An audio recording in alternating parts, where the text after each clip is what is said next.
Chapter 1, The opening talent is actually a mini-ghost? Welcome all players to the Rule Mystery Dungeon. Please stay calm and composed, avoid being polluted or dying by them. Successful dungeon completions will cause the national fortune of the corresponding country to rise, along with rich rewards. On the other hand, if players die or are polluted in the dungeon, the corresponding country will face the arrival of the Rule Mystery. You have entered the Rule Mystery Dungeon, please deliver the mystery as requested, and do your job well. The dungeon will end in 7 days. Good luck. Xiao Touming opened his eyes and found himself lying in a dormitory. This dorm seemed to be a double room. Although the dorm didn't look big, it was fully equipped, with everything in double portions. Xiao Touming concluded that he had most likely entered the dungeon, and there was probably a roommate. Rule mystery, huh? I never expected someone like me would be chosen one day. I've never won anything in the lottery or anything like that, so how come I was chosen here? Is it luck or misfortune? Xiao Touming sat up on the bed, muttering expressionlessly. Since the Rule Mystery arrived in the world 3 years ago, the mystery would randomly select players from different countries to challenge the Rule Mystery Dungeon. Each player bore the fate of their country, and the selected player's performance here would be broadcast live to the whole world. During these 3 years, countless people were selected as players, but most failed to clear the dungeon, causing various countries to suffer different degrees of mysterious attacks. The big countries could barely survive with their vast resources, but small countries were destroyed completely after only a few rounds of attacks. Even if a player miraculously survived in the dungeon, as long as they survived, they would have to continue the dungeon until death. Because of this, players in this world were extremely special beings. They were the focus of the entire world's people and the hope of their countries. The lives and deaths of billions of people were often tied to the players. Xiao Touming had also watched many Rule Mystery livestreams, not for any other reason, but because the last Dragon Country player was his younger brother, Xiao Yaoming. Unlike him, Xiao Yaoming had been the center of attention since he was young. He was outstanding in academics, sports, and handsome in appearance, like a child of destiny. When he was selected as a player 2 years ago, he surged through 9 Rule Mystery dungeons with unstoppable momentum. At that time, under his leadership, Dragon Country had surpassed other countries in development, and he was called the Hope of Humanity. However, just when everyone thought he would eventually break the Rule Mystery and give the world hope, he was betrayed and trapped by players from other countries in the 10th dungeon, ultimately being consumed by a strange force. In an instant, everyone in Dragon Country fell into despair. Although the countries that had betrayed Xiao Yaoming suffered fierce retaliation from Dragon Country, the lost lives could not be restored. Since then, no player chosen by the Rule Mystery had ever been like Xiao Yaoming. After 4 consecutive failures, Dragon Country was on the verge of collapse. Those countries that had once flattered Dragon Country now took the opportunity to strike. If this player failed again, Dragon Country would really fall into an irreversible catastrophe. Speaking of which, players who first entered the Rule Mystery Dungeon would always randomly draw a talent. Xiao Yaoming had drawn an unprecedented SSS talent back then, which allowed him to survive so many dungeons. He didn't know what talent he would draw, but he hoped it wouldn't be too bad. Xiao Touming thought quietly. Xiao Touming silently waited for the system's voice to sound, but since the first voice from the system, it had been a long time without any movement, until, when he was starting to grow impatient, a voice that was hard to tell if it was male or female sounded by his ear. Damn! How is there still a player? The system didn't detect it at first. This guy's presence is way too low. Cough, cough. The next second, this voice abruptly stopped, replaced by the cold, mechanical voice of the system. Detection of the player's first entry into the Strange Talk dungeon, now extracting talent. Beep system failed to detect. Redetecting. Detection successful. Obtained title, Transparent Halo, upgradable. Transparent Halo, reduces your presence. As long as you don't make a sound or get touched, others will not easily notice you, including the bazaar, but remember, the stronger the bazaar, the weaker the halo effect. Your talent is... Beep system error. Your talent is an 8 in level and 68 *, weird *. The harsh system alarm blared in Xiao Touming's brain, and Xiao Touming instinctively covered his head, cold sweat pouring from his forehead. His slightly pale skin bulged with veins. But soon, the harsh sound disappeared, and Xiao Touming gasped heavily, cold sweat still dripping from his forehead. What was happening? Other players hadn't experienced any accidents when extracting their talents, so why did it go wrong for him, and why didn't the system clarify what talent he had drawn? Could it be a malfunction? Could the Strange Talk dungeon have a malfunction? Just as Xiao Touming was confused, suddenly, with a bang, a tiny white ghost appeared in front of him. The little ghost blinked? Xiao Touming? The little ghost looked around, then moved closer to Xiao Touming. Its tiny, soft, jellyfish-like body sniffed his finger, and the expression on its face changed instantly. The little ghost, R.Q.? Xiao Touming looked at the little ghost affectionately rubbing his finger, and for the first time, a trace of astonishment appeared on his usually expressionless face. A thought rose in his mind. Could this tiny ghost-like creature be his talent? At the same time, with the opening of the new Strange Talk dungeon, a large number of viewers flooded into the livestream. Since Xiao Yaoming's death, Longhua had been in a slump, and viewers from other countries flooded into Longhua's livestream to mock them. Ha ha! I heard if Longhua loses again this time, they might really be wiped out. I'm really looking forward to it. Exactly, you guys from Longhua are all useless except for Xiao Yaoming. Without him, how could Longhua possibly surpass our Sakura country? Now that he's dead, it's really the end. Fortunately, I had foresight and prepared to move to beautiful country. I won't mix with a country that's doomed to perish like Longhua. These comments immediately sparked anger among the people of Longhua, and they retaliated. Damn! If it weren't for your Sakura country and beautiful country joining forces to plot against our Xiao Yaoming, how could he have died? Exactly. You won by dirty tricks, we haven't even settled scores with you, and now you're shouting. Calling you dogs would be insulting dogs. Losers can only talk. Come and fight me through the internet if you have the guts. The live stream was in chaos, and in the end, the admin kicked out the users from other countries who were making the most noise, finally ending the chaos. Sigh, since we lost Xiao Yaoming, Longhua has suffered unprecedented damage. Those bastards used to lick our boots, but now that the person is gone, they immediately start acting tough. Do they really think Longhua is easy to bully? In order to better assist players in successfully passing the Strange Talk dungeon, every country gathered top experts in various fields to form analysis teams. Their role, aside from maintaining order in the livestream, was to analyze the rules and use the limited 3 hints from reality to help players pass the dungeon. At this moment, in the highest leadership meeting room of Dragon Country, a middle-aged man in military uniform slammed his palm on the table, growling with hatred. Captain Shi, you know that the people from Sakura Country and Beautiful Country are just like that. But the reason Xiao Yaoming died back then was precisely because they were playing dirty behind the scenes. We can't just let this go, one of the team members said unwillingly. When the time is right, I will settle this debt, but right now, the most important thing is the Ghost Story dungeon. Have we found out who the selected player is? Captain Chi. We've already found out. A young man with glasses lifted his head. He took out a stack of materials and handed them to the captain. The captain took the materials and browsed through them, his eyebrows furrowing. Xiao Touming, 18 years old? A high school sophomore? Wait, is this age for real? But he looks like he's only 11 or 12 years old. So young, not only that, he looks frail, and there's nothing impressive in his resume. His social evaluation is close to 0. Wait, what about his family background? He's Xiao Yaoming's brother? What? As this news was released, everyone's attention was instantly drawn. A few of Xiao Yaoming's young fangirls immediately lit up when they heard this, but when they saw the slightly delicate person on the livestream screen, their excitement quickly faded. They had expected that as Xiao Yaoming's brother, he would at least have some special aura, or at the very least, be as handsome as his brother. But although the guy wasn't unattractive, you could say he was quite delicate, he was far from the level of a handsome guy. What's worse was that he looked really ordinary. And weak. This impression wasn't just shared by the analysis team, even the netizens watching the livestream were instantly disappointed. Some even felt a sense of despair. God! Why is the selected player this little kid? And he looks so weak. Does he really have the strength to survive a dungeon like this, looking all sickly? No. Everyone, don't lose hope. Xiao Yaoming was also very young back then, and look at how calm he was in the face of danger. Maybe this guy can bring us a breakthrough. Xiao Yaoming was a 1 in a million kind of existence. It's impossible for every single person to be like him. Besides, this guy looks way too ordinary. Woo, what should we do? Is Dragon Country really going to fall? What should we do? Should we release his information to the public? Especially the fact that he's Xiao Yaoming's brother. No, let's hold off for now. No matter what, we didn't do a good job of supervising Xiao Yaoming's death, so we have to protect his family. Once he's linked to Xiao Yaoming, it will easily put pressure on him and give the people unrealistic hope. We can't force his brother to do the same things just because his younger brother gave everyone hope. Let's keep it like this for now. Captain Chi sighed. He glanced at Xiao Touming's resume and paused at his social information. A doubt rose in his mind. Strange, normally, anyone would have traces in their social life to some extent, but this guy's social info is too clean. Also, many people, when asked about him, don't even remember this person, but he's on the household registration list. Could it be, he's so insignificant that he's like a transparent person in real life?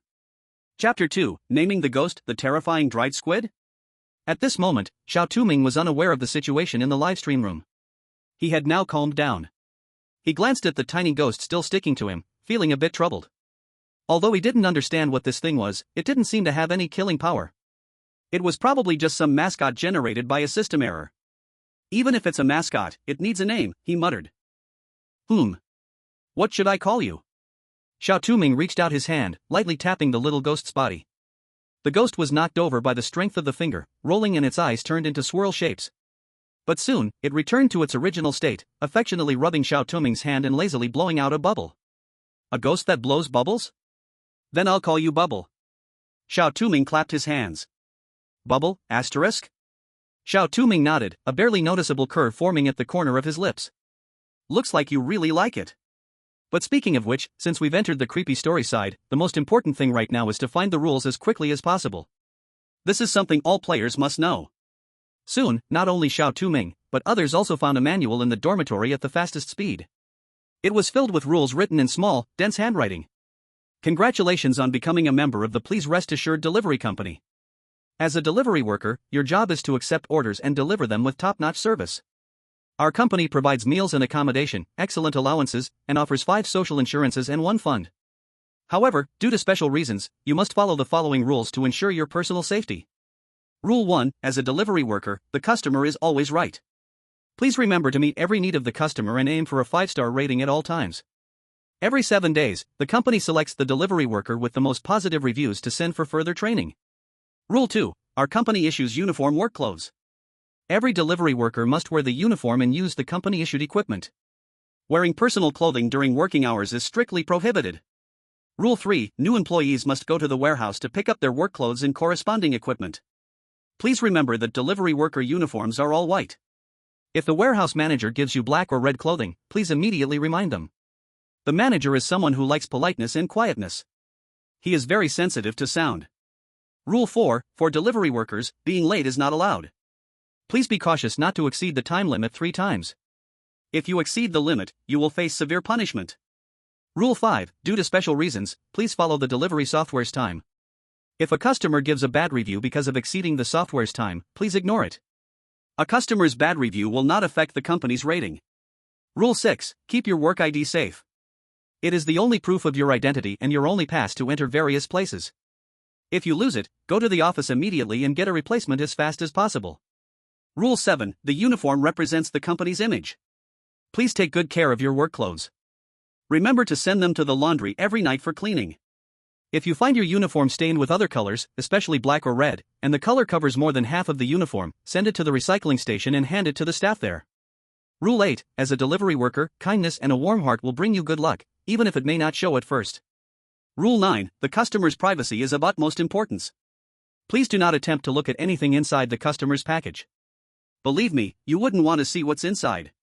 Rule 10, try not to touch anything besides the package with the customer, and absolutely do not enter their room. No matter what happens, you must not. Rule 11, all delivery workers in our company wear white uniforms. Any worker not wearing white but black or red clothing should be avoided immediately, no matter where you meet them, and you must not trust anything they say. Rule 12, if you violate any of the above rules, or encounter an unsolvable problem, immediately tear up the company-issued talisman and go to the nearest fast food restaurant for refuge. The store manager will not ask any questions. 12 rules. Why are there so many rules this time? Everyone gasped when they saw these rules. After all, it's the first time ever that so many rules appeared at the beginning. And it seemed like this time the dungeon was about playing the role of a courier. A courier, as the name suggests, is supposed to deliver packages received from the transit station. It would be fine if it were in the real world, maybe just tiring, but here in a supernatural dungeon, there could be weird entities lurking around, waiting to swallow you. And being a courier means running all over the place. In the past, dungeons were usually limited to one area to survive. Though the area was limited, at least the clues were concentrated together. If you were careful and analyzed well, there was still hope of surviving.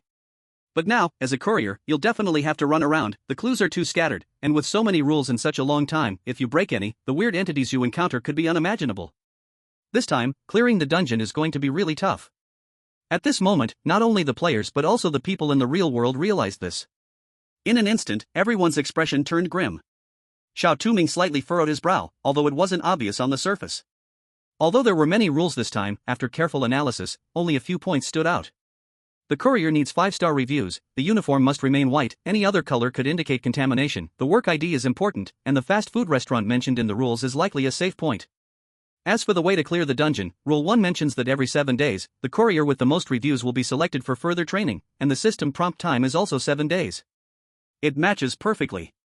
The way to clear the dungeon is likely to get the company's training qualification. However, Xiao Touming looked at Rule 8. As a courier, being kind-hearted and warm will bring you good luck, even if it may not be apparent at first. Kindness? In the world of supernatural dungeons, kindness is the last thing you need. Many strange entities use human kindness to kill people, so most players who manage to clear dungeons are calm and cold-hearted. Could this be a fake rule? There are still too few clues right now. He needs to observe more. Just as he was thinking, the dormitory door was suddenly flung open with a loud bang. A young man walked in, wearing a uniform. He seemed to have just finished working, his clothes soaked in sweat. He quickly walked to the table, poured himself a glass of cold water, and drank it down in one gulp. Xiao Touming was puzzled about who this guy was when suddenly an unfamiliar memory surged into his mind. It turned out his name was Xiao Kuai, the new roommate, and your relationship with him was normal. Roommate? Xiao Touming's eyes flashed. Since a character like this appeared in the supernatural dungeon, it must be useful. Maybe he is some kind of strange entity. Just as Xiao Touming was troubled about how to deal with him, he realized that the guy seemed to completely ignore him. He continued drinking water on his own, and for a moment, the silence in the room felt a bit eerie. What the heck, what's going on? I see that roommates in neighboring countries like Beautiful Country and others have started chatting with players, but why is this one still just drinking water? Could the NPC have malfunctioned? Are you playing a game upstairs? This is a supernatural dungeon. People can die here. Hey! Could it be that the NPC hasn't noticed Xiao Touming's existence in the dorm yet? How weak is this guy that even the dungeon NPC didn't notice him? After an unknown amount of time, Xiao Touming finally spoke softly, as if hearing the sound. Xiao Kuai, who had water in his mouth, suddenly spat it out with a pft. A ghost. Xiao Kuai dropped the cup in his hand, staggered a few steps, and collapsed on the ground, his face full of terror. I'm not a ghost. I'm human, Xiao Touming replied seriously. Obviously, he had already gotten used to that expression. Ha ha ha ha. The NPCs in the dungeon are actually scared by the players, this is so rare. Usually, it's them scaring the players. Who would have thought they'd be scared one day? Their expressions are hilarious. Actually, if someone suddenly appeared behind me silently, I would be scared too. But when Xiao Touming seriously rebutted, though his face was expressionless, I could somehow feel a sense of grievance. It's like, I was just here minding my own business, it's not my fault you ignored me. Oh my, now that I think about it, it feels strangely cute. Upstairs +1. In the ghost story dungeon. Xiao Touming looked at the shocked Xiao Kuai inside. He wanted to say something, but suddenly, a system prompt rang in his ears. You have successfully collected fear points, and you are 2 out of 100 away from the next title upgrade. Fear points? Title? Xiao Touming thought back to the transparent halo that the system had given him at the beginning. Could it be that scaring others would upgrade his title? But now wasn't the time to think about that. Xiao Touming extended his hand. Sorry, I scared you. It's fine, but I was really shocked. I thought no one was in the dorm, and then you suddenly spoke. I thought the place was haunted. But when did you come in? I didn't even notice. Xiao Kuai had already recovered. He grinned and grabbed Xiao Touming's hand, standing up. I've been here the whole time. You just didn't see me. Ha ha ha, really? Xiao Kuai's lips twitched, quickly laughing to cover up his awkwardness. Suddenly, he thought of something and pulled out a tightly wrapped packet of squid jerky from his pocket, handing it to Xiao Touming. By the way, I noticed you haven't eaten much today. I just bought a packet of squid jerky from the fast food shop. It tastes pretty good. Do you want some? Xiao Touming looked at the packet in Xiao Kuai's hand. That wasn't squid jerky. It was a bloody monster with 3 heads and 8 eyes. The monster's body was dried out, like a mummified corpse, with bulging eyes staring directly at Xiao Touming. A strong smell of blood wafted from the bag, carrying a nauseating stench. The viewers in the livestream exploded when they saw this scene. Oh my god, what is this? It's terrifying. Who would eat something like this? What the hell, this thing can actually be called squid jerky. I'm eating squid jerky right now. No, I need to go throw up. I once saw something like this near the cherry blossom country. I really hope we never encounter this kind of seafood. Baka Yaru, who are you insulting? Whoever speaks up is the one being called out. Look, a player has already refused. Chapter 3, The Deadly Choice: Eat or Not Eat? At this moment, Bada from Banana Country, upon seeing the terrifying squid jerky, didn't even hesitate to refuse. Ridiculous. Eating such a strange thing would definitely contaminate him. Xiao Kuai heard Bada refuse and his smile instantly vanished, his handsome features twisted into an expression of disgust. Are you refusing my gift because you look down on me? Xiao Kuai's voice turned venomous and cold, his pale skin cracking open with wounds, from which countless black tentacles crawled out. Blood leaked from his eyes, and his jet-black eyes stared at him intensely. Oh. No. I don't look down on you. I'll eat it. I'll eat it, just don't look at me like that. Bada was almost scared to death. He quickly grabbed the squid jerky from Xiao Kuai's hand and closed his eyes to eat it. The overwhelming smell of blood almost knocked Bada unconscious. The slippery squid gave off a strong, rancid fishy smell and a salty ocean scent. Bada didn't dare to think too much, so he chewed hastily and swallowed. Now that's what I call a good brother. Xiao Kuai returned to normal, grinning at Bada. A trace of anticipation and malice flickered in his black eyes. I ate it, now you. Before Bada could finish his sentence, he suddenly felt an itching sensation on his body. He instinctively reached out and touched, only to find a bloody tentacle. What? Bada was terrified. He turned around, hoping to ask Xiao Kuai for help, but the latter only flashed an exaggerated grin, his eyes filled with malice and excitement. No. Don't. Bada desperately tried to run out of the dorm, but the tentacles on his body kept multiplying. At the same time, a lump of flesh started to grow on his shoulder, wriggling, and gradually forming human features. No. I don't want to become a monster. Both heads screamed in terror, then his body completely transformed into a tentacle monster. He collapsed to the ground, his body gradually drying out as his form shrank. He became dried squid. Xiao Kuai picked up the dried squid, his expression twisted with pleasure. Great, more snacks to eat? The Banana Kingdom's live stream darkened, and the cold, mechanical voice of the system echoed. Bada of the Banana Kingdom has died, random rule horror has descended, the country's banana resources have decreased by 10%. Banana Kingdom. Upon hearing the system's notification, despair appeared on the faces of everyone in the Banana Kingdom. Meanwhile, in the banana-growing fields, a sudden tornado appeared out of nowhere. In an instant, most of the bananas were destroyed. No. Farmers in the Banana Kingdom kneeled on the ground, crying hysterically. Their entire year's crop was gone. Aside from Bada, most players from other countries instinctively rejected Xiao Kuai. Xiao Kuai's expression quickly morphed into a different one, and many players, unable to withstand the terrifying pressure from Xiao Kuai, chose to eat the dried squid. But, as expected, they all turned into dried squid. Players from Kangaroo Kingdom have died, random rule horror has descended, the average height of the people in the country has decreased. Players from Flower Kingdom have died, random rule horror has descended, the country's tornado will last for a week. In an instant, many countries around the world crumbled, the sounds of people's cries and wails were endless, and the failing national leaders quickly activated the first-level evacuation warnings. Some smaller countries, having been repeatedly eroded by the horror rules, directly declared their nation's destruction. Seeing the players' tragic fates, many netizens couldn't help but vomit. It had to be said, facing people turning into these terrifying monsters was a huge shock. We can't refuse Xiao Kuai's dried squid, but we can't eat it either. Do we have to fake eating it? But that's too dangerous. Who knows if it will melt in our mouths? Wang Yin, the team member wearing glasses, muttered. Wait. Some players have already succeeded, another team member shouted. Everyone quickly looked over, and it turned out that Josida from Beautiful Country, facing Xiao Kuai's dried squid, first took the squid and then smiled, saying, Oh, my dear friend, I'm glad you thought of me, but I've been sick recently, and the doctor told me not to eat seafood. Once I'm better, I'll definitely eat it. Xiao Kuai's lips twitched. A flash of hatred crossed his eyes, but he still smiled and said, No problem, just remember to eat it. It worked. It seemed that as long as one found a good excuse, they could avoid the tragic death. Quick! Send this message to the players. Seeing this, various countries quickly sent this method to their players. Players from different countries, upon seeing it, quickly thought up all sorts of excuses to avoid eating the squid, saying things like I have a stomachache, my family has a religious prohibition, and so on. Xiao Kuai didn't say much after hearing this, but the malice in his eyes grew stronger.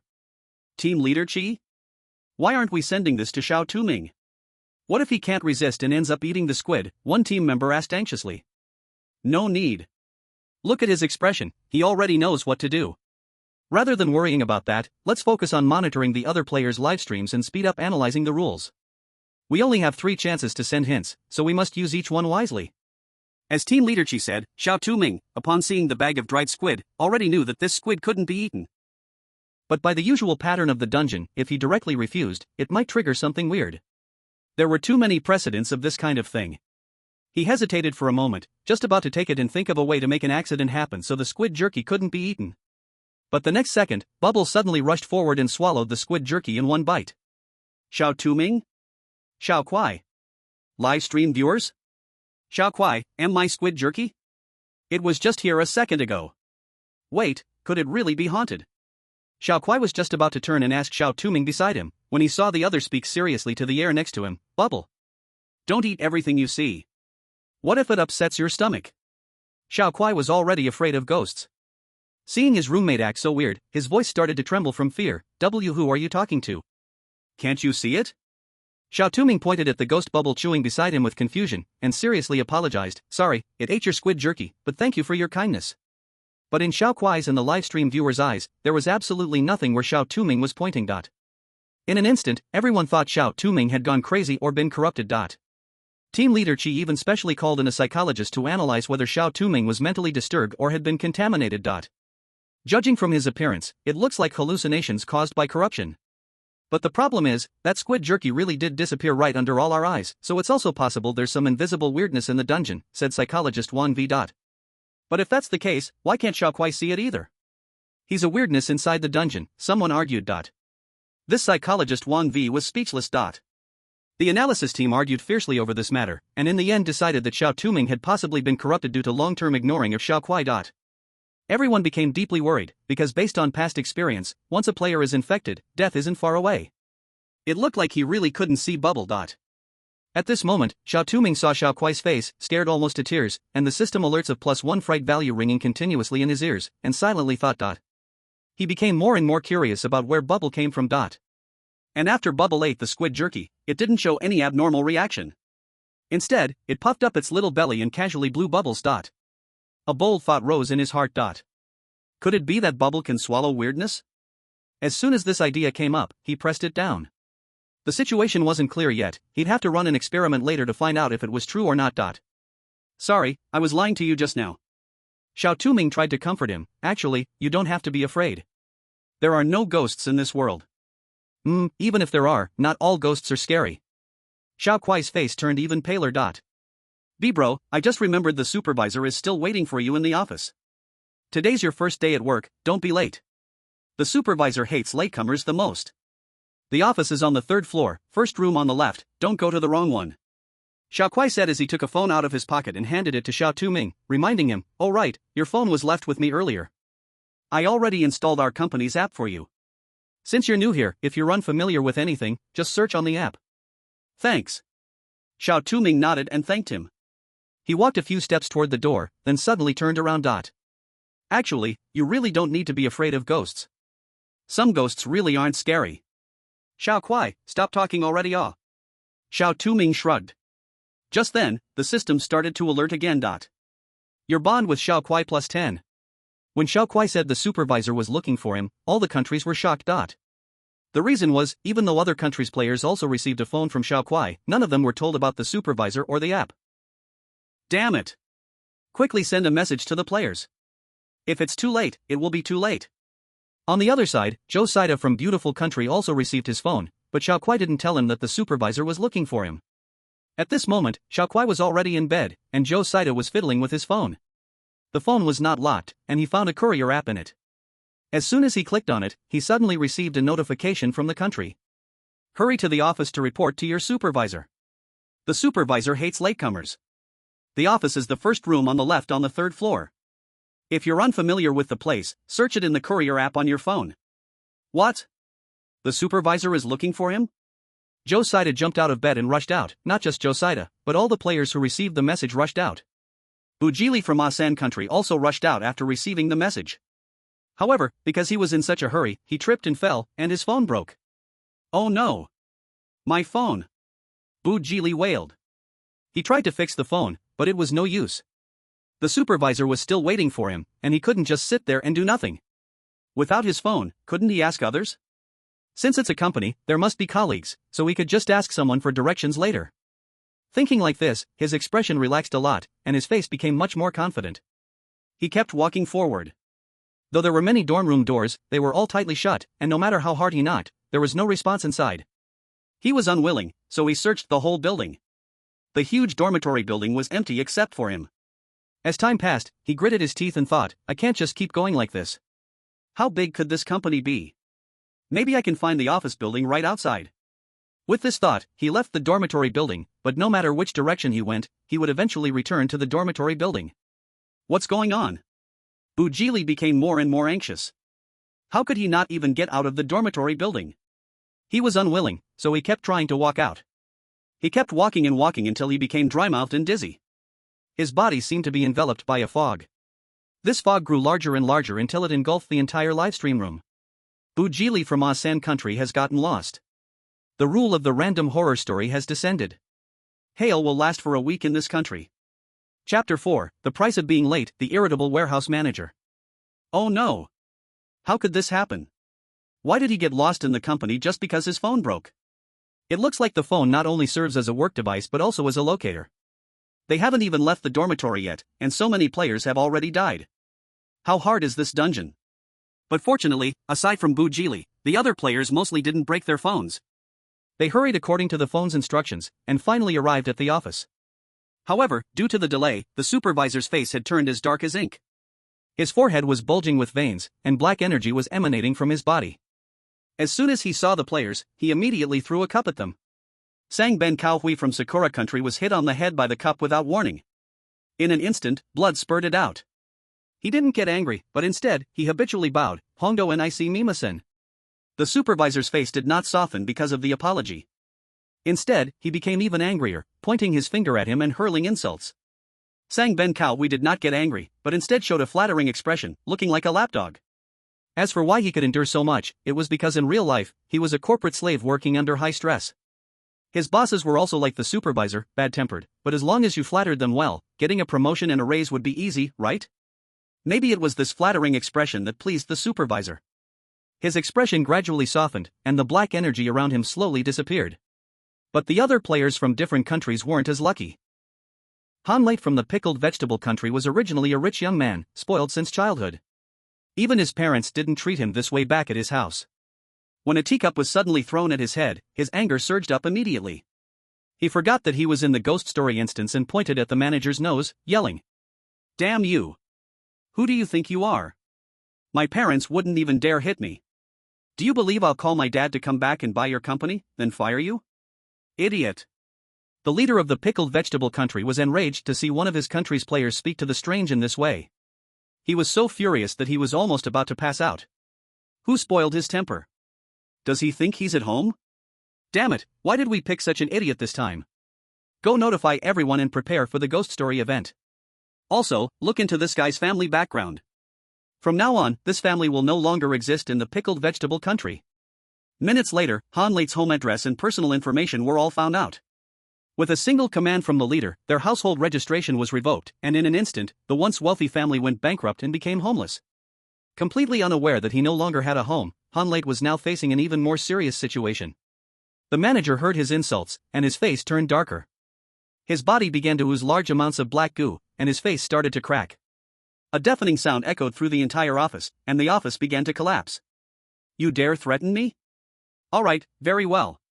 Seeing the manager's terrifying appearance, Han Late's brain, which had been filled with anger, finally calmed down. Only then did he realize that he was not in reality but in the ghost story instance. "No, forgive me. Since you don't want to work here, then don't." With that, the manager opened a drawer, took out Han Late's file, and ripped it to shreds. In an instant, Han Late's body turned into dust, just like the file. Han Late from pickled vegetable country has died. Random ghost story event triggered. The country's attractiveness decreases by 10%. Instantly, pimples and acne appeared on the faces of everyone in the pickled vegetable country. They cried out as they looked at their faces, all of them silently cursing Han Late in their hearts. If Han Late hadn't died, they probably would have torn him apart. Only a few players from other countries dared to anger the manager, and they were killed by the manager. The rest chose to silently endure. As for Dragon Country, because Xiao Kwa had given a heads up in advance, Xiao Touming arrived at the office on time. The manager was drinking tea at that moment and didn't notice Xiao Touming's arrival until Xiao Touming coughed. He almost choked on the tea. Used to helping others pat their backs, Xiao Touming did so until the manager caught his breath. Then he questioned, "When did you come in? I've been waiting for you for a long time. Do you know that being late is a serious matter for a delivery man?" "You." "But manager." Xiao Touming interrupted him, "I've been here since early morning, just standing here." "You." The manager seemed to want to get angry, but he held it back. He took out a work ID and a set of keys from the drawer, saying impatiently, "Here's your work ID and delivery van keys. Make sure to keep them safe. If you lose them, figure it out yourself. Your working hours are from 8 a.m. to 6 p.m., with 2 hours of break time. You can eat at the fast food restaurant for free with your work ID at lunch. For the detailed process, you can check it on the app. Remember, all deliveries must be completed within the day. If there are urgent items, you must pick them up, and the rest can be left for the next day." He said all of this in one breath, then took another sip of tea and waved his hand. "Go to the storage room to get your uniform, then get to work. Do well, and if I see too many bad reviews, you'll regret it." With that, he kicked Xiao Touming out of the office. Xiao Touming stood in the hallway, looking down at the work ID in his hand. The ID can be worn around the neck. Xiao Touming put the key away, put on the work ID, opened his phone, turned, and walked toward the warehouse. The warehouse was not hard to find. Xiao Touming quickly arrived at the warehouse. As soon as he entered the area near the warehouse, it felt like he had fallen into a dark abyss, with only the dim yellow light above flickering, making a crackling sound, as if it was about to go out. The warehouse was filled with the smell of decaying dust, as if it hadn't been cleaned for a long time. The entire warehouse was sealed, with only one window open. Xiao Touming went to the window, knocked, and soon, a head popped out from inside. When they saw the face, everyone in the livestream was terrified, breaking into cold sweat. "My God! That face is too terrifying. This is even more terrifying than the creepy little fast. I can't take it. My trypophobia just kicked in. What do I do? When I saw that face just now, I was so scared I threw the cake in my hand to the side, and my mom was right next to me. She's coming over with a feather duster. Upstairs, you're so unlucky, good luck." Xiao Touming moved his hand slightly when he saw that face, but still had a blank expression. It was no wonder people had such a big reaction. That face was truly horrifying. The skin was like a withered tree, with veins all over the top half, and the lower half was full of pus-filled boils. The old man's eyes were inverted triangles, and his murky eyes were full of rage, as if they were about to explode any second. "Shut up. What do you want?" "Hello, sir, I came to pick up my work clothes." Seeing Xiao Touming calmly speak to the old man, not only the viewers but the old man also looked at him with surprise.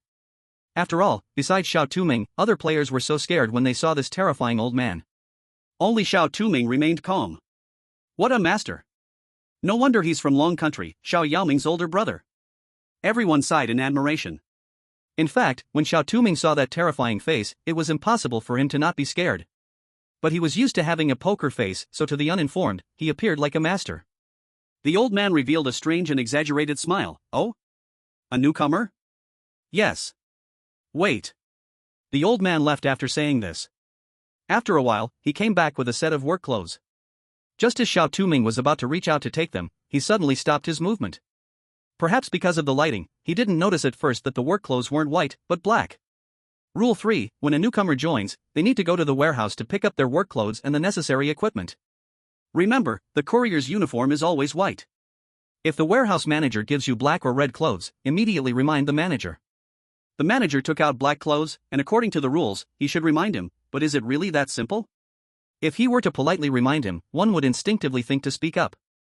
But why did the rule mention that the manager is sensitive to sound and likes quiet people? Does that mean he doesn't like others speaking? Xiao Touming remembered the manager's eyes, which hid anger, and the impatient look he had when he first called him. It seemed like he didn't like noise. Xiao Touming thought for a moment, swallowed his words, silently held up the black work clothes in front of the old man, bowed, and pointed to the clothes. What is Xiao Touming doing? Didn't the rule say to politely remind the manager? Why is he not speaking?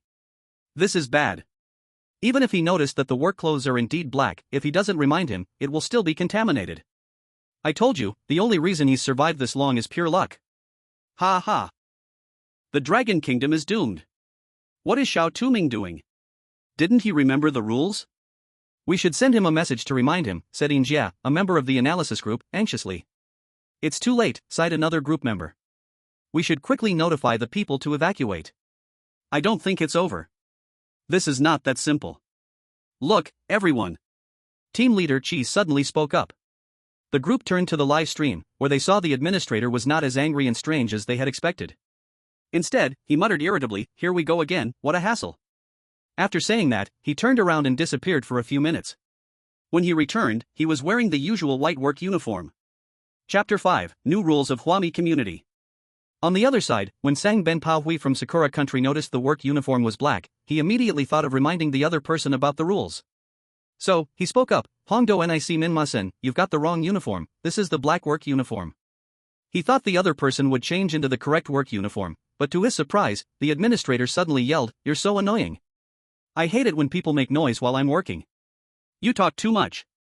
Under the terrified gaze of Sang Benpaohui, the administrator's head, covered with veins, began to swell like an inflated balloon. It kept getting bigger and bigger until finally, with a bang, it exploded. A large amount of white worms splattered onto Sang Benpaohui. These worms quickly began trying to burrow into his skin, but just at the crucial moment, a white protective shield appeared around him, instantly pushing the white worms out of his body. What the hell? All I did was remind the administrator, how did he just explode? Sang Benpaohui is done for. Wait, how come he's okay? That white shield must be Sang Benpaohui's talent, it can protect players from the weird invasion. A talent that can protect players from weird invasions must be at least A grade, how lucky is this guy? Ha, as expected of our Sakura Country's people, we are that awesome. TCH, don't get so smug. That shield looks like it might break soon. It probably can only last a little while, but how will he face the enraged administrator next? Although the high-ups of Sakura Country cheered for their player drawing an A-grade talent, Sang Benpaohui, as the player himself, did feel anxious about the situation. His talent, although an A-grade talent, Purification Shield, could create a shield that purifies the weirdness around him for 10 seconds, but it could only be used 3 times per dungeon. While the talent had helped him escape this time, how could he calm the administrator's anger and get the work uniform? Aside from Sang Benpaohui, players from beautiful country and other nations, although they noticed the black work uniform, when they spoke up to remind the administrator, he became furious. The white worms in their heads ravenously devoured the players.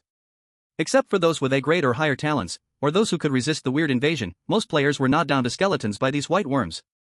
Other countries managed to survive, but aside from Xiao Touming, everyone faced a problem: how to get the white work uniform from the furious administrator. It looks like we underestimated Xiao Touming. The reason he's still alive must be luck, but in fact, every step he took was well thought out, Team Leaderchi side. I should have thought of this earlier. If all they did was remind him, we wouldn't have mentioned that the administrator likes quiet people. He's probably very sensitive to noise, so when players spoke up, he would become strange. If they didn't remind him, the administrator wouldn't have given them the work uniform. So, Xiao Touming did the right thing. He noticed what we all missed. Team Leaderchi, then why, when the player first spoke to him, did? Why didn't the other side fly into a rage? Instead, they became furious when reminded?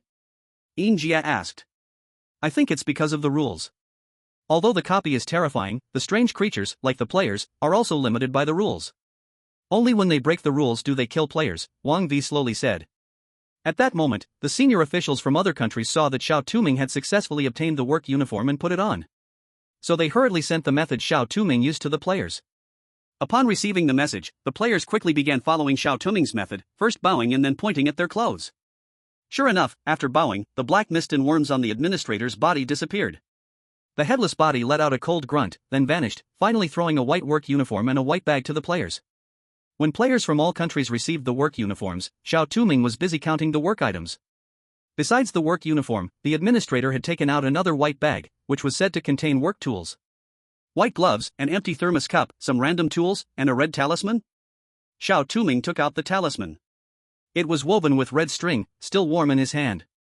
Bubbles, whose round belly had completely digested its meal, had unknowingly approached.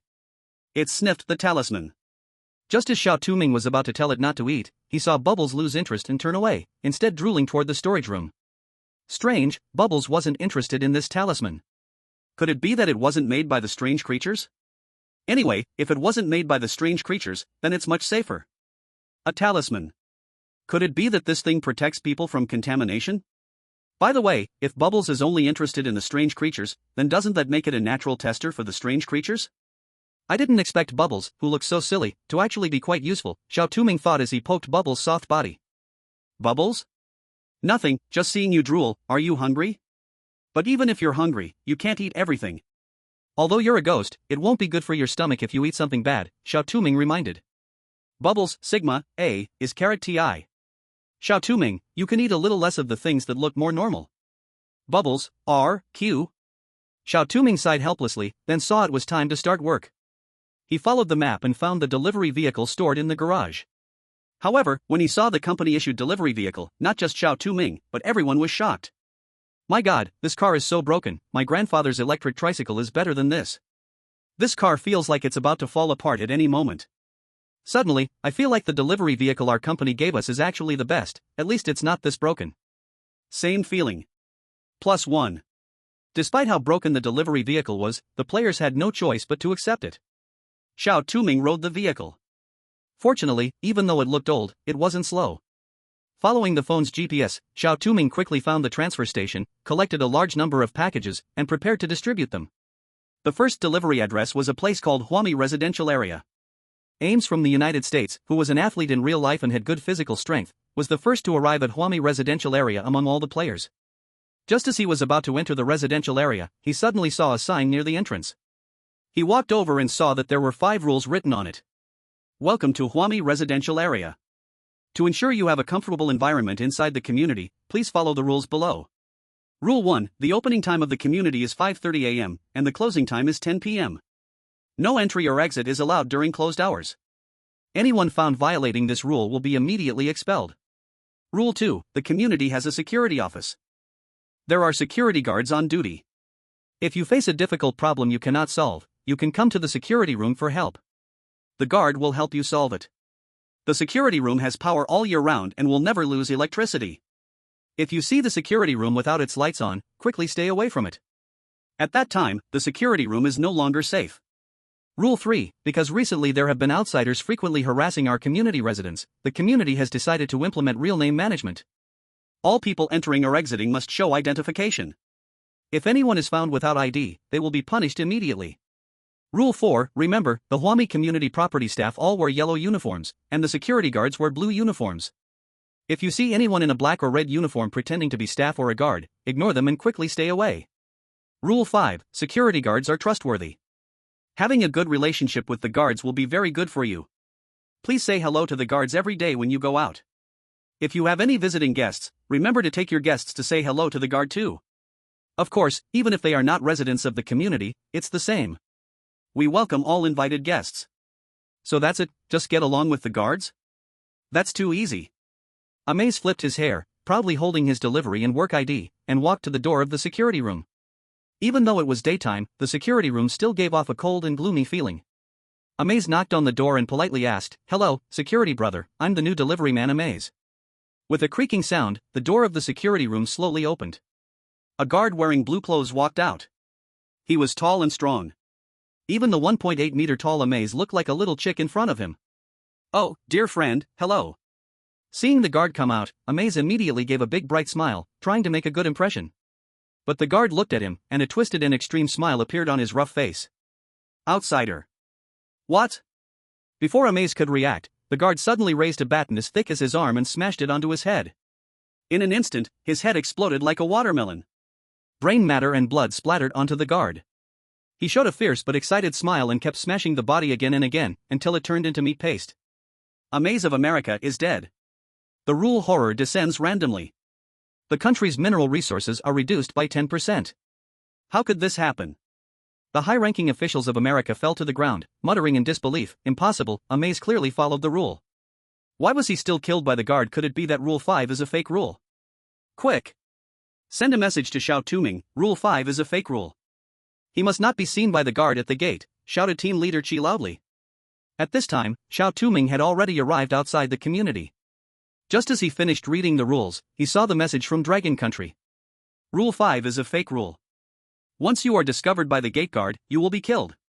Be careful. Don't let him see you. You may already be polluted and are having hallucinations. Rule 5 is a fake rule? Then that means I can't go to the guard room to greet him. But when did I get polluted and have hallucinations? Could it be the bubble? It seems like no one else, not even people in the real world, can see it except me. Chapter 6, Room 444 or 445? At the same time, some countries that still had one chance left quickly sent out the message that Rule 5 was a fake rule to their own players. As for the countries that had used up all their chances, they could only watch as their players walked into the security room, got discovered by the guard, and were smashed into meat paste. Of course, not everyone died in the hands of the guard. For example, AI Quan from Football Country drew an A-level talent, Confuse, which can confuse the strange being for 10 seconds. Taking this chance, he quickly escaped from the guard. Fortunately, the security guard did not pursue him, allowing him to escape successfully. Dai Zhang of the Elephant Kingdom received the news from his country and felt an immense relief. He had just narrowly avoided going to the security room. Now the most important thing was to deliver the package and avoid being late. Thinking this, he took the package and quickly walked into the community. Just as he stepped through the community gate, he felt a cold gaze directed at him. The next second, a security guard in blue appeared in front of him, looking at him coldly. Outsider, entry to the community is prohibited. I'm done for. Why would I be killed for not even looking for the security guard? Wasn't it said that the blue security guard is safe? Why would he still harm players? Could it be limited to people within the community? It's very possible. But how do I get in? Look, Joyce from the beautiful country seems to be pulling something out. In the creepy talk quest. After learning that Rule 5 was a lie, Joyce began to consider whether to use his S-level talent, Doppelganger Doll. Once this talent is activated, it creates a doll that looks exactly like him, which can take the fatal damage in his place, but the doll can only withstand 3 hits before disappearing. Although the country said that as long as he didn't actively seek out the guards, there would be no issue, his intuition told him that if he went in so directly, he would definitely die. His intuition had always been quite reliable since childhood. Many times he survived crises by relying on it. After hesitating for a moment, he decided to use his talent. He pulled out a cloth doll out of thin air, and the doll's features were identical to his. The next second, the doll fell to the ground by itself and walked towards the community. When the doll reached the community gate, the security guard suddenly appeared and swung his baton down hard onto the doll. Taking this opportunity, Joyce quickly dashed into the community. Fortunately, the guard was distracted by the doll and did not notice him, allowing him to enter the community smoothly. Wow! As expected from a player from the beautiful country, this talent can withstand the guard's attack without damage. It must also be S-level. S-level? Oh my, most people can only draw C or B levels. A level is already hard to come by, and S-level is even rarer. Speaking of which, Dragon Country's Xiao Touming seems to not have revealed his talent either. I wonder how he will enter the community. I'm a bit worried. Everyone looked at the livestream from Dragon Country, and the next second, they couldn't help but widen their eyes. They saw Xiao Touming not displaying his talent, nor using anything to distract the guard. He just walked directly into the community. Oh my! Stop! The guard will notice you like this. Oh yes! Just like that. Wait until you're hammered into meat paste by the guard.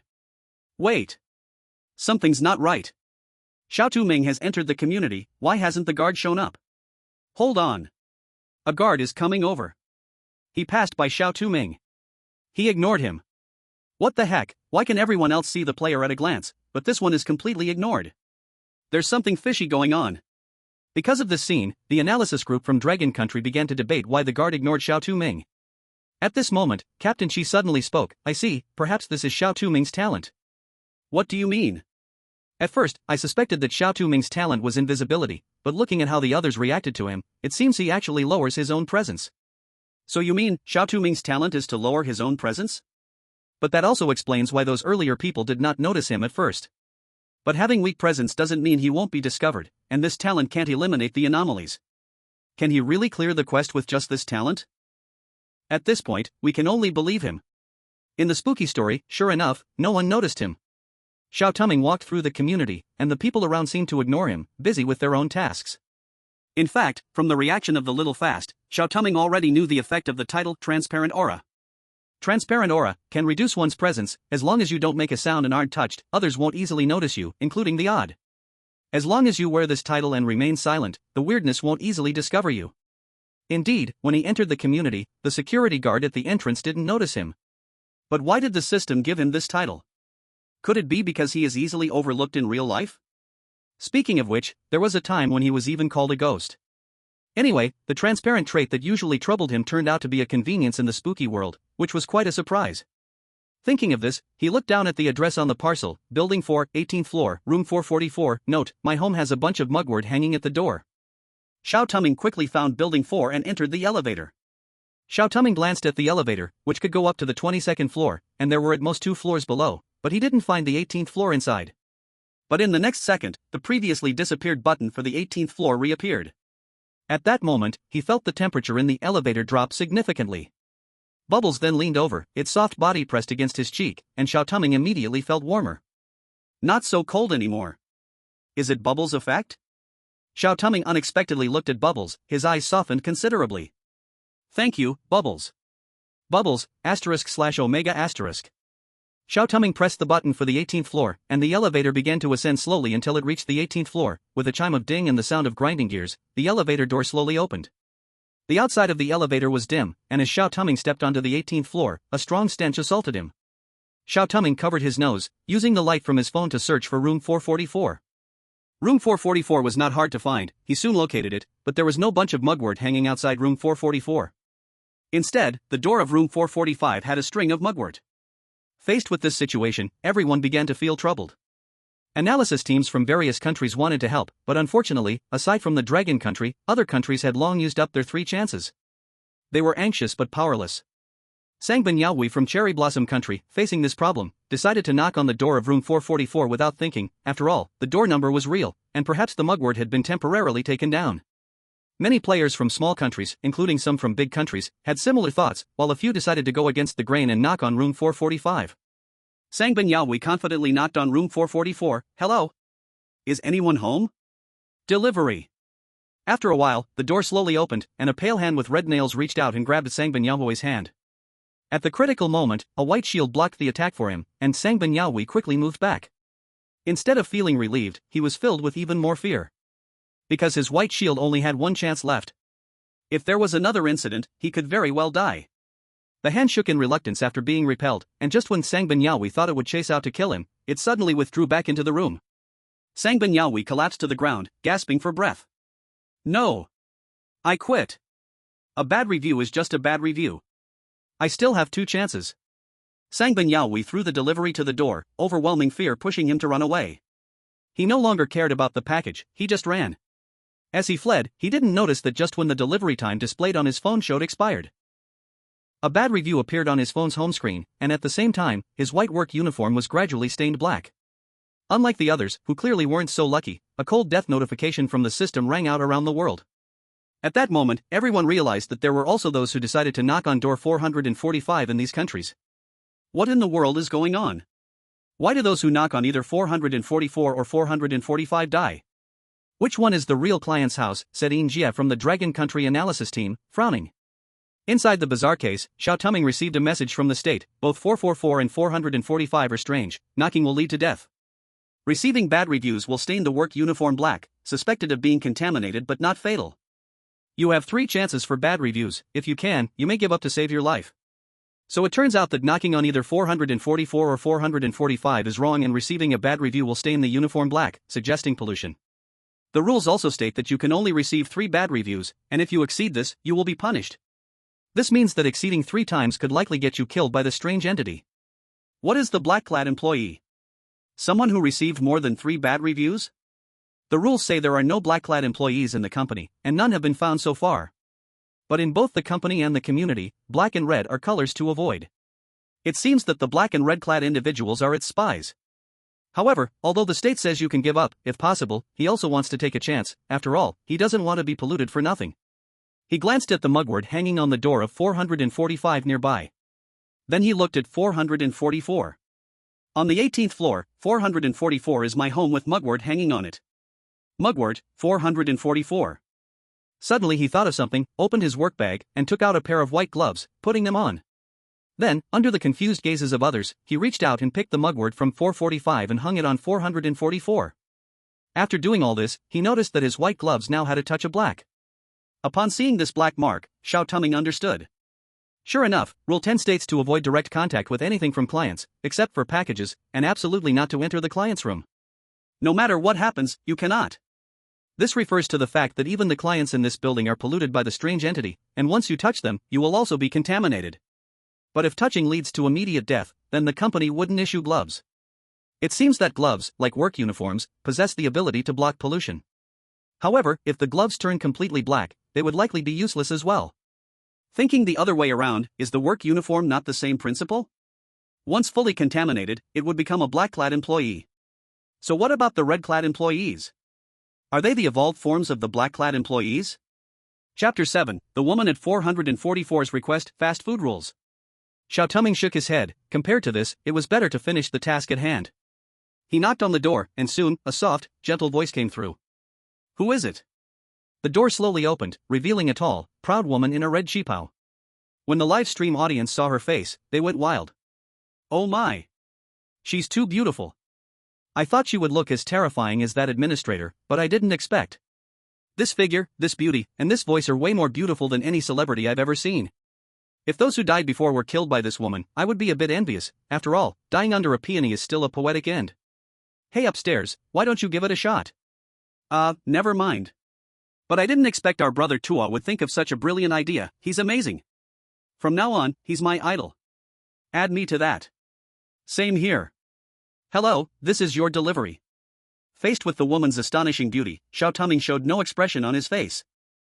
He handed the delivery in his hand to the woman. "Oh, little brother, when did you appear?" The woman seemed to just notice Xiao Touming, covering her chest with a look of astonishment on her face. After a moment, she suddenly reached out to touch Xiao Touming's head, smiling seductively. "Little brother, how old are you to be delivering packages?" "You're so young and already working, that's impressive." "Please don't say that." A vein throbbed on Xiao Touming's forehead, and with a blank expression, he said, "I am already an adult." I'm really sorry, I was mistaken." The woman awkwardly withdrew her hand, took the package, and suddenly turned to the side, invitingly saying, "Little brother, you've worked hard. Would you like to come in for a cup of tea?" "No, thank you. Just remember to give a 5-star rating." Don't say that. The woman bowed her head, wrapped her arms around Xiao Touming's neck, and a sweet, bloody smell rushed at him, making him dizzy. "If you don't drink my tea, I might just give you a bad review." Rule 10. Try not to directly contact anything besides the delivery with the customer, and absolutely do not enter the customer's room. No matter what happens, you can't do it. Rule 1. As a delivery person, the customer is God.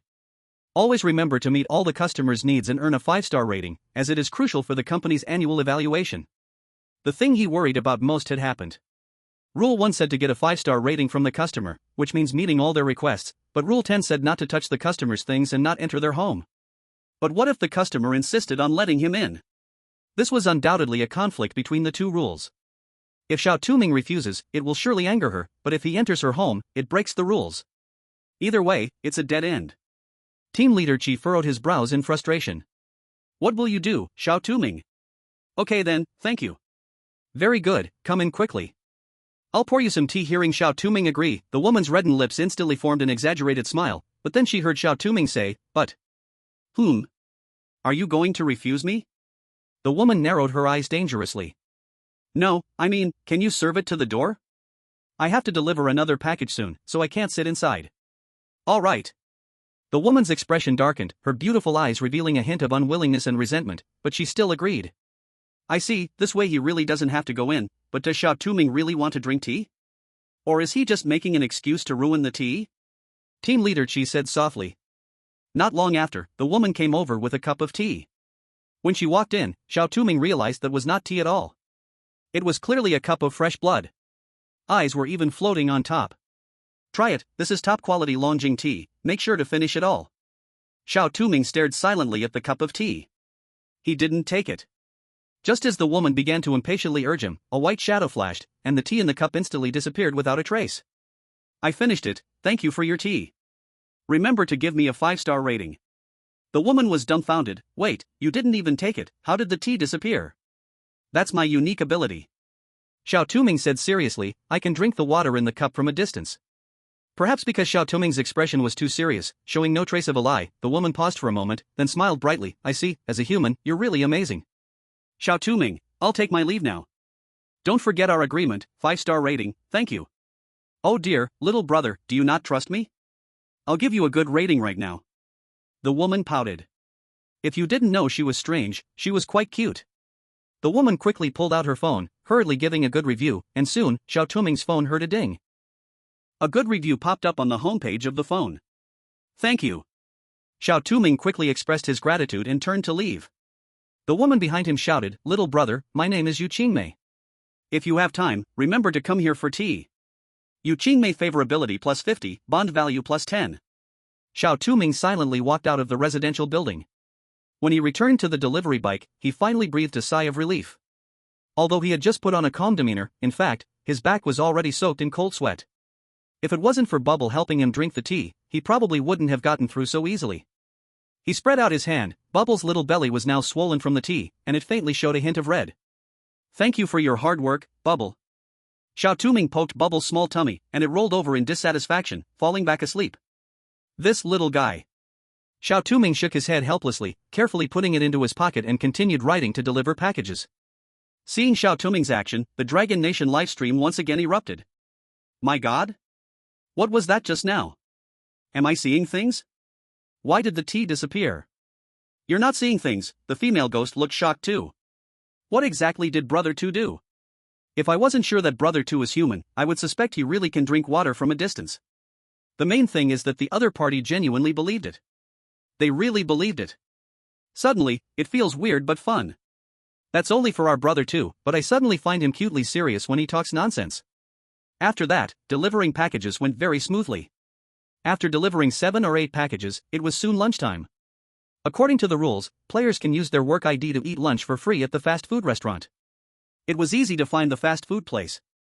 At the entrance of the fast food restaurant stood a notice board with 6 rules written in chalk. Welcome to the Anchin fast food restaurant.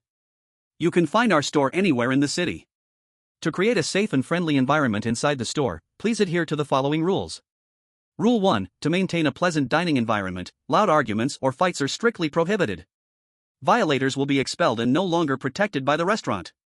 Rule 2, our restaurant adopts a diversified menu, and most dishes available on the market can be found here. However, we do not sell seafood, please remember that. Rule 3, if a staff member offers to promote a dish, do not refuse directly. Rule 4, this restaurant implements a plate cleaning initiative. Please do not waste food and do not leave food on your plate. Rule 5, the restaurant manager is trustworthy. You can make a deal with him, as long as you satisfy him, he can help you do one thing without conditions. But be aware, the manager is not present every day, he only comes on the 3rd day. Rule 6, the restaurant staff wear orange uniforms uniformly, there are no staff members in red uniforms.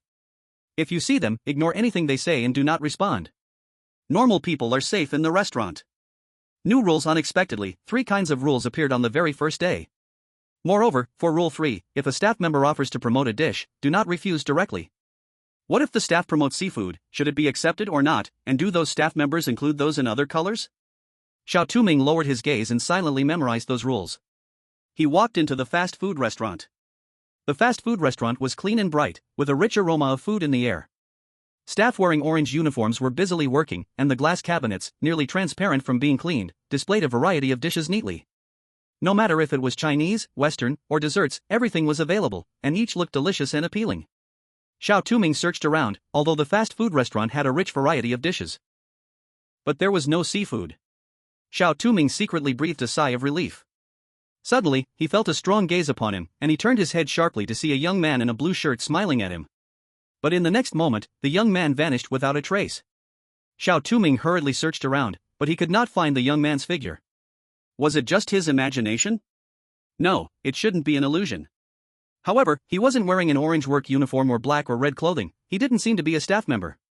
Could he be the manager of the fast food restaurant? But today was only the first day, the manager couldn't be here.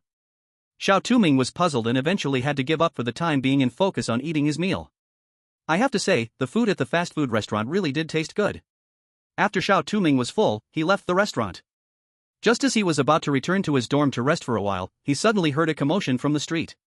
He turned his head and saw a burly man grabbing someone's collar, and that person, upon closer inspection, was none other than Xiao Kuai.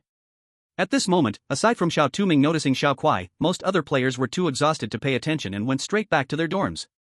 A few more careful and cautious observers, however, noted the situation, and Ange from the Salad Kingdom thought for a moment before deciding to go take a look. But as he approached, Xiao Kuai seemed to sense something and urgently cried out for help. Ange, please help me. Chapter 8, Sashimi. The burly man seemed to have found a breakthrough. He suddenly turned his head, released Xiao Kuai, and grabbed Ange. Are you his boss? This clothing costs over 10,000 yuan, and he just got it dirty. What are you going to do to compensate me? The burly man was incredibly strong, and Ange was nearly suffocated by his grip. At that moment, he saw the burly man's face turn pale and green, with necrotic spots appearing on his skin. This was not a strong man, he was clearly a corpse. I am not his boss, it has nothing to do with me. Ange was terrified. He struggled wildly and finally broke free, running away without looking back. At this point, he didn't notice the hint of disappointment in Xiao Kuai's eyes. Meanwhile, Xiao Touming took out his phone and fiddled with it a bit, then walked up behind the burly man, stood on tiptoe, and tapped him on the shoulder. The burly man was understandably startled and immediately released Xiao Kuai. Fear value +1. Who are you? Suddenly appearing behind someone is terrifying, the burly man shouted. Sorry, but if you keep grabbing my friend, he will suffocate, Xiao Touming calmly explained. Let him suffocate. He got my clothes dirty, this clothing is worth tens of thousands. What do you say? What should I do? The burly man roared. His face turned pale with anger, more necrotic spots appearing. Xiao Kuai quickly defended himself. I didn't mean to spill the drink on you, and didn't I already say that the stain can be easily washed out at the laundromat? I even promised to compensate you, so why are you still making a fuss? Wash it? No. I will report you severely and get you fired from this company. The burly man grinned maliciously, his face looking mad and twisted. Xiao Touming remained calm. He lifted his phone and displayed the police report page. Sir, I have already reported this. I believe the police will solve your grievances.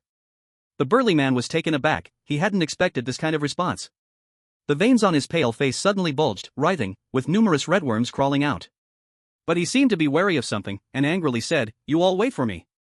Saying this, he turned to leave.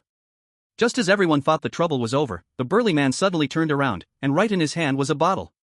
Before Xiao Touming could react, he splashed it directly at his face. In a moment of crisis, Xiao Kuai suddenly stepped in front of Xiao Touming, his face and upper body were all splashed.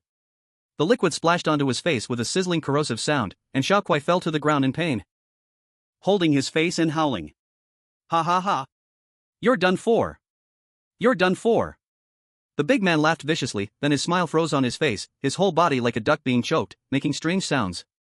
Black tentacles suddenly emerged from nowhere, drilling into his mouth and ears. The big man struggled, but the tentacles kept coming, bursting his head. Xiao Kuai was stunned by the scene before him. He suddenly turned around and saw that the little guy who was originally lying on the ground had stood up. Black mist surged around him, his skin cracked, and countless black tentacles rushed out. Blood flowed from his eyes as he approached the big man, devouring the man's flesh while maliciously muttering, You dare to bully me? You even dare to splash me? I will kill you, kill you. Oh no. Xiao Kuai is out of control, Xiao Touming is in danger. Run. If this goes on, Xiao Kuai will finish that guy and come to kill you. Ah. So scary. What should I do if I can't bear to watch? No matter how much the people in the live stream shouted, the people in the dungeon couldn't hear them. Sure enough, when that big man was eaten clean, Xiao Kuai turned his head and stared at Xiao Touming with a malicious gaze. As everyone was terrified, fearing that Xiao Kuai would suddenly devour Xiao Touming suddenly threw something. Xiao Kuai screamed like he had seen a southern cockroach, and his previously uncontrolled form quickly returned to normal. It wasn't long before he regained his senses. Once he regained his senses, he suddenly hugged Xiao Touming tightly, trembling. That was a ghost just now. A real ghost. I saw a ghost for half the day. Ah. You're bothering me, get off me, Xiao Touming said disdainfully, pulling Xiao Kuai off him. Xiao Kuai came down from Xiao Touming with tears in his eyes, feeling quite wronged. After Xiao Touming retracted the bubbles, he asked, What just happened? Why did he suddenly come after you? Who knows? I was just enjoying a drink during my break, and that guy suddenly charged at me and knocked me over. My drink accidentally spilled on him, and I clearly promised to compensate him, but he wouldn't let it go. But thankfully I had you, thanks for today, brother. Xiao Kuai smiled and leaned over but was pushed away by Xiao Touming in disdain. After being pushed away, Xiao Touming suddenly heard the system notification sound. Xiao Kuai affection +20, bond value +20. Speaking of which, how did you feel about your first day of work today? Were those customers difficult to serve? Before Xiao Touming could respond, Xiao Kuai suddenly thought of something and asked. It was, okay. You don't have to force yourself. I was really tormented by those customers when I first worked here, Xiao Kuai sighed, but even though our company values customer reviews highly, you don't have to grovel for good reviews. Never lose yourself. As he said this, Xiao Kuai original playful face became much more serious. However, the next second he went back to his playful self, but if possible, let's try not to get bad reviews, after all, the punishments in our company are very strict.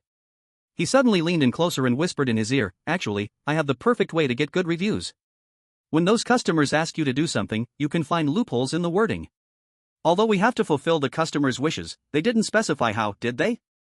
Xiao Touming widened his eyes slightly. Was he giving himself hints? So this is how affection worked, then what was bond value? Before he could think too much, Xiao Kuai had already stood up. At this moment, Xiao Touming keenly noticed a corner of a piece of paper sticking out from Xiao Kuiming's chest, which had already been corroded with a hole. After the lunch break, Xiao Touming resumed his busy work. He was lucky, there were very few difficult customers in the afternoon. Most people were generally friendly, even when faced with difficult customers. Xiao Touming found some loopholes and easily received good reviews. Compared to Xiao Touming's luck, others were not so fortunate. Xiao Kuai's attitude towards them was cold, and of course, he wouldn't discuss work matters with them. So, during work, they could only unconditionally meet the customer's demands. Some customers, seeing this, grew even more demanding, leaving everyone exhausted both physically and mentally. Until the sun went down, a day's work finally ended. Xiao Touming dragged his tired body to a fast food restaurant, ready for a hearty meal. However, when he looked at today's dishes, he suddenly found that there were actually some seafood added. At the sight of the seafood, a surge of hunger rushed up in Xiao Touming's throat.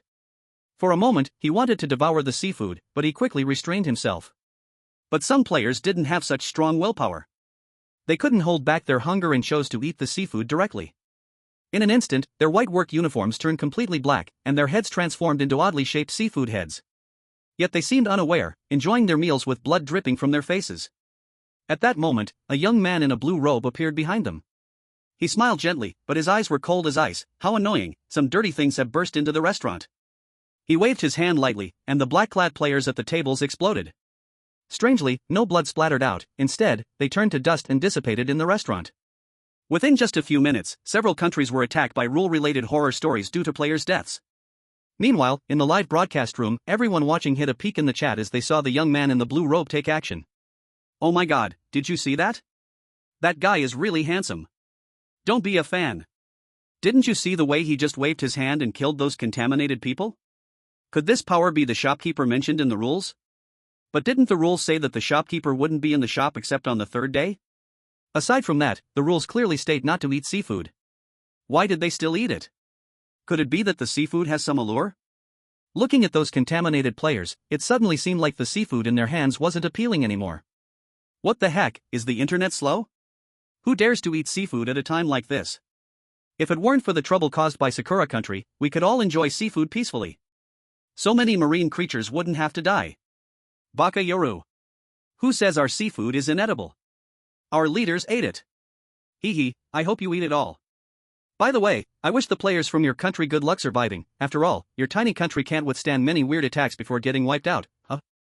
In the horror story dungeon, Xiao Touming didn't look at the seafood. He randomly ordered some other dishes and was about to check out when Xiao Kuai's voice suddenly rang out from behind him. Bro. You came at the right time. Help me out, I forgot to bring my work ID. Xiao Touming turned his head, only to see Xiao Kuai appearing behind him at some point, looking at him with hands clasped together, pleadingly. Xiao Touming was somewhat puzzled as to why he was seeking him out. After all, he was currently wearing a transparent halo, which meant ordinary people and unusual beings shouldn't easily notice him unless. He paused for a moment but still said, "What do you need help with? Could you lend me your work ID for a moment?" "I promise I'll return it after I finish eating," Xiao Kuai said, reaching out with a grin. At the same time, among the other players, the normally aloof Xiao Kuai was suddenly extra enthusiastic. Faced with his request, some players recalled how they had failed to create good relations with Xiao Kuai before, which led to missing important information. To please Xiao Kuai, they handed over their work IDs. After getting the work IDs, the smile on Xiao Kuai's face grew wider. "You are really a good person." He smiled as he held his work badge, then suddenly tore it to shreds. What happened? Isn't Xiao Kuai a good person? Why did he tear up the work badge? Wait. Without a work badge, shouldn't we rush to get it replaced? Yes, some players have already thought of that and have run out. Their work clothes are almost completely turning black. There is no time left. Players who handed in their work badges either angrily scolded Xiao Kuai and got kicked out by the manager, or they rushed to the office because their badges were damaged, but by the time they got there, they were already completely contaminated. Of course, not everyone handed their work badge to Xiao Kuai. Joe from Beautiful Country didn't trust Xiao Kuai deep down, even though he seemed to control a lot of information. He forced a smile and said, "Sorry, you know work badges can't be casually lent out, remember to bring yours next time." After saying that, he ignored Xiao Kuai and turned to leave. What he didn't see was that Xiao Kuai's eyes turned cold in an instant. At the same time, Xiao Touming was facing the same problem. He silently stared at Xiao Kuai and suddenly noticed that almost half of his white work clothes had turned black. He suddenly said, "I'll treat you this time, let this meal be on my account." After saying that, he took his own work badge to get food for him. Xiao Kuai didn't say anything, but a trace of resentment and unwillingness flashed in his murky eyes. The two of them casually found a spot to sit down. Xiao Kuai ordered sashimi and ate it quickly. The bloody red meat hanging at the corners of his mouth gave an eerie beauty. As he ate, the redness in his eyes gradually faded. Thank you, buddy. Xiao Kuai wiped his lips and said softly, but you have to remember, sometimes you shouldn't be so kind. You have to remember, work badges should never be lent to anyone, including me. After all, in this company, losing a work badge isn't so easy to fix even if you can replace it. You should know that to get a replacement, you need to destroy someone else's work badge. You mean? In this company where work badges are like life, destroying someone's work badge is just like killing someone yourself. Xiao Kuai sneered, it's truly a world of survival of the fittest, isn't it? Why are you telling me all this?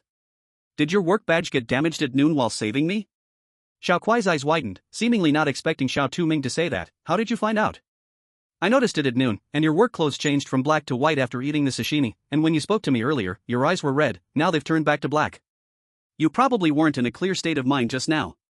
I think, after losing the work badge, a person becomes gradually contaminated, and you can't always ensure you are awake, which is why you ate sashimi. I'm a bit curious, does sashimi have a purifying effect for you? Xiao Kuai. Xiao Kuai's favorability plus 50, bond value plus 50. Xiao Kuai fell silent for a moment, then suddenly laughed out loud, tears coming out from his laughter. You're really interesting, it's no wonder I chose you. Xiao Kuai wiped away his tears and said, but you got one thing wrong, the seafood in this fast food place has no purifying effect at all. On the contrary, this stuff is quite toxic, and as for why I eat it, have you heard of using poison to fight poison? Using poison to fight poison. I never expected combating pollution with pollution feels strangely similar to bubbles devouring the bazaar. In any case, be careful, those people will do anything to survive. Xiao Kuai wiped his mouth, stood up, and just when he was about to leave, he suddenly remembered something and turned around. By the way, don't sleep too deeply at night, there might be something urgent. After finishing, he turned and left. After dealing with his food, Xiao Touming also returned to the company. After sending his work clothes for cleaning, Xiao Touming returned to the dormitory. Xiao Kuai was already lying on the bed, asleep. Xiao Touming did not disturb him. He lay on the bed, recalling everything that had happened today. In just one day, 3 rules had appeared. This was only the first day, and there was a good chance new rules would arise in the days to come. Moreover, as the days went by, the strangeness would grow stronger, and he had to find a way to discover the key to breaking through the copy within a limited time. Holding on to this thought, Xiao Touming finally could not resist the drowsiness and fell into a deep sleep. Chapter 9, Late Night Urgent Package. Late at night, a sudden urgent ringtone woke Xiao Touming. Because of Xiao Kuai's words, he had not dared to sleep too deeply. He sat up quickly, grabbing his phone. At that moment, on the phone screen, a red-marked urgent package was flashing, with the message below asking, "Do you wish to accept?" Without hesitation, Xiao Touming clicked to accept. Meanwhile, only a few other players were awakened. Most of the players were sleeping deeply due to the exhaustion from the day and lacking Xiao Kuai's reminder. Even those who did wake up, like Anger from Salad Country, groggily opened their eyes and saw the urgent message on the phone. Who is it? Sending urgent packages in the middle of the night, can't anyone sleep? Anger muttered. Today's work had been too tiring. To get good reviews, Anger was exhausted. He yawned and returned to the warm bed, falling back into a deep sleep. What he did not notice was that, beside him, Xiao Kuai had opened his eyes at some point. His black eyes turned red, staring at him with malice, a cold smile creeping across his mouth. Some players, like Josta from Beautiful Country, were also very tired, but he recalled the rule that mentioned a package must be delivered. Could it be that even urgent packages had to be delivered? He hesitated for a moment but still chose accept. At the same time, Xiao Touming had already arrived at the laundry room to retrieve his work clothes. He came to the delivery truck and noticed there was an extra package inside the truck he had not seen before. A strange fragrance wafted from the package. Upon smelling it, Xiao Touming felt a strong urge to open the package. Just as he was about to uncontrollably open it, a scorching heat surged from the talisman in his pocket. Xiao Touming suddenly came to his senses. This package was strange. Xiao Touming took a few steps back, not daring to look any longer. He took out the talisman, the red talisman still holding a faint warmth. Was it the talisman that protected him just now when he was confused? Xiao Touming pondered for a moment, placing the talisman in the pocket over his heart. He looked down at the delivery address on the package. Surprisingly, it was the Huami community he had visited during the day. Xiao Touming rode the delivery truck to the outside of the Huami community. It was now 11 p.m., and the community was completely shrouded in darkness. The gate was sealed, and only a few streetlights emitted a faint glow. Holding the package, Xiao Touming struggled to climb over the wall to enter the community.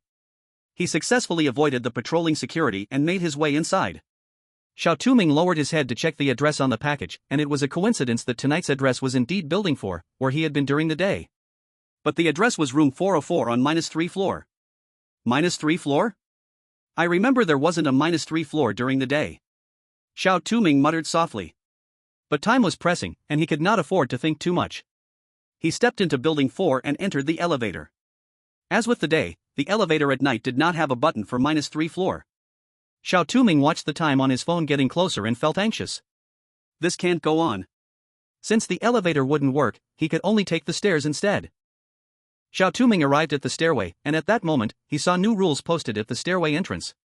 To ensure your safety while using the stairs, please follow these rules. Rule 1, please keep the stairway clean, do not litter. This stairway will be cleaned every day by staff, and if you see them cleaning, please do not disturb them, just ignore them. Rule 2, please keep quiet when entering and exiting the stairway. The lights in this stairway are incandescent and touch sensitive. For safety, please use the stairs when the lights are on. If the lights are out, do not use this stairway. Rule 3, if you use this stairway at night, no matter what sounds you hear, do not look back, believe that it is just your illusion. Rule 4, there is no -3 floor in Building 4, please do not try to search for that floor, it should not exist in reality. If you accidentally enter -3, please walk back up the stairs immediately. Remember, no matter what happens in between, do not look back. No -3 floor? Neither the stairs nor the elevator has a -3 floor, but the delivery slips are real. Could it be that this floor cannot be seen by normal people? In any case, I have to try to go down. Xiao Touming took out the talisman and held it tightly, heading downward. Xiao Touming walked in the empty stairwell, the incandescent light above emitted a pale glow, and the deeper he went, the thicker the chilly aura became. The overwhelming cold tried to invade Xiao Touming's body, and he couldn't help but shiver, his body becoming sluggish from the cold, and frost began to form on his eyelashes. Just when Xiao Touming thought he would freeze to death, at a crucial moment, the talisman in his hand radiated a warm light that drove away the cold from his body. Indeed, the talisman had the power to expel strange contamination. Xiao Touming was thankful that he had held the talisman while going down the stairs. He hadn't expected it to play such an important role at this critical time. He continued to go down when suddenly, a familiar voice called out to him. It was Xiao Yaoming's voice. Brother! Brother! Brother! Xiao Ming! Xiao Touming stopped in his tracks. He wanted to turn back, but reason told him not to. The familiar calls in his ears grew louder, and he trembled all over. Although his cold face showed no expression, his eyes were full of deep longing and sadness. At that moment, a prompt from the reality analysis group suddenly rang in his ears. Do not look back, looking back will turn you into an ice sculpture. No matter what happens, the nation will be behind you, you are not alone, let go and act, we will support you. Xiao Touming blinked, his gaze softened greatly. Thank you, he said softly. Xiao Touming did not look back, he just continued down. The calls in his ears grew closer, he even felt a pair of icy hands touching the back of his neck. Xiao Touming's once youthful face turned cold. At that moment, Bubble suddenly appeared and bit down on the back of Xiao Touming's neck. Instantly, a scream rang out, and that sound stopped abruptly. Bubble, thank you. Xiao Touming said. Bubble? Quickly, Xiao Touming arrived at the underground second floor, and there were no more stairs going downward. Indeed, there are no more stairs down, but how can I enter the -3 floor? Xiao Touming thought for a moment, suddenly noticing the talisman in his hand. A bold idea rose in his mind. If a normal person who has not been contaminated cannot see the -3 floor, perhaps he would have to put away the talisman and endure some contamination to see it. This idea was very risky because if anything went wrong, he would die without a grave. But now, time was running out, and he took a deep breath, putting the talisman away. In the moment the talisman was put away, Xiao Touming felt the cold around him intensify even more. Frost even appeared on the walls, and Xiao Touming even felt difficulty in breathing. The white work uniform on him began to turn black, but just as Xiao Touming thought, after he put away the amulet, the staircase to the -3 floor also appeared. It's here! Xiao Touming felt a surge of joy in his heart and boldly walked down. Upon entering the -3 floor, a strong smell of blood assaulted him, and the overhead light flickered. Using the light, Xiao Touming examined the arrangement of this floor. Unlike the other floors, the doors on this floor were all white, and the pitch-black walls were engraved with strange patterns. As soon as Xiao Touming saw those patterns, his mind buzzed, and his consciousness began to get chaotic. He hurriedly withdrew his gaze and focused on searching for the room number. Soon, he found room 404. Xiao Touming knocked on the door, which opened quickly, revealing a small boy. The boy looked only 5 or 6 years old, with a sweet appearance, but he wore an eye patch over his left eye. The boy opened the door, looked around, and murmured strangely, "That's weird. I clearly heard someone knocking just now." "Hello, your package." "Wow. Big brother, when did you appear? You scared me to death." The boy finally noticed Xiao Touming and was startled, showing some displeasure. Fear value +5. Sorry, but I've been standing here the whole time, Xiao Touming said, handing him the package. Your package. Remember to give a 5-star review, thanks. Wow. It's the delicious food I ordered. The boy's unhappy expression instantly disappeared. He cheered and took the package. Then he grabbed Xiao Touming's hand, looked up, and sweetly said, "Thank you, big brother. But can you play with me for a while? My mom and dad are out, and I'm the only one at home. If you play with me for just a bit, I will definitely give you a 5-star review." Other players had different reactions to the boy's request. Kayasuda from the beautiful country instinctively refused. He didn't have time to play with a little kid, and besides, the rules said not to enter the customer's home. Although he might get a bad review, he still had 3 chances to try again, and this place was too strange for him to stay longer. So he politely declined, saying, "Sorry, brother has some things to do and can't play with you." Hearing Kayasuda refuse, the boy pouted and suddenly started crying loudly. The cries hit Kayasuda like shockwaves, making his head ache, and at the same time, he felt the doors around him begin to tremble violently as if something were about to burst out. Oh God! Damn it! Kayasuda swore and unhesitatingly abandoned the boy, crazily running upstairs. Before he could reach the stairwell, countless red tentacles burst through the door. They wildly reached for the fleeing Kayasuda. Cursing again, Kayasuda desperately ran toward the stairs. Out of nowhere, a tentacle grabbed Kayasuda, who fell to the ground unprepared, and the tentacles pounced on him all at once. At that moment, Kayasuda's talent kicked in, and in the blink of an eye, the fallen Kayasuda transformed into a doll, while the original Kayasuda retreated up the stairs. The tentacles did not follow him up, and Kayasuda successfully exited the residential building. He held the puppet doll in his hands. It was already tattered and torn, likely to be completely destroyed if he faced it again. No matter what, it's good to be alive. The urgent night deliveries really are terrifying, Kayasuda thought, still feeling a lingering fear. Chapter 10, Riding a Big Horse Will Turn into a Big Horse?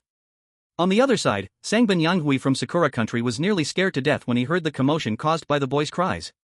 Just as he was about to go downstairs, he couldn't help but look back, only to see a monster lunging towards him. Fortunately, his talent, the white shield, blocked the attack for him, and he took this opportunity to run down below. But at the same time, he had exhausted his talent, and now he did not have the courage to escape, so he hurriedly agreed to the little boy's request. When the little boy heard that the other party agreed to his request, he stopped crying and smiled. He pulled Sangbin Sahui into the house and then said, "Big brother, let's play horse riding." Okay. Sangbin Sahui didn't think much and agreed immediately. The little boy smiled even happier, but this smile looked twisted and strange. He pointed at Sangbin Sahui and shouted, "Then Big brother can be the horse." Sangbin Sahui lay down, and the little boy happily cheered, riding on Sangbin Sahui's back, holding a jump rope as a whip, and while hitting him he shouted, I have a big horse. Giddy up. Big horse, run." To please the little boy, Sangbin Sahui pretended to be a horse and ran a few circles in the living room, but as he turned, he felt his whole body heat up. He wanted to stop, but the little boy wouldn't let him, constantly whipping Sangbin Sahui. The rope hitting him was extremely painful. Enough. Stop it. He wanted to scold, but he found that the sound he made was just huff huff. What on earth is going on?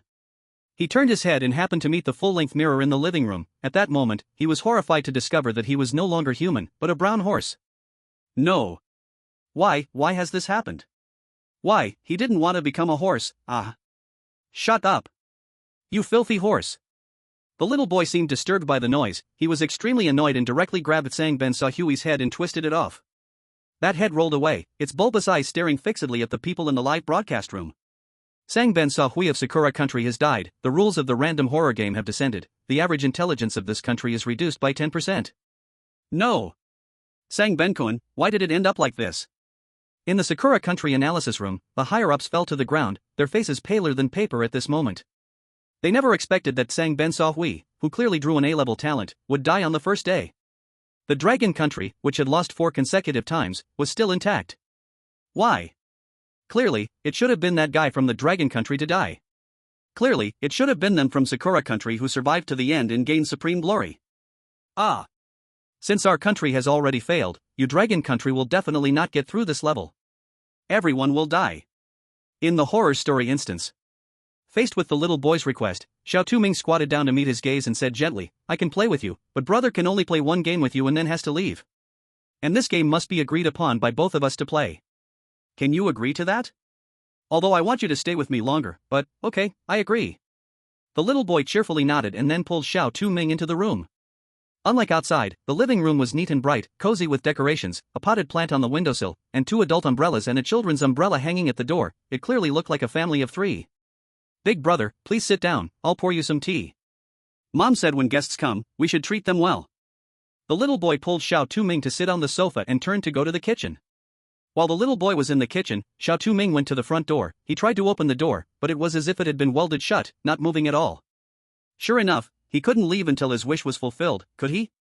Actually, when he first heard the little boy's request, Xiao Touming's first thought was to refuse, but at that moment, a thought suddenly surfaced in his mind: why would there be urgent night missions in the instance?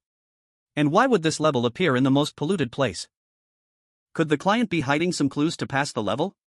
He wanted to take a gamble. So he agreed to the other side. Sure enough, it was different from the daytime. At night, he could enter the client's home without breaking any rules. Looks like there really was something strange going on here.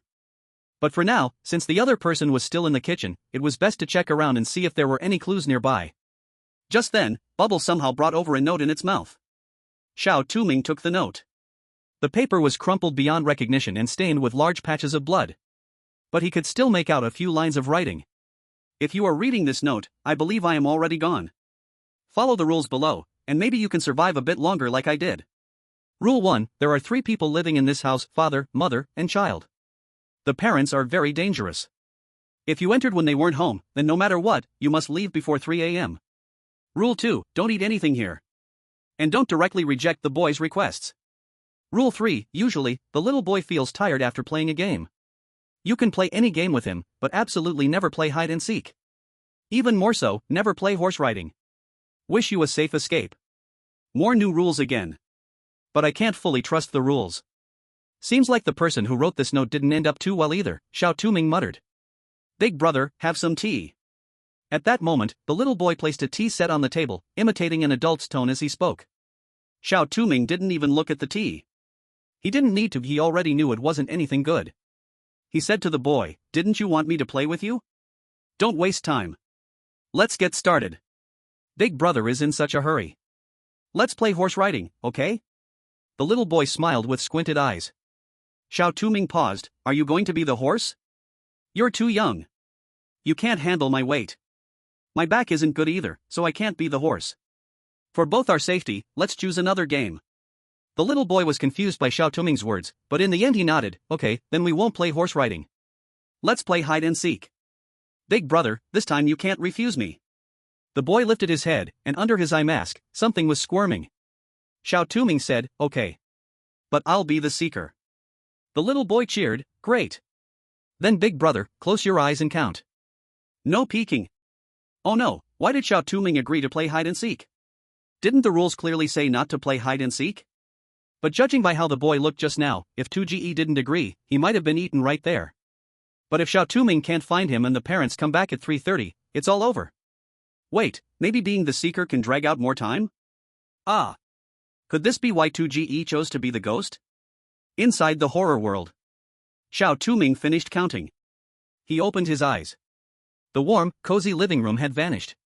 The entire room was now covered in rotting flesh and spider webs. The flesh was still squirming. Eyes popped out of the meat, rolling around, occasionally fixing their malicious gaze on Xiao Touming. Xiao Touming looked down. Beneath his feet was no longer a wooden floor but a pool of blood. His feet sank into thick red liquid, and when he lifted them, strands of sticky blood followed. An illusion? Xiao Touming blinked. He turned to look at Bubble. In a voice only the 2 of them could hear, he said, "Bubble, I'm giving you a very important task. Find that little boy, but don't eat him, understand?" Bubble, 0. Bubble dashed off quickly. It ran around the room once, and finally stopped in front of a clock made of flesh and blood. "Is it here?" Xiao Touming stood before the clock, sighing. "Why did you run to such a high place? It's so dangerous." He reached out his hand, and as soon as he touched the bloody clock, it sank in. After a moment of feeling around, Xiao Touming grabbed a hard bone and pulled it out, saying, "Found you." The little boy's half body that was grabbed had already turned into white bones, while the other half was made up of red tentacles. The eye mask on his face had also slipped down, revealing countless wriggling tentacles underneath. Each eye was scattered across half of his body. And despite his terrifying appearance, a pair of fluffy rabbit ears stood upright on his head. And this is the little boy's true form. Big brother found me. the little boy said with a big smile, his eyes on the half of his body spinning excitedly. It's too dangerous up there. Even if you want to hide, you shouldn't hide so high. What if you fall? Xiao Touming said with a hint of reproach, extending his hand to carry him down and place him on the ground. Aren't you scared, big brother? The little boy fixed his terrifying tentacle eyes on Xiao Touming, his tone a bit strange. Other people see me and call me a monster, and then they scream and run away. No one wants to play with me. Scary? It's not that bad. In fact, what's truly scary is not your outside appearance but the fear inside, right? Plus, your ears are very cute. Xiao Touming squatted down and pinched the rabbit ears on his head. Xiao tilted his head, staring directly at Xiao Touming, and after a moment, he suddenly laughed. Big brother is really a strange person, but I like you a lot. After saying that, Xiao turned and went back to the bedroom. Soon he returned holding a rabbit toy, handing it to Xiao Touming. Xiao really likes Big Brother, so Xiao wants to give his favorite toy to Big Brother. Thank you, Xiao. But is this okay? Isn't this your favorite toy? Xiao Touming accepted the rabbit toy. The rabbit toy had a very cute appearance and red eyes, but for some reason, Xiao Touming felt a terrifying aura emanating from it. It's okay, because I really like Big Brother, so I want to give my favorite toy to Big Brother. Plus, Big Brother definitely needs its help more than I do. It will help you when you are in danger. Seeing this, Xiao Touming didn't decline. He took the rabbit toy, and at the same time, a system sound popped up. Xiao's favorability plus 30, bond value plus 20. Xiao's rabbit toy plus 1.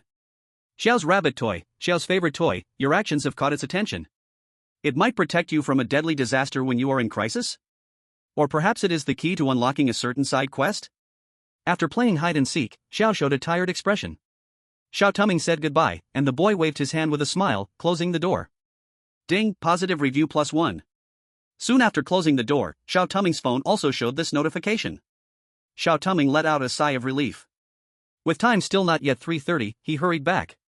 The journey went very smoothly. He wasn't sure if it was due to Xiao's robots, but the biting cold and dizziness from earlier had disappeared.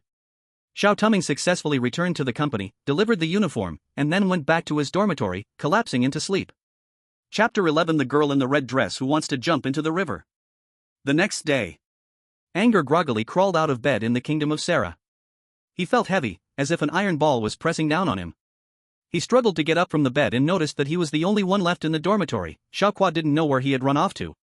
He picked up his phone to check the time and was surprised to find he was almost late. Damn it! Why didn't anyone wake him up? Anger didn't have time to eat. He hurried to the laundry room to grab his work uniform. For some reason, he felt like his work uniform was not as white as yesterday. At the hem of the clothing, there were also large black stains. Did the laundry room not wash it properly? Angie mumbled. Without thinking too much, he put on the clothes and ran out. Not just Angie, all the players who did not go out for deliveries last night saw large black stains on their work uniforms, but they were so rushed for work time that they couldn't think too much about it, not even having time to eat before heading to work. When Angie gathered all the packages, he counted and realized that today's delivery count was more than yesterday's. He quickly rode his delivery bike towards the delivery address. As he passed by a big bridge, he suddenly noticed a girl in a red dress standing by the side of the bridge. The girl had pale skin with many bruises and wounds, and tears of blood flowed from her eyes as she looked down at the river below, her expression filled with sadness and despair. Not far from the girl, a large crowd gathered, eagerly watching. Some of them yelled, "Jump!" Why just stand there? Jump! Yeah. What are you standing there for? If you have the guts, just jump. Ha, I think she's just pretending. Oh, look at this obedient little girl, choosing to fake suicide for attention instead of learning something good? Even if she really wants to kill herself, then just do it quickly. It really wastes police resources. Hearing these malicious comments, the sadness in the girl's eyes gradually turned to numbness. The people laughed viciously, as if they were not watching a person on the brink of death, but rather enjoying a comedy. Angie glanced at the girl, and she happened to look back at him. He could see a flicker of struggle in her eyes, but soon it was replaced by numbness and determination. She took a step forward, looking ready to fall into the river. In fact, he was the closest to the girl at that moment, and no one had noticed him. If he had acted then, he could have saved her for sure. But Angie looked at the time. It was almost over, so he averted his gaze and continued riding his delivery bike forward, not looking at the girl again. Just after he left, the next second, with a splash, people screamed, she jumped. Meanwhile, other players also encountered the girl in the red dress wanting to jump into the river, but everyone coincidentally chose to ignore it. Although Chelsea thought about Rule 8, as a delivery person, kindness and a warm heart will bring you good fortune, even if it might not show at first. He believed this rule was a fake one because, in the world of supernatural tales, kindness and sympathy were the most useless things. He wanted to survive by any means necessary. Xiao Touming was awakened by a poke. As soon as he woke up, he smelled a pleasant aroma. He turned his head and met the enlarged handsome face of Xiao Kuai. What are you doing? Wow, such a cold response, I thought I would scare you. Xiao Kuai sighed in disappointment when he didn't see the expression he expected from Xiao Touming and handed a lunchbox to him. As payment for the last time you brought me food, I specially brought you this meal. Hey, isn't it touching? Ah, if you want to thank me, hugging my leg and calling me dad is also acceptable. Xiao Touming. Xiao Touming remained silent, just quietly opening the lunchbox, which contained a very normal breakfast. He let Bubble smell it, but the latter turned away, looking uninterested. It seemed the food was very normal. With no worries, Xiao Touming softly thanked him, thank you.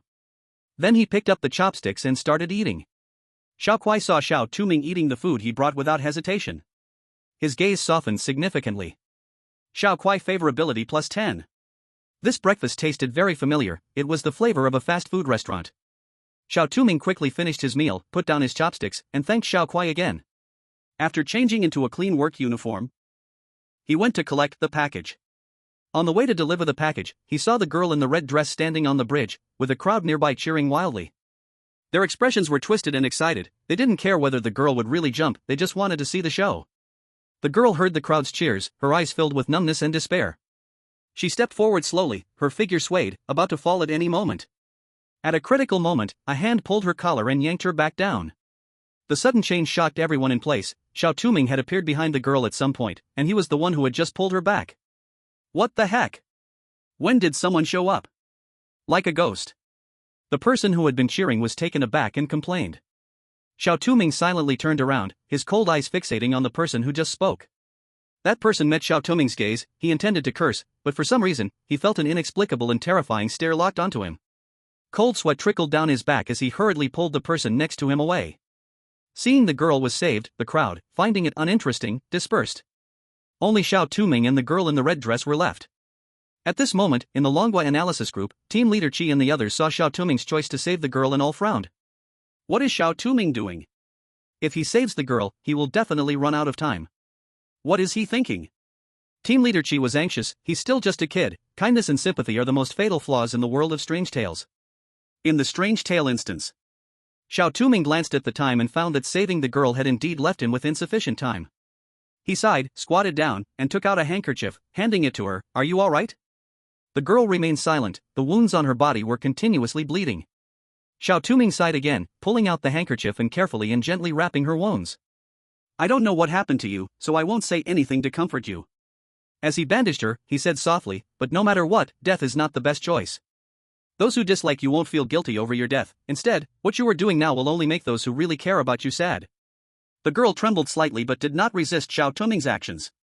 She stared blankly at the bandaged wounds on her hand, and suddenly tears fell. Sorry, did I say something heavy? Xiao Touming furrowed his brow in distress, he was never good at comforting others. Perhaps it was because he was often ignored by others that he had gotten used to being alone and didn't know how to comfort in this situation. No, it's just that, besides my mom, it's been a long time since anyone has been this gentle with me, thank you. The girl's voice was soft, still carrying a cry. If you don't mind, you can tell me about it. Although I might not be able to solve your problems, perhaps talking about it will make you feel a bit better. Ah, it might not be a good time now, as I have to go to work. You can wait until noon to talk to me. I'll be at the nearby Anshin fast food restaurant, if you wish. Xiao Touming said. The girl in the red dress remained silent for a moment before nodding. She suddenly asked, May I ask your name? Xiao Touming. And you? Me? My name is Anya. Anya seemed surprised that he would ask for her name and answered with some astonishment. Anya? That's a beautiful name. The person who named you must love you very much. Anya's eyes widened, she froze in place, as if she thought of something, and said, Yes, my mom loves me very much. Why did I forget? My mom is still waiting for me to come home. Thank you, and if it's okay, please accept this. As she spoke, she placed a red hair tie into Xiao Touming's hand. He turned and ran. Xiao Touming lowered his head, and there was a beautiful red hair tie, with 2 cherry charms hanging from it. At that moment, the system's voice rang out again. You and Anya's bond value plus 70, Anya's favorability plus 60. You received Anya's red hair tie. Anya's red hair tie, a girl's hair tie, filled with the girl's sadness and despair, can inflict some damage on the strange, uses, 3 times. Here it comes again. What exactly is this bond value? Xiao Touming furrowed his brow. He really couldn't understand what this bond value was useful for. However, thanks to saving Anya, he collected nearly 20 scare points this time, which was a pleasant surprise. As expected, this delivery was marked late and received a bad review. Xiao Touming was not surprised at all. In fact, the reason he saved the girl in the red dress was not only because of his sympathy, but also because of Rule 8. Rule 8, as a courier, kindness and a warm heart will bring you good luck, even if it may not show at first. Can kindness really change things? He wasn't sure, but since he had 3 chances to try, it wouldn't hurt to give it a go. After all, if he could, he didn't want to let his humanity be completely extinguished by this mission. Xiao Touming continued to deliver the packages, and the remaining deliveries were completed smoothly. He arrived at the fast food restaurant, which was still bustling as usual. Xiao Touming noticed that today's meals were more plentiful than yesterday's seafood. He casually ordered some dishes, and as he was about to leave, he received a message from Xiao Kuai asking him to bring some food. He conveniently brought him some as well. Upon receiving the food, Xiao Kuai expressed great gratitude, and at the same time, the system prompted again that Xiao Kuai's favorability plus 10. Xiao Kuai devoured the food, and at that moment, Xiao Touming noticed that his uniform was already half-stained black. Hadn't he sorted out his work ID yet? Or was it that even if he did, it couldn't solve the pollution problem? Chapter 12, A Difficult Ant? The Rules of the Graveyard. Chapter 9. Afternoon. Land of Salad. By the afternoon delivery time, Angel clearly felt that the customer's attitude had worsened a lot. A big ant shouted at him when she received the package, "What's going on? Your delivery is too slow. Isn't it supposed to arrive by 5? It's already 5:10, and you still delivered it. You must compensate me. Otherwise, you won't be able to leave today." How could he possibly be late? Angel lowered his head and looked at his phone. It showed 4:55. He was not late at all. Just as he wanted to retort, he suddenly remembered Rule 1, as a courier, the customer is God, and please remember to meet all customer needs at all times and obtain a 5-star review from the customer, as this is crucial for the company's annual evaluation. But Rule 5 mentioned that due to special reasons, the time from the company's designated delivery software should be taken as the reference. If the customer gives a bad review for exceeding the software time, please ignore it. Rule 5 stated that if the other party argues about exceeding the time and it's not the software time, then ignore it. But Rule 1 required him to obtain a good review to please the customer. What if Rule 5 was wrong, and he refused the customer's request, and they gave him a bad review? He already had 2 negative reviews, and another one. In the end, he still lowered his head. "I'm sorry, I will compensate you, please don't give me a bad review." The ant smiled triumphantly, her rosy lips stretched widely. "Hee, I don't want anything else, just twist your arm off and give it to me." "What?" Angel was taken aback, and he turned and ran, but the ant yanked his arm down. "Aha!" Angel's face twisted to the limit, he screamed in agony, blood gushing out. The blood splattered on the ant's face, and her expression became even more excited. The fat on her body wriggled wildly, and she raised her hand again to twist down Aang's other arm. Ah! Aang screamed in agony, he turned around and, gritting his teeth against the pain, ran outside, blood gushing continuously, leaving a long trail of blood on the ground, until he finally collapsed. At that moment, a golden light suddenly erupted from his body, and Aang's wounds disappeared in an instant. At the same time, his arm grew back at a speed visible to the naked eye. Oh my god, his arm. Could it be Aang's talent, his S-level recovery talent? The high-ranking officials of the small country of Sulla, who were originally despairing, suddenly cheered. They never expected that a small country like theirs could actually draw an S-level talent. Report. The Iron Tower country and other nations have sent friendly diplomatic requests. An officer reported. Good. No wonder our Aang is making us proud. It seems he can successfully clear this dungeon. Ha. Maybe one day our Sulla can also join the ranks of great powers. The high-ranking leaders laughed until they couldn't close their mouths. At that moment, Aang struggled to sit up, looking warily at his newly grown arm. If it weren't for his lucky draw of S-level talent, Rebirth, he might have truly died from excessive blood loss. Rebirth, this talent can recover from any injury as long as it's not instant death, but it can only activate once per dungeon. Without the protection of his talent, Aang suddenly felt very hopeless. This dungeon was too dangerous, how could he possibly clear it? In beautiful country. Facing the old lady's difficulties, Xiao Sida chose to ignore her without hesitation. He wouldn't do anything that broke the rules, and even if he got a bad rating, he still had a chance for error, not to mention he had a substitute doll. Seeing Xiao Sida turn and leave, the old lady was furious, but it seemed she couldn't go out due to some rules and could only watch helplessly as Xiao Sida disappeared from her sight. Xiao Touming waited for a while, and when he didn't receive a bad rating prompt, he let out a long sigh, finally feeling relieved. It seems that as long as the customer is not judged based on delivery time, even a bad rating doesn't matter. You scared me to death, you know? The old lady yelled angrily, her spit splattering on Xiao Touming, who stepped back expressionlessly. The sound of horror alerts rang in his ears. Compensation. You must compensate. Otherwise, you can't leave. The old lady pointed her sharp nails at Xiao Touming's nose.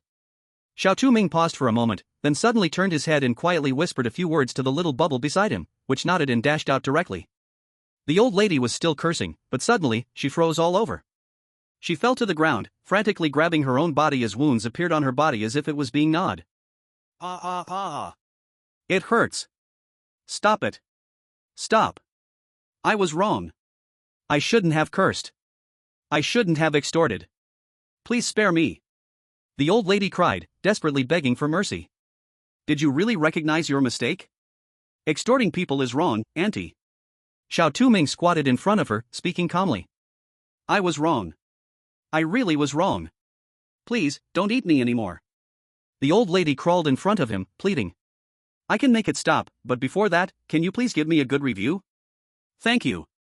Xiao Touming tried to show a friendly smile, though to outsiders, it looked no different from not smiling at all. In Long Country's live broadcast room. What did our two brother do? How did that old lady just fall down?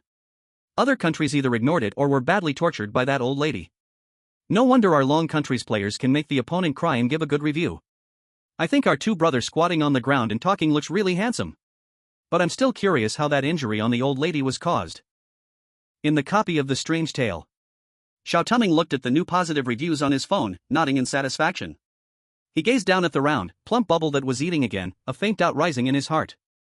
Speaking of it, although Bubble looked like a ghost, it also ate and slept like a person, and recently, it had been digesting faster and faster. Each time it could continuously devour 3 strange things, and after eating the strange things, it could digest them completely in just 4 hours.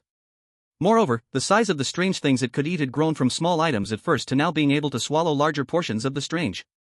Could it be that Bubble evolves by eating strange things like in the game?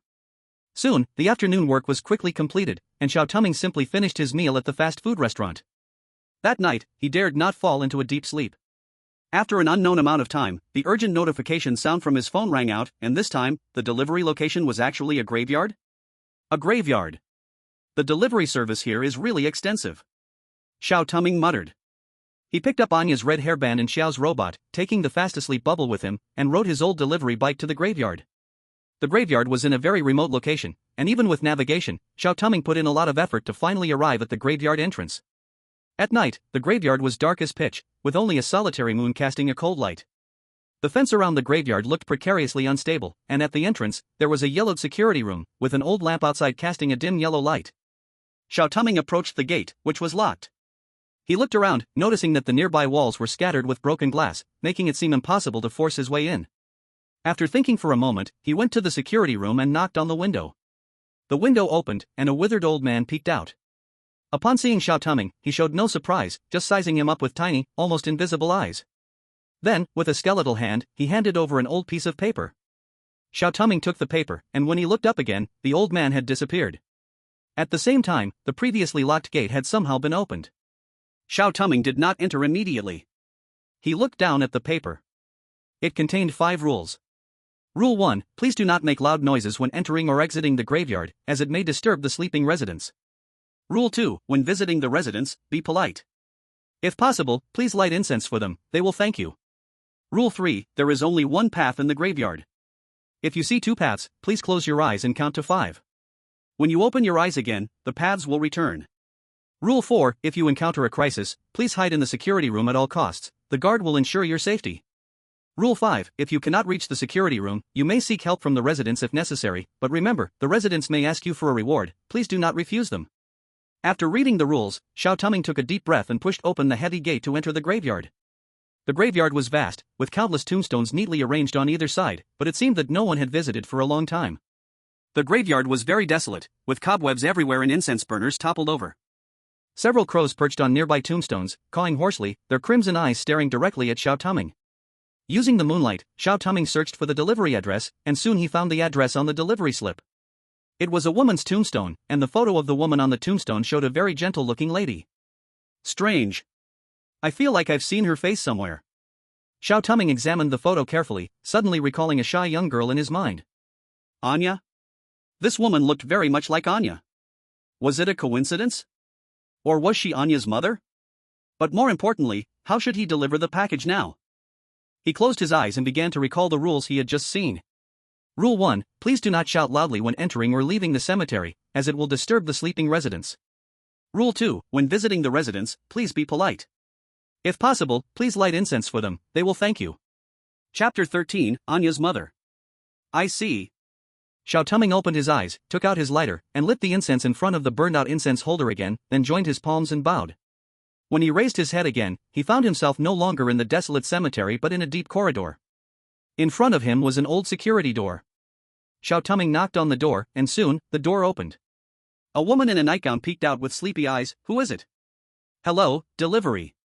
Xiao Touming said as he handed over the package in his hand. Oh, it's a delivery. A little child is delivering too. The woman smiled gently, took the package, and said, "This is hard work, thank you. I will give you a good review later." Xiao Touming was taken aback, he seemed not to expect the other person to be so friendly. He turned his head away, his tone remained normal, "Thank you." After saying this, he turned to leave, but suddenly his hand was grabbed by the woman. She leaned closer and sniffed. Have you seen my daughter? Your daughter? Anya, her name is Anya. I am her mother. You have seen her, right? Is she okay? The woman held onto Xiao Touming's shoulders, shaking him wildly, her eyes gradually becoming bloodshot. Please calm down. Xiao Touming tried to soothe her, but it was futile. He took out Anya's red hairband, and the moment the hairband was revealed, the woman suddenly quieted down. She stared dumbfounded at the red hairband, tears beginning to well up in her eyes. It's Xiaoya's hairband, it's Xiaoya's. The woman took the hairband tightly, bowing her head and sobbing. Xiao Touming looked at the crying woman. He wanted to say something, but didn't know what to say, so he could only silently watch her. Soon, the woman stopped sobbing. The redness in her eyes had returned to normal. She returned the red hairband to Xiao Touming, her tone still gentle but laced with fatigue and gratitude. "Thank you, my name is Lies, Anya's mother." Why are you thanking me? I didn't do anything. Xiao Touming asked in confusion. No, you must have saved my daughter to have that hairband. My daughter Anya has not had a good life because of that bastard man. That scoundrel. She was bullied at school, and she developed depression. Every day I would see her wounds, but I couldn't give her a good life. I might be the most useless mother in this world, even in death I could only watch my daughter repeat the tragedy again and again. Fortunately, there are kind people like you, we are truly lucky. If good people like you can, please leave this city as soon as possible. Although you are a delivery worker and have a lower chance of getting polluted, you are still human, and it is better not to come into contact with anything related to it. And I can feel that as time passes, it is growing stronger. In less than 7 days, this city will become its playground. Thank you for your suggestion. I want to leave here too, but I don't know how. I'm sorry, I don't have much of a way. But perhaps you could seek help from the fast food restaurant manager. However, his temper is quite strange, and you'd better not agree to his deal, or you may lose your most important thing. Thank you for your advice. This red hairband belongs to your daughter, I'll return it to you. Xiao Touming offered the red hairband in his hand. No need. Lies shook her head and bowed to Xiao Touming. This red hairband is for you, it was given to you by my daughter. Thank you so much for saving both my mother and me, we will repay you. As soon as the words fell, the surrounding space twisted again, and when Xiao Touming regained his senses, he found himself back in the cemetery. The cemetery was silent. If it weren't for the phone showing that the package had been delivered, Xiao Touming would have thought he was hallucinating. System detected that the player has gained the approval of Lies and Anya. Lies and Anya's affection plus 50.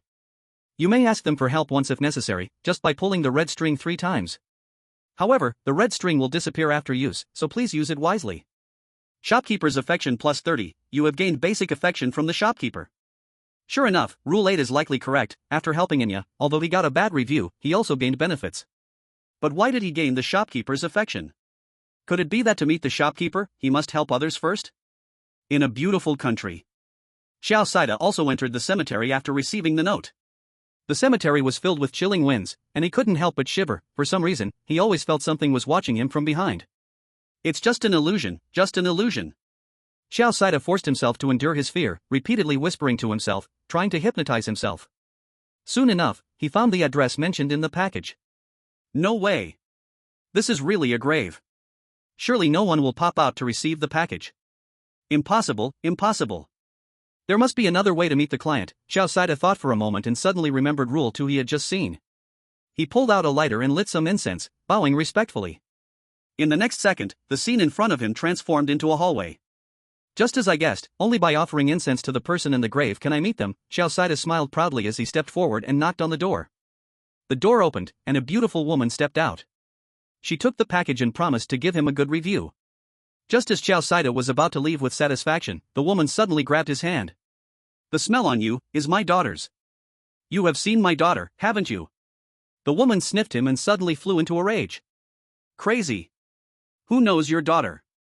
Xiao Saida yelled, trying to pull his hand away, but the woman's grip was incredibly strong, he could not break free. Why?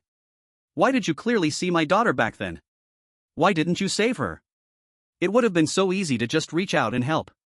Why didn't you help her? Why? The woman screamed frantically, her body began to decay, and her face was marred with various wounds. Her eyes were replaced with red, and she grew long, sharp nails that pierced into Xiao Saida's skin.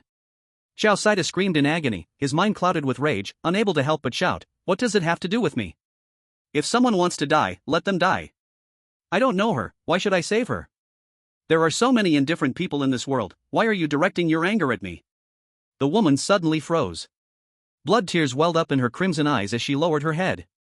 A dark aura emanated from her body, and Xiao Saida suddenly felt a difficulty in breathing, incomprehensible whispers echoed in his ears. Veins bulged on his forehead, while on the other side, the woman was still murmuring softly, "Yes, yes, this world is indeed so desperate. Everyone watches our suffering coldly, but why do they still step on others' pain to please themselves? You and they can both just go to hell. I hate you all. I loathe this world. I will curse. Curse you. Go die. Go die. Go die, die, die." Aha! Xiao Saida finally could not hold back his screams. His body instantly turned into a rag doll. His talent helped him withstand a lethal blow. Even so, his work uniform was already stained black over half of it. His head throbbed painfully, and countless cries and wails lingered in his ears. Joster gritted his teeth against the pain, he turned and ran, the woman did not follow, she knelt down, her sharp nails aimed at her throat, a line of bloody tears crossed her eyes. "I'm sorry, Xiaoya, mommy can't save you, but it's okay, mommy will come find you soon. If I could, I really hope in the next life you could be born into a happy family, so you won't have to suffer with me anymore." In a haze, she seemed to see Anya standing in front of her, smiling and reaching out to her. The woman smiled faintly and without hesitation, pierced her own throat. On the other side, Joster was still running wildly, this corridor seemed endless, no matter how he ran, he could see no end. Joster felt the voices in his head growing louder, the veins in his temples seemed ready to burst, and his work uniform gradually turned dark. So painful. Why won't anyone help me? Help, don't hit me. Please. My child, who will save my child? Ah. The wailing and cries of pain filled the air. In the chaos, Joster did not notice that two paths had appeared before him, and unknowingly he had already taken the path on the left. Oh no. Joster, don't take that path. In the beautiful country live room, everyone couldn't help but scream. But the voices of those in the live room did not reach the world of strange tales. At the moment Joster stepped onto the left path, darkness engulfed the live room, and at the same time, the cold voice of the system sounded. Joster, a beautiful country has died, the rule of strange tales descends randomly, agricultural output in the country decreases by 10%. Oh no. God. Joster. The leaders of beautiful country, seeing the descent of the rule of strange tales, did not feel much to spare. They were a powerful nation, even if the strange tales descended, it wouldn't hurt their foundation in the short term. Compared to the descent of strange tales, what saddened him more was Joster's death.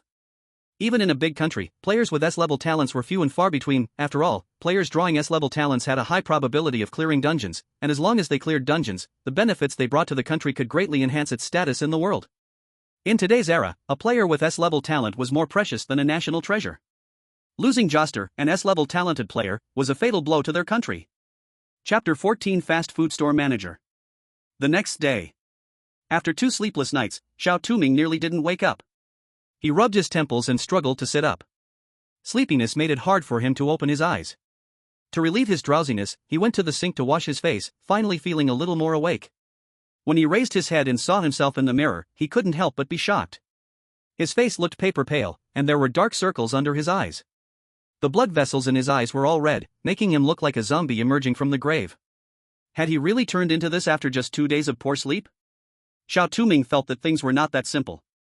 In fact, compared to other players, Xiao Touming's situation was considerably better. At that moment, in the Salad Country live room, Angel also woke up groggily. Though he hadn't delivered urgent packages for 2 consecutive nights and had slept well, for some reason, he didn't feel relaxed at all. Instead, he felt more and more tired. He came to the sink, ready to wash his face to wake up. Suddenly, seeing himself in the mirror, he screamed instantly. The person in the mirror had red eyes, and his normally healthy skin now looked like dry tree bark, presenting a deathly pale color. Several black cracks spread from beneath his eyes to his cheeks, and black goo oozed from the cracks, dripping into the sink. It was incredibly terrifying. No. Why did it become like this? This is not me. This is not. Anger retreated in a panic. As he turned around, he saw Xiaokai standing next to him, glaring at him ominously. What do you want? Anger was scared and looked at him with a wary face. Hey, brother, you are about to die. Xiaokai grinned, revealing his white, scary teeth. What nonsense are you talking about? Who's going to die? Anger, already on edge, exploded when Xiaokai said that. You're about to die. If you don't want to die, hurry to the fast food restaurant and find the manager. Agree to any of his requests, and he will help you get rid of the pollution. Never go to the recycling station, remember. Xiaokai said, but at this moment, Anger noticed that Xiaokai was wearing a uniform, and his uniform had turned completely black. Rule 11, all delivery workers in this company wear white uniforms. Any workers wearing black or red clothes should be avoided immediately, and you must not trust anything they say. Do not listen to the black-clad employees. Anger pushed Xiaokai away and ran out of the dormitory. Xiaokai looked at Anger's back with a complex gaze. The last hint of black in his eyes was swallowed by blood red. Anger did not notice Xiaokai's abnormality. He had now reached the laundry room. However, when he took out his uniform, he found that his uniform had turned completely black. Why has my uniform turned black? Doesn't that mean I have become a black-clad employee? Anger panicked. At that moment, he suddenly thought of the second half of Rule 7, if you find that your uniform has turned black or red and exceeds half a garment, you must immediately send it to the recycling station and hand it to the staff inside. I have to send the uniform to the recycling station. Anger did not dare to put on the uniform and immediately used his phone map to find the recycling station. The recycling station was located in a remote area. Following the map's directions, Anger twisted and turned before finally arriving at the entrance. As soon as he entered the recycling station, Anger smelled a choking burnt odor. Inside the recycling station, a huge incinerator stood there, with raging flames burning within it. The burnt smell was also emanating from the stove. Anger looked around and saw a window with a man dozing off inside. He walked over and saw a sign next to the window that read, "Black uniforms are destroyed here." Seeing this sign, Anger felt relieved. He woke up the staff member, and the man, upon learning of Anger's intention, raised an eyebrow and revealed a meaningful smile. Want to change your uniform? Sure, follow me. After saying this, the man stood up and gestured for Anger to follow. Anger followed behind the man, feeling glad that he did not listen to Xiaokai. Although he did not understand why Xiaokai had become a black-clad employee, it was no longer important. Come in, keep walking until the end, and then it will be fine. The man opened an iron door and indicated for Anger to go inside. Anger entered as instructed, and the heavy iron door closed behind him, plunging Anger into darkness. An unease rose in his heart, but he still turned on the flashlight on his phone and began to feel his way forward. The dark corridor seemed endless. The farther Anger walked, the higher the temperature around him became. Sweat beads formed on his forehead, yet he persisted in moving forward. Finally, a light appeared ahead, and his heart leaped with joy as he quickened his pace. He stepped into a sea of fire. The roaring flames engulfed his body, and only then did he realize he had been tricked. He had been deceived by that man into the incinerator. However, what left him in despair was still to come. The black uniform in his hands gradually melted, slowly merging with him, no matter how hard he struggled to stop it. Why? Why? Angel screamed in despair, his work clothes and body gradually fading to white under the fierce flames. Finally, the iron door opened again, and Angel walked out in a white work uniform, his eyes vacant. A man smiled and patted his shoulder. Congratulations on officially joining us. You have been reborn. As soon as he finished speaking, the live broadcast room of the Salad Kingdom was engulfed in mist, and at the same time, the cold mechanical voice of the system announced Angel's fate. Angel of Salad Kingdom has been lost, random rules and strange tales have descended, and vegetable production in the country has decreased by 10%. Oh no, Rule 7 is actually half right and half wrong. Does this mean that once transformed into a black-clothed employee, there is no hope at all? No, didn't Little Fast say to find the manager? The manager will help him. But doesn't the rule say? You can't trust black-clothed employees. Little Fast has already become one. But Angel only died because he didn't listen to Little Fast, right? And looking at Little Fast's condition, it seems like he was reminding Angel with his last bit of consciousness. I heard the fast food restaurant manager is here today, he could definitely seek help from the manager. What a pity. What a pity, if only Angel had listened to Little Fast, it wouldn't have come to this. Xiao Touming left the restroom and noticed a breakfast already prepared on the table. He opened the lunchbox, which contained a normal meal. Next to the lunchbox lay a note that read, "The fast food restaurant has been discovered by it. Be careful of the red-clothed workers. Keep your work card safe. Also, if you want to make a deal with the manager, don't agree to his requests. Stay true to yourself." How did Little Fast know he was going to the fast food restaurant to find the manager? And what did it mean that the fast food restaurant had been discovered by it? Could it be that the fast food restaurant wasn't safe anymore? And the work card. Although he had learned from Little Fast that losing a work card required destroying someone else's work card to ensure his own safety, he hadn't seen any other colleagues besides Little Fast these days. Not to mention black-clothed or red-clothed employees. Does this mean he would start seeing black or red-clothed employees today? Those employees must be thinking of every way to get his work card. Thinking this, he put the work card into his clothes, hiding the traces. After making sure the breakfast was fine, Xiao Touming finished eating and put on his work uniform to go to work. On the way to the delivery truck, he saw several employees in white work uniforms. Their eyes were vacant, walking like machines. Among these white-clothed employees, Xiao Touming spotted a few black-clothed employees who seemed not to notice him, but were instead glaring at the other white-clothed employees. Xiao Touming ignored those black-clothed employees and began delivering packages next to the delivery truck. Today's delivery volume was higher, and the clients were also more difficult than usual. Even Xiao Touming found it a little hard to cope. He was busy until noon before he had some free time. He arrived at the fast food restaurant, and as soon as he pushed the door open, he saw that there were actually red-clothed employees among the workers today. Not only that, today's seafood was more than several times compared to the previous days. Xiao Touming's expression turned serious. Just then, a red-clothed employee suddenly looked at Xiao Touming with a weird smile and said, "Sir, I recommend you try our seafood here, it's guaranteed to be delicious and inexpensive." Xiao Touming remained silent and made no movement. Because Rule 6 said to simply ignore red-clothed employees. He remained silent, ignoring the other and focusing on choosing his dishes. Seeing that Xiao Touming was ignoring him, the smile on the red-clothed employee's face instantly disappeared, his face turning a deep red with rage, and finally, his head split open in the middle. Countless red tentacles burst out from his head, frantically rushing towards Xiao Touming. Seeing this thrilling scene, everyone in the live stream screamed in unison, and some of the more timid ones shut their eyes. In the live stream, Xiao Touming's expression remained unchanged, he did not move. The tentacles suddenly stopped just 1 centimeter away from him. The twisted expression on the red-clothed employee's face instantly stiffened, his head fell to the ground with a crunch and turned to dust. As his head dropped, his body gradually turned to dust and vanished from the store. With the disappearance of the red-clothed employee, a young man in a blue shirt appeared in the store. He pulled out a handkerchief to wipe himself and looked at Xiao Touming with a gentle expression. "Sorry for scaring you, but you don't seem surprised at all." "I knew you would take action." As the store manager, you wouldn't let ordinary customers be in danger. Xiao Touming lifted his head and said calmly. Is that so? Did you deduce it from the rules?" But even if ordinary people could deduce it, they would still scream in such a situation. And once they scream, they would no longer be protected by the fast food restaurant. Yet you managed to remain calm even when faced with such a situation, quite impressive, the manager praised. Store manager's favorability +10, bond value +10. "I want to make a deal with you," Xiao Touming got straight to the point without any nonsense. "Sure," the manager nodded, casually leading Xiao Touming to sit down in a spot. As soon as they sat down, the manager spoke first. "I know you want me to help you with something, but before that, I need something from you." "What is it?"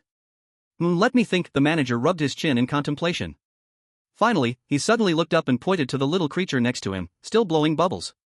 "How about you give me that little guy beside you? In exchange, I can help you clear this instance right away." Chapter 15, the first clearer? A blessing or a curse? Football country. AI Quan was one of the few players who survived for 2 days. Although he relied on his talent confusion to escape from the strange situations multiple times, he was inevitably tainted. His work clothes were already over half polluted. He went to the recycling station and nearly got burned to death. Fortunately, he noticed something was wrong in time and escaped. He ran all the way to the fast food restaurant, and luckily, he saw the manager. The manager was sitting on a bench. However, compared to his attitude towards Xiao Touming, his demeanor was still gentle, but his eyes were filled with indifference. "I can let you leave this instance, but the condition is that you must give me your most valuable thing. Don't worry, it's not your life." "Okay. AI Quan nodded without hesitation. What could be more important than life? Then, the contract is established. The manager smiled, but no one noticed the coldness and disappointment in his eyes. As soon as he finished speaking, AI Quan felt something rapidly draining from his heart. In a daze, he felt as if he lost something important.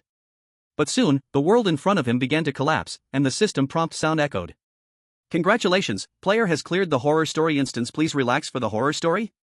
Clearance rating, E, no rewards. The rules of the nation's horror story exemption have arrived. Phew, although there's no reward, at least I survived. As long as I survive, that's enough. Just as AI Quan was about to breathe a sigh of relief, he suddenly heard the system prompt sound again. Please note. You cleared the instance for illegal reasons, and your talent confusion has been taken away. You are no longer under the protection of your talent. What? At this moment, the people in the livestream were unaware of AI Quan's situation. They only knew that AI Quan was the first player to clear the instance. The senior officials of Football Country cheered, and the leader waved his hand. Quick! Let's go welcome our great hero. And let everyone know, the whole nation will celebrate for 3 days. Meanwhile, other surviving players also agreed to the manager's deal, as they all feared death. The moment they saw a chance to leave, they agreed to the deal without even considering it. In an instant, the system's clearance prompt sounded continuously. In the end, only Xiao Touming from the Dragon Kingdom was left in the copy. Because only Xiao Touming remained in this copy, netizens worldwide focused their attention on the livestream from the Dragon Kingdom. In the world of eerie tales, Xiao Touming's calm face showed a hint of surprise. Why could he see the bubble? Clearly, no one else, not even in the real world, could see it. You seem curious as to why I can see him? The shopkeeper smiled slightly. Although this guy is still weak and invisible to normal people, it's no big deal for some powerful weird beings. How about this? If you can bring him to me, I can help you clear this copy and even compensate you with a talent. Let's see, how about an SSS level talent? The shopkeeper extended his hand, his tone unusually gentle. I must say, the shopkeeper's proposal was indeed very tempting. If it were an ordinary person in this perilous world of eerie tales, they would surely agree without hesitation. But Xiao Touming remained silent. He took a deep breath, seemingly struggling within himself. Finally, he exhaled, looked up at the shopkeeper, and said solemnly, "Thank you for your kindness, but I must refuse." Oh? The shopkeeper withdrew his hand, narrowing his eyes into a dangerous curve. Upon hearing Xiao Touming's response, not only the shopkeeper but everyone in the livestream exploded in disbelief. God! Has Xiao Touming gone mad? How could he refuse such a good offer from the shopkeeper? Don't forget the players next door are taking important things from each other. Even a fool would choose to trade with the shopkeeper. Xiao Touming can't possibly think he can clear the copy by himself. How arrogant! How did the Dragon Kingdom end up with such a fool, refusing the shopkeeper's goodwill and waiting to be killed by the weird beings? Am I the only one curious about what the shopkeeper said that guy is? It actually made the shopkeeper offer such a high price to trade? Upstairs, I'm curious too. +1. Not only did the audience in the livestream not understand, but the experts in the Dragon Kingdom's analysis team also exchanged puzzled glances, unable to comprehend why Xiao Touming would refuse such a good offer from the shopkeeper. I don't see Xiao Touming as a foolish person. Could he really think he can clear it alone? That's too arrogant, a team member said angrily. I think he trusts Xiao Kai and that woman. Unfortunately, what they said is wrong. Xiao Touming is too gullible with them, psychologist Wang V sighed. Team leader Qi didn't speak. The Dragon Kingdom's 3 chances had already been exhausted, they could do nothing. He just waved his hand, instructing the others to prepare the nation for the rules of eerie tales to descend. Xiao Touming had no idea about the reality around him. At this moment, seemingly because of Xiao Touming's refusal, the shopkeeper's expression turned cold, and the surrounding buildings began to shake violently. People realized something was wrong and screamed in panic, rushing to escape, but the fast food restaurant's doors were tightly shut and couldn't be opened. Amidst the chorus of screams, the bubble seemed to sense something was off. It stood protectively in front of Xiao Touming, its initially cute expression instantly turning fierce. A terrifying aura emanated from its tiny frame, causing the surrounding people to scream in terror and cover their heads. You want to eat me? The shopkeeper smiled. He seemed completely unaffected by this aura, relaxed and casual. At this moment, Xiao Touming suddenly spoke, "Enough, bubble, come back." The bubble was taken aback for a moment, then returned to Xiao Touming's side, looking aggrieved. Oh no?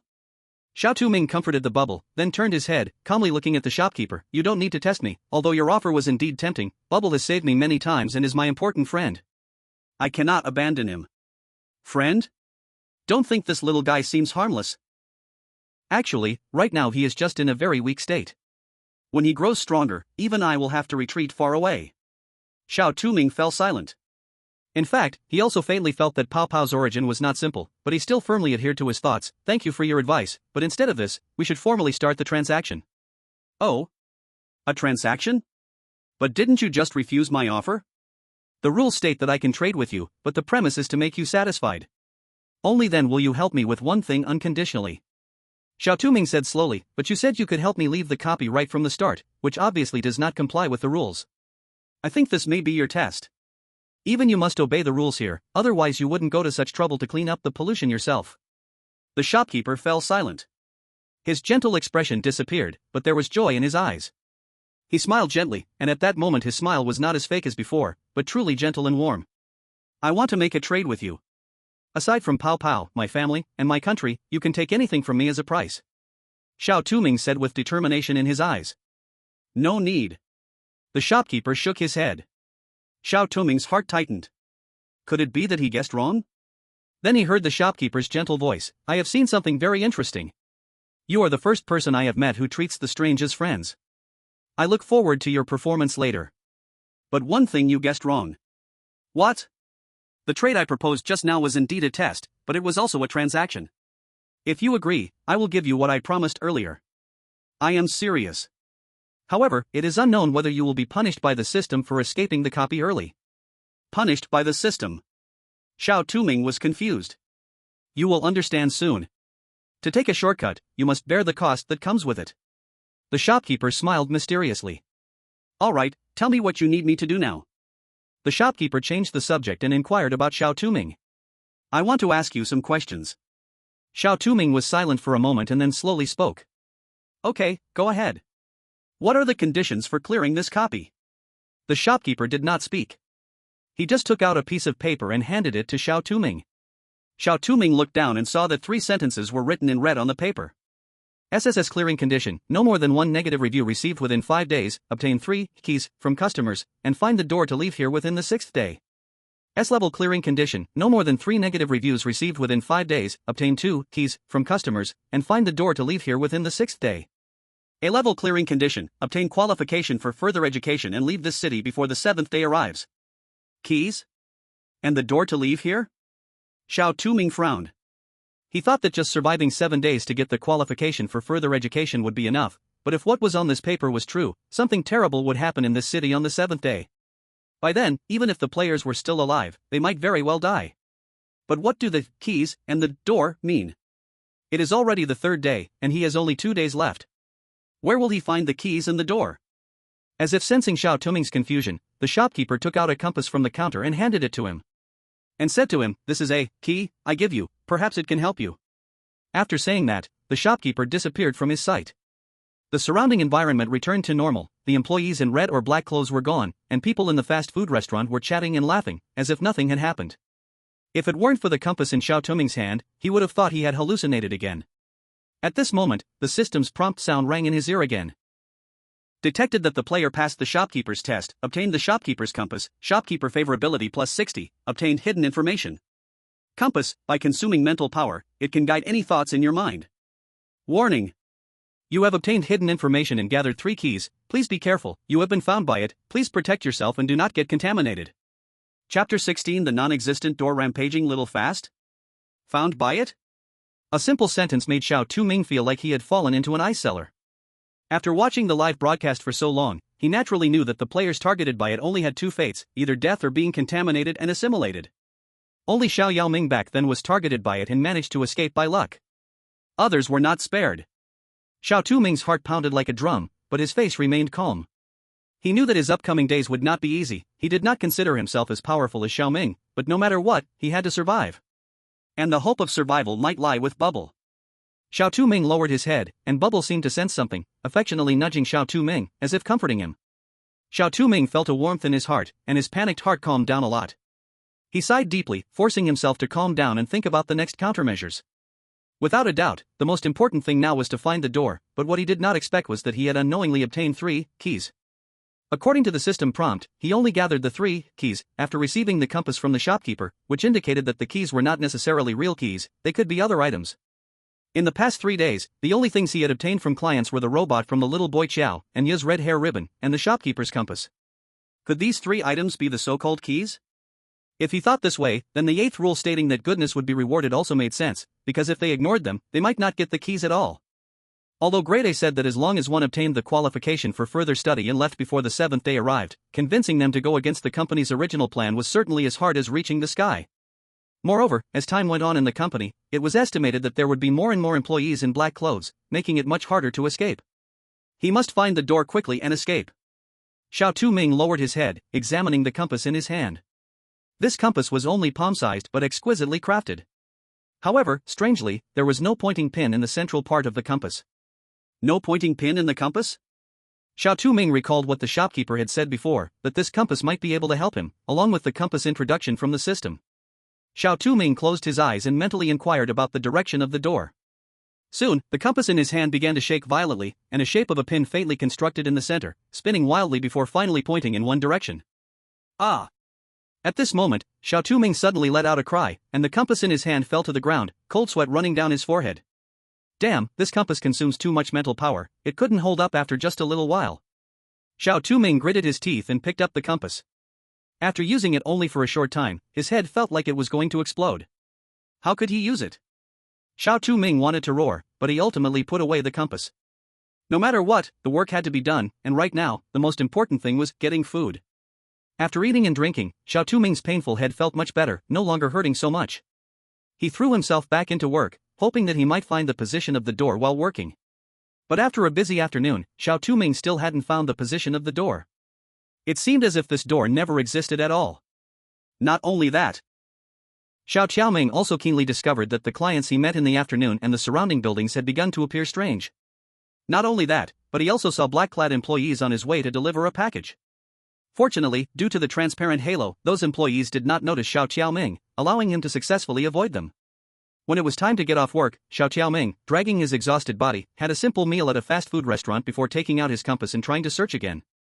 A sharp pain struck again, the compass in Xiao Touming's hand glowed once more. He gritted his teeth against the pain and followed the direction indicated by the compass. However, not walking far, Xiao Touming felt a severe headache that nearly made him faint, and he had no choice but to give up and prepare to return to his dormitory. Just as he was walking on the way back to his dorm, he suddenly heard footsteps behind him. Xiao Touming slowed down, and the footsteps behind him slowed down too. He quickened his pace, and the footsteps followed suit. Was he being followed? Xiao Touming quickened his steps, just as he was about to find a way to shake off the person behind him, suddenly someone forcefully grabbed his shoulder. Xiao Touming. Hey! Brother, why are you alone? Just as Xiao Touming was about to let his companion bite the other person, a cheerful voice suddenly came from behind. Why are you so stunned? Surprised to see me, the cheerful voice said while stepping out with a smile. Xiao Touming, you scared me. What are you doing stalking me at this late hour? Does it really look like I'm stalking you? And saying I'm a stalker is a bit too much, right? Is there such a handsome stalker like me? Xiao Touming, crime has nothing to do with looks. Crime is crime, you cannot cover up the facts just because of how someone looks. Oh please, it was just a metaphor. You are so hard to tease. By the way, I just saw you turning that compass around. Could it be that you were trying to find the hidden door to leave this place? Xiao Touming suddenly looked up, staring into his eyes, his gaze sharp. Do you know where that door is? Of course I know. If you want to go, I will certainly help. We are good brothers, aren't we? The cheerful voice said with a smile. Actually, the reason you can't find it is that you are using the compass incorrectly. The cheerful voice pointed out the problem. Your mental strength is too weak right now to support the compass for long. Unless you find an energy source that can replace mental strength, with your current state, forcing it will only lead to a dead end. Then how can I increase mental strength or find an energy source to replace it? Xiao Touming asked. You've hit the nail on the head. I don't know how to increase mental strength, but I do know that the energy source that can replace mental strength is your work ID. Work ID? Xiao Touming was a bit surprised. How does this thing control the compass?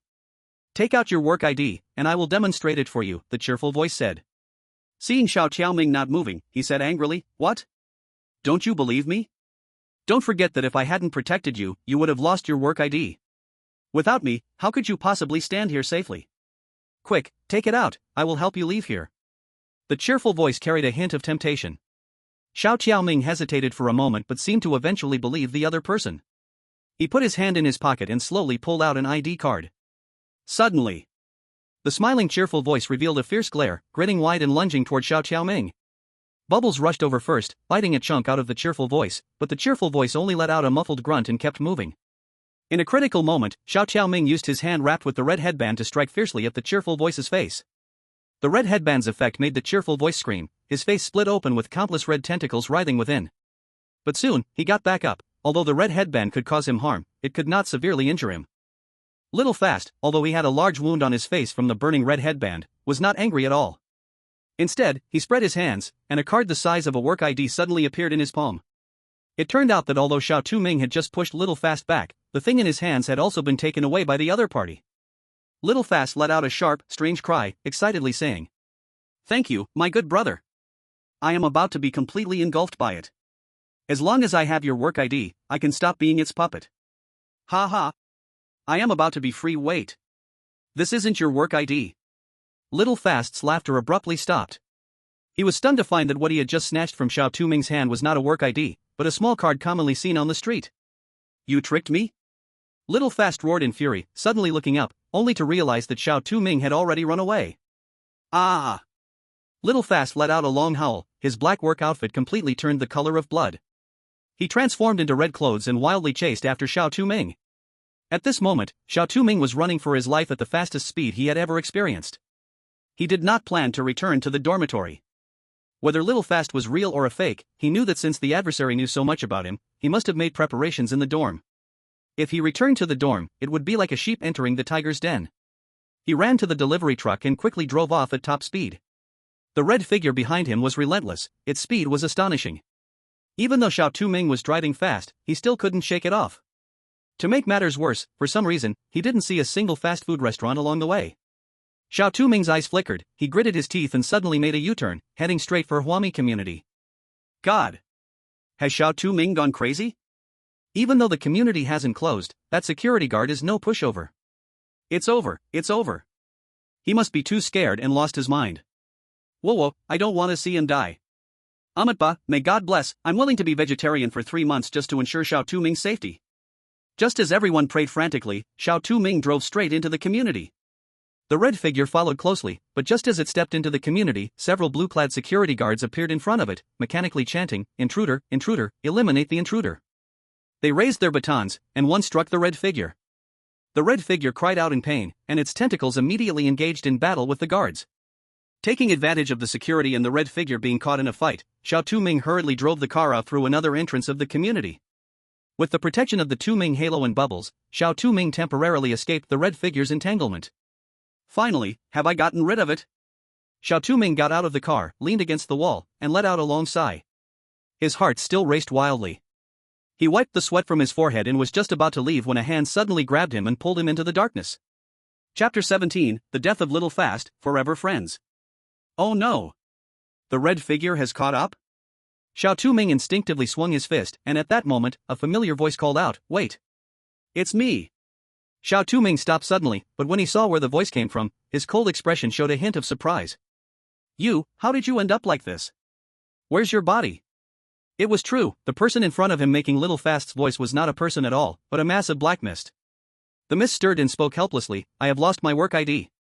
Without protection, I feared being swallowed by it. So, I tried to separate the remnants of my consciousness from my body before turning into this ghostly state. But I didn't expect that the pollution in my body would give birth to a new consciousness, and I never thought it would deceive you just to survive. I'm very sorry. There's no need to apologize. If it weren't for you, I wouldn't have made it this far." Xiao Touming shook his head. "But it must be very inconvenient not to have a body. What are your plans now? Do you want to get your body back?" "No." Xiao Kuai replied. "This city is almost completely swallowed by it. You must escape before then, or you will die." But he is somewhat right. Using your compass is too difficult with your current mental strength. Take out your compass. I'll help you. Xiao Touming followed the advice and took out the compass. Xiao Kuai's shadowy body floated above the compass, and it lit up. It spun wildly before finally stopping in one direction. Follow the compass's direction. We don't have much time left. Remember, if you encounter anyone in black or red, avoid them, as they are its spies, Xiao Kuai said. Xiao Touming nodded, following the compass's guidance. Along the way, he noticed that the number of black-clothed employees had exploded, patrolling the streets with red eyes, scanning the surroundings as if searching for someone. Although there was a transparent halo, Xiao Touming didn't dare to act recklessly. Fortunately, Xiao Kuai seemed to have come up with some way to successfully avoid the black-clothed spies under his guidance. After some twists and turns, Xiao Touming arrived at a familiar place, the cemetery. The door is here? Yes, the door is deep in the cemetery. But you must be careful. Remember to abide by the rules inside. Once you violate a rule, even I can't save you. Xiao Kuai's voice seemed weak for some reason, and his shadowy body had faded significantly. I understand. But what about you, are you alright? Xiao Touming asked with slight concern. Hey! I'm just fine. Don't worry about me, focus on yourself first. Xiao Kuai's voice regained its vigor, and he smiled brightly. Xiao Touming didn't speak. Xiao Kuai was right, with more and more black-clad figures, he had to hurry and escape. Thinking of this, Xiao Touming arrived at the cemetery gate. Strangely, the cemetery gate was not locked today, instead, it was wide open, a chilling aura emanating from within. Xiao Touming stepped inside, and the cemetery felt cold and dead, with black crows cawing eerily. A blood moon rose in the sky. In the eerily silent cemetery, only Xiao Touming's footsteps echoed. At that moment, Xiao Kuai suddenly spoke. Speaking of which, Touming, you came from outside, right? What about it? Xiao Touming didn't answer, only asked. Well, I'm just a bit curious. I've lived in this city since I was young, and I've worked here as I grew up. I've never been outside. In my memories, this city used to be a beautiful and peaceful place, where neighbors were harmonious and friendly. When I was young, the old lady upstairs often brought me a piece of candy when she came back from shopping. Then I would show it off to my friends, and after catching grasshoppers, my mother would pull me by the ear to go home for dinner. How beautiful those times were, but everything changed when it arrived. Everyone was gradually polluted by it, turning into strangers to me. I wanted to leave but couldn't. I could only watch as I turned into a monster. Everyone was wary of me, avoiding me, or flattering me with insincere words just to survive. Only you treated me like a normal person. Because of you, I remembered that I was once a living, breathing human being. Thank you. Xiao Touming opened his mouth. He wanted to say something, but just then, a deafening roar suddenly echoed from behind. Run! The one in red is coming! Xiao Kuai roared. Xiao Touming didn't dare to look back. He ran for his life, the roaring sound growing closer behind him. As he ran, he suddenly felt a blur before his eyes, the scene changed, and the cemetery turned into a dark, deep corridor. At the same time, the figure in red was momentarily confused about why they were there as well. But he soon lunged towards Xiao Touming. However, in the next second, the surrounding doors suddenly burst open with a bang. Countless black shadows, emitting a decayed odor, emerged. They stared at the red cloak with eerie eyes, drooling as if they had seen a delicious feast. They lunged toward the red cloak. It let out a sharp scream, waving its tentacles to attack the surrounding shadows. Those shadows dispersed under the onslaught of the tentacles, but soon, they resumed their original form. No matter how strong the red cloak was, it could not withstand the sheer number of shadows and gradually succumbed. Before long, the red cloak was completely devoured by the shadows, who wiped their mouths and slowly returned to their rooms. The corridor fell silent once more. Let's go. This red cloak broke the rules and was eaten by the strange things here. Even a red cloak cannot violate the rules here, Xiao Kuai sighed. Wait, is the body of this red cloak yours? If so, doesn't that mean you are? Xiao Touming suddenly thought of something and asked with concern. No, don't worry. Although red cloaks are rare, this isn't the only one. This one is likely another red cloak. Compared to this, we should hurry. Delaying could bring change, Xiao Kuai reassured. Hearing Xiao Kuai say this, Xiao Touming could only nod and continue deeper into the corridor. The dark corridor was so dim that he couldn't see his own hand before his eyes, and only with the light from the compass could Xiao Touming barely make his way. The further he walked, the stickier the ground felt beneath his feet. Could this be blood? Xiao Touming wondered. He didn't know how long he had walked, but the long corridor finally came to an end. However, the light from the compass still pointed forward, but there was no door in front of him. What should we do now? Xiao Touming asked, looking down. I'm sorry, I only know that the door is here, but I don't know how to open it. Xiao Kuai's voice sounded weak. His shadowy form flickered as if it could disperse with a breeze. Big brother, what are you doing? Did you come to play with me? Just as Xiao Touming hesitated whether to use the red string, a young voice rang out beside him. Xiao! What are you doing here? Xiao Touming was extremely surprised. Big brother, this is my home corridor. I saw you seemed to be looking for something, so I came out, Xiao said, tilting her head. Xiao's home is here? But isn't her home in Huami Community? Yet this is a graveyard.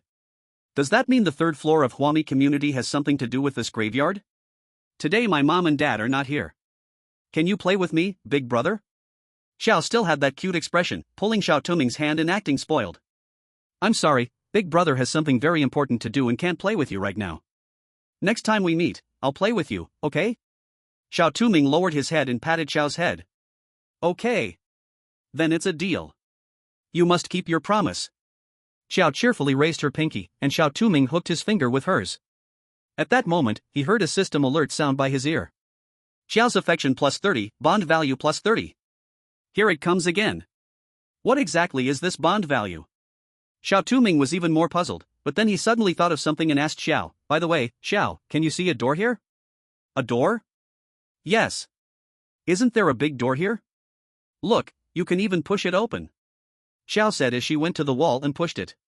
The moment Xiao's hand touched the wall, Xiao Touming finally saw what the door looked like. It was a large green door, adorned with a red lock. But the lock shattered the moment Xiao touched it, and she easily opened the door, revealing a streak of white light from inside. It's open. Xiao Touming joyfully grasped the doorknob and smoothly pushed the door open. He gratefully lowered his head and smiled, saying, "Thank you, Xiao." "You're welcome, big brother. Remember our agreement." Xiao smiled and waved his hand. "Xiao Kuai, thank you too." Xiao Touming lowered his head. Just as he said these words of thanks, he suddenly realized that the black mist on the compass had already faded to the point of almost vanishing. "What happened to you? Tell me, how did you manage to drive the compass?" Xiao Touming was greatly shocked. "I'm fine, it's just, as you know, to drive the compass, one can only rely on mental power. But I've lost my body, only this trace of consciousness can barely replace your mental power. By the time we find this door, my last bit of consciousness may also disappear. Maybe it's the best ending for me, a monster, to completely vanish from this world." No. I don't want you to die because of me like this. Your body, yes, as long as we find your body, there might still be hope. Xiao Touming's eyes reddened, he opened his mouth, and his voice became hoarse. "Sorry, I lied to you. That person in red was my body, and it has already been eaten by those black shadows.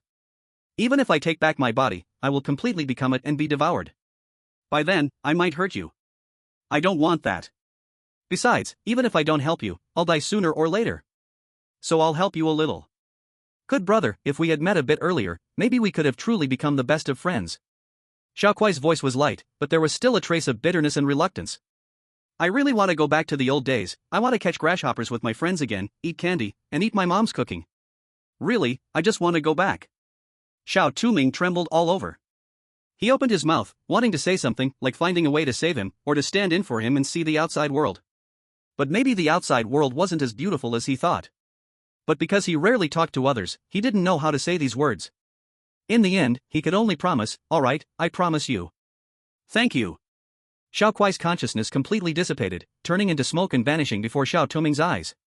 Chapter 18, please rest assured, the delivery monster story mode is completed. After Xiao Kuai disappeared, Xiao Touming stood up, pushed open the door, and was engulfed by overwhelming white light. At the same time, the system's completion notification sound also rang. "Congratulations, player. You have successfully completed the monster story mode, please rest assured, the delivery monster. Completion rating, SSS level. Completion reward, Long Kingdom exempts this rule-based monster story arrival, national health value increases by 10%. Now beginning to detect the story mode. You have collected 100 out of 100 fright points, the transparent halo has leveled up. Transparent halo, level 2. Wearing the halo reduces presence even further, unlocking a new function, invisibility. When activated, the wearer's presence disappears entirely. Duration, 10 seconds. The eerie, now renamed Bubble, first stage growth value, 100%. Warning. Bubble will evolve into the second stage, the evolution period is 2 days, story mode time. Items obtained, Xiao's rabbit toy, Anya's red hair tie, strange compass. Xiao's rabbit toy, Xiao's favorite toy. Your performance has caught its attention. It may protect you from a fatal blow in times of crisis? Or maybe it is the key to unlocking a certain story mode? Anya's red hair tie, a girl's hair tie, containing her sadness and despair. It can cause certain damage to eerie beings.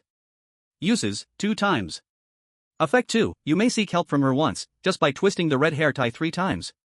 But after twisting, this red hair tie will disappear, so use it wisely. Strange compass, a compass given by the shopkeeper.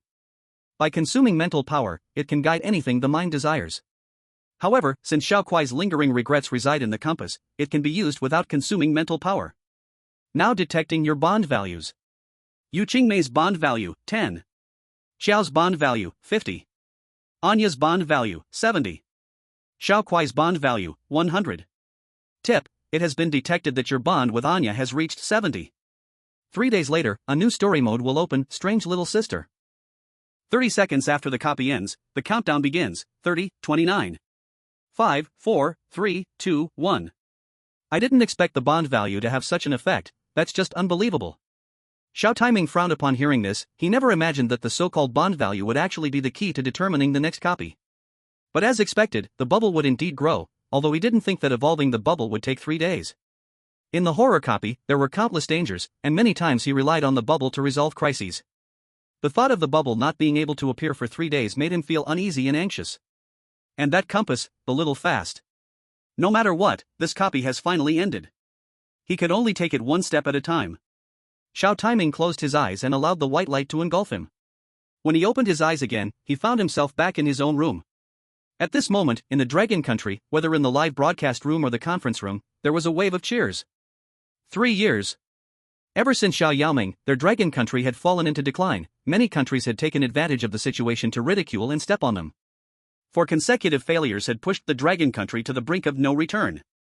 But today, because of Xiao Touming, they have finally held their heads high once again. Those who chose to firmly stand with the Dragon Country were all crying tears of joy. Look, this is the Dragon Country. No matter how many times we are knocked down, we will get back up. And those who chose to go to other countries were dumbfounded. They never imagined that Dragon Country, which seemed close to collapse, could rise again because of Xiao Touming. They began to regret their decisions, wanting to return to Dragon Country, but were rejected with the sharp words, "Our Dragon Country does not need people who betray their country." At this moment, the name Xiao Touming spread across the world. The people of Dragon Country felt grateful towards him, some even regarded him as a savior. Countless people began to inquire about him, all wanting to express their gratitude to the one who saved their country. So good. So good. The Xiao family produces talent. First, there was Xiao Yaoming, and now there is Xiao Touming. Heaven will not abandon our Dragon Country. In the conference room, Team Leader Qi slammed the table and stood up excitedly. Report, Team Leader. Many people online are trying to search for information about Xiao Touming, and other countries are also attempting to find out. Fortunately, we had already classified Xiao Touming's information as top secret in advance, so they didn't find anything. Yin Jie raised his head and said suddenly. Good, remember to send people to protect Xiao Touming and his family 24/7. Last time, our blunder led to Xiao Yaoming's information being leaked, causing him to die in the copy. This time, we must take every precaution to protect Xiao Touming. We cannot allow the hope of Dragon Country to vanish again. Team Leader Qi slammed the table decisively. Yes. By the way, Professor Wang Vi, I hope you can accompany me to find Xiao Touming. I want you to test whether he has been affected by pollution and give him some psychological counseling. Okay. Professor Wang Vi nodded. At this moment, the first thing Xiao Touming did after returning to his room was sleep. Yes, in the copy, he had not slept well for 2 consecutive nights, and in order to evade the pursuit of the red and black figures, his mental state had already reached its limit.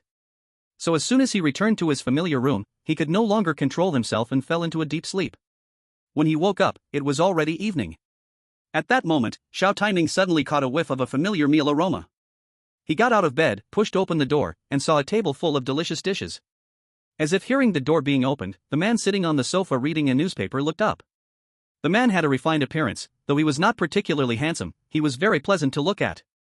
The gold-rimmed glasses on his eyes added a touch of elegance to him. Awake? Come over, your mom has prepared a feast for you. The man spoke to Xiao Touming. Little Tu woke up? As soon as the voice fell, a head peeked out from the kitchen, belonging to a very beautiful woman who could easily be a star just by her looks. Time had left no signs of aging on this woman, instead, she radiated a more mature charm. Upon seeing Xiao Touming, the woman's eyes lit up. She untied her apron and hugged Xiao Touming tightly, rubbing his soft face enthusiastically. Whoa, my dear son, Mommy has been so worried about you. Ever since you entered that strange, weird instance, Mommy has been on edge every day, even struggling to eat. Your face is really so soft, so nice to pinch. Still can't eat? You've already downed 3 bowls of rice. Xiao father muttered from the side. I could eat 7 bowls before. Xiao mother let go of Xiao Touming and pretended to hit Xiao father, who quickly smiled and begged for mercy. Xiao Touming watched his parents get lovey-dovey again, letting out a helpless sigh. Just then, the doorbell suddenly rang, and the playful couple quickly stopped. The man coughed and straightened his messy clothes before heading to the door. Standing at the entrance were 2 rows of soldiers, and the leader, a man in military uniform, saluted when he saw Xiao father. Mr. Xiao, long time no see. It's you, Chief Chi. Xiao father's smile faded significantly after seeing the visitor, replaced by a hint of politeness and distance. Who is it? Who is it? Oh, so it's Chief Chi. Come in and sit down. Xiao mother saw Chief Chi and maintained her smile, inviting him in. No need. Actually, we're looking for Xiao Touming today. May I ask if he is here? Chief Chi said politely. I'm here. Xiao Touming's voice suddenly rang out, surprising everyone. They hadn't noticed he was already standing in front of Chief Chi.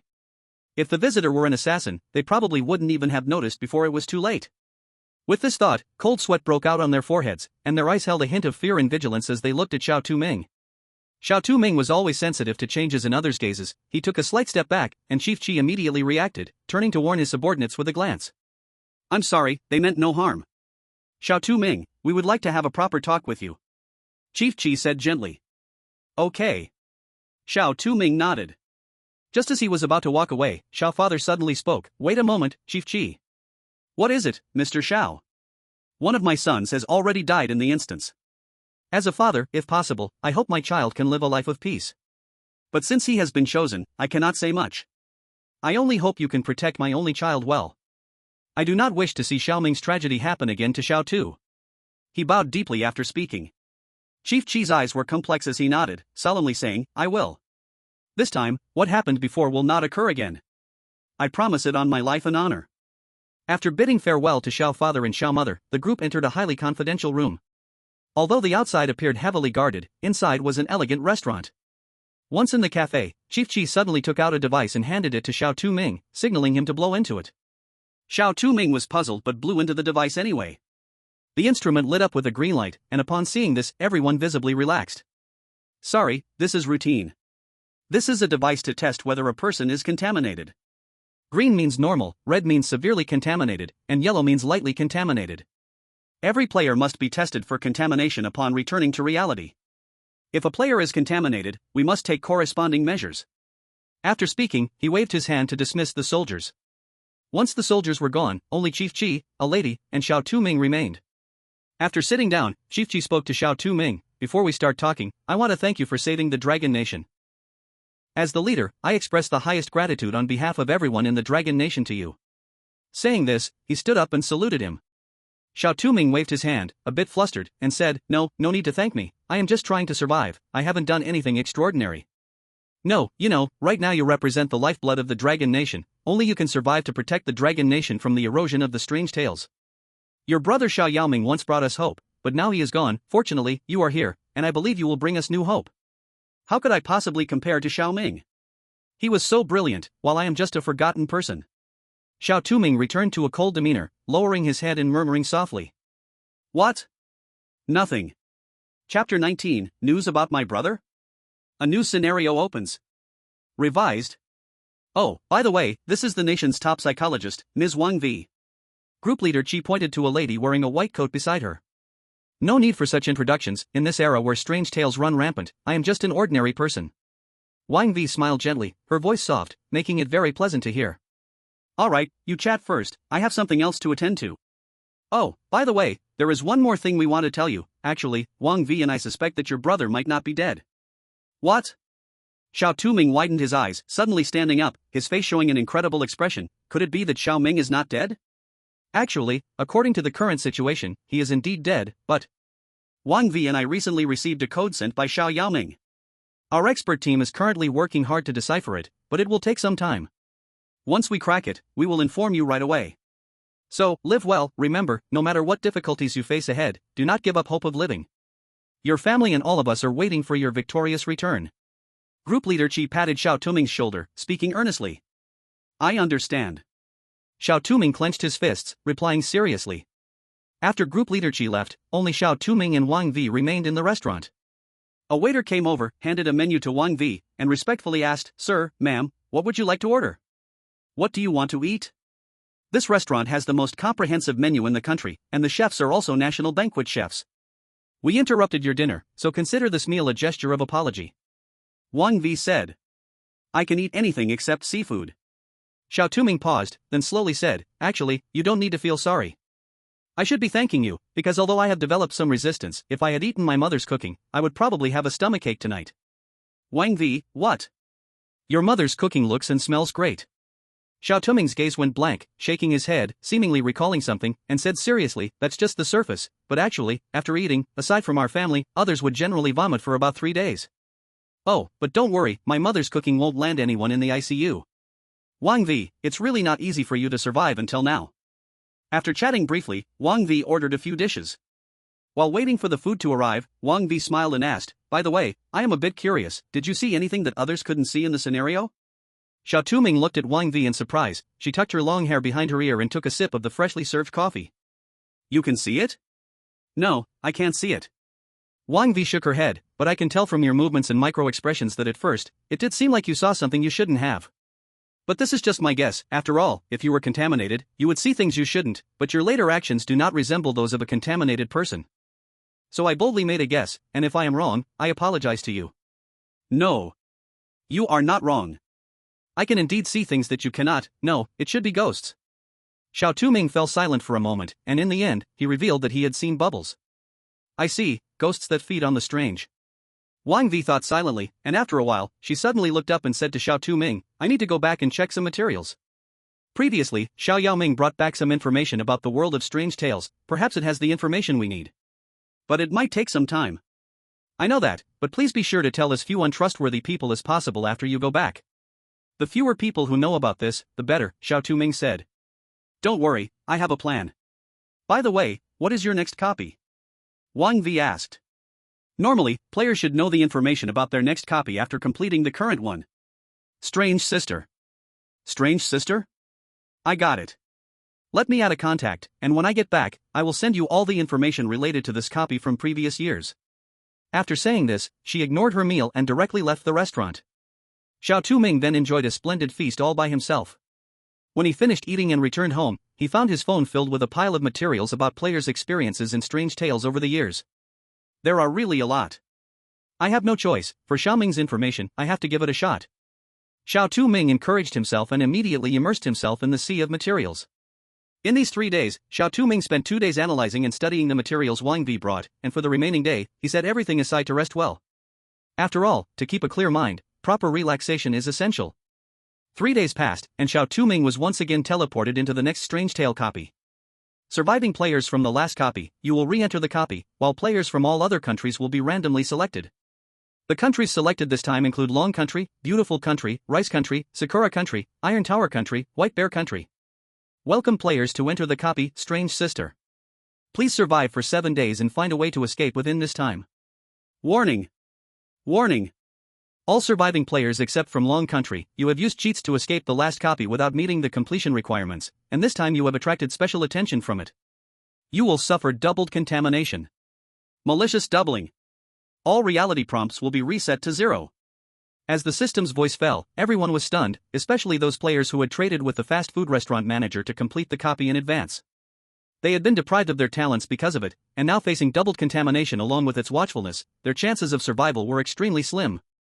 At this moment, they began to regret why they had agreed to the manager's request back then.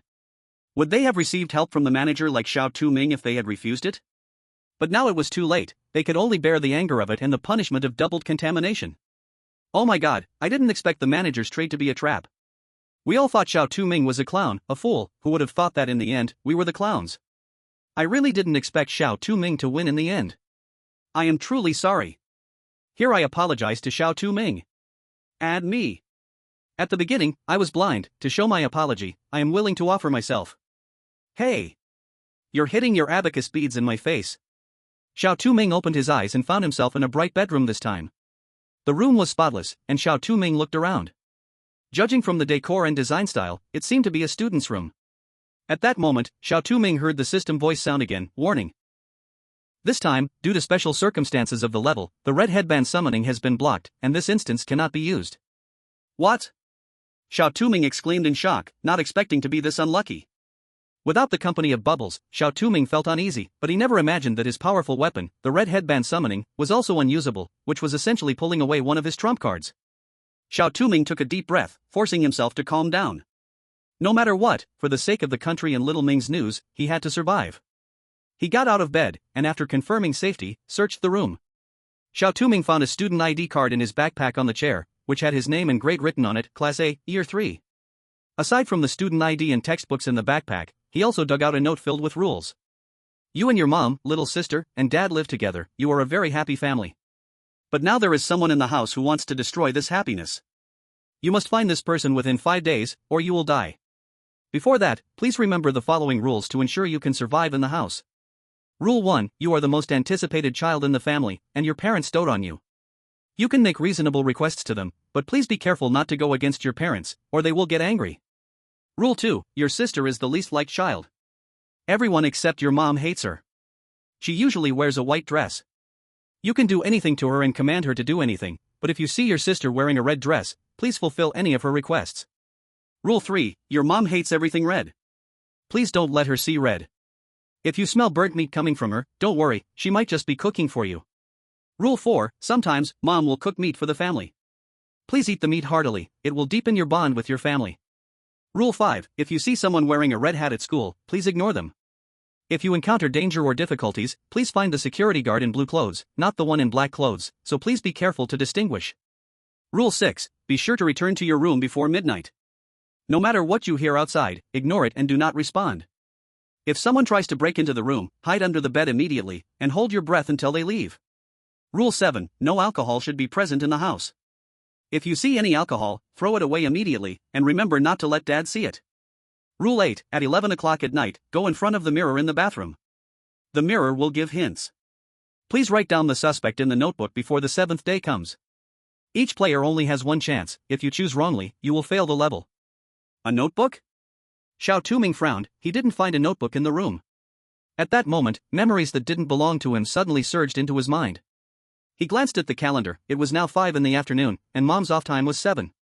According to the rules, he had to clean up all the red items in the house within these 2 hours. Time was tight. He immediately started to clean up. This house had 3 rooms and a hall, one for dad and mom, one for the sister, one for him, as well as a kitchen, bathroom, and living room to tidy up. After he had cleaned up all the red items in the house, an hour had already passed. The tense busyness left Xiao Touming slumped on the sofa. Just as he closed his eyes to take a short rest, a ghostly voice suddenly rang in his ears. Brother, aren't you cooking today? Chapter 20, Anya? The red flame gas stove.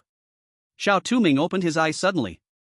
He saw a girl in a white dress standing in front of him, having appeared out of nowhere. The girl's face was extremely pale, her whole body looked thin and small, giving off a malnourished vibe. When Xiao Touming clearly saw the other person's face, a hint of astonishment appeared on his cold expressionless face, because that face was exactly the same as Anya from the last instance. Oh my, I was just drinking water, and I almost choked to death just now. That face isn't the strange one from the last instance. God, the only one who can appear in this house is the younger sister. How could the strange one from the last instance appear in this instance? Wait, if that's the case, doesn't that mean Mom is? How can characters from the last instance appear here?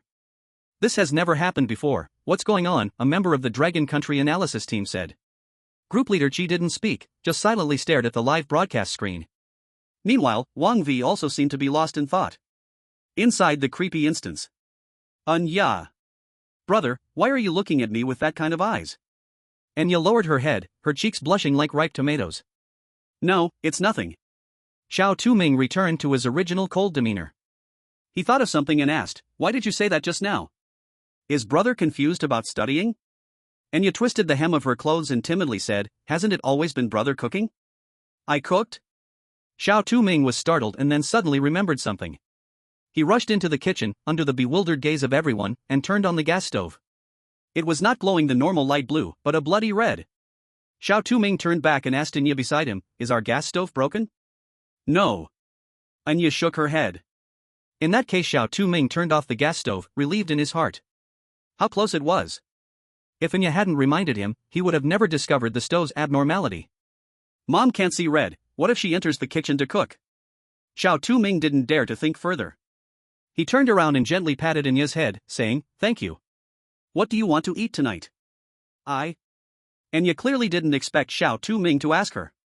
She lowered her head and, in a very soft voice, said, meat. I want to eat meat. Okay. Xiao Touming nodded and then turned to the kitchen to cook.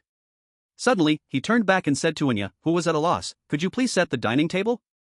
Okay. Seeing his younger sister go to set the table, Xiao Touming fell into deep thought. If mom doesn't enter the kitchen, then what's the deal with the barbecue? Could it be that Rule 3 and Rule 4 are fake rules? Time was not on his side. Xiao Touming shook his head. The most important thing now was to hurry up and cook. He opened the refrigerator.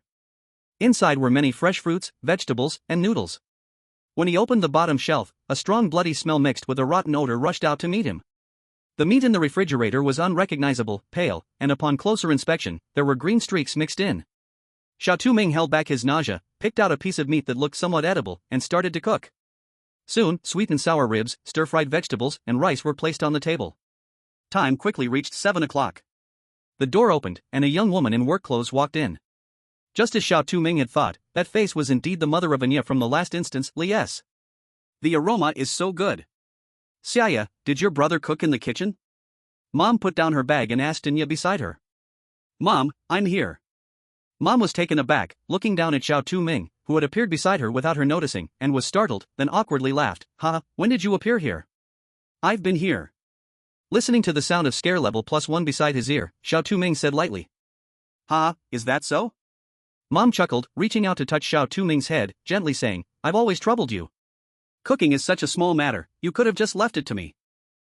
It's not troublesome, and my sister is helping me. Mom should also thank her. Xiao Touming said calmly. Is that so? Mom turned her head to look at Anya beside her. You did a great job too. Anya was taken aback, clearly not expecting Mom to praise her. Her eyes reddened, revealing a shy smile. At this moment, in the real world, the people in the livestream were shocked when they saw the red flames coming from the gas stove. In their knowledge, the flame of a gas stove was always light blue, never red. If Xiao Touming hadn't turned on the gas stove, no one would have thought that red could include the flames of a gas stove. Damn! Hurry up and use the hint opportunity to let the players check the gas stove and start cooking. The leader of the analysis group from other countries waved his hand and ordered. At this moment, other players received prompts from the real analysis group, and they hurried to check the gas stove, which indeed was red. Seeing this, they quickly began to cook according to the prompt, but unlike Xiao Touming, most of them didn't ask their sister and went to make what they liked to eat. Those countries that were deprived of hints were in a dire situation. Ai Quan from the football country had just finished cleaning up the red items at home and was sitting on the sofa resting. His sister didn't come out to remind him, and he didn't know to go check the kitchen. Due to the punishment from the instance, the football country couldn't give him hints, leaving him helplessly watching as he missed the opportunity. Soon, Mom returned, put down her bag, and gently said to Ai Quan, wait a moment, Mom will finish cooking soon. After saying that, she went to the kitchen. At this moment, Ai Quan was still lost in the strangeness of Mom being in the last instance when suddenly he heard a woman scream from the kitchen, followed by a strong smell of smoke. Ai Quan realized something was wrong. He rushed into the kitchen and saw the gas stove was on, the red flames dancing joyfully. Mom was kneeling on the ground, vegetables and fruits scattered around her. It seemed she noticed Ai Quan had arrived, her head turned in a strange angle.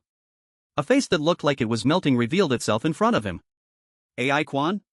Why do you want me to see red? Red ah! Mom screamed at the top of her lungs, her clothes began to melt. No, not just her clothes, her skin and hair were melting like candles, revealing the crimson flesh inside, and black char marks appeared on her flesh. Ai Quan knew he couldn't just sit and wait, he had to stop Mom's transformation. He glanced at the gas stove, prepared to turn it off, but suddenly, Mom lunged at him, her long nails tightly gripping his neck. I'll let go. Ai Quan struggled to pry her hand away, but his seemingly weak mom had surprising strength. No matter how hard he tried, she wouldn't budge.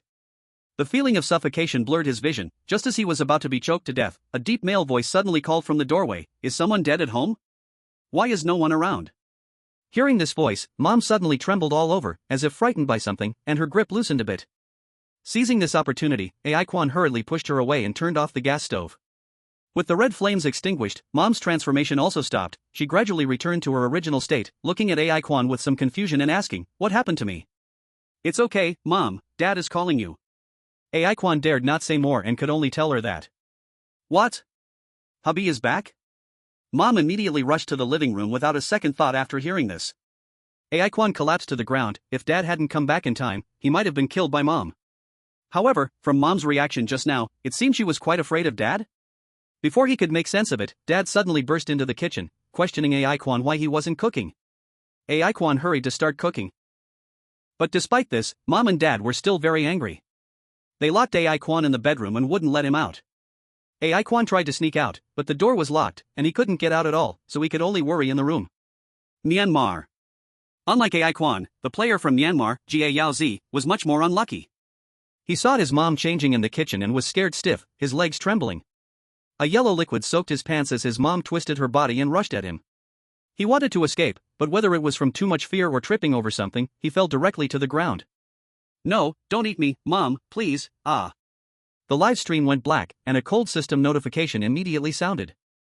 Myanmar Xiao has died, random horror story rules descend, physical quality in this country will decrease by 10%.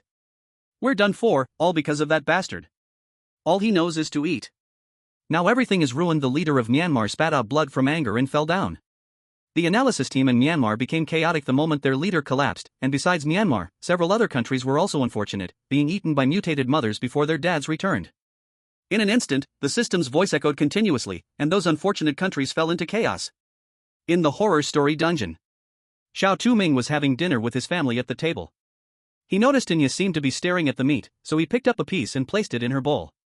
Anya's eyes widened. She seemed surprised that Xiao Touming would give her meat. Fearfully, she looked up at Dad, and seeing he didn't notice her, she hurriedly stuffed the meat into her mouth.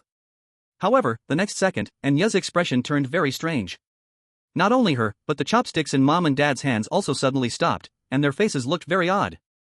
Just as everyone was confused, suddenly, Mom's body began to dissolve, Dad's head fell to the ground, and he picked it up and placed it back on his lap. Sister had all sorts of scars and water stains on her body, and blood poured out from her, filling the living room with a mixture of bloody, fishy, and burnt smells. Xiao Touming stopped his chopsticks in confusion. His body tensed slightly, preparing to escape at any moment if something unexpected happened. But his family showed no movement at all, just mechanically stuffing food into their mouths, continuously praising how delicious it was. Chapter 21 New Rules. Who is the true rule? What's going on? Why did they just eat the food and turn out like this? Even though they say it's delicious, why do they look so forced? Plus, their eating speed is increasing. Could it be that he drugged them? Impossible. Not to mention no country has researched a counterdrug for the strange occurrences. We were watching when Brother 2 was cooking, and he definitely didn't drug them. Do you think there's a chance the food is just too awful? It seems to make sense. This behavior really resembles how I eat my girlfriend's cooking, but would anyone cook so badly that even the strange occurrences can't take it? Oh? Is my cooking really that bad? Honey, I'm sorry. Don't make me kneel on the keyboard. Inside the horror story dungeon, Xiao Touming looked on in bewilderment as the three people finished their meal, put down their bowls and chopsticks, and ran to the bathroom without saying a word. He picked up a piece of vegetable and put it in his mouth. The taste was still the same as before. Why do they look so strange? In beautiful country, Limson started cooking after receiving a prompt from the country, but when he saw the unappetizing meat in the refrigerator, he chose to cook a completely vegetarian meal instead.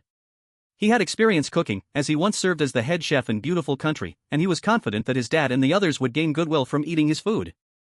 When everyone gathered, Mom suddenly frowned at the dishes on the table. She turned to Limsun, a bit unhappy, and said, "Why is there no meat? You are growing up, how can you not eat any meat? Mom hopes to see meat on the dinner table next time, you know?" Mom, Limsun wanted to argue, but suddenly remembered the rules and swallowed his words. Okay. Mom. What a good child, hurry and eat. Mom smiled gently. In the White Bear Kingdom, Adolf saw his sister's eager eyes, longing for meat, and couldn't help but put a piece of meat on her plate. Unexpectedly, this action was seen by Dad.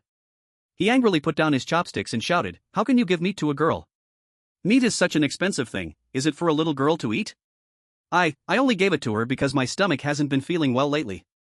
Adolf wanted to defend himself, but he knew he couldn't argue with Dad according to the rules, so he quickly thought of an excuse. Thinking that such a poor excuse would anger Dad, he was surprised when Dad froze for a moment and then showed a worried expression, asking, "Really? If you're not feeling well and can't eat, then let your sister have it." Then Dad turned fiercely to his sister and said, "Whatever brother gives you, you must eat, understand? No refusing. You really benefited from this. Got it." In the Dragon Kingdom's live broadcast room, after Xiao Touming finished his meal and washed the dishes, he returned to his room. He did his homework for a while when suddenly he heard a knock at the door. Anya's voice sounded, "Brother." Xiao Touming opened the door and saw Anya quickly stuff a note into his hand before turning around and disappearing. Xiao Touming closed the door and opened the note, seeing 3 rules written in bold red letters. Rule 1, Mom pays special attention to your studies. She hopes you can succeed. From 7:30 to 10 o'clock is your study time, and after 10 o'clock is your bedtime. During this time, she will come to check your room periodically, so please do not let her find you not in the room. Mom will not check your room after midnight. Rule 2, please do not go to the bathroom after 10 o'clock. If you must go, do not look directly into the mirror, and do not turn on the light. Rule 3, if you're in trouble, you can go to your sister, but remember to knock when entering or leaving her room. Treat your sister sincerely, she will meet any of your requests. At this moment, within the reality analysis group in the Dragon Kingdom, has a new rule appeared again. Team leader Chi was about to call his team to analyze the rules when suddenly teammate In Jie shouted, "Something's off with the rules." What's wrong? Wang Vi leaned over. Players from other countries also received rules from their sisters. In Jie blushed slightly when Wang Vi came over, but quickly returned to normal and explained. The first two rules are the same, but the third rule has 3 different versions, including Xiao Touming's. What's going on? Team leader Chi frowned. Please look here. In Jie projected 3 screenshots onto the big screen. The third rule from the Football Nation and the Beautiful Nation is different. Everyone looked at the screen and saw the third rule for the Football Nation written as, Rule 3, if you encounter difficulties, you can seek help from Dad. No need to knock when entering Mom and Sister's rooms, but you must knock for Dad. Trust Dad unconditionally, do not trust Mom and Sister. While the Beautiful Nation's rule was, Rule 3, if you encounter difficulties, you can seek help from Mom. Remember to knock when entering Mom and Sister's rooms. Never enter Dad's room casually, especially when Dad is home. Meanwhile, the rule Xiao Touming received was, Rule 3, if you have difficulties, you can go to your sister, but remember to knock when entering or leaving her room. Treat your sister sincerely, and she will fulfill any of your requests. What's going on? Why are these 3 rules all different? Which one is true? A team member widened his eyes and said in disbelief. Right now there are too few clues, but based on the real-time reports from players in various countries, Mom is very dangerous, but she seems to be afraid of Dad. Dad cares a lot about the players, and even if he gets angry, he won't directly hurt them. Maybe the rules obtained by players from the Football Nation are the true ones? In Jie thought for a moment and slowly spoke. I think you are wrong. Wang Vi suddenly spoke up. She pointed at the rules from Dragon Country and Beautiful Country and said, although these 3 are different, if we analyze them closely, the rules received by Xiao Touming and the Beautiful Country players have one thing in common: they tend to trust the sister. Perhaps the sister can be trusted to a certain extent. But the rules say that the sister is not favored. The player from White Bear Country just gave a piece of meat to his sister and made Dad angry. Getting close to the sister may not be the right choice. A team member retorted. In an instant, the analysis group was in constant debate. In the end, it took a loud shout from team leader Chi to stop the argument. Send these 3 rules along with our analysis and other players' situations to Xiao Touming. Remember to keep it brief, and let him judge. Team leader Chi pinched the bridge of his nose, feeling a headache. But team leader, Xiao Touming is just a kid. Is it really okay to let him decide? In Jie expressed unease. Trust him. That kid is very smart. From the last instance, it's clear he has a strong opinion. Perhaps this time he can bring us new hope for Dragon Country instead of Xiao Yaoming. Team leader Chi looked up at the live broadcast and murmured. Inside the ghost story instance, Xiao Touming raised an eyebrow upon receiving the prompt from Dragon Country. 3 different rules? And 2 of them are contradictory? However, according to the analysis group, others did not receive the sister's hint. Why did she choose to remind him? Xiao Touming suddenly recalled the moment he saved Anya in the last instance. Could it be that she wants to help him because he saved her? If that's the case, then the rule he received is correct, and the sister can be trusted. But why did other players receive different rules? It's one thing for those who cleared early, but newly entered players from Beautiful Country should also be the same as him. Xiao Touming rubbed his temples, feeling a headache coming on, but more importantly, there was something else to focus on. Xiao Touming looked at the first rule on the paper. Rule 1, Mom pays special attention to your studies. She hopes you can succeed. From 7:30 to 10 o'clock is your study time, and after 10 o'clock is your bedtime. During this time, she will check your room from time to time.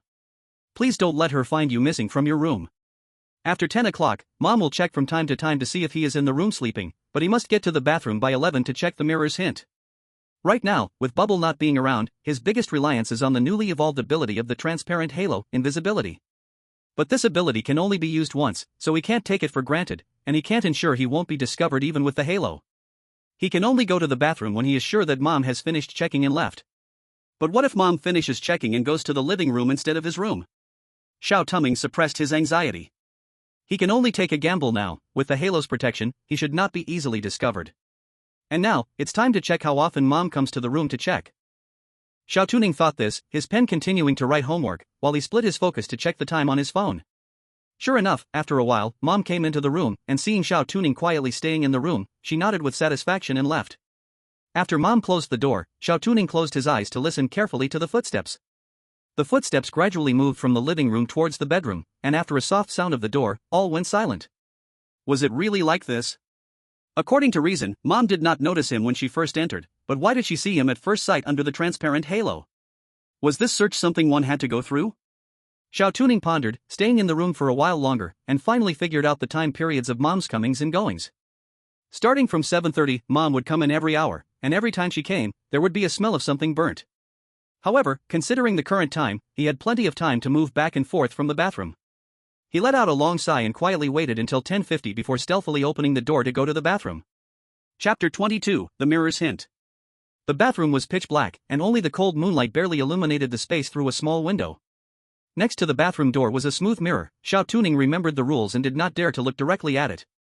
At this time, it was 11 o'clock, and Xiao Touming opened his phone's camera function to face the mirror. Through the phone, he saw a line of blood-red words seeping from the mirror. Dad doesn't like to eat meat, Mom won't eat meat, little sister likes to eat meat, big brother can't eat meat, it can eat meat.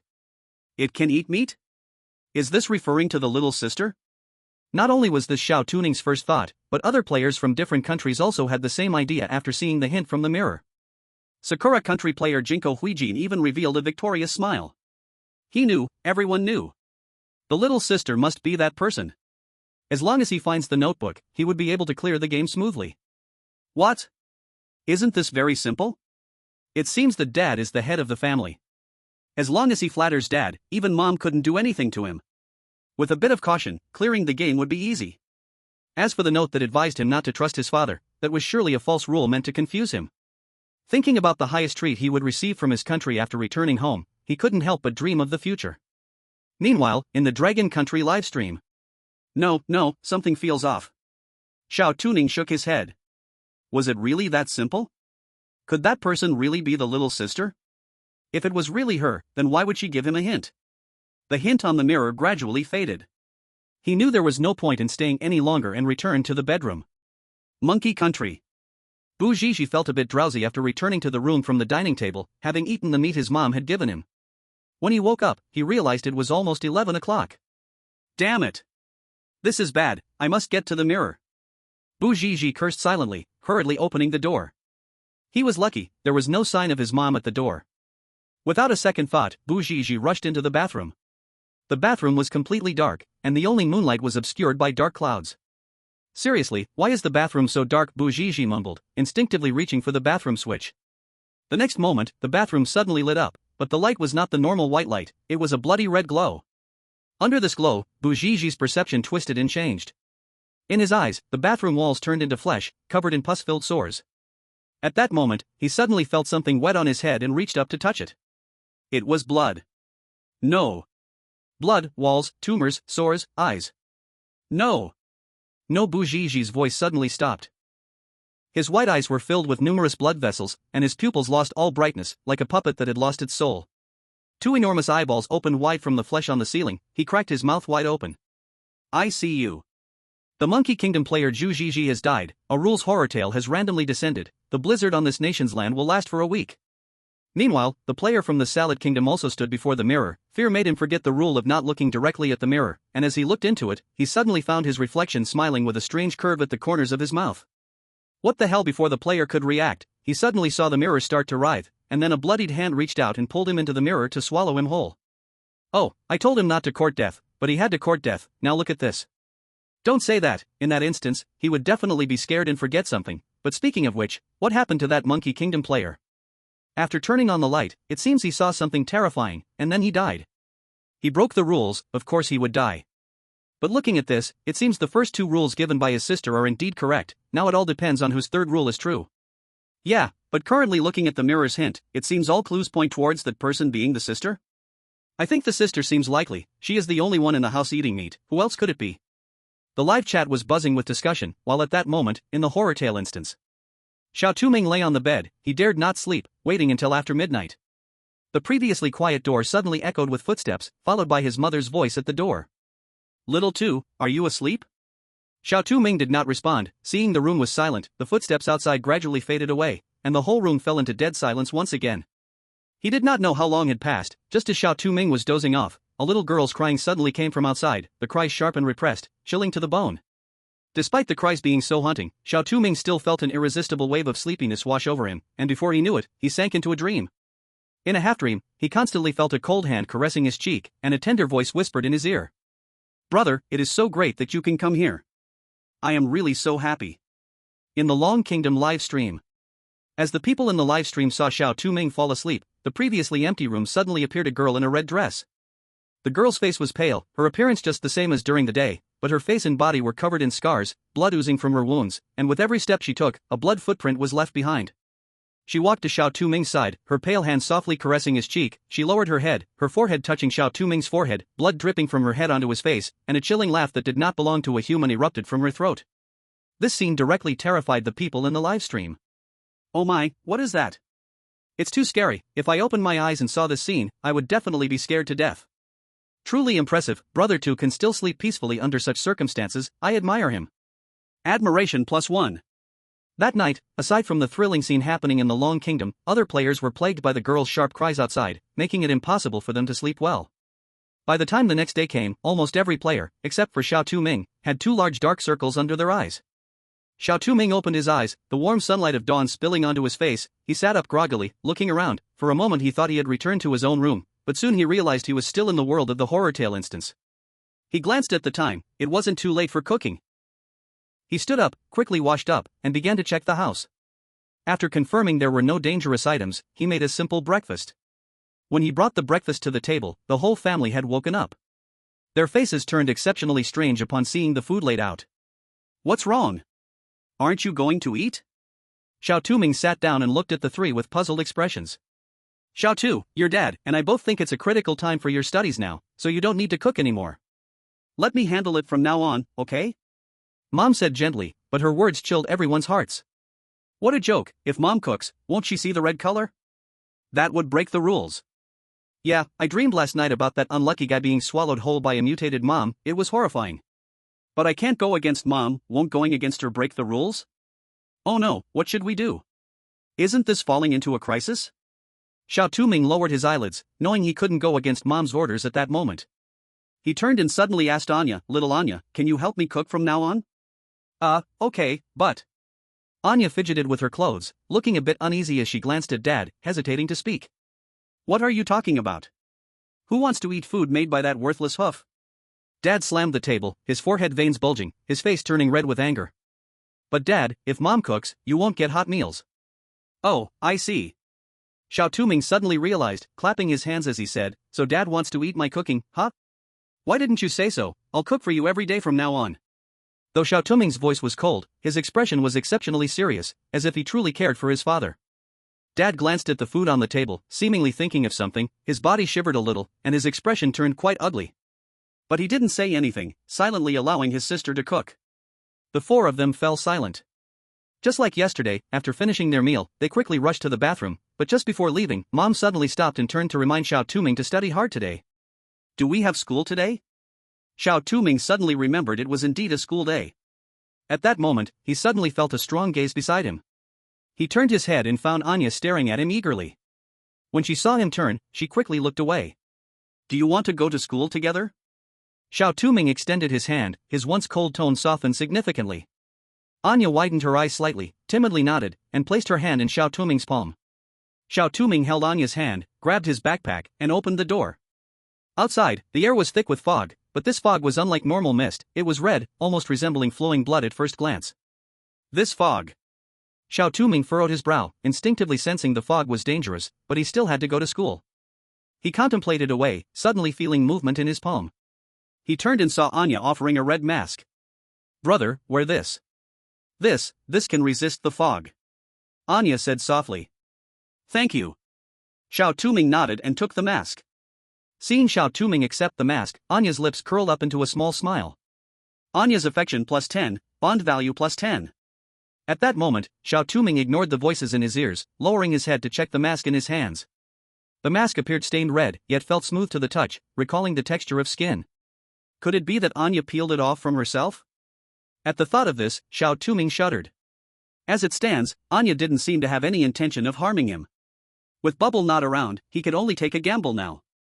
After contemplating for a moment, Xiao Touming wore the mask, and the two stepped into the fog together.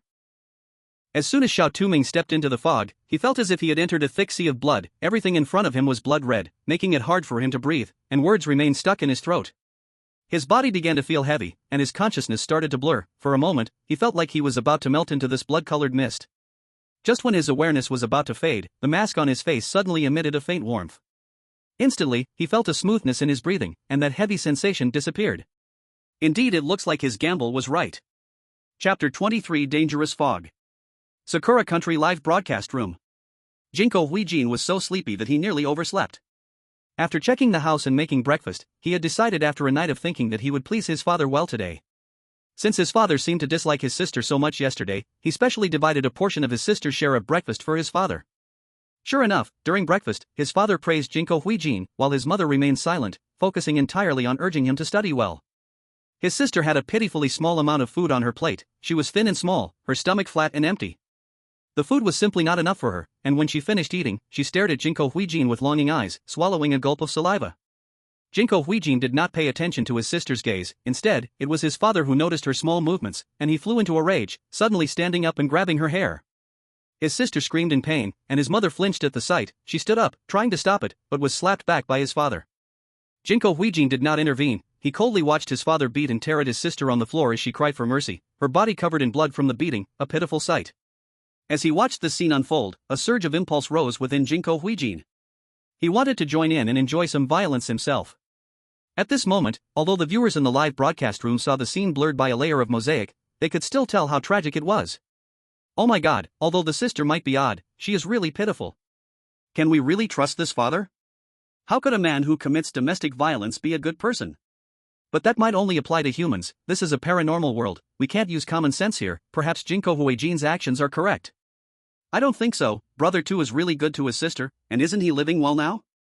If you ask me, this guy isn't acting human at all. Inside the paranormal instance. After eating a full meal, Jinko Huijin prepared to go to school. At this moment, he noticed that the fog outside was red, thick enough to nearly take solid form. Curious, he reached out to test it, and suddenly, his mind began to beep loudly. He was stunned. Could this fog be dangerous? Yes, his talent was A-level talent danger detection. It would give warnings whenever something dangerous was nearby. The louder the warning, the greater the danger. And just as he was about to touch the fog, his talent warned him, making him realize this fog posed a threat. However, he had to go to school. After thinking it over, he decided to seek his father's help. He was lucky. His father was just about to return to the room, and upon hearing Jinko Huijin's request, he rubbed his chin and pulled a crumpled gray mask from his pocket, handing it to him. Wear this, you can only take it off once you reach school. Jinko Huijin took the mask. It was not only wrinkled but also sticky, as if it had something stuck to it. He felt disgusted, but due to the rules, he could only force out a pleasing smile and flatter his father wildly. After sending his father off, Jinko Huijin put on the mask and stepped into the blood mist. There was nothing unusual. Not only that, but he also felt exceptionally comfortable, as if he were soaking in a hot spring, his pores wide open. He even wanted to take off his mask to fully enjoy this moment. But just as he was about to remove the mask, his talent activated once more, and the alarm in his head pulled back a thread of his reason. He jolted back to reality, a cold sweat breaking out on his back. Thankfully, he didn't take off the mask. The mist really had a problem. Dad really is trustworthy. That rule was truly false. He exhaled deeply and continued to walk forward, but he didn't notice that his scara had quietly developed a hint of red blood vessels. Football country. Ai Quan was only freed from his confinement in the early morning. He opened the door and suddenly smelled an incredibly appetizing aroma of meat. He was taken aback to see his dad and sister sitting at the dining table, smiling brightly at him. Mom walked out from the kitchen. Today she wasn't in her work clothes but had changed into a red long dress. She was holding a bowl of stewed meat, waving at him. Ai Quan, come eat. Mom made your favorite roasted meat today, come and have a taste. How did Mom get into the kitchen? Ai Quan felt a chill in his heart. Mom wasn't allowed to enter the kitchen. But why wasn't she like before? Could it be that? Ai Quan suddenly thought of Rule 4. Mom sometimes makes roasted meat for the family. Please eat heartily. Roasted meat can deepen your bond with family. Can roasted meat really be eaten? Ai Quan felt a bit anxious, but he had no talent left and could only rely on the rules to survive. He swallowed hard, sat down at the table, and slowly began to eat the plate of roasted meat that looked quite good under the watchful eyes of the three. The roasted meat didn't have the fishy smell he imagined. It was springy, and the spices sprinkled on the meat enhanced its deliciousness. He lifted his head and suddenly felt that his parents' gazes toward him were much kinder and warmer. His parents continuously served him more dishes, caring for him warmly. Ai Quan felt exceptionally comfortable, subtly sensing that he had become closer to his family. However, what appeared normal to Ai Quan, the roasted meat, were actually bloody raw chunks in his eyes. Ai Quan was enjoying the meat with an intoxicated expression. With each bite, a new red blood vessel appeared on his face, wriggling beneath his skin. It was alive. Oh my god, why is he eating with such bliss? It's disgusting to watch. Rule 4 is wrong. The roasted meat mom made cannot be eaten. Damn. And what's that on Ai Quan's face? It's moving, it looks so terrifying. Wait, how did he just finish eating and walk out the door? There's blood mist outside. Don't go. Yet, the calls of people in reality did not reach Ai Quan's ears. At that moment, in Ai Quan's eyes, the sun was shining brightly outside. Where was there any blood mist? He wore a silly smile and opened the door, stepping directly into the blood mist. In the next moment, his figure was swallowed by the blood mist, the live broadcast room went dark, and the system's voice echoed. Ai Quan of Football Country has died. The rule horror story randomly descends, the average height of the country's people decreases by 10%. Except for Football Country and Dragon Country, most of the other players who survived the last instance also died in the blood mist after eating mom's roasted meat. So that's it, the roasted meat made by mom cannot be eaten, and the blood mist is also dangerous. But it's strange, both the mask given by dad and sister allowed players to pass through the blood mist. Does that mean dad and sister can be trusted as well?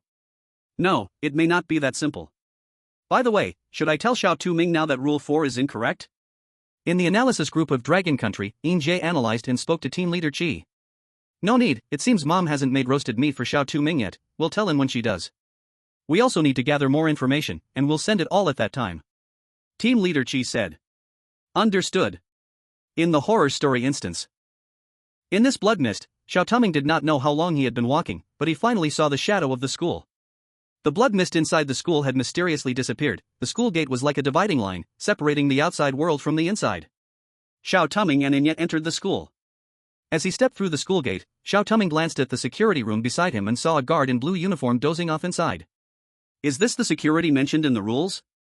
Since the rules mention security, it means that some dangers might happen in the school, and one must be cautious.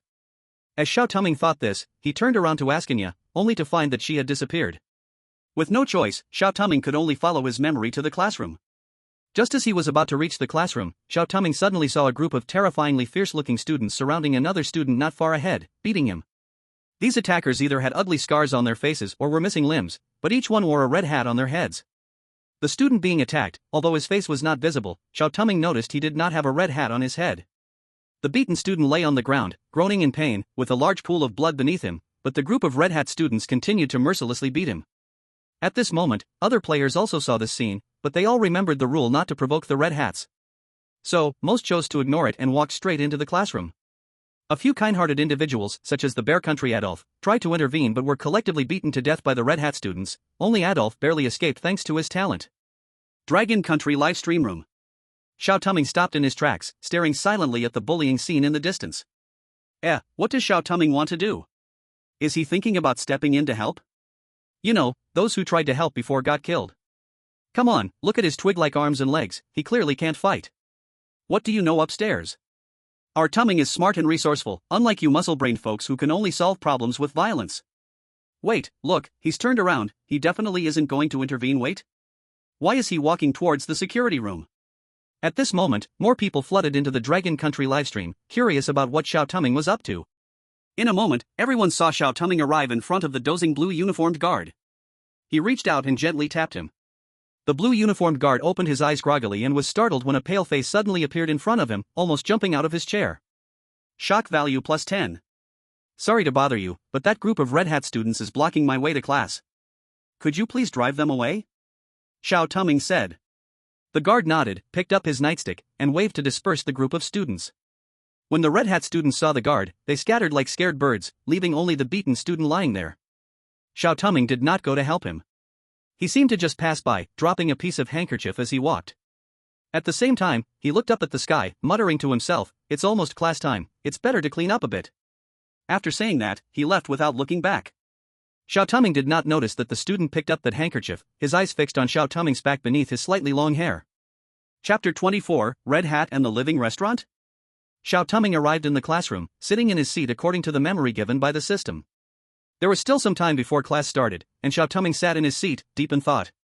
From what he observed, it seemed that the guard indeed had a deterrent effect on the students with red hats. Since this was the case, Rule 5 was most likely correct.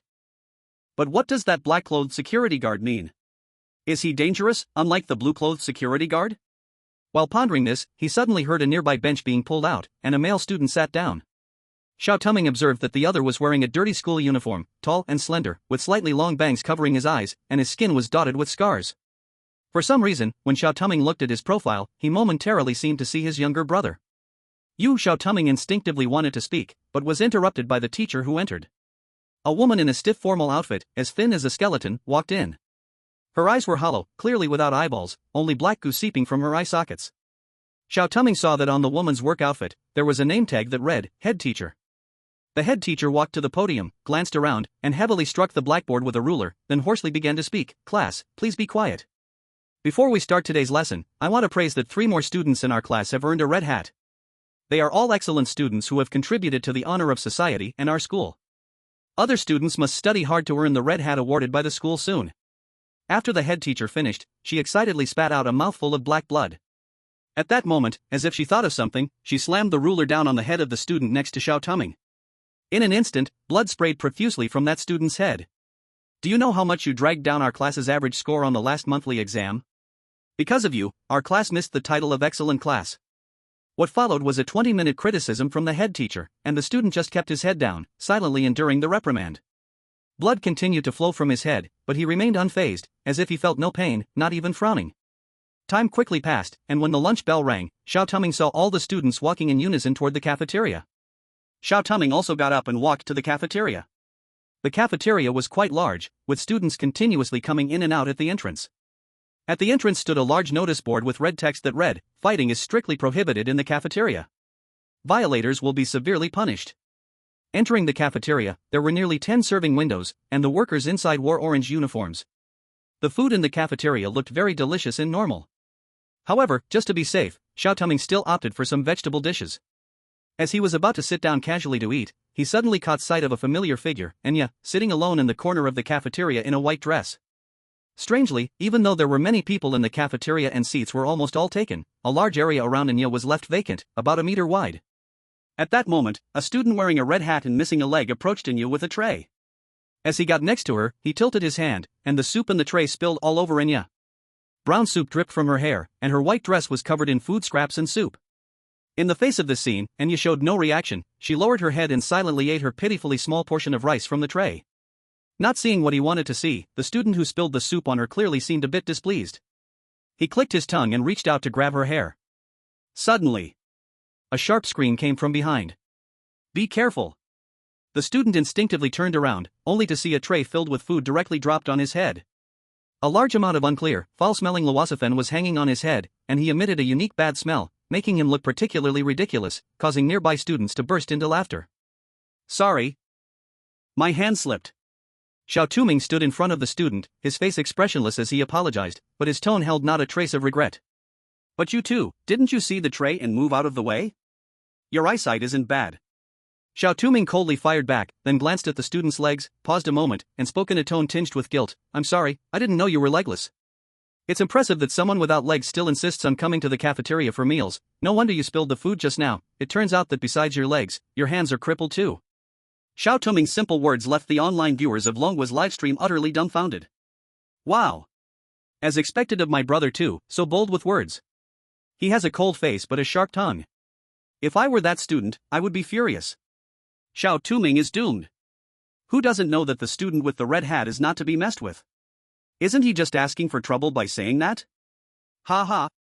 Who is that unchained dog barking upstairs? Shouldn't you go back? Our brother too absolutely has his reasons for doing this. The red hat student was furious after hearing Xiao Touming's apology. His face swelled with bulging red veins, and his eyes turned bloodshot. He was so angry that he lost his cool and swung his fist at Xiao Touming. Don't! Originally in a daze, Enya suddenly screamed. As the fist was about to hit Xiao Touming's face, he suddenly stepped back, causing the red hat student to swing at nothing. He stumbled, unable to keep balance on one leg, and fell directly to the ground. He struggled to get up, but Xiao Touming suddenly crouched down and said softly, "You made a move." The red hat student looked up in confusion, seeing a flicker of joy in Xiao Touming's ice-like black eyes. What do you mean? Still don't understand? Xiao Touming slightly curled his lips into a barely noticeable smile. The cafeteria does not allow fighting, and you have taken action, so I am truly curious about what will happen to you next. But this is also your own fault, after all, who told you to bully others? Goodbye. What? The red hat student realized something, his face reflecting terror. But before he could stand up and flee, a red, barbed rope suddenly descended from the ceiling, directly pulling the student up. This scene happened too quickly, the surrounding students seemed oblivious, continuing with their own activities. A crunching sound of bones echoed from the ceiling, followed by a few drops of blood falling, but these drops vanished upon hitting the floor. Soon, the sounds disappeared. Xiao Touming looked up at the seemingly normal ceiling above and murmured, "Students who break the rules, even those with red hats, will be punished." But judging from the sounds just now, could this cafeteria be alive? Don't say that so frighteningly. I'm home alone and feel like the ceiling is making noises. What the heck was that? A red tongue? If what Xiao Touming said is true, then the food in the cafeteria is. Don't say that. I'm still eating. Inside the strange talk scenario, after dealing with the red hat student, Xiao Touming returned to get 2 more servings of food. He placed one in front of Anya and pulled out a handkerchief to gently wipe the soup off her. Are you okay? Anya shook her head, reaching out to gently stroke Xiao Touming's cheek, where there was a mark from being scratched by the student. I'm sorry, brother, it's all because of me. It's okay, because now we are family, aren't we? Shouldn't a brother stand up for his sister? Xiao Touming rubbed Anya's head gently, speaking softly. But, brother, you offended the red hat student for me, they will definitely target you in the future. Anya suddenly hugged Xiao Touming, her voice turning strange and low, but that's okay. Anya will protect brother. At this moment, the viewers in the live broadcast room saw a different scene. Anya, with her pale skin facing away from Xiao Touming, had red blood vessels wriggling on her body, as if the wounds were moving. Her eyes were also filled with many red worms. It was extraordinarily eerie. Suddenly, it seemed she noticed something, and her eyes suddenly met the direction of the audience. The screen instantly went black. What's happening? In the Dragon Country analysis group, team leader Chi was shocked. He turned around and yelled angrily, "Go check if there's a problem with the facilities?" But, this live stream is produced by a rule-based horror show, it shouldn't break. Could it be that Xiao Touming? Jia didn't finish his sentence, but everyone knew what he wanted to say, and for a moment the whole space was exceptionally heavy. Wait. The live stream is back. At this moment, a team member suddenly shouted, pointing at the live screen. Everyone immediately looked at the screen. At that moment in the live stream, Xiao Touming had returned to the classroom after a meal, and seeing that there was nothing wrong with him, they finally breathed a sigh of relief. At the same time, people from other countries also saw the red hat bullying the girl, and they unanimously ignored it. In Sakura country, Inokuchi Kaiken even thought of a clever idea. To please the red hat students, he not only did not help the bullied girl but also volunteered to be their little brother, joining them in bullying the girl. However, this action greatly satisfied the vanity of the red hat students. They regarded Inokuchi Kaiken as one of their companions, and for a moment he lived vividly in school. Only Adolf from White Bear Country subconsciously helped the girl when he saw her being bullied, but at that moment, someone suddenly grabbed him. Adolf turned around to see the boy he saved that morning pulling him. The boy held on tightly and whispered a warning, "Are you crazy? You can't act here in this canteen, and the red hats are not easy to mess with. If you provoke one, you will face the hatred of the whole school. By then, you won't even know how you died." Adolf fell silent. He stopped in his tracks. Yes, he was stepping into the perilous horror side story. A moment of carelessness could lead to his demise, and even bring disaster to his country. He silently watched as the girl had her tray overturned, and after the red hat students left, he got her another serving of food and quietly handed it to her. "Sorry. I can't help you." The girl unexpectedly looked up at Adolf, suddenly smiled, and shook her head. "It's okay, brother, I am already very happy with your kind heart." Chapter 25, Beer in the Fridge, Mom's Barbecue. Time quickly reached the end of school. Xiao Touming and his sister Anya walked home together. The red mist of the morning had already dissipated, and Xiao Touming walked along the road, chatting with his sister. At that moment, he keenly sensed a gaze behind him. But when he turned around, there was no one. Until he got home, that feeling of being watched vanished. His sister went to the kitchen to cook, while Xiao Touming began to check the house. After tidying up the red items in the house, he opened the fridge and surprisingly found a bottle of red beer. This beer had no shop or manufacturer label, it only had 4 big characters on the bottle beer. Not only that, but the beer itself was red, and when shaken gently, it was very viscous, looking more like blood than beer. Although the beer was sealed, it still had an inexplicable enticing aroma that urged Xiao Touming to open it and drink it. Xiao Touming frowned, suppressing the impulse. He glanced at the time, there was still time to deal with it. So he packed the beer along with those red items and went outside to throw them into the garbage bin downstairs. But other players were not so leisurely, they were busy cooking and also had to deal with the red items in their houses. A drunk player saw the red beer, and his craving for alcohol hit him all at once. He eagerly drank it down. Buzz. The world turned blood red in front of his eyes. The once warm room began to twist, filled with scarlet blood and flesh. Countless eyeballs opened from within the room, all staring at the player. At that moment, the sister in a red dress smiled and walked over. She stopped in front of the player, revealing an evil smile. "Brother, why don't you break yourself into blocks for me to play with?" What a joke! The player wanted to protest, but he found that he couldn't make a sound. Even more despairing, he realized that his hands were no longer under his control. "No. Please, no." But no matter how hard he struggled, he couldn't control himself. He could only watch helplessly as his hand, no longer his own, reached for the kitchen knife and swung it towards his own leg. 1 cut, 2 cuts, 3 cuts. Finally, the sister looked down at the scattered, dismembered body parts on the floor, giggling as she clapped her hands. Hee hee, this is so fun, so fun. What an idiot. I told him not to drink, but he had to. Now look at this. If you don't act recklessly, you won't die. Doesn't he know where this is? Not everything can be eaten here. People from his country are really pathetic. Honestly, I want to move to Dragon Country now. Ha, Dragon Country? If you ask me, the sister is definitely the one the player needs to find. Look at how many players she has killed so far. Being so close to her, he'll definitely die by her hands sooner or later. If it were me, I'd learn from Sakura Country. Look at how well they're doing. Impossible. The person upstairs must be walking the 500,000 steps. I will always believe in our brother too. Inside the Strange Tales dungeon. After dinner, Xiao Touming returned to his room. He took out a piece of paper and began organizing the information he had gathered so far. First, the rule obtained from the backpack. As it stands, the following points can be concluded. The first point is that the mother definitely cannot see red, and the kitchen gas stove is also red, so the mother cannot go into the kitchen. Otherwise, she might mutate and harm the player. The second point is that the sister will indeed fulfill any request from the player, and she usually wears a white dress. However, he has never seen the sister in a red dress, and he doesn't know what her appearance would mean. The third point is that Rule 4 is incorrect. If the mother cannot enter the kitchen, it means she won't cook barbecue, which also means the barbecue she makes is not edible. The fourth point is that the school security can have some deterrent effect on the Red Hat group, but after exploring the school for an afternoon, he discovered there were 3 factions within the school. The first and most conspicuous faction is the Red Hat group. They seem to be the top students of the school, deeply trusted by the teachers. Even if they bully others, the teachers will turn a blind eye. The second faction is the ordinary students without hats. They are usually bullied by the Red Hat students, becoming numb. For example, Anya, the student from the morning, and his deskmate, no matter how much the teachers or Red Hat students bully them, they stay silent, like soulless dolls. The third faction is the security guards. Currently, it's clear that the Red Hat group is afraid of the security guards, but the security guards seem to have little deterrent effect on the teachers. However, in times of need, one can still turn to the blue-shirted security guards. As for the black-shirted security guards mentioned in the rules, they are likely to be polluted entities. For now, this is all the information he can gather from the school. Xiao Touming tapped the pen, sighed. Next, he looked at the note with rules given by Anya. Each player's rules are different, but why are they different? Could there be some conditions involved? Just as he was thinking, Xiao Touming suddenly smelled a faint burning smell. He suddenly hid the paper and began doing his homework. Sure enough, after a few seconds, Mom came in with a plate of tempting roasted meat. Xiao Tu, writing homework is hard, why not eat some roasted meat? Xiao Touming felt a chill in his heart. Since Rule 3 was wrong, he couldn't eat the roasted meat, but he also couldn't refuse Mom's request. What should he do?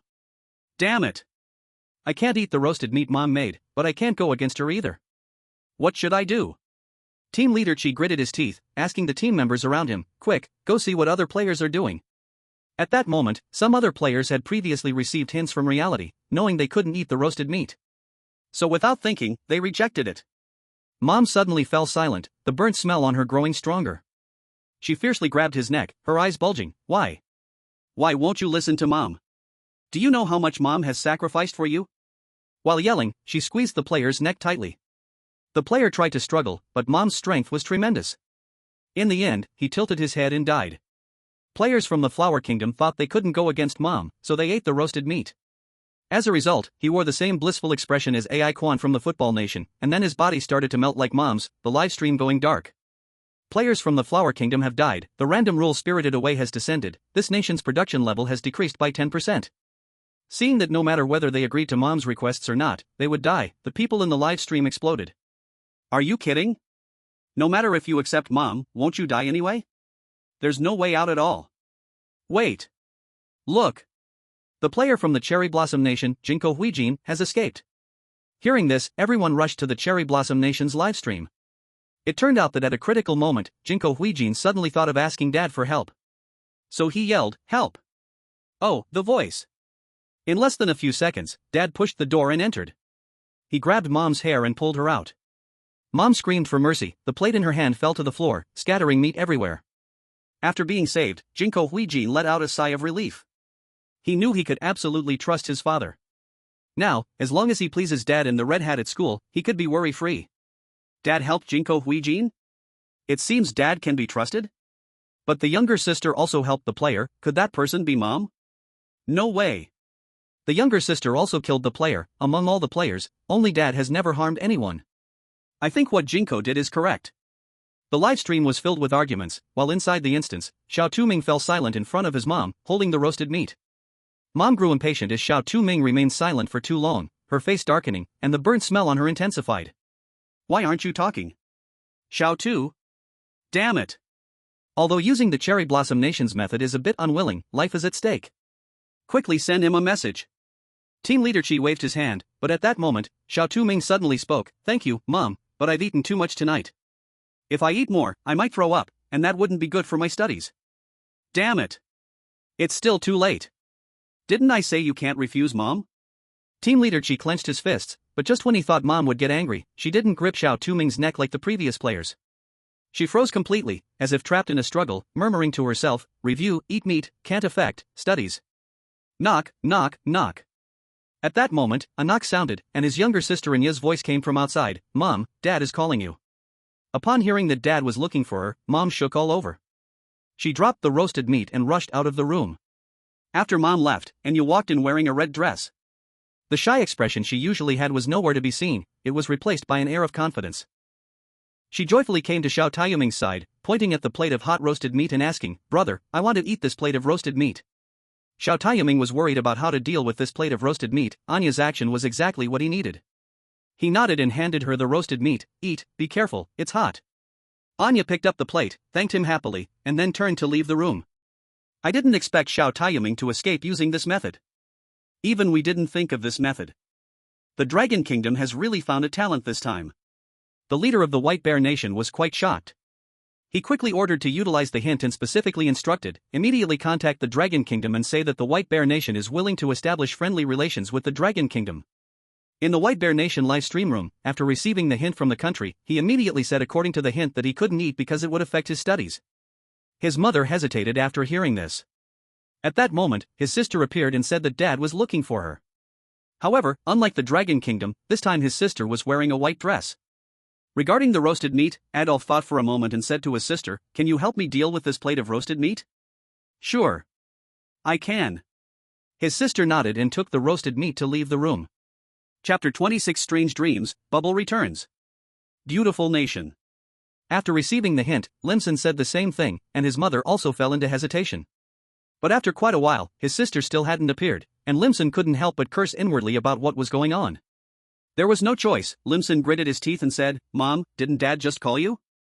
Didn't you hear?" Upon hearing this, Mom was clearly startled. She left the meat dishes in the room and turned to leave. Taking advantage of Mom's departure, he quickly dumped the plate of meat out of the window. However, he didn't notice that outside the window, some red unknown creatures were quietly climbing up the window. At 11 o'clock at night, after avoiding Mom's search, Xiao Taiyuming arrived at the bathroom.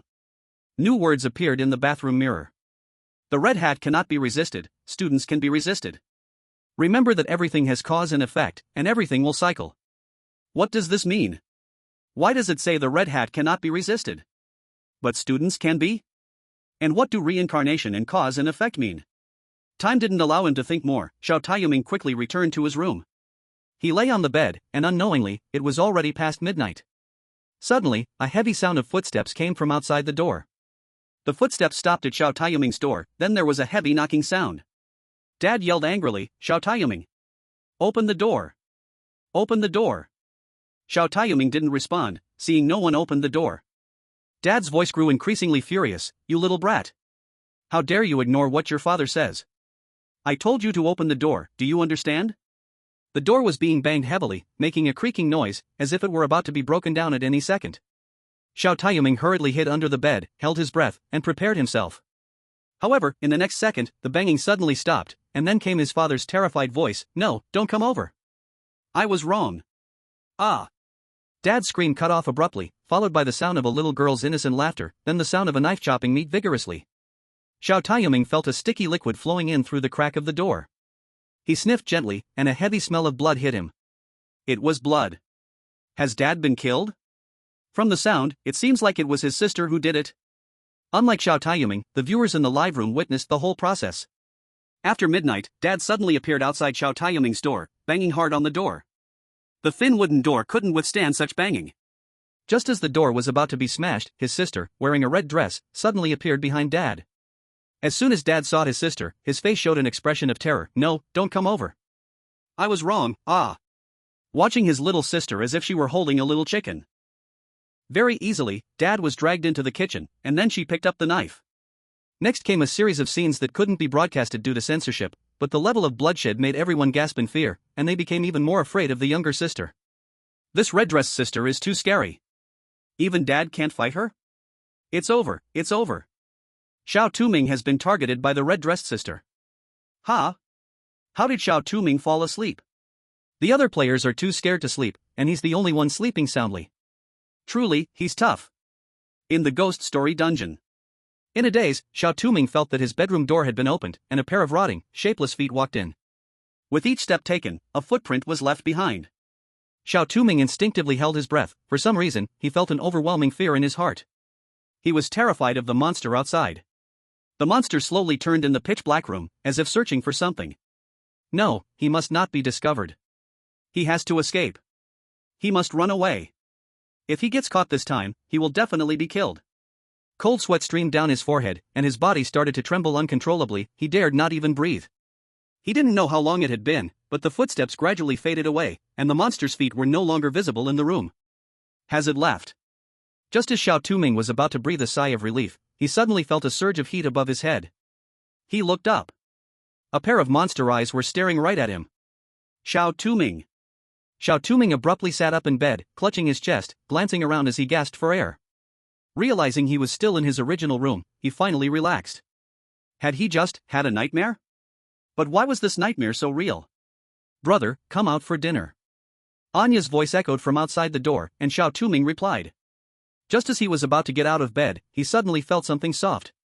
He raised his hand and saw a little ghost lying on the bed, blissfully sleeping. Xiao Touming, Bubble? The originally drowsy Bubble opened its eyes in confusion. Upon seeing Xiao Touming, it instantly became excited and burrowed into his arms, rubbing against him. Seeing Bubble lively beside him, the tension in Xiao Touming's heart eased. But looking at Bubble closely, he noticed that besides being slightly bigger, it looked exactly the same as before. So, what progress have you made after disappearing for 2 days? Xiao Touming murmured softly. Bubble? Sigh, still the same silly Bubble, Xiao Touming sighed as he tidied up and opened the door. As soon as he pushed the door open, he saw his sister Anya standing in front. However, unlike usual, she was wearing a red dress and looking at Bubble beside Xiao Touming with an unfriendly gaze. The moment Bubble saw Anya, it bristled up, staring intensely at her, opening its abyss-like mouth as if it was about to pounce. The tension in the air escalated. Just as everyone thought a fight was about to break out, Anya suddenly turned and walked away. Seeing her leave, Bubble returned to its adorable self. Brother, why are you just standing there? At that moment, the Anya in a white dress came out, holding a plate of food, looking at him in confusion. Were you just in the kitchen? Xiao Touming asked. Yes, because you asked me to make dinner, Anya said softly. Strange. If Anya was in the kitchen just now, then who was that in the red dress? Moreover, it seemed she couldn't see Bubble, but the red-dressed Anya could see it. Besides the shop owner from the last dungeon, only she could see it. What's going on? Unfortunately, Bubble can't talk. If only it could speak. Xiao Touming sighed inwardly. He didn't say much, but reached out to help Anya take the plate to the dining table and then went to wash up. To confirm if others could see the Bubble, he specifically waved it in front of his mom and dad, finding that they seemed unable to see it. After verifying, Xiao Touming returned to the table to eat. Upon seeing the meat on the table, the bubble's eyes lit up, and in the blink of an eye, he devoured all the meat on the table. Anya saw the meat on the table disappearing into thin air and was completely dumbfounded. Idiot! Who told you to eat it all? A hint of panic showed on Xiao Touming's cold face. He grabbed the bubble and hid it in his sleeve, and only relaxed when he saw that no one else noticed. After finishing the meal, Xiao Touming went to school with his sister. The red mist still lingered that morning, and as usual, Xiao Touming put on a mask and arrived at school. Xiao Touming was the most sensitive to changes in his surroundings, and he sharply sensed that the gazes of the students today had become more sinister. They were searching around like lurking beasts, ready to pounce as soon as their prey appeared. When Xiao Touming entered the classroom, just as he was about to sit in his seat, he was suddenly pulled by a hand. He turned back to see the boy who had sat next to him yesterday standing behind him. His hair was still messy, his clothes dirty, and he had many wounds on his body. Don't sit, there are glass shards on it. Fearing he wouldn't believe him, the boy stepped closer and picked up an unusually sharp piece of glass from the chair. Xiao Touming leaned in to look closely and saw that the chair was covered with sharp glass shards. Because of the light, they were nearly invisible unless you looked carefully. If Xiao Touming had just sat down, his bottom would surely have been pierced like a watering can. He secretly thought it was a close call and turned to thank the boy. Thank you for the reminder. What's your name? Just call me Y, the boy named Y said, stepping closer and quietly whispered in Xiao Touming's ear, you need to be careful. This is the work of the red hats in the class, they have their eyes on you. Hearing this, Xiao Touming looked around and indeed heard two red hats talking loudly next door without noticing he had entered the classroom. Ha, did you see the masterpiece I made today? I specially used 502 glue to stick the glass on that chair, it won't come off no matter what. Yeah, when that brat sits down, he'll definitely be pierced all over. Ha, then we get to enjoy his painful expression and screams. Yeah, who told him to dare challenge us red hats? He's just a no-hat peasant, how dare he ride over us? As the two were enjoying their conversation, they suddenly felt a pain on their heads. Instinctively, they reached up to touch, and to their shock, the hats they had been wearing were gone. Hot. Where did our hats go? Without those, we will. What will happen? Will we be bullied to death? What else?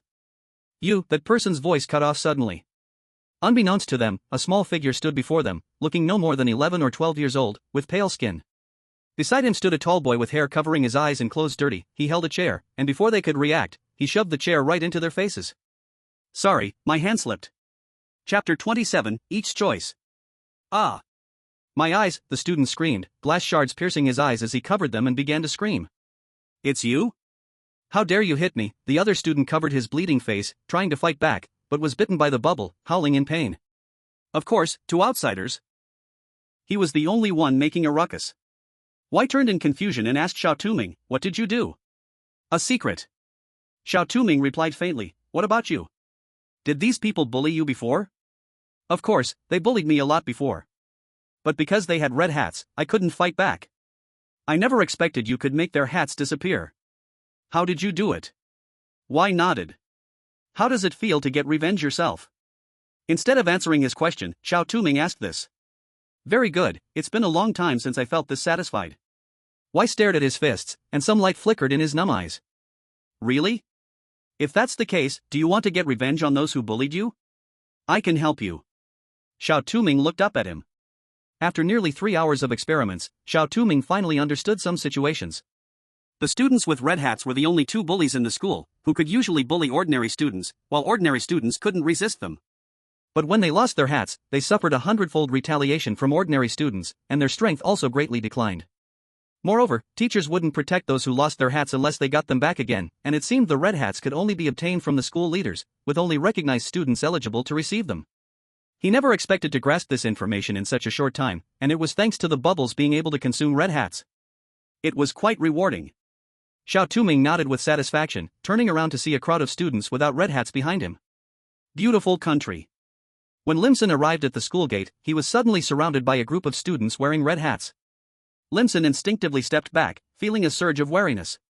Don't be afraid, Commoner, the leading red hat student said with a smile, but the smile looked anything but friendly.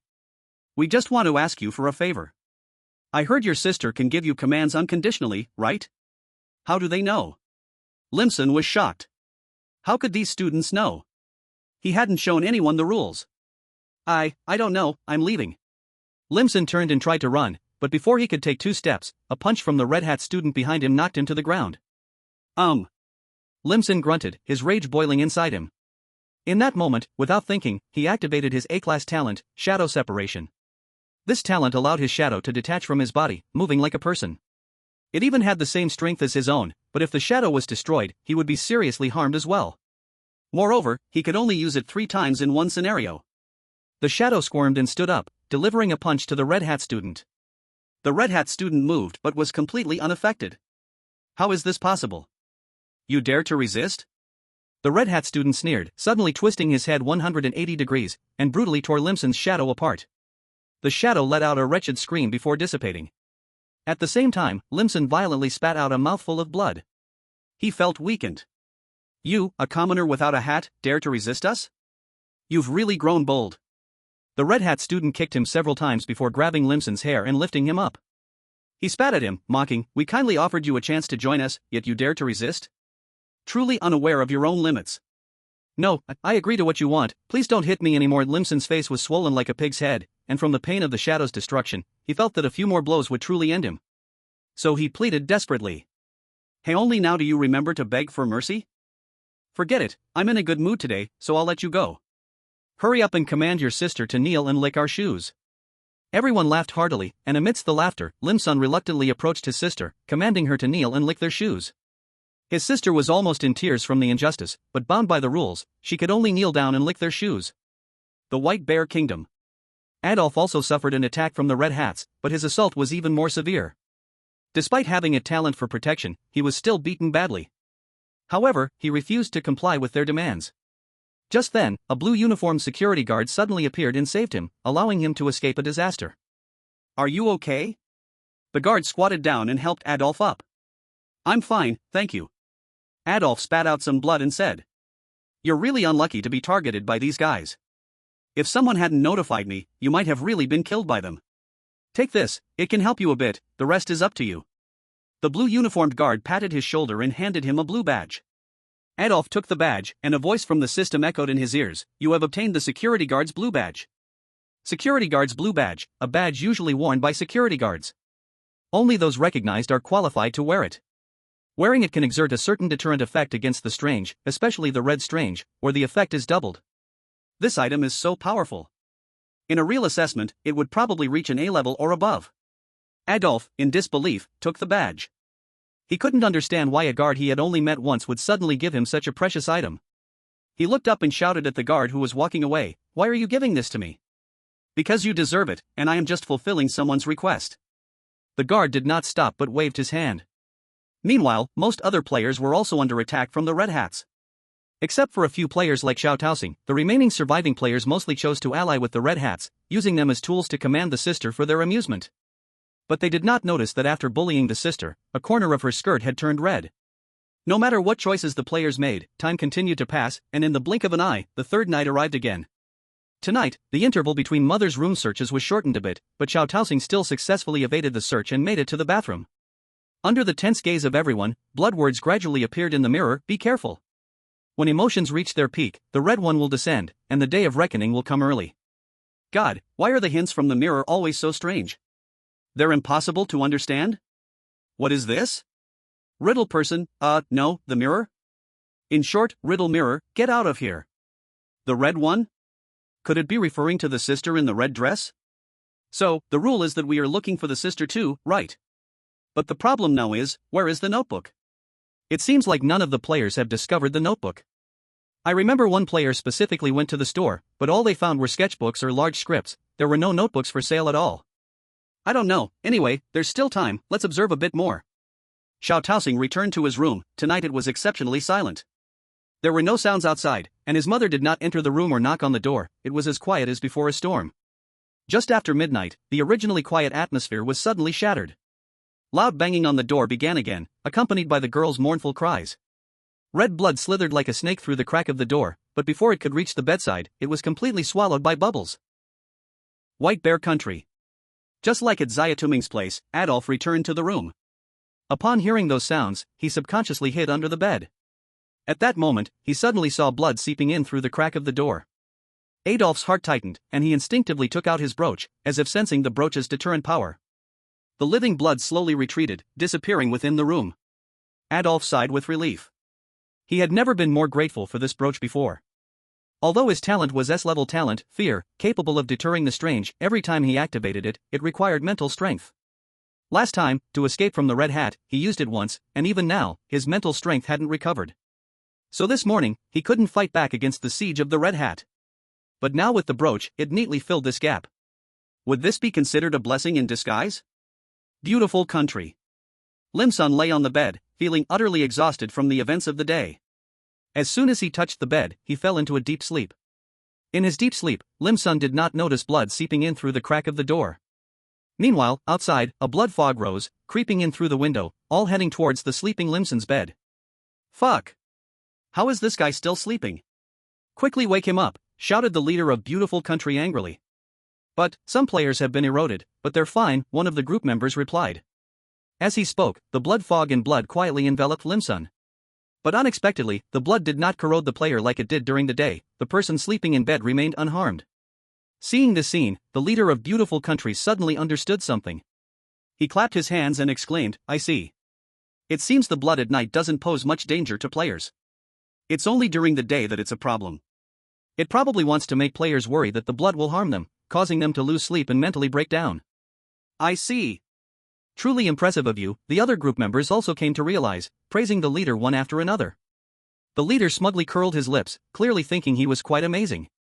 Chapter 28, The Message in the Notebook. Early on the third day, Xiao Touming awoke again from a nightmare, covering his throbbing head and gasping for breath. He had dreamed again, this time seeing a girl in white clothing, with an unclear face, being bullied in school in unimaginable ways. The dream felt too real, so real that he seemed to genuinely feel the pain of the girl being bullied. Bubble seemed to sense Xiao Touming's abnormality and slowly approached, gently rubbing against him. Are you worried about me? Thank you. Xiao Touming gently petted Bubble before getting up. After checking the room as usual, Xiao Touming sat at the dining table with his family. However, he could clearly feel that his father's gaze towards him was quite unfriendly. His mother reminded him to study hard while eating. His sister, unlike the previous 2 days when she was timid, was now eating normally. Xiao Touming turned his head to look out the window. Today, the red fog outside seemed thicker, and Xiao Touming felt a sinking in his heart, as if a storm was about to arrive. Beautiful country.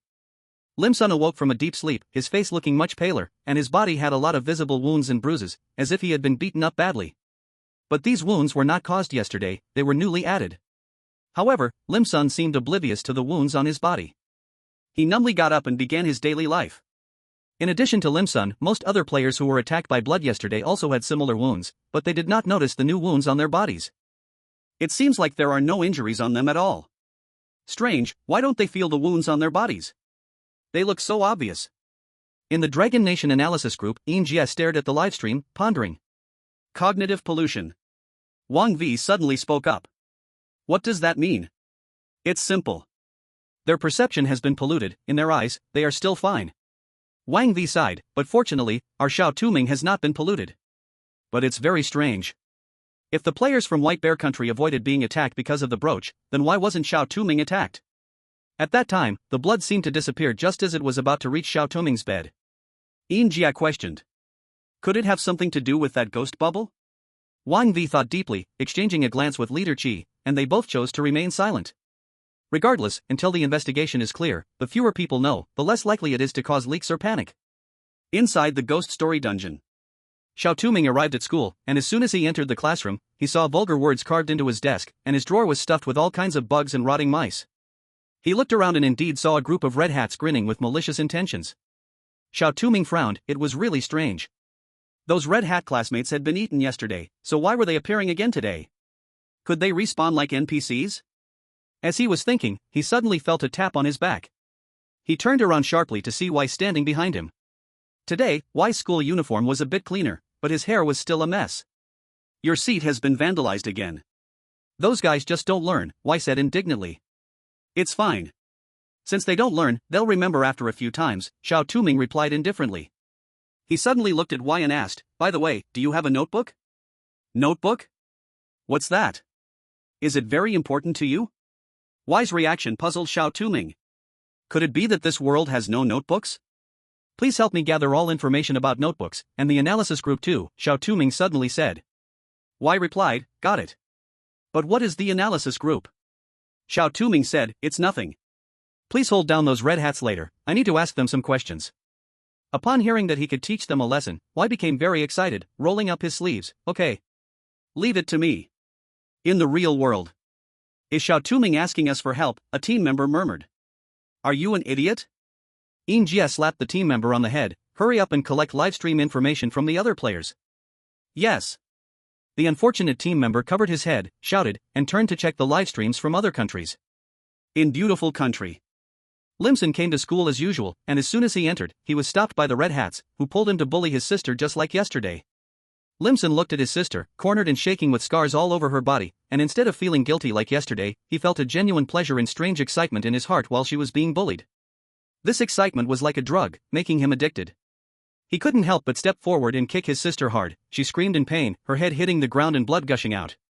The glaring blood did not stop Limson but made his actions even more vicious.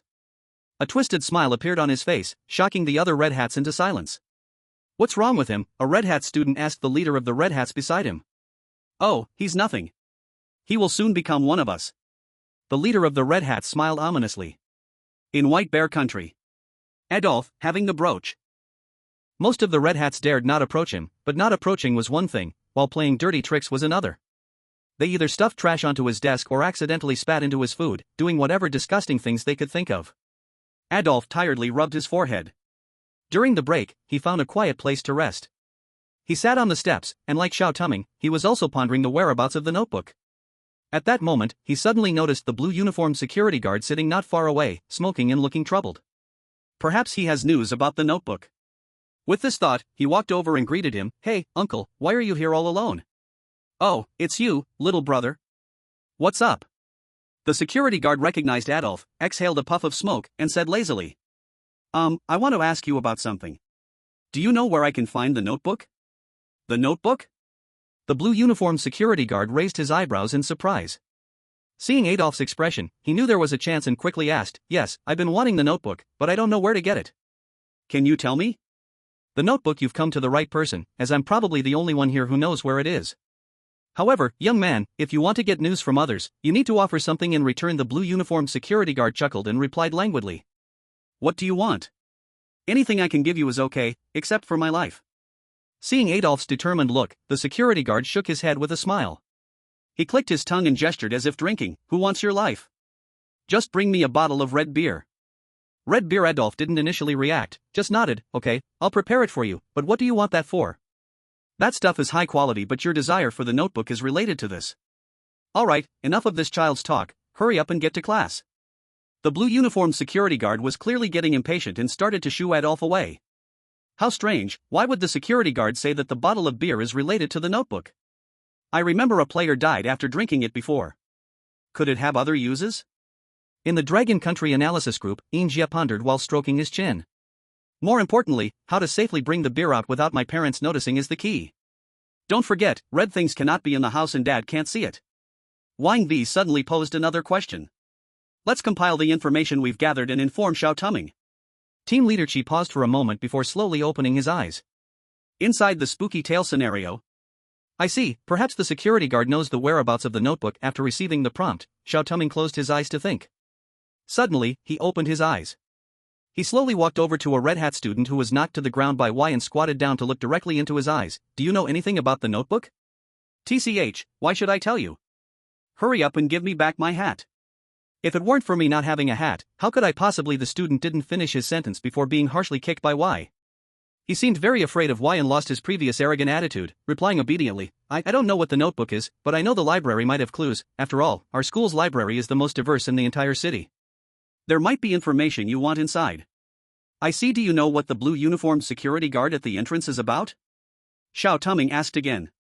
That guy. The Red Hat student revealed a trace of fear for an instant, then angrily said, that annoying guy, but he's really strong. Even if it's a head, he might not necessarily be able to take him on. So we generally avoid him. What about the others? I don't know. Xiao Touming carefully observed the other person's expression, confirming that he was indeed not lying, and then asked a few more questions. After answering, he stood up and gently thanked him. Thank you for your answers. As a thank you, I won't take action against you. After saying this, he turned around and prepared to go to the library. When Y saw Xiao Touming getting ready to leave, he quickly followed. You're just letting him go like that. Please don't make me sound like a kidnapper, I just wanted to ask him a few things.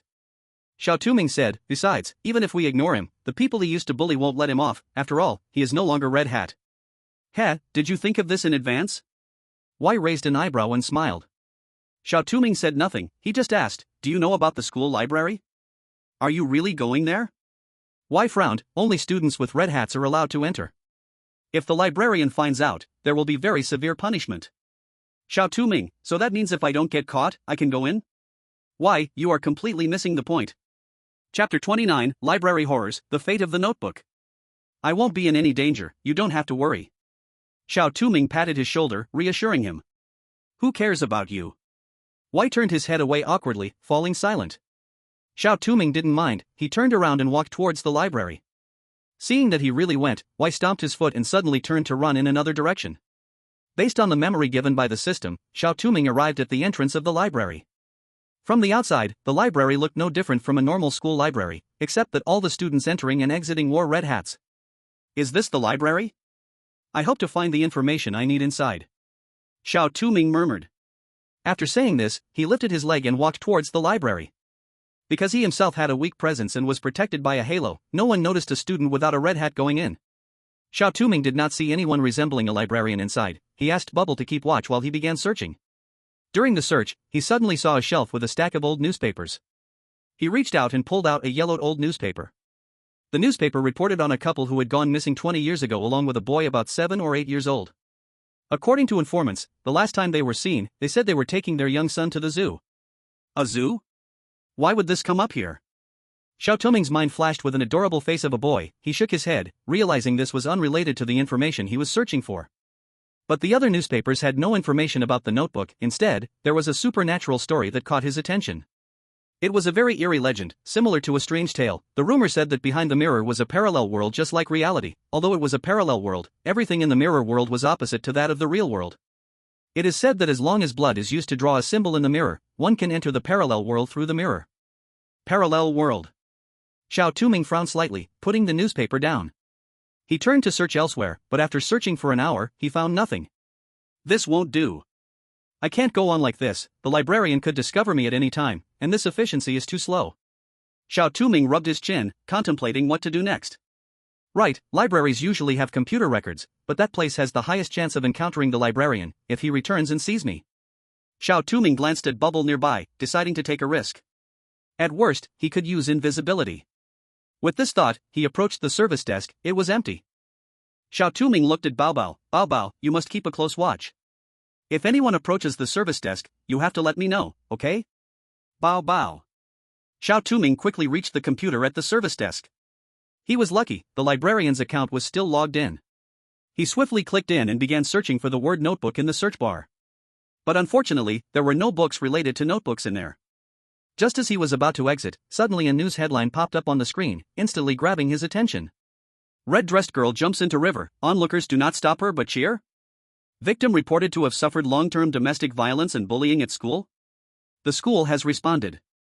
A woman with a knife broke into the campus, killing several students, then set herself on fire on a bridge. Click for details.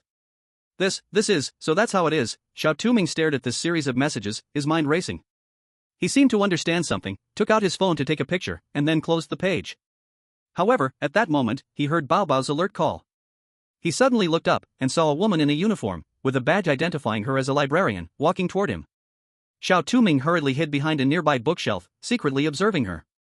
The woman reached the service desk. She intended to return to her seat, but suddenly she stopped, nose twitching as if she smelled something. Xiao Touming's expression was calm, but his heart raced. A lowly creature has broken in. The librarian's pale face twisted into a strange expression. She suddenly dropped to the ground, sniffing around like a dog, then abruptly looked toward Xiao Touming's direction. He was discovered. Bao Bao instantly rushed forward and swallowed the black-clothed librarian whole. Xiao Touming breathed a sigh of relief, but just as he felt relieved, another identical librarian emerged. Is this guy still a copy? Xiao Touming widened his eyes as he saw the food that had just been swallowed reappear. Bao Bao was clearly furious and swallowed the librarian again. But not long after, 3 identical librarians surrounded them, completely cutting off Xiao Touming's escape route. Bao Bao managed to swallow one but could no longer take any more. Xiao Touming tucked the overstuffed Bao Bao inside his clothing for protection. He looked around, searching for a breakthrough point, ready to use invisibility to rush out. The invisibility effect lasted only 10 seconds, he had to escape from them in this short time. Xiao Touming activated invisibility, losing his target. Several librarians looked around in confusion. Seizing this opportunity, Xiao Touming dashed toward the door. But when he reached the door, he found that it was locked, and no matter how hard he tried, he couldn't open it. Damn it! Xiao Touming couldn't help but curse. 10 seconds passed in the blink of an eye, and the invisibility effect quickly faded. The librarians saw Xiao Touming and all howled as they lunged at him. It's over. It's over. Xiao Touming is doomed. Whoa, I can't bear to watch. Ha ha ha. I thought this kid was something special. He's doomed, and so is Longhua. As everyone felt despair in front of the scene, at the critical moment, the door suddenly opened. Seeing the door open, Xiao Touming's eyes brightened. He used all his strength to rush outside. The librarians, when they reached the door, seemed to encounter a barrier, unable to get out, only able to watch Xiao Touming's retreating figure, howling in frustration. Huff, huff, the librarian can't exit the library? But really, if such a powerful monster could get out, they'd probably be unstoppable. Xiao Touming wiped his sweat helplessly. To be honest, it was really thrilling just now. For a moment, he thought he would surely die. Fortunately, the door opened suddenly, allowing him to escape from death. But why did the door, which was originally locked, suddenly open? While he was deep in thought, a booming male voice suddenly came from behind. You little brat, you aren't even wearing a red hat and dare to enter the library? Are you looking for death? Who are you?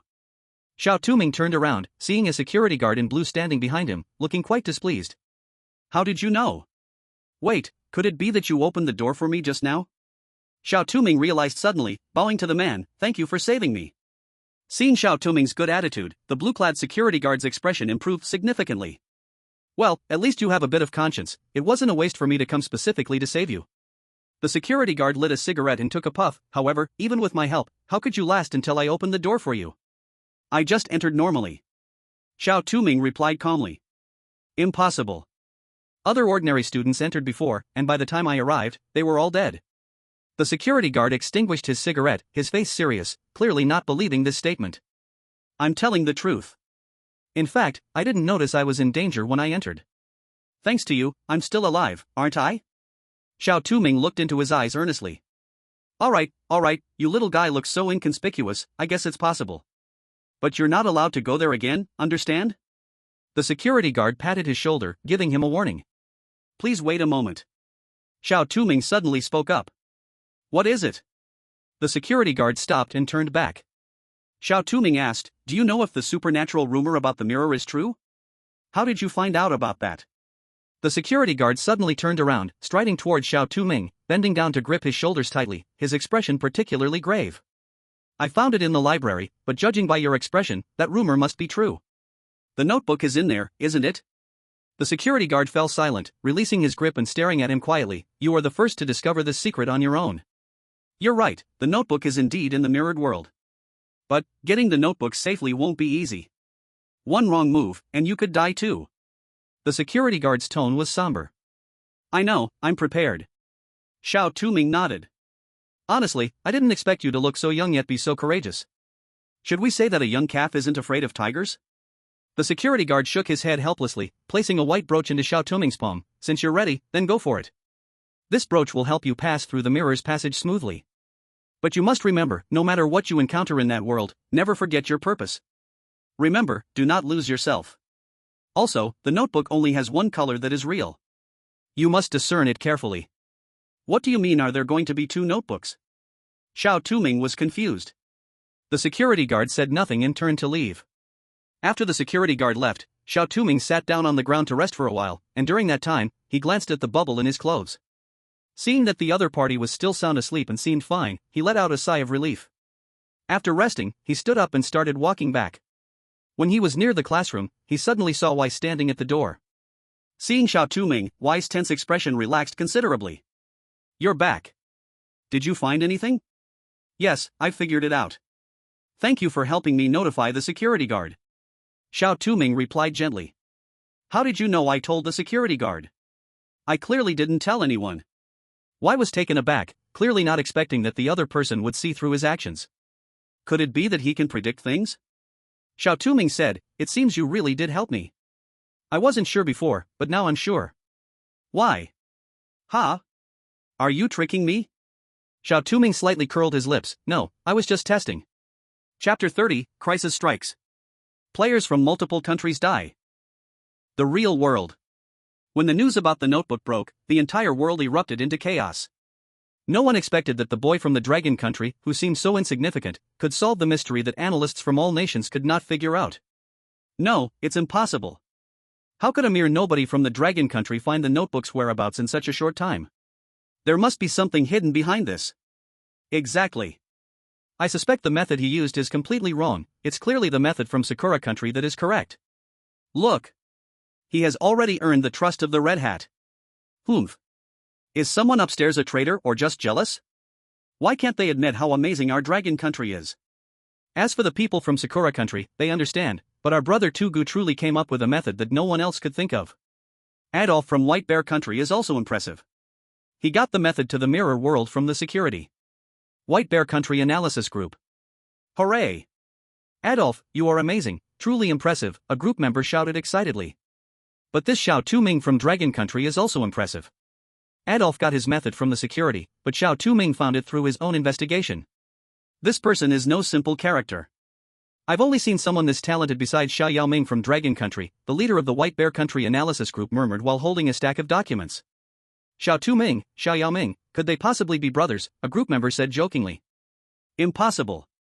During the time Xiao Yaoming was popular, our analysis group never heard of him having a younger brother. Another group member immediately rebutted. No matter what, if Dragon country successfully passes this level, our White Bear country must establish a good relationship with them. It seems Dragon country is about to rise, the leader of White Bear country said slowly. Beautiful country. Impossible.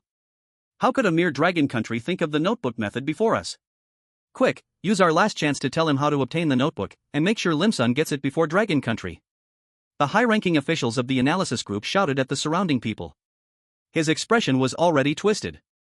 No, something's wrong. Our message has already been sent, but the other side seems to have no reaction at all. What? It wasn't just beautiful country. At this moment, besides Dragon country and White Bear country, all players who allied with the Red Hats couldn't receive news from reality. What is going on? Is there a system error? Impossible. This system is brought by the rules of the Bizarre Tales. It has never gone wrong in the past 3 years. Wait. Look at their heads. In the live broadcast, Limsun, Inoue Haikin, and many players had a giant red tumor growing on their heads. From afar, this tumor looked just like a red hat. Oh my god, what is happening? What is that growing on their heads? It looks so gross. From a distance, it looks like a red hat, but the one on their heads is different from that of other red hat students. What is going on? Normally, the country should send players information about the notebook's whereabouts, but why do they seem to have no other actions? Are they waiting for the right moment? Beautiful country. Limsun has been feeling great these days. His parents are incredibly indulgent, treating him with extreme kindness. They used to make him cook, but now they've stopped and let his sister do it. Ever since he fully gained the trust of the Red Hat leader at school, his parents have become even friendlier, almost treating him like a deity. The red mist outside the school has also disappeared without him noticing, and his wonderful life has almost made him forget that he is still inside the Bizarre Tale copy. He has been living happily every day. It's okay even if you are not happy.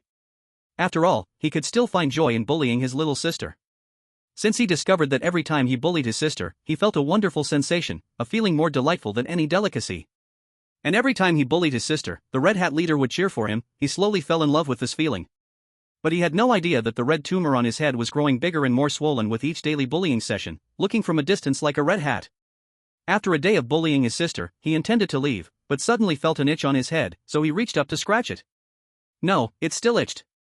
He scratched again and broke the bleeding tumor on his head, and white worms burrowed into his ears, nose, and mouth with the splattered blood, but he didn't seem to feel anything. He only felt itchy, extremely itchy. Unable to bear it anymore, he picked up his small knife originally meant for his sister and chose to use the knife to relieve his itch. In an instant, he felt no pain. Instead, he felt very comfortable. When he used it to the end, he no longer felt itchy, and of course, he would no longer feel anything at all. Because he had literally killed himself in that torment. In the land of cherry blossoms. Like Limsun, he began to feel itchy, but when he reached up to scratch it, the pain from his talent alert awakened a flicker of sanity in him. He instinctively stopped and grabbed his arm, scratching until it bled profusely, exposing the bone beneath, thus relieving the itch. Ikukubo Greijin collapsed on the ground, gasping for air. The pain from the talent alert grew stronger, warning him that danger was approaching. "Brother, do you feel good?" A chilling, childish voice rang out above him. Ikukubo Greijin opened his eyes wide in terror and saw his sister in front of him, her white dress almost stained red with blood, her body facing away from him, yet her head twisted in an incredible angle, staring straight at him. Ah! Ikukubo Greijin was so scared he felt his heart stop. Fear compelled him to jump up and run wildly outside.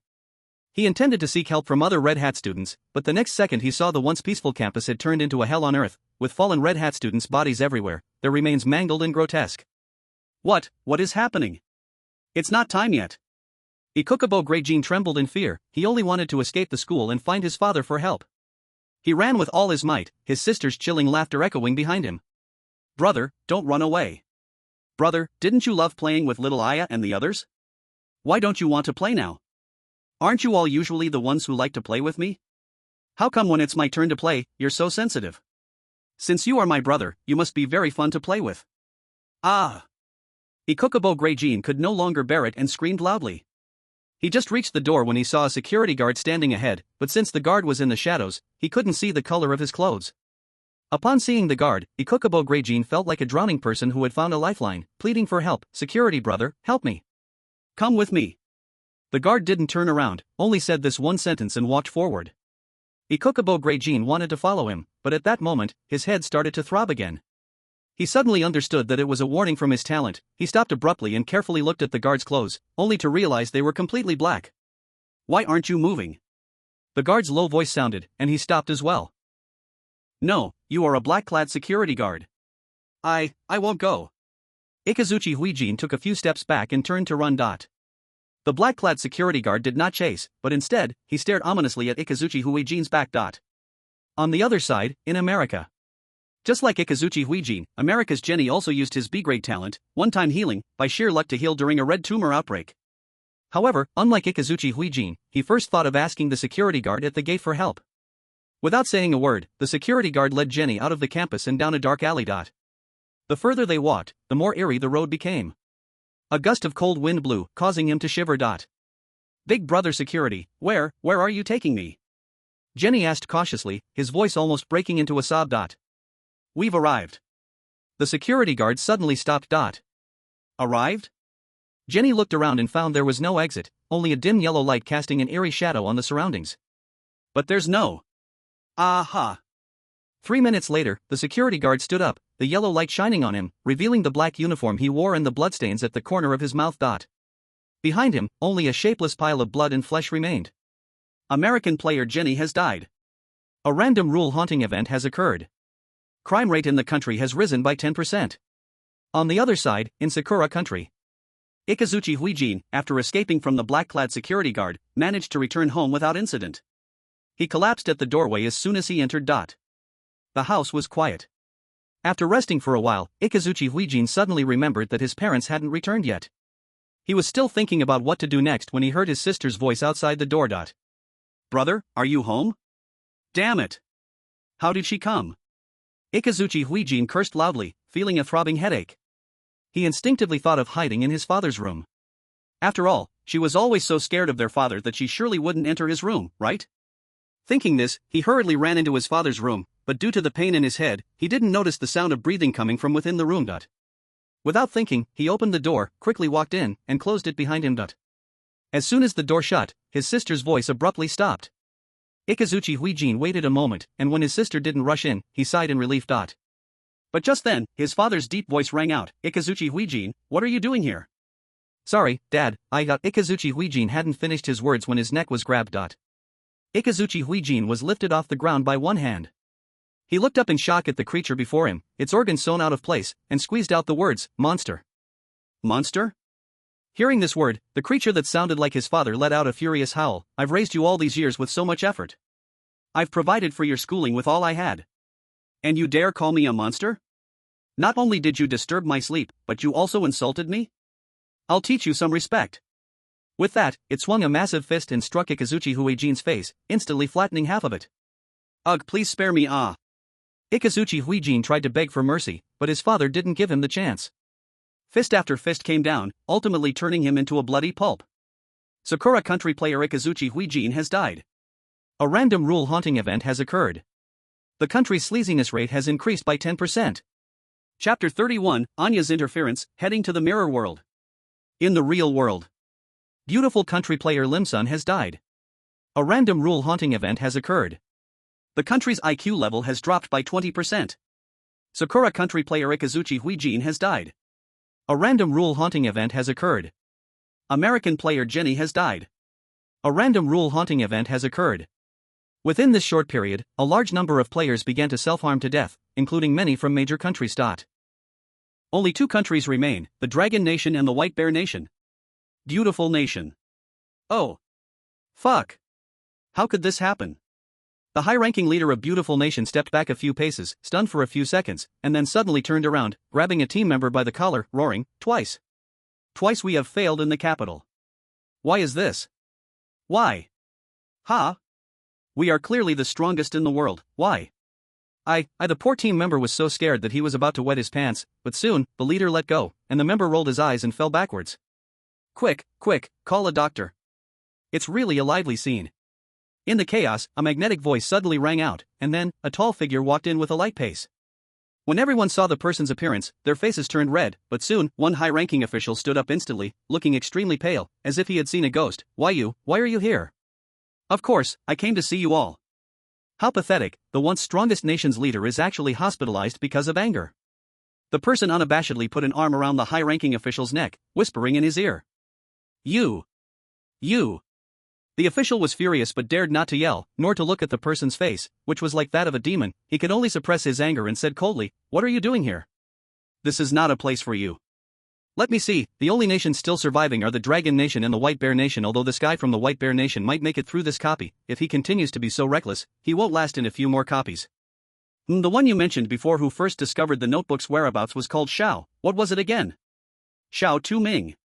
His surname is Xiao. What does he have to do with that Xiao Yaoming? Interesting, perhaps we will meet one day. Strange tale copy.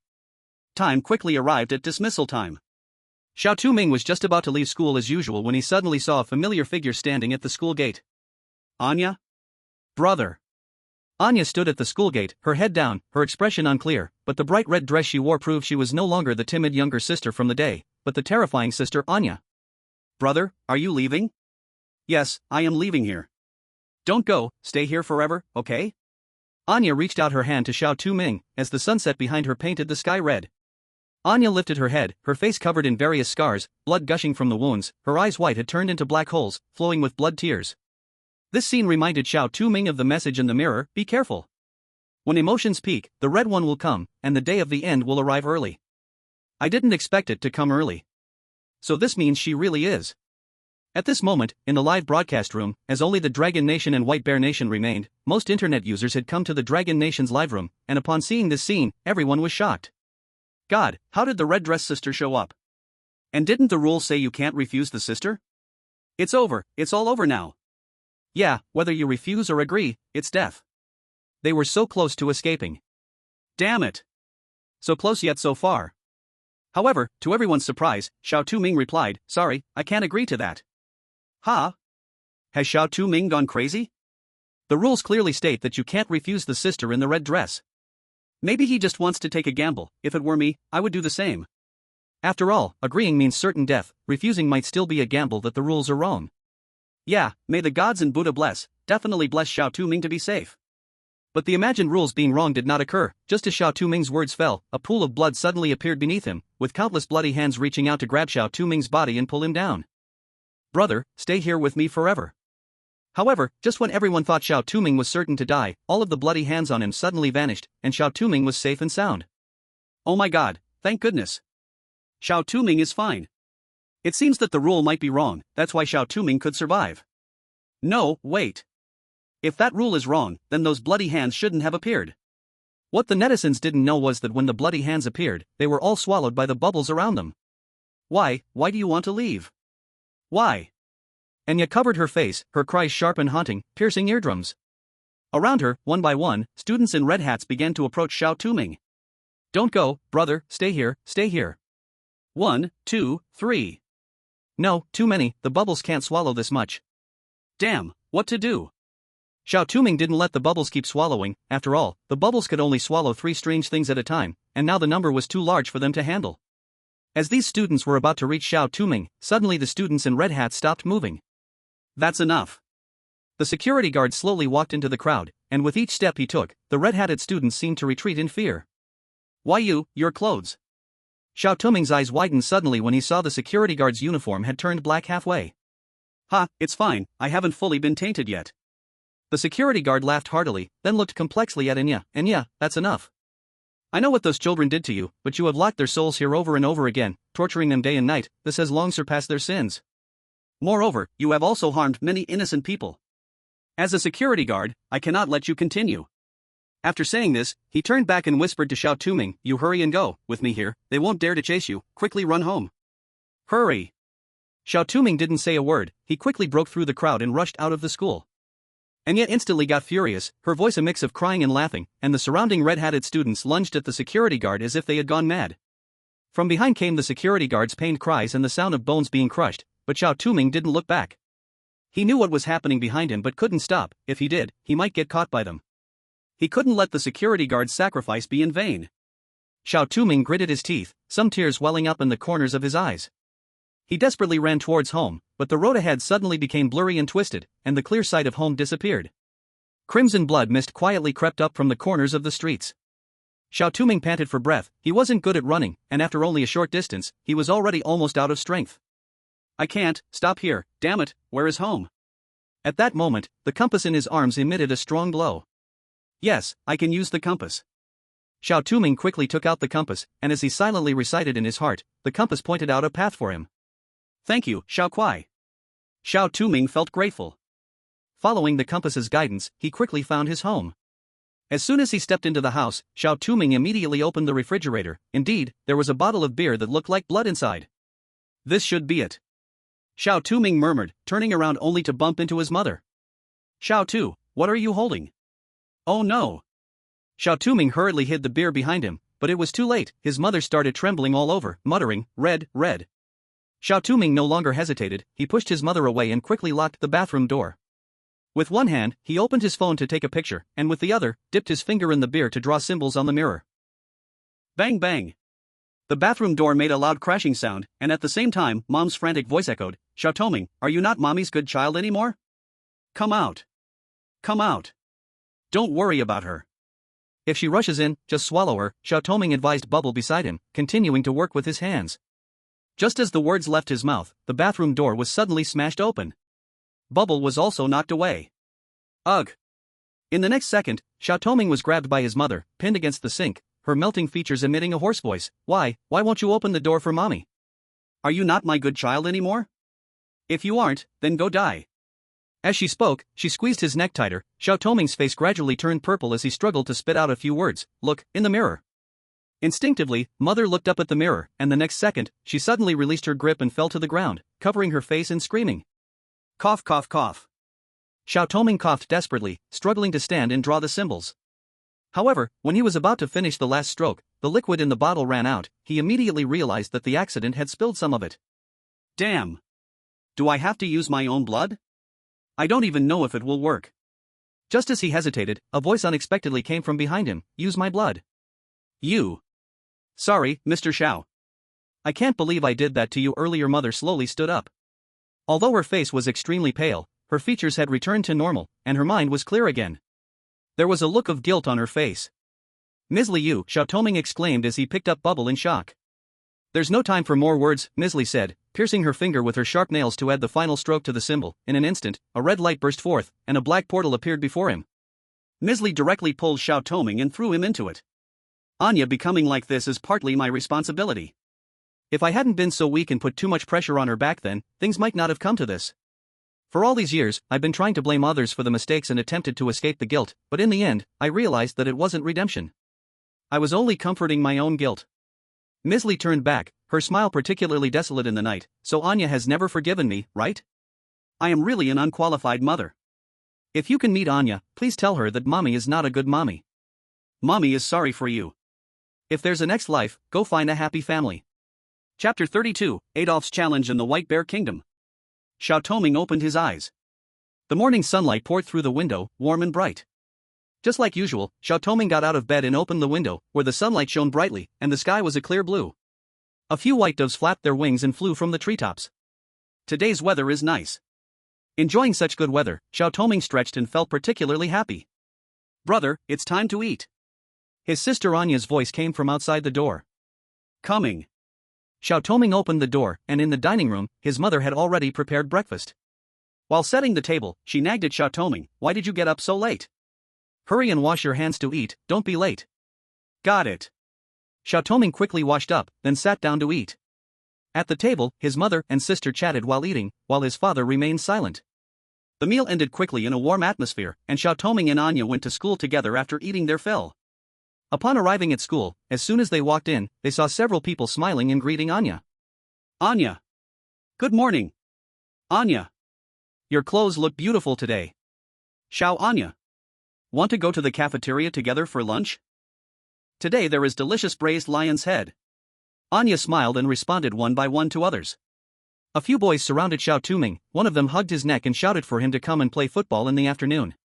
I can't play football. Xiao Touming instinctively rejected. As soon as he finished speaking, he suddenly realized something was wrong. He had always been able to play football. But why did he just say that? Brother, what's wrong with you? Anya's voice rang out, and Xiao Touming came back to his senses. He shook his head, suppressing the unusual feeling in his heart. No, it's nothing. The next moments were very ordinary, attending class, eating, and in the afternoon playing football with friends on the playground. However, Xiao Touming's physical strength was really too poor. After running just a few steps, he fainted. His classmates were scared and carried him directly to the infirmary. Xiao Touming slowly woke up from his faint. In his dazed state, he suddenly heard a familiar yet strange voice beside him. You are awake? You dropped this, I returned it to you. The person said, stuffing something into Xiao Touming's palm. Xiao Touming instinctively clenched the thing in his hand, and he felt a sharp pain. He instantly woke up and realized he was holding a white brooch, and at that moment, the sharp point of the brooch had pierced his palm.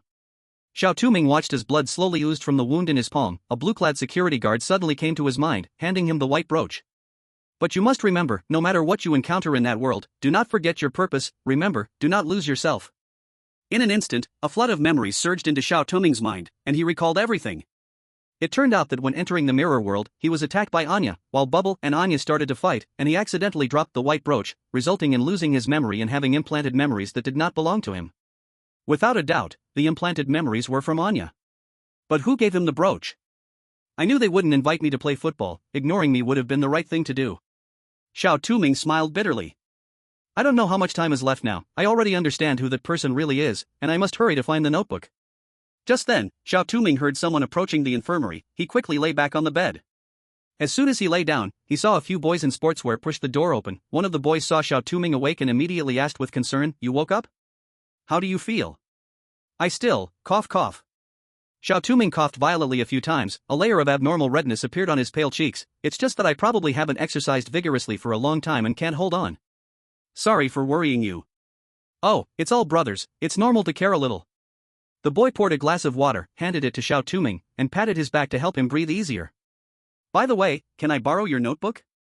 I skipped class today, and what if the next exam? Xiao Touming suddenly said.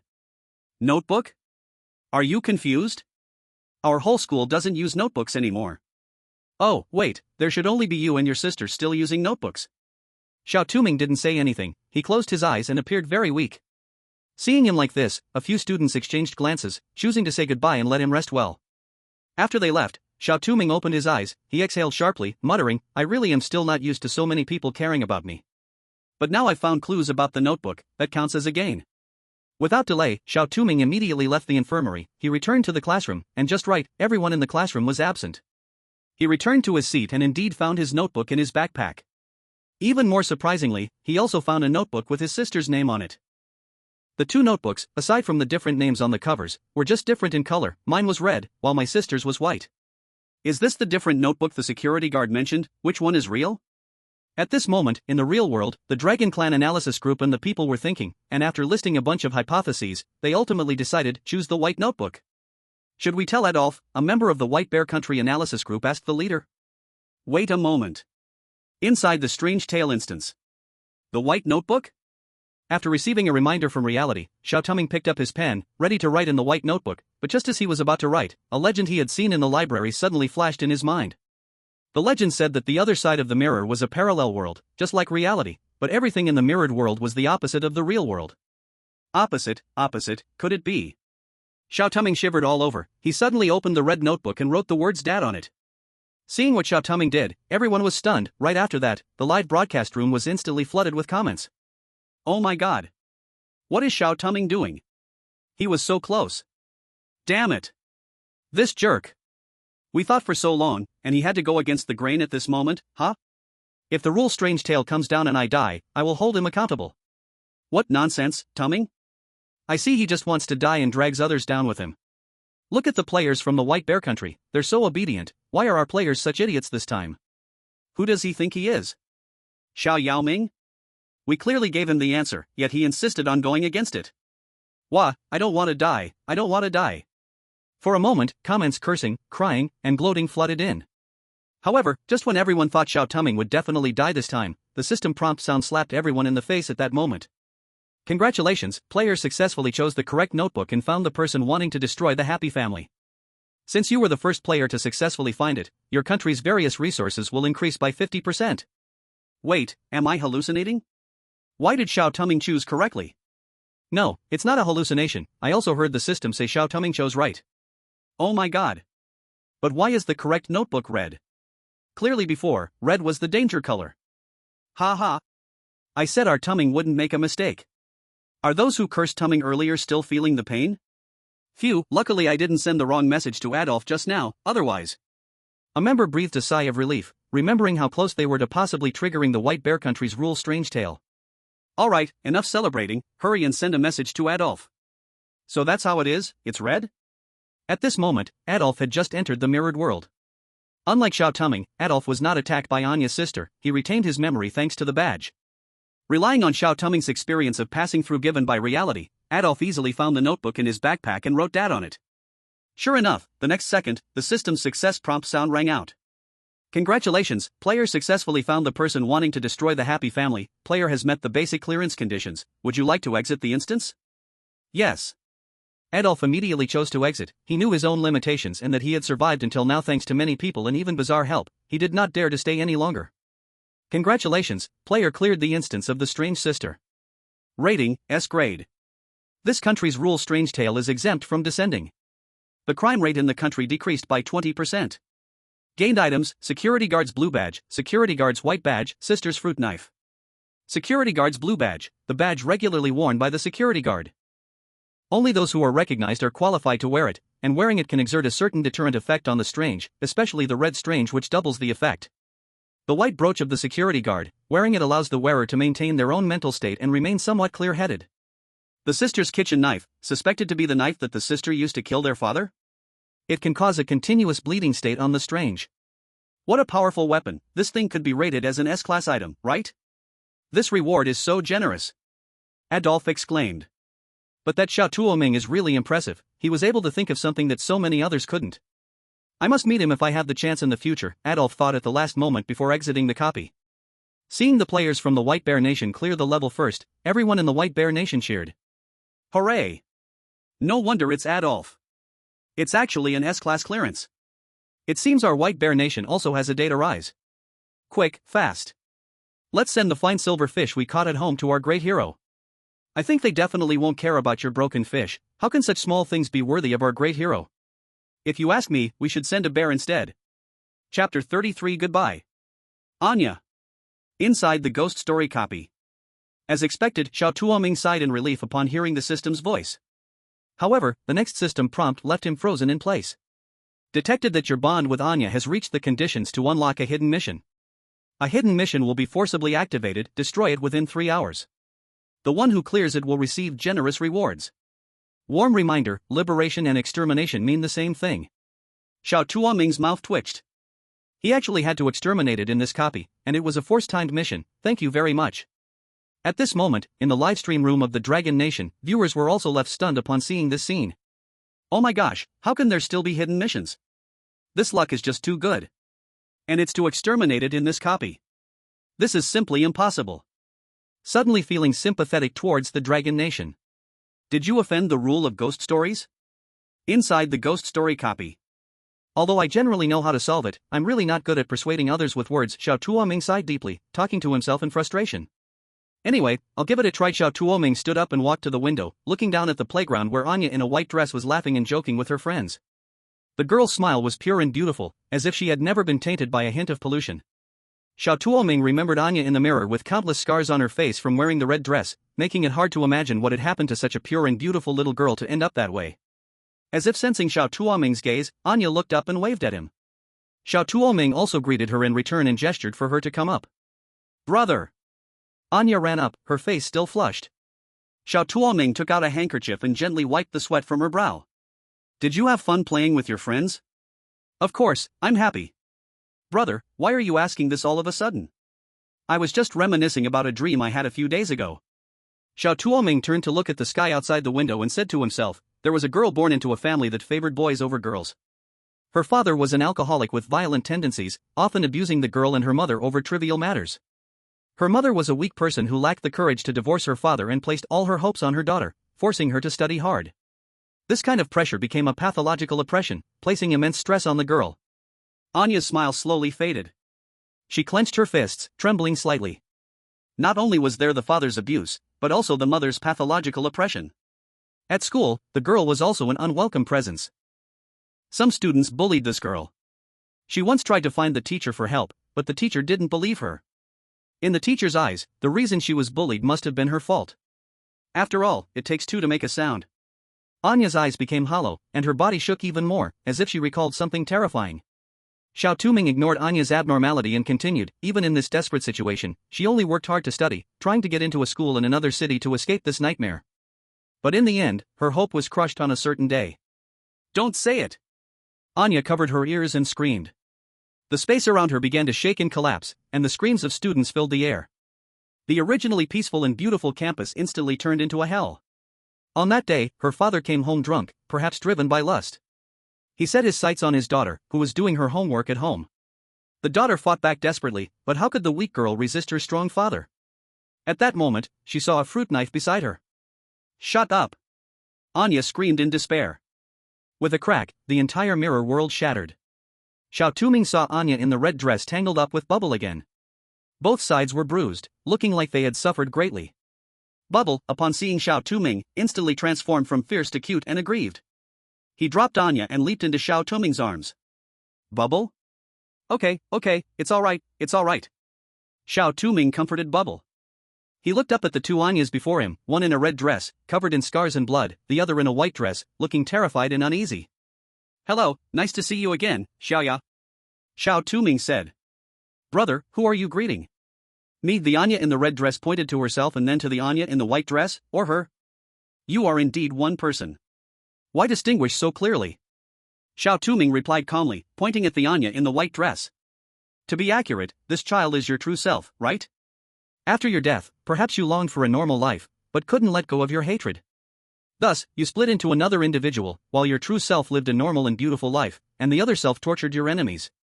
So, you are also its counterpart in this copy, am I right?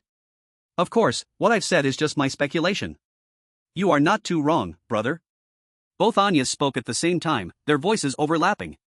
Their figures merged into one, becoming a seemingly normal little girl in a red dress. You are right. At that time, when my father pinned me down, I was filled with fear. In my struggle, I thrust that fruit knife into his brain. I killed him. I killed a person. Although it wasn't intentional, killing is still killing. No school will want me anymore, and my mom will definitely hate me, so I stood by the bridge, trying to end my life. Ironically, deep inside, I still hoped that someone might come to help me, even just to comfort me, but no one came. Everyone just watched the fun, cheering on, thinking I was just putting on a show. They only wanted me to die. No one cared about me. What did I do wrong? Why did they treat me like this? Anya's voice was filled with intense emotion. This emotion affected Xiao Touming, and he felt an overwhelming sadness in his heart, a strong urge to destroy himself. Her words are impacting me. Xiao Touming struggled to control himself, forcing out the words, no, it's not like that. Your mother wants you to live. You're lying. Mom just wishes I could let her escape from that man's control. She only cares about herself. She doesn't care about my feelings at all. Maybe your mom was really a coward in the past. I don't want to excuse her wrongdoings, wrong is wrong. But I want you to know that after you died, she realized her mistakes. She killed those who once bullied you and ultimately set herself on fire at the place where you jumped into the river. Moreover, she wanted me to tell you that she is not a good mother, and she is sorry for you. If there is a next life, she hopes you can find a good family. You're lying, you're lying. Enya trembled, clearly unable to believe it. I'm not lying. This was the report back then. The woman in the photo is your mom, right? Xiao Touming took out his phone and showed her the captured image. No, I don't believe it. I don't believe it. Why would mom do this? People like her should cherish themselves more, right? I don't understand, I really don't understand. Enya knelt on the ground, crying helplessly as red mist seeped out from her body, devouring her soul. Ah! Enya let out a piercing scream as her emotions spiraled out of control, causing the red mist she controlled to backfire on her. Enya's soul was being eaten away bit by the red mist. It seemed that soon, Enya would be completely destroyed. However, at that moment, Xiao Touming suddenly charged forward, with Bubble unable to stop him in time. He could only watch helplessly as Xiao Touming rushed into the red mist. As soon as he entered the red mist, Xiao Touming felt a strong pain. The red mist corroded his skin, and he could clearly feel himself slowly melting within it, but thankfully the white brooch given by the guard kept him awake. He did not faint. Oh my god. What is Xiao Touming doing? He could have cleared the level with just a little more time. Could he be contaminated? Whether he's contaminated or gone mad, it's over for him. The red mist can even extinguish it, let alone him. What a pity. Under the confused and perplexed gazes of everyone, Xiao Touming came to Enya. More than half of his body had melted beyond recognition, but he still squatted down and gently embraced Enya. Brother, it hurts so much. Enya's half head had already dissolved. Her small hand grabbed Xiao Touming's hand as if it were a lifeline. It's okay, just take a nap. You'll feel no pain after sleeping. For the first time, a soft expression that could be called gentle appeared on Xiao Touming's cold face. He held Enya's hand, soothing her like a child. Littleya killed Dad and made Mom unable to let go, and she also killed so many innocent people. Will Littleya go to hell? But Littleya just wants to get along well with everyone. I wish I were a boy. Dad and Mom would definitely like me more. Dad wouldn't drink, and our family could always stay together, and I could make many good friends. That's not true. Even if Littleya is a girl, many people will love you. Even though Mom has her selfishness, there's definitely a part of her heart that loves you. Brother, thank you, and I'm sorry. If in the next life I could really be your sister, having a brother like you would surely be a very happy thing. Enya's body completely vanished into darkness. In a trance, Xiao Touming seemed to see Lies and Enya in a white dress smiling and waving at him, walking away into the distance, until they disappeared at the edge of light. I'm actually not a good brother, Enya. I couldn't even say Xiao Ming, so how can I call myself a good brother? Xiao Touming gazed into the distance, whispering. Chapter 34, Level Cleared. Special rewards for hidden tasks. Congratulations, player, for clearing the dungeon, Strange Sister. Clear evaluation, SSS level. Clear reward, Longwei is exempted from this rule horror's arrival, and various resources in the country will increase by 50%. Now starting to detect the copy. You have also collected scare points, 300 out of 500. The eerie, now renamed Bubble, second stage growth value, 50%. Detected you have completed the hidden task and gained Anya's absolute trust. Anya has decided to follow you forever. You can summon Anya with her red string in any copy. Anya can command weaker weird beings, but stronger weird beings will have some effect on her, but the greater the gap, the weaker the effect. Hidden task reward, 3 self-heals, as long as it's not a fatal injury, it can be healed. A random city in the country has its weirdness cleared and restored. Items acquired, Joe's rabbit doll, Anya's red string, a strange compass, a security guard's white badge. Detecting bond value. Detection complete, new copy will open in 3 days zoo. 30 seconds until the copy ends, now starting the countdown, 30, 29. 5, 4, 3, 2, 1. I didn't expect this reward to be so generous. Although on the surface it seems not much, Xiao Touming knows that just Anya alone is already more powerful than all the previous rewards in any copies, not to mention she can fight evenly with Bubble, which proves her strength even more.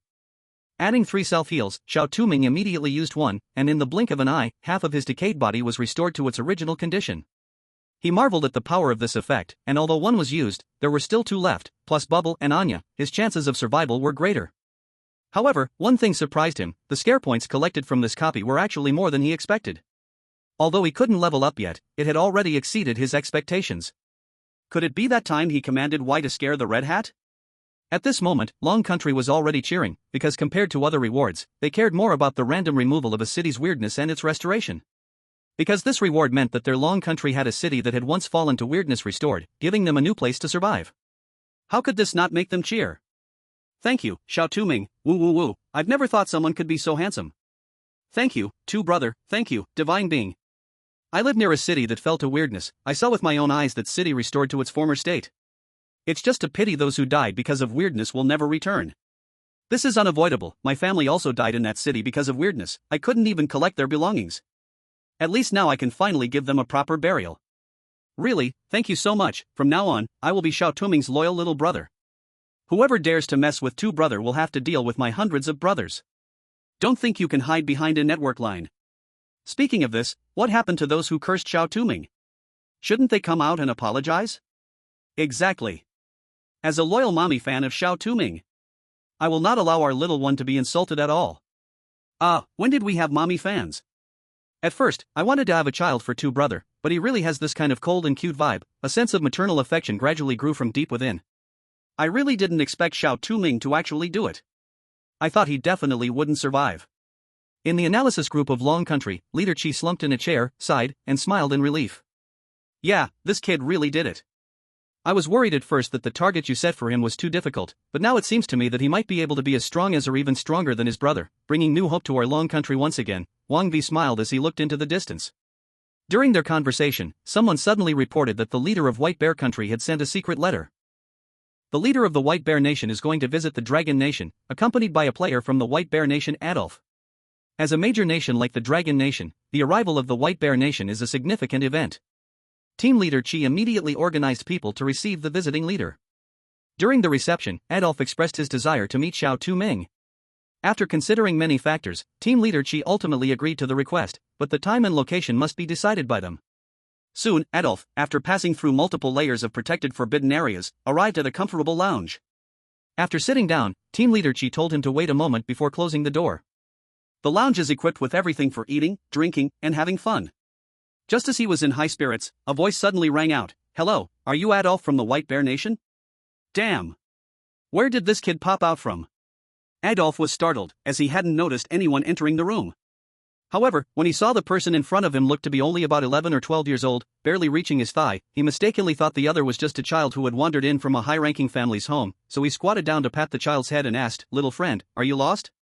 This isn't a place where you should be. Please don't touch my head, I won't grow tall." The other person slapped Adolf's hand away and coldly said, "Also, I just turned 18 this year, I'm a player just like you, not a child, so please don't talk to me like that." Don't joke around. Although I know Xiao Touming looks young, how could he be this short? Wait, your face, I've seen your live stream, you really are Xiao Touming? Xiao Touming didn't say anything, just took a step back, but his small face was cold, clearly showing that he was in a bad mood. Although Adolf knew that Xiao Touming from the Dragon Nation looked young, he had never imagined he actually looked like a child. No, children from his country generally look taller than him. Stronger. And so inconspicuous. He never expected that such a small child could clear an SSS-level dungeon twice, it was simply unbelievable. However, during their conversation, Adolf was even more surprised to find that this boy, despite looking delicate and fragile, was very quick-witted and attentive. He just didn't know if he was not good at chatting with people, as his words were very blunt and sharp-tongued, leading to several awkward silences while Adolf always tried to lighten the mood. Before long, it was time to part ways. Since both were key protected individuals of their nations, the conversation only lasted half an hour. Just as they were about to leave, Xiao Touming suddenly said to Adolf, "You should be careful." Adolf? Xiao Touming, your temper is too reckless. This time, you survived the dungeon thanks to your courage and kindness that touched in, no, the weirdness. But if you encounter some malicious weirdness, and you don't think things through and adapt, you will die. Thank you for your advice. In the next dungeon, let's both survive. Adolf didn't mind Xiao Touming's somewhat rude and direct words, he smiled and ruffled his head, but the boy frowned and dodged away. Adolf chuckled awkwardly, scratched his head, waved goodbye, and turned to leave. Time flew by, and 3 days passed. The new dungeon opened again. Players who survived the last dungeon, you will re-enter the dungeon. Except for the survivor countries, players from other countries will be randomly selected. The selected countries include the Dragon Nation, Beautiful Country, Cherry Blossom Nation, Iron Tower Nation, White Bear Nation. Welcome players to enter the dungeon, Greenleaf Zoo. Please do your utmost to survive for 3 days in this zoo, and rescue others as much as possible. The more people you save, the greater the rewards at the end.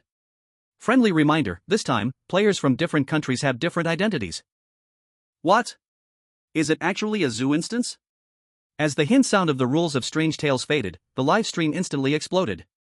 The reason wasn't anything else, but because this zoo instance had been cleared back when Xiao Touming was still around, and his wild play had left a deep impression on everyone.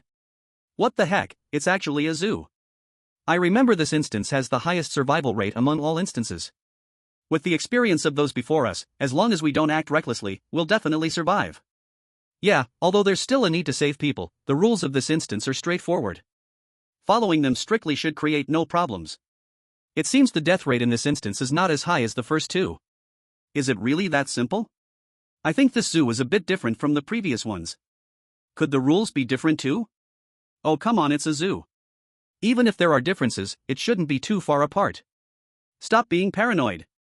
As everyone discussed, within the Dragon Country analysis group, Team Leader Chi was also deep in thought. However, his intuition told him that this instance wouldn't be as easy as the online users claimed. Moreover, he was concerned about the strange tale hint, the instances among players can interconnect, meaning this instance allows collaboration with other players? Like Team Leader Chi, the leader of Polar Bear Country also thought of this point.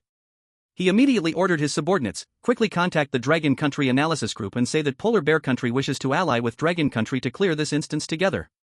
Soon, Dragon Country received an alliance invitation from Polar Bear Country. Team Leader Chi considered it for a moment and agreed, but he chose not to use the hint opportunity immediately. He believed that with Xiao Touming's intelligence, he would surely have thought of this layer. In fact, Xiao Touming had also come to the same conclusion as Team Leader Chi. After receiving the hint from the Strange Tale system, he immediately thought that this instance appeared to be a single-player instance, but in reality, it was a multiplayer collaborative one. But this was also the hardest part. Not to mention how to find a way to contact other players in such a situation, who could guarantee that people won't stab you in the back while cooperating. Wasn't Xiao Yaoming's disappearance a perfect example? Chapter 35, Greenleaf Zoo Employee Code of Conduct. Thinking of his brother, Xiao Touming felt a pang of bitterness. He shook his head to forcibly retract his thoughts. No matter what, the most important thing right now was to survive. Only by surviving could he find his brother's whereabouts. With this thought, Xiao Touming sat up from the bed and looked around. This seemed to be a staff lounge, with a set of blue work clothes hanging on the coat rack. The staff lounge was not large, but it was fully equipped. On the windowsill, there were a few pots of daisies, releasing a pleasant fragrance. Xiao Touming approached the table. On it lay a map of the zoo, a plant watering schedule, and a code of conduct for employees. Xiao Touming picked up the code, which listed 12 rules. Dear employees, welcome to Greenleaf Zoo. The park has purchased insurance for you as well as 5 insurances and a fund. You will be working in the rabbit area, which is the most dangerous and carries heavy responsibilities. To ensure your safety, please strictly adhere to the employee code of conduct. Rule 1, your work hours are from 8 a.m. to 5 p.m. Please do not be late or leave early. During work hours, wear the blue uniform and don the little daisy badge from the employee locker. After work, please return the little daisy badge to the locker. You may explore the park after work, but remember, try not to linger outside after dark. Rule 2, unlike other animals, the feeding time for rabbits is from 1 p.m. to 2 p.m. Do not exceed the time or feed them early. Indeed, this rule is different from the level that Xiao Ming cleared. Xiao Touming frowned lightly. Previously, in the zoo level, players basically played as tourists trying to escape from the zoo. At that time, if one strictly followed the rules, avoided touching the rabbits, sought the white lion when polluted, and strengthened their awareness of being human, nothing would go wrong. But this level has players taking on different roles, cooperating to clear the game. Moreover, this is clearly a zoo, so why are there several rules about plants?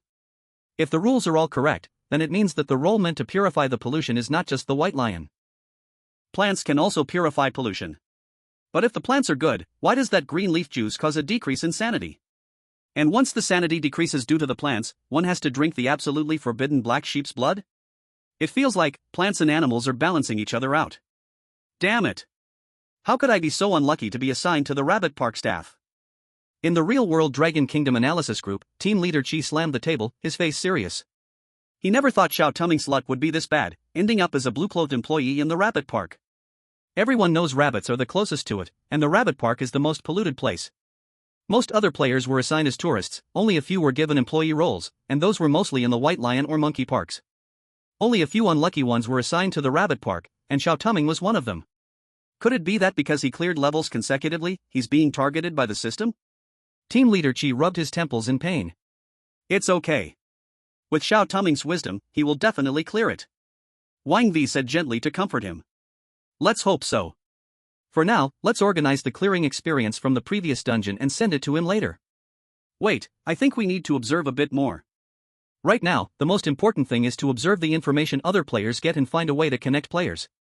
Wang Vi suggested. Alright, we may not do much, but we can still help pick good teammates for him. In the creepypasta dungeon. After reading the rules, Xiao Touming looked at the nearby map. This map was of the zoo, which was divided into 5 areas: rabbit, lion, monkey, elephant. His staff lounge was very close to the rabbit park. In the center of the zoo, there was a small garden marked. Xiao Touming glanced at the time. There was still half an hour before his shift started. He used this time to put on his uniform, noting down the map and schedule, before heading to the staff lockers. In the lockers, there was only a small daisy badge, a pair of black gloves, and a retractable pole. Xiao Touming picked up the daisy badge. It felt cold in his hand, and he could clearly feel his mind becoming much clearer. He wore it and put on the black gloves. After dressing up, he took a spray bottle and prepared to first check the rabbit park, then go to the garden for water. Following the route in his memory, Xiao Touming quickly arrived at the rabbit park. The rabbits in the area were enclosed by fences, with dozens of rabbits roaming freely inside, and many trees planted nearby, unknowingly casting shade over the entire feeding area. Most of the rabbits were lazily lying in the shade of the rabbit park, with only a few glaring at Xiao Touming with beady red eyes, seemingly wary of the bubbles around him, pacing back and forth restlessly. When Bubble saw those rabbits, its eyes lit up. It drooled and wanted to rush over, but Xiao Touming grabbed it tightly. You can't eat the rabbits in the enclosure, they are public property. Xiao Touming said sternly. The rabbits all breathed a sigh of relief. But if they escape from this fence, you can eat 1 or 2. The rabbits? The rabbits, Mom. This guy is so scary. N. On the other side, in the Monkey Kingdom. Like Xiao Touming, Boji was also assigned to the blue-clothed staff in the rabbit park. When Boji learned he became a blue-clothed employee of the rabbit park, he felt despair for a moment, but quickly comforted himself, thinking it's okay, there's still a glimmer of hope in even the rabbit park in the zoo dungeon. Sure enough, the next second, Monkey Country sent him various experiences about the previous zoo. After reading these experiences, he felt much more confident. With these experiences, he would definitely pass smoothly, and perhaps even get a high evaluation. Holding such a mindset, he only glanced at the rules briefly and then got dressed and went to the rabbit area. Soon, he arrived at the rabbit area. Boji looked around the environment of the rabbit area and muttered, "Is this really a zoo? So many plants, it's like a botanical garden." By the way, the experience the country gave said that these tree shades are not good. Since there are no people around yet, I need to trim them. At this moment, Boji had completely forgotten the rules written in the guidelines. His mind was filled with the experiences sent by Monkey Country. However, what he didn't know was that when he started trimming the trees, all the rabbits stopped moving, their scarlet eyes sinisterly fixated on Boji. By the time he finally finished trimming the trees and was about to breathe a sigh of relief, suddenly there was a sharp pain in his leg. He looked down and saw a rabbit fiercely biting his thigh. Rabbit? What's going on? It was clearly in the fence just now. The intense pain made him instinctively try to pull the rabbit off, but just as his hand touched the rabbit, his vision suddenly turned scarlet. His thinking also became sluggish. What am I doing? Why am I trying to catch the rabbit? Who am I? I am a person. No, I am food. Yes, I am food meant to be eaten by rabbits. Boji's eyes turned scarlet. He let out a foolish laugh, dropped his hands, and countless rabbits surged up from around him. Boji did not struggle, allowing himself to be completely devoured by the rabbits. Chapter 36, The Reckless Outcome. Familiar X. Monkey Country player Boji has died. Random Rule Horror Story has descended. The country's meat production has decreased by 10%. Monkey Country live stream room. What? Why did Boji die? The tree shade in the zoo was clearly bad. Why did he die just from trimming the trees? Yeah, in the previous zoo, you clearly couldn't get close to the tree shade. Why did it change here? Are you all fools? This zoo is completely different from the previous copies. The rules said that rabbits must not leave the tree shade. He trimmed the trees, reducing the shade area, so of course he would die. As soon as this netizen's comment was posted, everyone fell silent. It was at this moment that they realized this copy was completely different from the previous zoo, and they could not rely on their previous zoo experiences to clear this copy.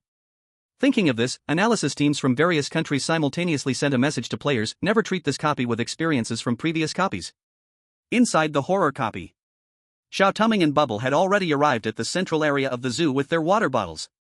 There was a small garden there. As soon as he entered the garden, Xiao Touming was shocked by the scene before him. Everywhere was blooming with countless flowers, and greenery was flourishing. The flowers blooming the most beautifully were the daisies. In the golden sunlight, a gentle breeze caressed the daisies, making them sway slightly, while their white petals reflected a silvery light. So beautiful. Xiao Touming murmured. This stunning scene made him momentarily forget that he was in a copy where, with the slightest mistake, he could die. But he quickly regained his senses. He could not be deceived by this beautiful sight. Underneath this beauty lurked a huge crisis. Xiao Touming walked to the center of the garden, where there was a huge pond. The water in the pond was crystal clear, and up close, he could even smell a faint sweet fragrance. Xiao Touming stared at the water, and a voice in his heart was tempting him. Drink it! Drink this water! Xiao Touming, seduced by this voice, reached out his hand. Holding a handful of water, just about to drink, suddenly the bubble beside him cheered and dove into the water. The loud splash of water snapped him back to reality, and Xiao Touming quickly pulled back his hand, feeling a lingering fear. This water was indeed suspicious. Just a moment away he would have drunk that water. Fortunately, the bubble had woken him up. Xiao Touming turned to look at the bubble beside him, now with a full belly from drinking in the pool, and his mouth twitched. It turned out this fellow had just wanted to drink water and accidentally woke him up. No matter what, it was better to be cautious here. Xiao Touming tightened his nerves and quickly began to fill the water. Fortunately, this time the water did not exude any enchanting magic, and he successfully filled the jug. Alright, Bubble, stop drinking, we need to go. Xiao Touming grabbed Bubble, who blew out a bubble and made a pitiful sound, but still obediently followed him. Soon, Xiao Touming returned to the rabbit area, and those rabbits seemed to be afraid that what he said was true, all obediently staying in the enclosure. Xiao Touming nodded in satisfaction as he watered the plants around, and whether it was an illusion or not, he felt that these plants were growing better. After watering, Xiao Touming left Bubble to keep an eye on the rabbits, preventing them from escaping, while he prepared to patrol the shop. The shop was not far from the rabbit area, and Xiao Touming arrived alone. Just as he got to the shop, he saw a man in black shouting, "Hey! What's going on? Is there no one in this shop? I want to buy something." "Sorry, what would you like?" The man in black was clearly startled by the sudden appearance of Xiao Touming and grumbled, "What the hell, why didn't you say anything when you showed up?" "You scared me." "Wait, which parent's kid are you? Is there no staff here?" "I am the staff." "You're the staff?" "Haha, don't joke with me, how could a zoo hire a child worker?" The man in black laughed loudly.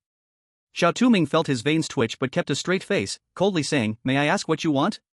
"Ha, Zhao's age is being questioned again, this is too funny." "Ha ha ha." "Seriously, he's so capable but looks so youthful, the world is really strange." "Whoa, Xiao Touming's frustrated look is really cute. Mommy fans want to take screenshots." At this moment in the Strange Tale copy, Xiao Touming was unaware of the discussions among netizens in reality and was instead coldly watching the man in black. The man in black gradually stopped laughing. He seemed to realize that the person in front of him was indeed staff. He clicked his tongue uncomfortably and then pointed to the shelf. "Get me a bottle of that green leaf juice and that black sheep's blood, such rare things, I want to see what they taste like." Xiao Touming looked at the shelf and saw a few bottles labeled green leaf juice and black sheep's blood suddenly appear. "Sorry, we don't sell that," Xiao Touming said as he reached out and took all those bottles away. "What? It's on the shelf and you won't sell it? Are you messing with me?" The man in black shouted furiously, grabbing Xiao Touming by the collar and lifting him up. "You're selling it today, whether you like it or not." "Sorry, our zoo does not sell that." Even though he was being lifted, Xiao Touming's expression remained calm. Xiao Touming's cold demeanor clearly enraged the man in black, who swung his fist, wanting to hit him when suddenly someone firmly grabbed his hand. "Sir, visitors are not allowed to lay hands on staff." "Who are you? Mind your own business. I am the security of this zoo." The speaker was a young man in a security uniform, one hand firmly holding the man in black's swinging hand while smiling. Xiao Touming looked at the face of the suddenly appearing security guard, his pupils trembling. "It's him again. That person who looks like Xiao Ming." "Hey! Let go of me. It's clearly you guys who aren't selling the items on the shelf. I'm going to complain about you. Do you understand?" The big man in black tried to break free, but he found that the other person looked weak, yet had immense strength. No matter how hard he struggled, he couldn't move even an inch. He could only stubbornly shout out loud. "Please go ahead, but I believe our director wouldn't welcome a visitor who randomly attacks employees. If you keep causing a scene, I will have to fulfill my security duties and expel you." The young man spoke gently and respectfully, yet his words carried a chilling menace that made one shiver. The big man in black clearly backed down. He could only relent and leave in anger. "Are you okay?" After the big man in black left, the young man turned around and gently asked Xiao Touming. Xiao Touming shook his head, his eyes fixed intensely on the young man's face. Twice already, it couldn't be just a coincidence. What on earth does this person who looks like Xiao Ming want by getting close to me? Seeing that Xiao Touming indeed had no obvious injuries, the young man also felt relieved. He handed a walkie-talkie to Xiao Touming, saying that if anything like this happened again, he could call in with it, and he would come immediately. After speaking, he turned to leave. Before he had walked a few steps, Xiao Touming suddenly spoke, "Xiao Ming." The young man stopped in his tracks, slowly turned around, and asked in confusion, "Who are you calling?" "My name is X. Sakura Country." Yuan Tian say Dan's luck was average this time. The system assigned him the role of an employee in the monkey area. While patrolling the store, he also encountered that rude big man in black. Faced with the other party's arrogant attitude, the inherently timid him came up with a brilliant idea. He gave the big man some black sheep blood and green leaf juice. The rules said he couldn't sell it to him, but it didn't say he couldn't give it to him. Proud of finding a loophole in the rules, Yuan Tian say Dan did not notice the strange expression that appeared on the big man's face after he drank the black sheep blood. After the big man left, Yuan Tian say Dan suddenly heard the laughter of children, then he felt dizziness and ringing in his ears. The world before his eyes turned a bloody red, and he suddenly remembered that rule: if experiencing dizziness and ringing in the ears, immediately drink green leaf juice. He hurriedly opened the green leaf juice and took a gulp. Indeed, after drinking it, his discomfort immediately disappeared, and he let out a sigh of relief. However, he did not realize that a subtle green mark had begun to appear on his skin. Football Country. Xiao was assigned the role of a tourist, and he was very satisfied with his identity, as tourists were the safest of all roles. After reading the rules, he immediately set his sights on the oceanarium. Although the rules said there was no oceanarium, he knew that the true exit was located in the oceanarium. At that moment, he suddenly received a message from the country: "This instance is different from the previous ones, you cannot act based on past experiences." What the hell? Xiao scoffed. When did those analysts become this cautious? He just wanted to leave this instance as soon as possible, even if it meant receiving the lowest rating. As long as he could survive, there would be hope for everything. Xiao completely ignored the hint from the country. He looked around, trying to find the location of the oceanarium, but after searching for a long time, he found nothing. At this moment, he suddenly heard a gentle voice beside him: "Sir, would you like to visit the oceanarium? It has the most marine life, and right now it's free to visit. Please take me there." 5 minutes later. Football Country Xiao has died. A random horror will descend on the country, and a city will be invaded by the strange. That idiot. I told him not to be so reckless. The leader of Football Country was so furious that he was almost having a stroke, but the next second, one of the subordinates reported that a relatively important city had been bizarrely occupied, with no one surviving inside. Oh no. The leader rolled his eyes and truly had a stroke. Not just the soccer nation, but players from over a dozen other countries were also lax because they had seen the dungeon before. They ignored the warnings from their countries and acted based on past experiences, resulting in their deaths. In an instant, cities from several countries in the real world were bizarrely occupied, filled with cries and pleas for mercy. Even though those big nations were not directly affected, the tragic state of those countries inevitably cast a heavy shadow in their hearts. Chapter 37: Dangerous Feeding, the Woman in Distress. Inside the Monster Tail Dungeon. After patrolling the store, Xiao Touming returned to the rabbit area, where the rabbits were still huddled in the corners, trembling. Pudding was drooling on the side. Upon seeing Xiao Touming return, Pudding whined pitifully, rubbing against him and casting a sorrowful gaze at the rabbits, as if complaining that they could only be seen and not eaten. "Sorry to make you suffer," Xiao Touming gently comforted while stroking Pudding's head. "Rabbit, wow, why is this guy who always wants to eat us the one complaining? We're the ones who are pitiful." At that moment, laughter suddenly erupted from outside the area. A young couple was chatting happily as they approached. They stopped outside the rabbit enclosure, and the woman seemed to like the little rabbits inside, reaching out to touch them. The rabbits, with their blood-red eyes, stared at the woman's hand, eager to jump into action. At a crucial moment, Xiao Touming grasped the woman's hand. She was clearly startled. She blurted out, "You scared me. Who are you? Sneaking up like a ghost." "Sorry, I believe you have read the visitor's rules?" "The rabbits here cannot be touched," Xiao Touming said. "Cannot touch? I've seen other zoos allow it, why not yours? So many rules. What's wrong if I touch?" The man grumbled as he tried to reach for the rabbit. Xiao Touming didn't stop him, he just looked at the man and casually dropped a line: "Feel free, but I forgot to remind you. Our rabbits can bite. If bitten, I cannot guarantee what will happen." The man's hand, which had been reaching out, abruptly stopped. For some reason, he suddenly felt a chill run down his spine, as if he actually saw himself being devoured by the rabbits. He shuddered uncontrollably and pulled his fuming girlfriend away from there. Luckily they left, otherwise, I would have to consider letting Pudding swallow the rabbit or pretend to be a ghost and bite him. Xiao Touming sighed in relief, suddenly thinking of something as he murmured, but speaking of it, Pudding is a ghost anyway, so it doesn't count as pretending, right? After sending off the couple, Xiao Touming received some guests. Thanks to the transparent halo, he smoothly collected dozens of scare points. Before long, it was 1 o'clock in the afternoon, the time to feed the rabbits. Xiao Touming went to the storage where the rabbit feed was kept, following the map. It was a very small storage room, and as soon as he entered, he was hit by a strong smell of blood and dust. There were several large burlap sacks carelessly placed in one corner. Xiao Touming picked up one of the burlap sacks. It was sticky, very heavy, and seemed to be moving as he lifted it. It felt like some living creature was struggling inside the sack, about to burst out at any moment. Xiao Touming's face turned cold as he punched the sack. The sack stopped moving. He closed his eyes and dumped the contents of the sack into the feeding pool for the rabbits. The rabbits gathered around, and the sound of them crunching was chilling. That sound, could it be human flesh inside? Speaking of which, aren't rabbits herbivores? Soon, the rabbits had eaten all the feed in the sack, and after filling their bellies, they were clearly much more restless. They all wanted to dash out of the shade of the trees, but they hesitated because of Bubble's presence nearby. However, at that moment, a female tourist suddenly walked over from a distance. The rabbit seized the opportunity and rushed toward the woman. When the female tourist saw a rabbit charging at her, she was so scared that she fell to the ground. In a critical moment, Bubble quickly swallowed the rabbit. The other rabbits, upon seeing one of their own being swallowed, no longer dared to burst out of the shade, fearing they would be eaten the moment they stepped out. Where did the rabbit go? It just vanished, the female tourist stammered, pointing at the air with a trembling voice. Xiao Touming knew the female tourist could not see Bubble and immediately comforted her. You might be seeing things. Are you okay? I'm fine. The female tourist shook her head and stood up. Seeing that she was truly okay, Xiao Touming turned to leave, but the female tourist called out to him, "Excuse me, have you seen my son? He's a little boy named Xiao, carrying a rabbit plush toy."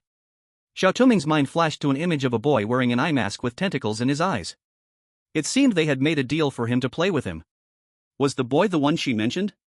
If it's him, then his arrival in this realm must be his doing, but if not... Sorry, I haven't seen him. But I can take you to the Lion's Garden. I believe you will find your son there. Lion's Garden? To Xiao Touming's surprise, the female tourist turned pale upon hearing those words. She angrily said, "No, I won't go there. I was taken there by your staff before, but I didn't see my son at all. My husband is also looking for him. Please, help me find my son, okay?" The female tourist grabbed Xiao Touming's hand, begging pitifully. "Sorry, but it's my work hours now, and I can't leave my post." "Then can you come after your shift? I'll wait for you." Seeing the pleading look in her eyes, Xiao Touming's heart softened. He sighed and slowly said, "All right." "Thank you." The female tourist smiled through her tears. "My name is Wan, what's yours?" "Xiao Touming." Meanwhile, players from other countries also encountered the female tourist asking for help to find her son, but most of them refused. Only Harada Sei from Hanami country, enchanted by the female tourist's beauty, pretended to agree, hoping to take advantage of the situation. The afternoon passed quickly. Xiao Touming took off his uniform and placed the little daisy badge back in the locker. As he stepped out, he saw Wen waiting for him not far away. "You're here." Wen smiled gently when she saw Xiao Touming. "Ms. Wen, before we search, I want to ask you where you last saw your son." It's like this. When she brought it up, Wen sighed and slowly began to recount what happened to her. It turned out that her son wanted to visit the zoo recently, so she and her husband came here. While having fun, they received a strange set of visitor rules. At first, they didn't pay much attention, but during their visit, they realized something was wrong with the zoo. Just as they were about to leave, their son, overcome by curiosity, was bitten by a rabbit and ended up missing, despite their best efforts to find him. Didn't asking the staff for help or making an announcement work? Yes. At first, we followed the visitor rules to seek help from a staff member in a blue uniform, but after they took us to the Lion's Garden, we still didn't find our son, so we decided to search ourselves. I see. So you are planning to try your luck at the last place your son was seen, which is this rabbit enclosure? Yes. One didn't expect him to connect the dots so quickly. Some were surprised. I planned it this way, but I didn't expect to be attacked by a rabbit. However, I never thought that rabbit would vanish into thin air. Ahem, I think we should find him quickly, it's getting dark. Wen woke from her sadness and nodded. The two began searching in the zoo, which was large, making it difficult to find one person. Moreover, Xiao Touming was also looking for clues while searching for someone, but after a long time he found nothing. Seeing that it was about to get dark, he was about to head back when suddenly he noticed some movement in the nearby bushes. As he was about to check, he saw a shadow suddenly pounce on him. It was a man, but he was now wrapped in vines, branches growing out of his orifices, his eyes were blood red, and he was tightly gripping Xiao Touming's neck. Bubble rushed up, swallowed the man in one gulp, chewed a few times, and spat out a notebook covered in blood. Xiao Touming covered his purple neck and coughed a few times. He picked up the notebook and was about to open it when he heard Wen's voice calling from a distance. He had to put the notebook away. Are you okay? I heard some noise from your direction and came running. Ah. What happened to your neck? Wen's face changed dramatically when she saw the marks on Xiao Touming's neck. I'm fine. Did you find anything over there? Xiao Touming covered his neck. No, really, where on earth did that child run off to? Since we can't find him today, let's look again after work tomorrow. It's dark now, and the zoo at night is very dangerous. You should find a place to rest. After Xiao Touming finished speaking and was about to leave, Wen suddenly grabbed him. Under his puzzled gaze, she took out a box of ointment and gently applied it to the marks on his neck, saying earnestly, "This ointment can help heal the bruises. You're just like my son, you always bump around outside and don't pay attention. Although boys aren't as delicate as girls, it's still better to be careful." Thank you. Xiao Touming lowered his eyes and suddenly noticed that the ointment seemed a bit special. Was that a honeysuckle-shaped jar of ointment? No, it wasn't a jar, it was real honeysuckle. Sakura Country. Haruta Setan walked behind a female tourist along a path in the garden, and she anxiously called out while looking around. Haruta Setan, on the other hand, was leering at her face, nearly drooling. Sir, what's wrong? The female tourist turned around and asked in confusion. Nothing. Oh, wait, I think I found a clue about your son. Haruta Setan pointed in a direction loudly. Really? Hoping to find her son, she didn't think too much and ran over. Following the direction, the two were suddenly close together. Haruta Setan could no longer hold back and reached out, but then the female tourist suddenly screamed. In the next second, a light screen suddenly rose around him, directly blocking a monster's attack. Monster! Haruta Setan was so frightened that he collapsed on the ground, urinating his pants. The monster, entangled in tree vines, relentlessly attacked the light screen, trying to break through. Haruta Setan knew his talent wouldn't hold for long, he had to escape. He suddenly grabbed the nearby female tourist and pushed her toward the monster. Don't eat me. If you're going to eat someone, eat this woman. After saying that, he didn't even look at the woman and turned to run. Chapter 38, The Clue of the Notebook, Crisis at Night. Reality World. When online users saw Haruta Setan's actions, they felt utterly ashamed. Oh my god, pulling an innocent tourist to be a shield, doesn't he feel embarrassed? Yeah, she just wanted to find her child. And did you see his eyes just now? If that monster hadn't attacked suddenly, who knows what he would have done? But soon, someone began to refute. The people upstairs, this is a horror story instance, people can die at any time, can you stop being so sanctimonious? As long as we can clear the level, what's a few NPCs dying? Exactly. I saw the light screen suddenly appearing on him, it must be A-grade talent or even higher. With this talent, he is definitely better than Xiao Touming. Ha! With his cowardly appearance, does he even deserve to be compared to our Xiao Gu? You are insulting Xiao Gu. The live broadcast room started a new round of scolding. At that moment, the high-ranking officials in Sakura Country cheered when they saw the light screen. Great! This talent is definitely A-level, possibly even S-level. This time, our Sakura Country has hoped to trample Dragon Country underfoot. Yes, our country's hope. Even if an NPC dies, so what? By the way, remember to keep an eye on what others are doing. If anyone clears the level, immediately tell our Harada the method. Yes. Inside the horror story instance, Xiao Touming returned to his room. He sat on the bed, opened his notebook, which, though covered in blood, still had faintly recognizable content. This notebook was left behind from the man wrapped in vines, and it definitely contained important clues. Not only Xiao Touming, but also the netizens were curious. However, when they saw the first line of the notes, they all shivered. I was originally an employee here, but I clearly submitted my resignation. Why am I back here? No, it's not that I'm back here, it's that this zoo is summoning me. But it's strange, when I returned again, the zoo was different. There were many more plants, why have the rules changed? What happened while I was away? What? The zoo has changed? Everyone was shocked. Could it be that the zoo wasn't like this before? It turned out to be true. Xiao Touming finally understood where that feeling of unease was coming from. Perhaps the zoo instance was indeed like the zoo instances he had seen before, but something unknown caused this instance to mutate. So this is also why there are familiar and unfamiliar rules in the rules. Xiao Touming continued reading. The lion's purification ability is no longer as it was before, the plants have replaced some of the lion's power. The shade of the tree that used to eat people has turned into a tool that binds rabbits. The store shelves, besides rabbit blood, have also added green leaf juice, and the zoo has gained a garden, except for the ape area and the elephant area, all others show signs of more plants. Although the director and my former colleague said that the plants are not harmful, why do I always feel their danger is no less than that of it in the zoo? I must leave here.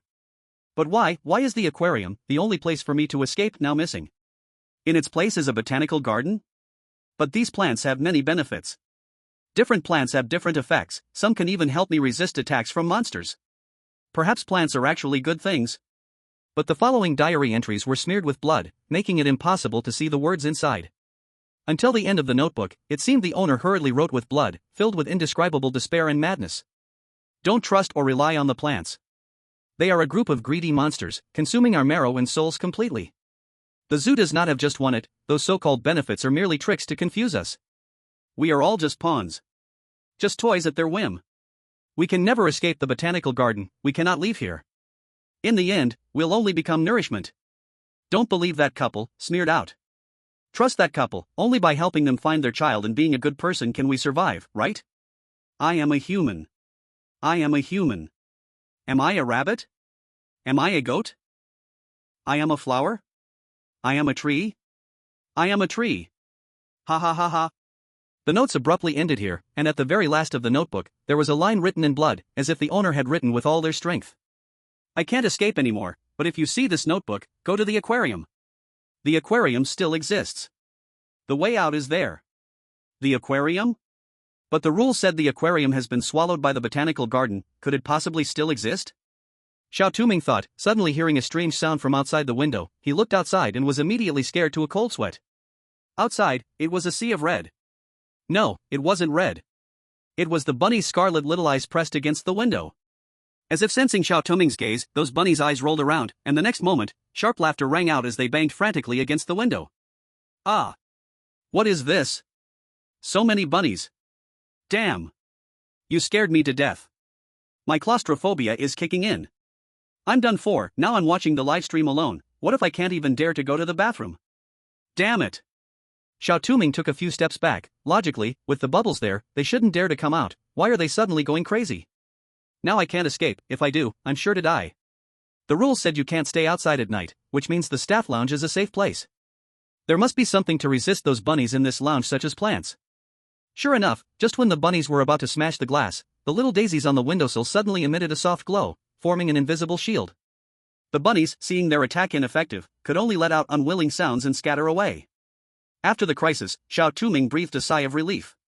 He approached the windowsill only to find the little daisies had become very wilted.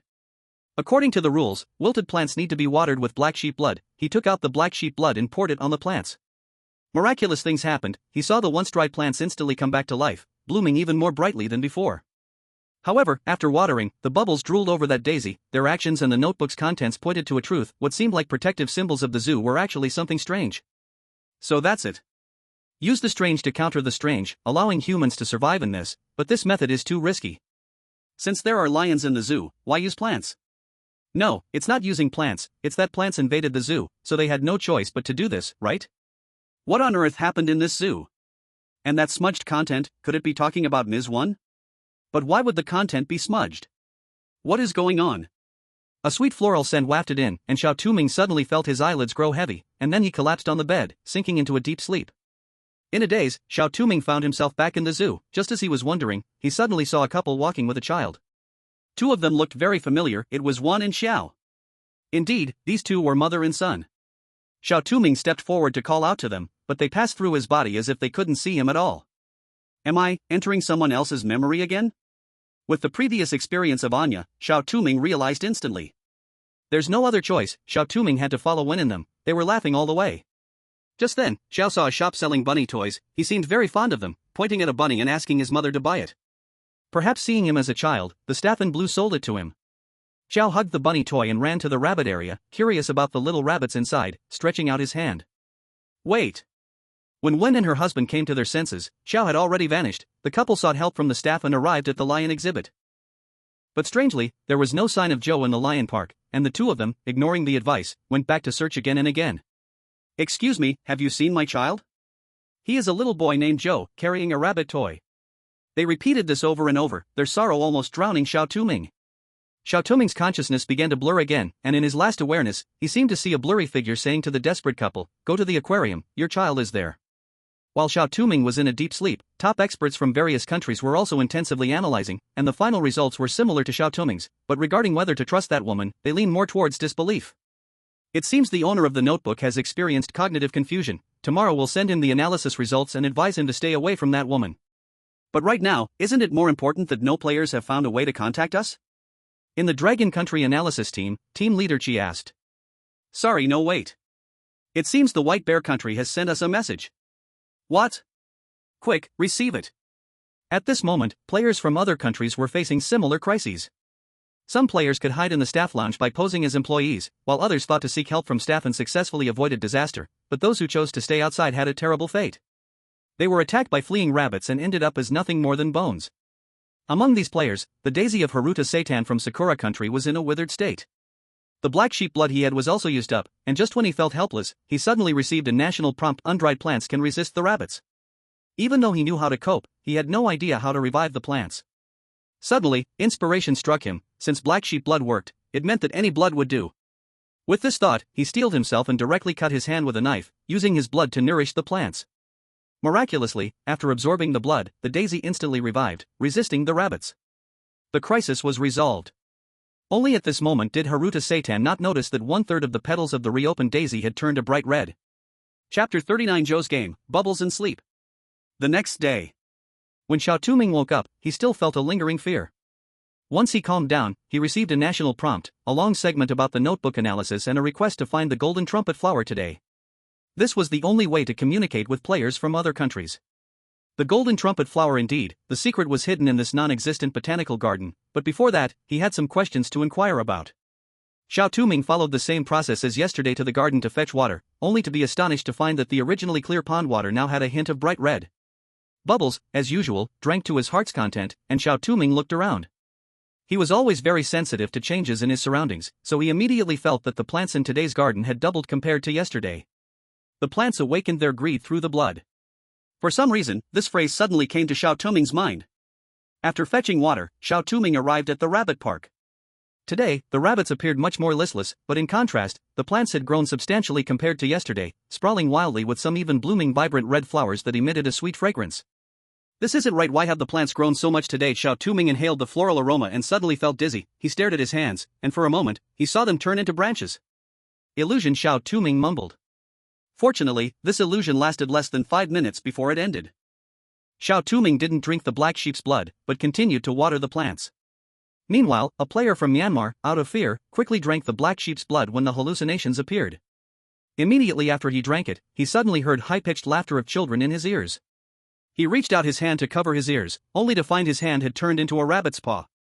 He stood dumbfounded in place, while the surrounding plants seemed to have discovered some fresh food and surged towards him. Then, the screen went black. Myanmar player has died, the rule of bizarre tales has randomly descended, the country's vegetable yield has decreased by 20%. What's wrong with those plants? Why can they eat people? It's not uncommon for plants to eat people. Haven't you heard of Bloody Mary? The most beautiful roses are grown with fresh blood. Wait, instead of plants eating people, hasn't anyone noticed there are more and more plants? Did my eyes play tricks on me? It seemed like the player transformed into a plant for a moment. No, it's not an illusion, I saw it too. These plants are too dangerous. I think they shouldn't be watered anymore. Those plants must be destroyed. But doing so would violate the rules. But the plants are so dangerous, it must mean this rule is wrong. Don't forget, not all rules are correct. Oh no. Xiao Touming doesn't know, he still dares to water those plants. Yeah, I can't believe he didn't think of this. He will die sooner or later. Not only the netizens, but also some players thought the same way. The American player Amilo immediately gave up watering the plants. Indeed, without enough water, many plants withered, and his discomfort also disappeared. Sure enough, that rule had issues. Luckily he was clever, otherwise it would have been troublesome if he really got swallowed by the plants. Proudly, Amilo turned to prepare to patrol the shop, but just as he turned around, several rabbits took advantage of his inattention to escape from the shade of the trees. At that moment, Xiao Touming did not know that the live chat had started discussing when he would die. After watering the plants, he came to patrol the shop. After collecting today's excess green leaf juice and black sheep's blood, he saw a couple approaching. When Xiao Touming recognized them, he was stunned for a moment. It was the couple from yesterday. It seemed they hadn't left yet. They seemed unaware of Xiao Touming. The woman appeared to really like the rabbit plush toy and was pulling her boyfriend's hand playfully, asking him to buy one. The man looked at the rabbit plush toy and couldn't help but think of the strange boy from yesterday. He couldn't shake a cold shiver. He intended to refuse, but couldn't resist his girlfriend's charm, so he had to reluctantly nod. As he reached out to grab the rabbit that was on the shelf, suddenly, the rabbit's eyes flashed a sinister red light. Suddenly, its entire body lifted off the ground. Aha! Ghost! The man screamed and immediately dropped his girlfriend to run away. The woman, stunned in place, then screamed and dashed towards the zoo entrance. Really, if they keep behaving like this, they will definitely cause me trouble in the future. It's better to get them out early. Xiao Touming stepped out from the shadows, and beside him was Bubble. At that moment, Bubble was holding the rabbit plush toy. It seemed the reason the rabbit flew was because of Bubble's mischief. Upon seeing the couple successfully escape from the zoo, the system also issued a prompt. Congratulations, you have successfully rescued 2 people, remaining number 2/. There's even a question mark? It seems there are still many people that need saving. I must work hard. Xiao Touming raised his eyebrows and exhaled deeply. However, just then, a childish voice suddenly echoed in his ear. Big brother, you're really cold, why not sell that rabbit plush toy to the big sister who really likes it? Xiao Touming suddenly turned around, only to see a small boy standing behind him, smiling at him. The boy looked cute, with one eye covered by a patch and a pair of rabbit ears on his head. It was none other than Xiao, whom he had seen before. Hello, big brother. Long time no see. You really came to play with me as promised. Xiao jumped into Xiao Touming's arms, rubbing against him. Bubbles noticed Xiao getting close and bared his teeth, letting out a low growl as a threat. Xiao exuded a strong sense of pressure, and red tentacles stirred restlessly from beneath his eye patch. The atmosphere was tense, and the smell of gunpowder grew stronger, when suddenly, Xiao Touming reached out and pinched Xiao's cheek. Can you tell me what your mom's name is? Well, big brother already knows, right? After all, mom and big brother have met before. Xiao covered his reddening cheek and puffed out his cheeks. Sure enough. Your mom has been looking for you, you know? Xiao Touming pinched the rabbit ears on top of his head. I know, but it doesn't matter. Xiao leaned obediently against Xiao Touming, making it easier for him to touch the rabbit ears. I've always been here with my mom and dad, never leaving. You. By the way. Can big brother play hide and seek with me? Xiao lifted his head, interrupting him. If you lose, big brother will stay here forever, okay? What if I win? Then I can grant you one wish, big brother. Xiao took a few steps back, smiling brightly. So it's settled. If big brother can find the real me before tomorrow ends, then you win. Hee, I'm really good at hide and seek, big brother will definitely not find me. As soon as he finished speaking, Xiao's body exploded with a bang. Thick blood splattered all over Xiao Touming. He tried to wipe it away, but no matter how hard he scrubbed, it felt like he couldn't clean it off, and the once peaceful zoo had completely changed. A scarlet sky above, a pale ground below, eyes were staring at him, and children's sharp laughter echoed in his ears. His eyes felt completely dry. Have I been contaminated? What a hassle. Just as Xiao Touming was troubled about what to do, suddenly, Bubbles pressed close, and with a huge sucking force, Xiao Touming was surprised to find all the contamination on him was being absorbed by Bubbles. After absorbing all the contamination from Xiao Touming, Bubbles let out a loud burp and fell asleep on him. Meanwhile, the system's voice rang out. Warning! Bubbles will evolve to the 3rd stage. Evolution period is 3 days, instance time. As expected, Bubbles can't sustain this instance, but it seems like the evolution time has lengthened? I really wonder what new abilities he will awaken when he wakes up next. There is less than 2 days left. I must find the real location of Xiao, and the notes say the aquarium still exists. If my speculation is correct, perhaps all of this secret lies within the botanical garden. The rules say that only when feeling extremely dry, thirsty, cracked skin, and drinking black sheep's blood fails to relieve the symptoms, can one see the botanical garden. Does it mean that only by getting contaminated can one see the botanical garden? Xiao Touming mused to himself.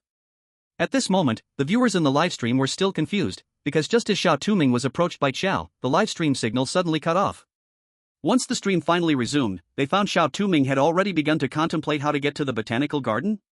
Hey! Everyone else is trying to avoid contamination, and you're still thinking about how to get contaminated? We're not following the script. Young man.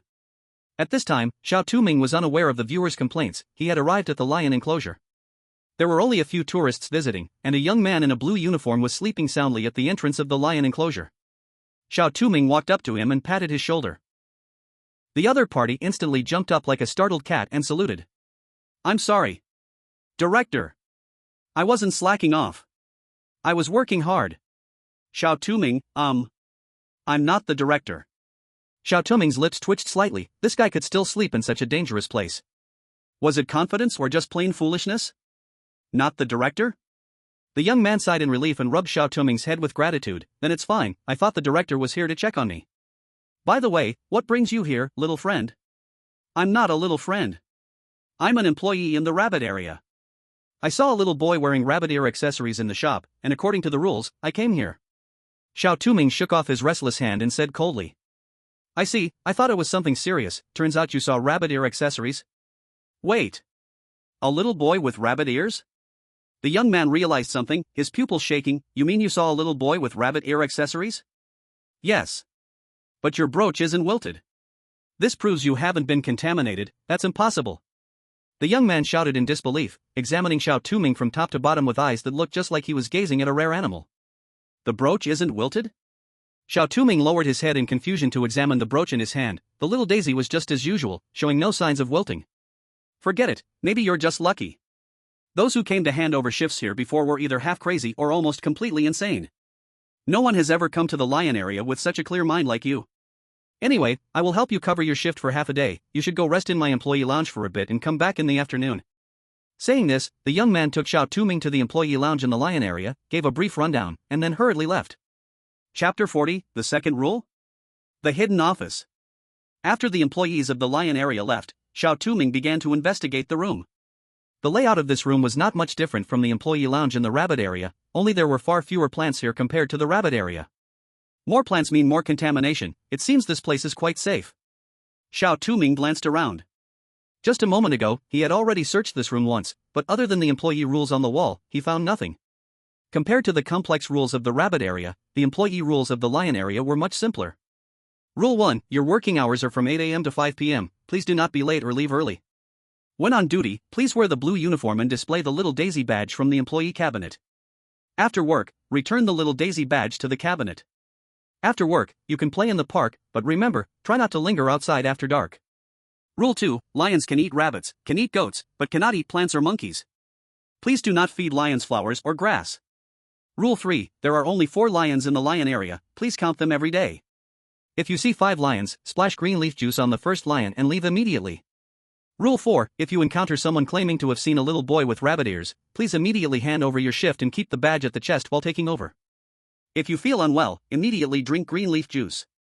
As he was reading, Xiao Touming suddenly noticed that the paper with the rules seemed to have been reattached. He peeled back a corner of the rule paper from the wall and was shocked to discover there were new rules underneath. Rule 1, your working hours are from 8 a.m. to 5 p.m., please do not be late or leave early, and wear a blue uniform when on duty. Rule 2, there are only 4 white lions, not 5. If the number of lions suddenly increases to more than 5, take out black goat blood and splash it on the first lion that charges forward, and leave immediately. Rule 3, do not privately possess or come into contact with anything related to rabbits or goats, and do not sell to adults. Are there 2 employee rules? And the second rule is something everyone is very familiar with, that zoo rule?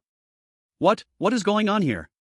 If this copy is not the previous zoo copy, then why are the original rules appearing here? No.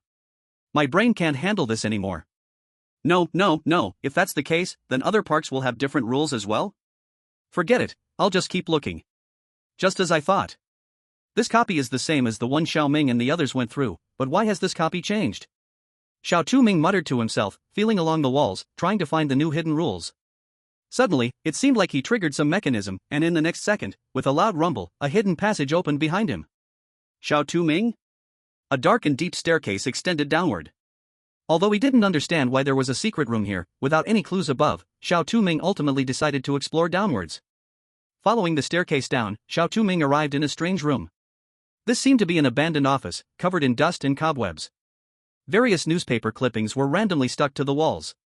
Xiao Touming covered his nose and wiped a clipping with his sleeve, revealing a headline. The Death Fog Forest has once again experienced cases of missing tourists. Rumors say that the forest can eat people? Death Fog Forest. Xiao Touming muttered, and suddenly the plants in the zoo flashed through his mind. Could it be that those plants all came from here? It shouldn't be so coincidental. Xiao Touming shook his head, not thinking too much, and continued to search around. Besides these clippings, he also found some observation reports about the zoo.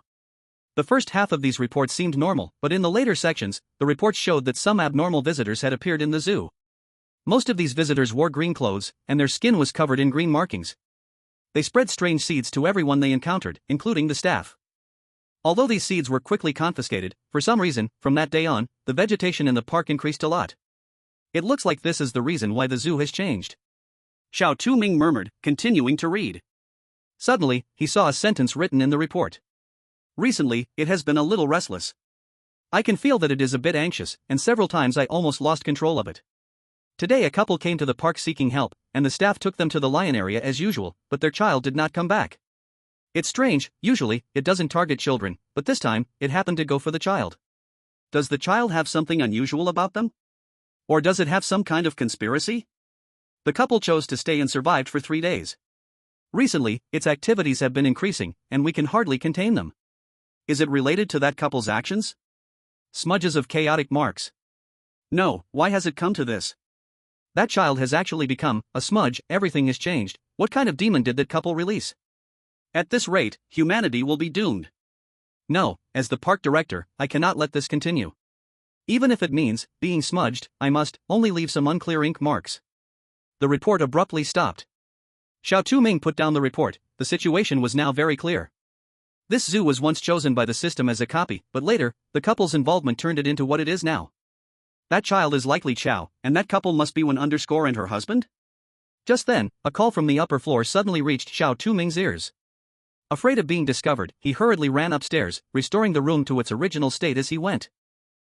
Fortunately, because of the transparent halo, the young man not only didn't notice Xiao Touming sneaking down, but also got quite a scare from him. He clutched his chest, slightly complaining, "Really, don't appear like a ghost every time, you scared me to death." "I've been here all along, you just didn't notice me." Cough, cough, okay, it's my fault. To make up for it, let me treat you to a self-heating hot pot. I snuck them in, and the principal doesn't know.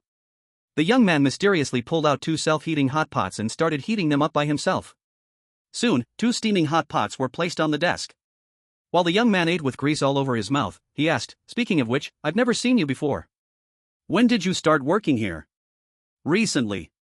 "How about you?" "Me? I've been here for a very long time, but not as long as the principal." "After all, the principal is the most senior employee in our garden. Others have either left or gone crazy, we're the only 2 old employees left."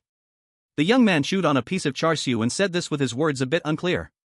Xiao Touming was somewhat surprised. This guy seemed a bit silly yet had managed to survive here for so long.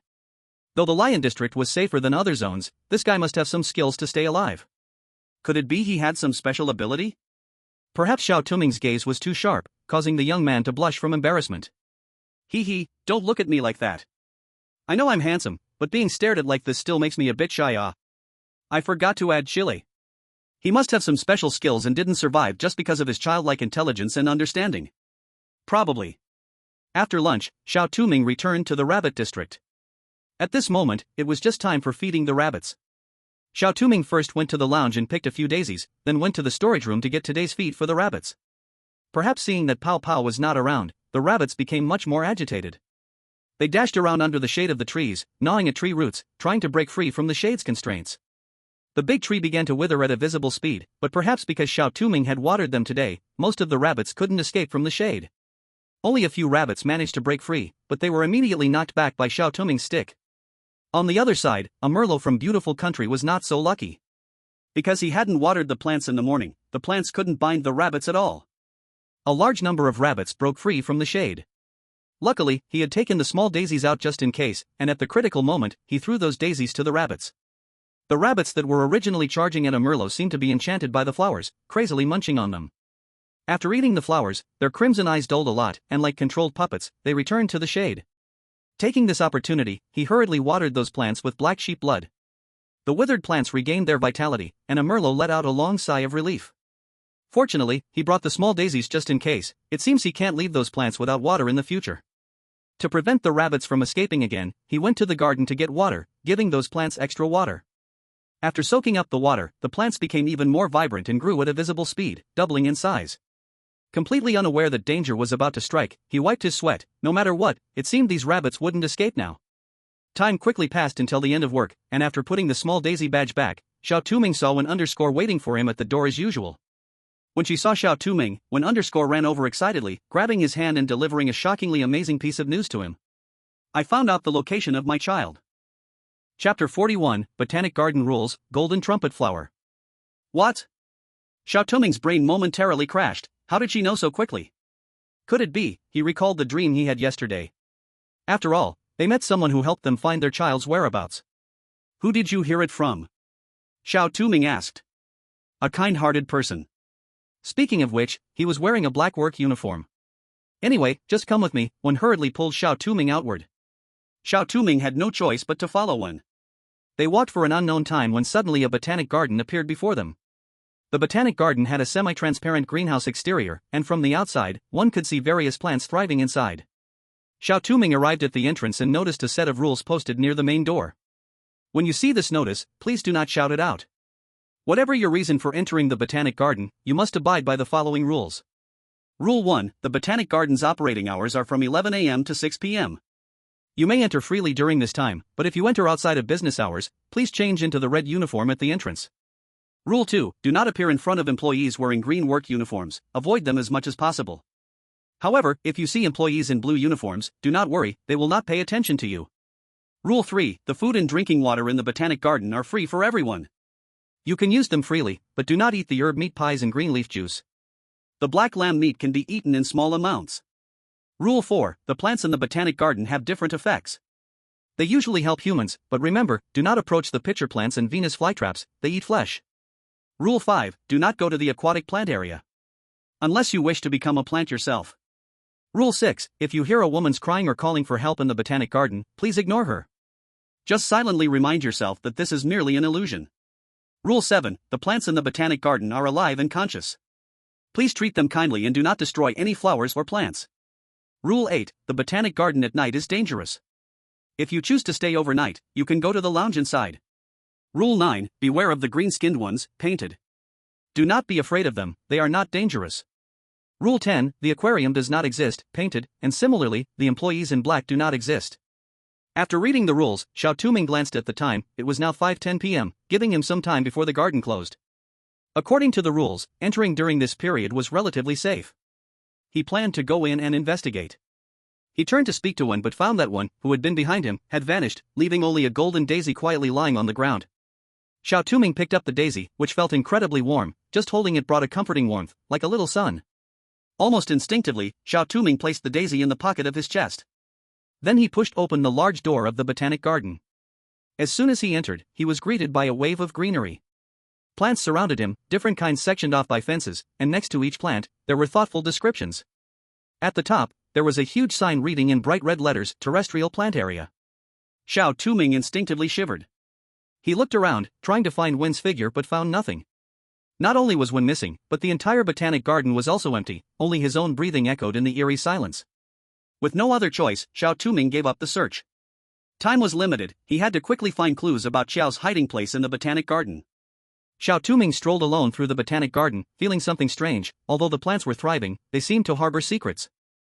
It always revealed a chilling feeling, combined with the cold air from the air conditioning in the botanical garden, causing goosebumps to rise all over his body. Fortunately, at this moment, the warmth radiating from the golden daisy on his chest dispelled this chill. Xiao Touming finally regained his composure. He did not know how long he had walked in this dim plant space when a flash of gold caught his eye.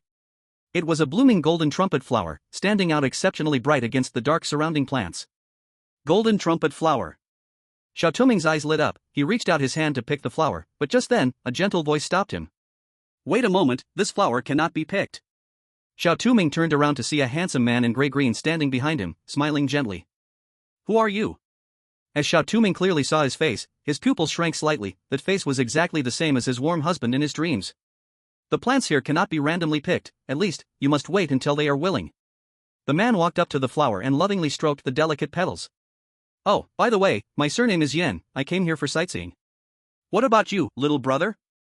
You seem to really like this flower? Yes, I want this flower. It looks beautiful. Xiao Touming casually made an excuse. I see, the golden trumpet flower is indeed very rare. If you like it, I have one here, do you want it? Yan handed a golden trumpet flower to Xiao Touming. So easily obtained? Xiao Touming hesitated for a moment but ultimately took the flower. As soon as he received the flower, the system prompt also sounded. Congratulations, player. You have obtained the key to contact other players. You can now contact players from other dungeons. Additionally, you have obtained a special item, Golden Heart, which grants you the privilege to choose players from one country to form a team. The team's dungeons will merge into one, allowing the two players to cooperate to clear the dungeon, with rewards and objectives unchanged. As soon as these words were spoken, everyone exploded. It is known that most scary story dungeons are completed solo, with limited country prompts. Many things can only be undertaken alone. If a strong teammate can help, the chance of survival will greatly increase, and the gathered rewards will significantly enhance the country's strength. Although Xiao Touming seemed unremarkable, he was actually a big shot who had cleared 2 dungeons in a row. If he could cooperate with this big shot, the benefits would be unimaginable. Quickly contact Dragon Country. Tell them we are willing to establish friendly relations and provide 3 years of free beer. The leader of Beer Country immediately shouted at his subordinate. But if we do that, our country will suffer losses, and what about Beautiful Country? Idiot. The benefits we get from winning this dungeon will be more than that beer. Do you think we are the only ones wanting to form an alliance with Dragon Country? Other countries will definitely not let Xiao Touming be their lifesaver. Hurry. If you delay, other countries will steal ahead. In fact, the leader of Beer Country was correct. Most other countries also offered various tempting conditions for Dragon Country to choose them. Even Beautiful Country and Sakura Country shamelessly sent alliance invitations, which were immediately rejected by Dragon Country. They had not forgotten how these two countries had colluded to frame Xiao Yaoming. That score had yet to be settled. If they agreed to ally with them, how could they face the deceased Xiao Yaoming? Team Leader Qi, what should we do now? Many countries have invited us. Which country should we choose? In Dragon Country's analysis team, Yin Jia was typing away on the computer while asking. Team Leader Qi thought for a moment and said, our Dragon Country never forms alliances with any country, but for the current dungeon, let Xiao Touming choose Bear Country. Based on the previous conversation, Adolf of the White Bear Nation has a lot of information, and he is also very upright. As a teammate, he is the most suitable. Receiving a message from the country, Xiao Touming's eyes flashed. In fact, he was already planning to cooperate with Adolf without any reminder from the country. Although he had little time with him, he knew that he was a very kind person. He wanted to live through this instance with him. I choose the White Bear Nation. Ding, you have formed a team with the White Bear Nation player Adolf. The instance fusion is starting now, please wait a moment. As soon as the voice fell, Xiao Touming felt a spinning sensation. As his body swayed and he was about to fall, Uncle Yen supported him. A subtle fragrance of flowers and grass wafted from Uncle Yen, mixed with a hint of blood. What's wrong? Are you anemic? Uncle Yen asked gently. I'm fine. Xiao Touming shook his head and steadied himself. But when he lifted his head again, he was astonished to see that the originally dim botanical garden had become much brighter. No, it was not bright. The plants began to come alive and were growing at a visible speed. What is happening? Can fusing an instance really activate the plants? Don't be afraid, they won't hurt you. Seemingly sensing Xiao Touming's doubts, Uncle Yen gently comforted him. He turned around and took a portion of herb-flavored meat and green leaf juice from a nearby vending machine, handing it to him. You must be hungry, eat something. No, I'm not hungry. Xiao Touming waved his hand and took a few steps back, but at that moment, a vine suddenly coiled around his ankle, lifting him off the ground. Xiao Touming? He looked down in shock to see a Venus flytrap opening its huge mouth, revealing menacing white teeth, ready to swallow him whole. Damn it! Xiao Touming tried to struggle, but there were no tools within reach. Uncle Yan's expression remained incredibly gentle, but the whites of his eyes were beginning to show green streaks, and the exposed skin was subtly turning green. He held the herb-flavored meat closer to Xiao Touming.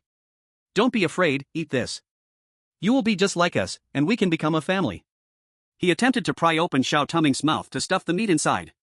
Xiao Touming bit down hard on his lip, but the other party's strength was immense. Ultimately, he could not withstand the brute force and gradually opened his mouth. At a critical moment, Uncle Yen was suddenly sent flying, and a figure quickly cut through the vine, saving Xiao Touming. My God! You scared me to death. I thought Toj was done for. Yeah, with Toj's small arms and legs, I was really afraid he would be swallowed. Wait. Look. The one who saved him is actually Adolf. Isn't the teammate chosen by Long Nation from the White Bear Nation? Chapter 42, Botanical Garden Employee Rules. Inside the horror story instance. Are you okay? Adolf patted his hands and asked the coughing Xiao Touming beside him. I'm fine. Watch out. Xiao Touming shouted while holding his throat. Whoa. Adolf quickly dodged to the side as a vine whipped toward him. Adolf turned around, and a water gun appeared in his hand, aiming at the Venus flytrap and spraying it all over with blood. The Venus flytrap let out a heart-wrenching scream as its body rapidly decayed. Seizing this opportunity, Adolf grabbed Xiao Touming and ran. They twisted and turned, not knowing how long they ran. Adolf pushed open a door, dashed inside, and quickly locked it. He then let out a long sigh of relief. Can you let go of me now? Ah. Sorry. Adolf suddenly remembered that he was still holding Xiao Touming, and he hurriedly released his grip. Xiao Touming fell to the ground, breathing heavily, his previously purple face finally regaining some color. Seeing Xiao Touming like this, Adolf felt a bit guilty. Are you okay? The situation was urgent, I could only escape like that. I'm fine, just remember that I'm still here next time. Xiao Touming calmed his breathing. He stood up and looked around, it seemed to be a lounge. Is this the lounge of the botanical garden? How did you know? Adolf was a bit surprised but quickly reacted. Oh right, you must have seen the rules at the entrance. Yes, so what was that plant just now? Your water gun, can it deal with the plants here? Looking at your uniform, are you an employee of the botanical garden? Wow. I didn't expect you to look so weak, but your mind is sharp. Adolf's eyes lit up as he patted Xiao Touming hard on the back, laughing heartily. Xiao Touming stumbled slightly from the force of the slap. He was somewhat dissatisfied with Adolf's rude behavior but decided not to fuss about it and instead asked, let's not talk about that. Since we've formed an alliance and our interests are aligned, it's safe for now. Let's exchange the information we've gathered. Yes, you're right. I woke up and found an employee handbook beside me. It said I am an employee of the botanical garden. Adolf handed the employee handbook to Xiao Touming. Xiao Touming took the handbook, which was filled with 12 rules. Dear employee, welcome to Greenleaf Botanical Garden. We have purchased insurance and 5 social insurances for you. Your workplace is the terrestrial plant area, which is quite special. To ensure your safety, please strictly follow the employee handbook. Rule 1, your working hours are from 11 a.m. to 6 p.m. You may leave early, but under no circumstances should you work overtime. Your uniform is green, not any other color, so please do not confuse it. Rule 2, your working area is the terrestrial plant area. Unless necessary, do not go to the aquatic plant area. Before starting work, please get water from the terrestrial plant area pool to water the plants. Remember, do not use other liquids for watering. Otherwise, you will bear the consequences. Rule 3, the skylight in the botanical garden is usually closed, do not open it unless absolutely necessary. Rule 4, do not go to the aquatic plant zone except for fetching water. And do not touch the plants there. Rule 5, there is no zoo in the botanical garden. If a visitor tells you there is a zoo, do not discuss anything about the zoo with them. If a visitor or colleague talks to you about an aquarium, please immediately chase them out of the botanical garden. Use violence if necessary. Rule 6, your colleagues wear green clothes and have shiny skin. If you see anyone in black or red clothes, or in green clothes with green skin, please immediately drive them away with the weapons from the guard room. Rule 7, the store does not supply green leaf juice, black goat's blood, or herbal meat patties. However, if you see these drinks and dishes in the store, collect them. When you exhibit extreme dryness, thirst, or cracking of your skin, drink the black goat's blood immediately. Rule 8, if you hear a woman's crying or a call for help in the botanical garden, ignore her. Reassure yourself that this is just an illusion. Rule 9, the plants in the botanical garden are alive and conscious, so please treat them kindly and do not casually destroy the flowers and grass. Rule 10, humans are friendly, rabbits are dangerous, and plants protect you.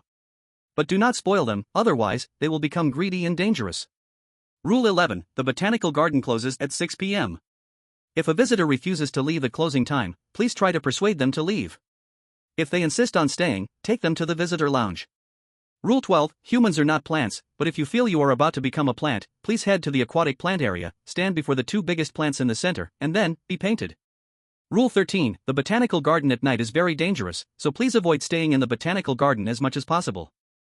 Stay in the staff lounge, lock the door, but if you must go out, please wear your weapon.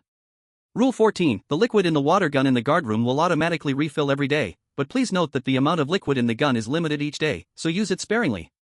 This water gun and electric baton are weapons stored in the guard room. The water gun is used for dealing with the green skin creatures, and the electric baton is for dealing with the black clothed staff. Adolf pointed to the water gun and electric baton clipped to his waist as he spoke. Black clothed staff? Xiao Touming frowned. The notice at the entrance of the botanical garden clearly stated that there were no black clothed staff, but why did Adolf's rules mention them? If black-clothed staff exist, doesn't that prove the aquarium still exists? What's wrong? Suddenly quiet, did you think of something? Adolf scratched his head. Have you ever seen a black-clothed staff? Xiao Touming asked. Black-clothed staff? Adolf was taken aback. He fell silent for a moment before slowly saying, actually, you might not believe me, but the reason I got the golden trumpet to communicate between players is that it was told to me by a black-clothed staff. What? A rare look of astonishment appeared on Xiao Touming's cold face. Even if black-clothed staff existed, they would most likely be in conflict with the botanical garden staff. Even if he knew about the information regarding the golden trumpet flower, they wouldn't tell Adolf from the botanical garden. Do you know his name? Yes, he said his name was X. X? That person who saved him looked like Xiao Ming and claimed to be security as a black-clothed staff? But he was indeed wearing a security uniform at that time. Could it be that he became a black-clothed staff after their parting? Thinking about the other party becoming a black-clothed staff, Xiao Touming felt a bit uneasy, perhaps because he looked like Xiao Ming? What's wrong? Why does your face look so pale? Adolf worriedly touched his forehead. It's nothing. Rarely did Xiao Touming not swat away the other's hand. Instead, he asked Adolf with a serious tone, do you know where he is now? Sorry, I don't know. Why? You seem to recognize him from your expression? No, it's my first time meeting him too. Xiao Touming shook his head, his tone a bit sorrowful. It's just that he looks a bit like my brother. What? What a coincidence. Adolf was also shocked, scratching his head. That is indeed a coincidence, but it's not impossible. After all, some strange beings can change into the appearance of others to confuse people. You should be careful, although I think that guy doesn't seem like a bad person. Maybe Xiao Touming took a long breath, regaining his composure. He knew this wasn't the time to be sentimental. The current situation was fraught with danger, and a slight misstep could lead to disaster. He needed to stay calm. He couldn't be sentimental now. You seem to have discovered something, can you tell me? After all, we are, allies now. Adolf racked his brain to come up with a fitting title. Actually, it's not much, just some fragmented bits. Xiao Touming shared all his discoveries and guesses from this period with Adolf. Adolf, you call this not much? No way, I need to take a moment. The relationship between the zoo and botanical garden, the hidden secret room, the death fog forest, so much information was about to overwhelm Adolf's mind. It took him a while to collect himself. So this zoo was a dungeon that players experienced in the past, but because of the invasion of plants, it turned into this? This is just too ridiculous. The creation of the rules of this bizarre world is also ridiculous, but didn't we experience it?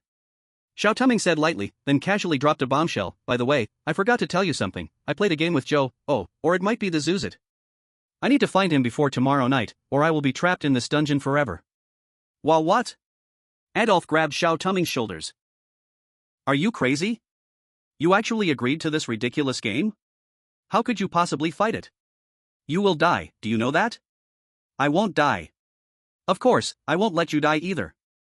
Xiao Touming raised his head, his eyes firm. You? Adolf stared blankly into his eyes, filled with doubt.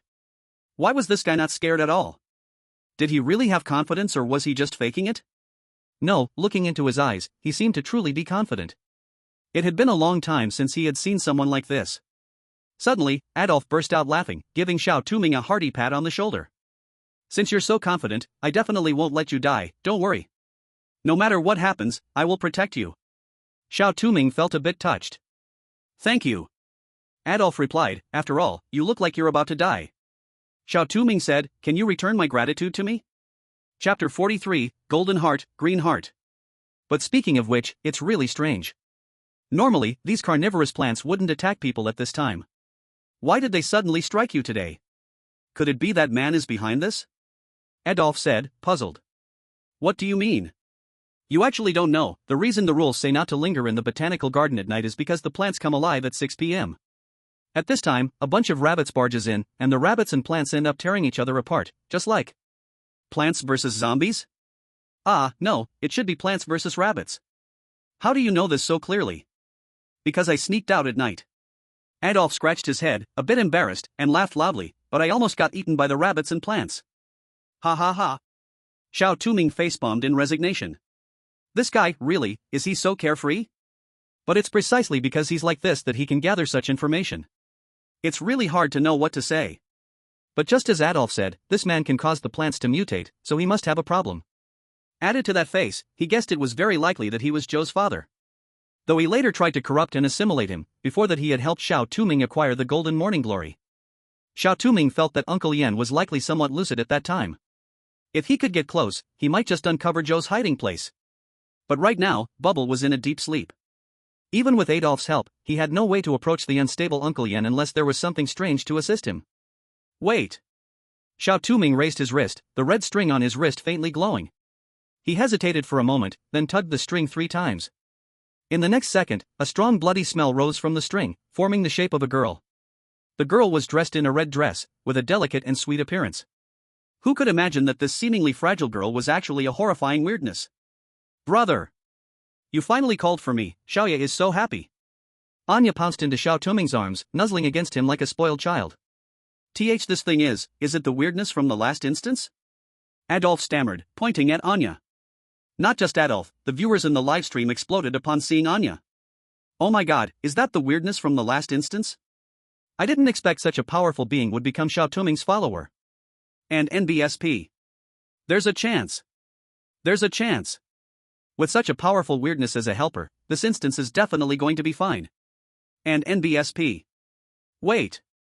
Instead of this, aren't you curious that this is the first time we see a player with a weirdness as a helper? And NBSP. Yeah, doesn't this prove that weirdness can also be tamed? And NBSP. The livestream was buzzing with discussion, while in the horror-themed instance. Oh, aren't you the kind big brother? Anya waved cheerily at Adolf. Why you? Wait, your reward from the last instance isn't her, right? Adolf immediately realized, incredulously. Yes, because of my brother, I was able to break free from that painful cycle, so to repay him, I can only offer myself. Offering yourself isn't meant to be used like that. Xiao Touming helplessly rubbed his forehead, slightly adjusting his expression, and said, Xiaoya, I need your help. Pao Pao is not here now, and I hope you can protect me during our exploration. Of course, as long as it's my brother's request, Xiaoya will make it happen, and I am definitely 100 times stronger than that silly ghost. Anya said with a smiling face, but then her expression suddenly grew serious. But brother, be careful. Here, I can sense 2 very terrifying similar presences lurking around. They are devouring each other, trying to become stronger. Once one side successfully devours the other, then it will become even more terrifying. Anya's voice was low, causing a shiver in the heart. Xiao Touming felt a hint of fear in Anya's tone. Could it be that the strangeness in this instance was even more frightening than she was? But this wasn't the time to think about that. Xiao Touming glanced at the time, it was already 5:40 p.m. He had to find Uncle Yan and escape from the botanical garden before 6 p.m. Thinking of this, he grasped the doorknob, ready to go out. Adolf was so frightened that he exclaimed, "Are you crazy? The Venus flytrap is still out there. I don't have much blood left in my water gun." I know, but there's not much time left. I can't leave my post during the day. I have to find Xiao before night falls tomorrow. I suspect that man is Xiao's father, so I must get clues from him. But that guy has already been completely corrupted. How will you communicate with him? Don't forget he almost killed you. I know, but the golden morning glory was also given to me by him, so I think he hasn't completely lost his sanity. Maybe he knows something we don't. Alright, you are really crazy, but I like it. Didn't I just say? Do whatever you want, I will protect you. Adolf said cheerfully, ruffling Xiao Touming's hair. Xiao Touming slightly turned his head but didn't swat his hand away. The two opened the lounge door. By this time, the sun was beginning to set, and the botanical garden became cold and dark. Xiao Touming and Adolf walked inside, with Adolf tensing up, tightly gripping his water gun. Perhaps because his nerves were too stretched, Adolf felt as if the plants in front of him had grown faces without features. Those plants quickly wrapped around his body and Xiao Touming's, and Adolf shouted loudly, quickly spraying the plants with the water gun. But as the liquid corroded the plants, new shoots began to grow from above, gradually consuming his body. No! Stop! I don't want to become a monster. With determination, Adolf pulled out the fruit knife he received as a system reward and aimed it at his neck. Better than turning into a monster like them. Back off. In a critical moment, Anya's voice suddenly rang out. The plants that were about to devour Adolf vanished like bubbles. Seeing the plants disappear, Adolf loosened his hand, and the knife fell to the ground, making a crisp sound. What just happened? What went wrong? He felt a bit lost. The roses here can cause hallucinations. You just fell into a hallucination.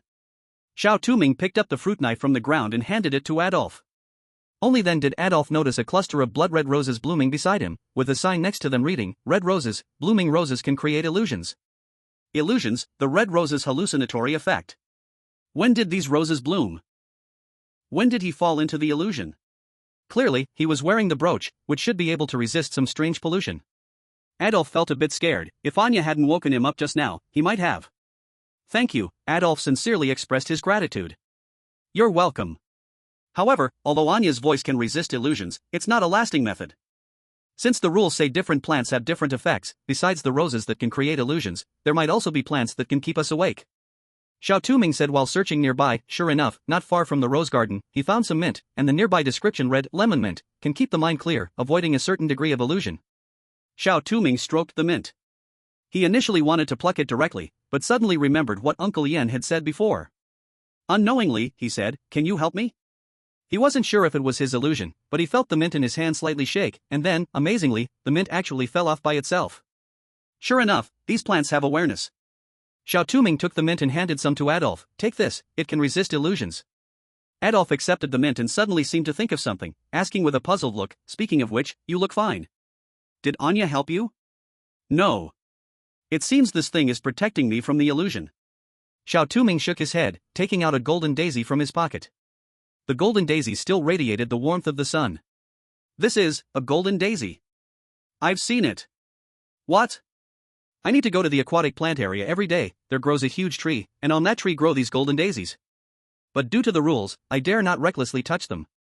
I see, the golden daisy, one underscore in that tree, what kind of connection do they have? Various clues lingered in his mind, he just needed one last piece to unravel all the truths. Lost in thought, a weak voice suddenly came from behind. Golden heart? Xiao Touming? Adolf? Both turned around to see Uncle Yen standing behind them, staring blankly at the daisy. A underscore. Be careful. Adolf blocked in front of Xiao Touming, pointing his gun at Uncle Yen. Wait. Xiao Touming stopped Adolf. He felt that although Uncle Yen still bore green marks on his skin, his eyes seemed much clearer. Maybe he was still awake. Uncle Yen, can I ask why you called this daisy A underscore? Could it be, are you really one underscore S husband? Why do you have A underscore S heart? Uncle Yen did not answer his question but instead asked in a rough voice. One underscore S heart? Xiao Touming was stunned. He looked down at the daisy that radiated sun-like brilliance. This flower, is it one underscore S heart? Though he suspected she was strange, he never imagined this daisy could be her heart. A underscore gave her heart to you. She really trusts you. Uncle Yen suddenly reached out, revealing a heart covered in green liquid, not a real heart. Don't think too much about it. Take it. Uncle Yen handed the green liquid-covered heart to Xiao Touming. You, why? Xiao Touming was completely baffled. After a long time, he managed to blurt out this question. A underscore entrusting her heart to you proves that you are a trustworthy person. Time is running out. I am about to be completely eroded by it. This heart contains our memories and remaining power. Please, go save our child, otherwise, both of us will end up hurting each other. All right, I will save him. Xiao Touming firmly accepted the heart, making a promise. Uncle Yen smiled. His body, having lost its heart, began to wither like a plant. In his final moments, his voice was light as a feather. Be careful, the one who planted the seeds for us. Chapter 44 Hidden Truth. The chaotic third day begins. After Uncle Yen disappeared, the plants in the botanical garden no longer attacked them, as if they had fallen into a deep slumber. How can you just go for it like that? What if it's some source of pollution? After an unknown time, Adolf finally reacted. Pointing at the heart, he shouted at Xiao Touming. It's fine, I can feel he means no harm. Xiao Touming held the heart. The system's prompt echoed in his ears. You have obtained a green heart. Green heart, a heart that is almost completely polluted, carrying a father's remaining love and memories. The holder can gain protection from plants, but be careful, as it is inherently polluted. The longer it is carried, the heavier the pollution will become, and eventually, you too will turn into a plant. Note, if the holder carries a golden heart, the pollution will be cleared. So powerful? Xiao Touming inspected the heart up and down. This jade-like heart was still beating strongly, resonating with his own heartbeat. In the depths of his mind, he seemed to feel the breathing and pulse of all the plants in the botanical garden through this heart.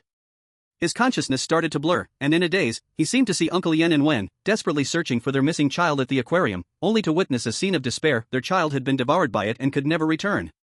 Give up, you can't wake him up anymore. It hugged a rabbit and let out a sharp laugh. No. My child. Give me back my child. Wen screamed, her face distorted by pollution, yet still stubbornly reaching out, trying to bring back her child. Uncle Yen also kneeled beside her, dressed in a black uniform, trembling all over, his eyes bloodshot, clearly on the verge of collapsing. Seeing this scene, it wore a mocking smile, but tears streamed down its face. Xiao's consciousness had not been completely swallowed, he was fighting against its will, reaching out to stab one of his own eyes. Don't hurt my daddy and mommy. The intense pain made him curl up. It covered its eyes, from the stabbed eye, red tentacles grew out, and it roared angrily, "You're crazy. Why are you doing this? We promised to always play together. I don't want to play with bad kids." Xiao's face turned extremely pale. Though he was in pain, his stubbornness kept him from crying out. Xiao. Seeing this, Wen felt her heart shatter. She cried as she rushed over, holding him in her arms. "I'm sorry, it's my fault as a mother, I'm sorry, I didn't protect you well."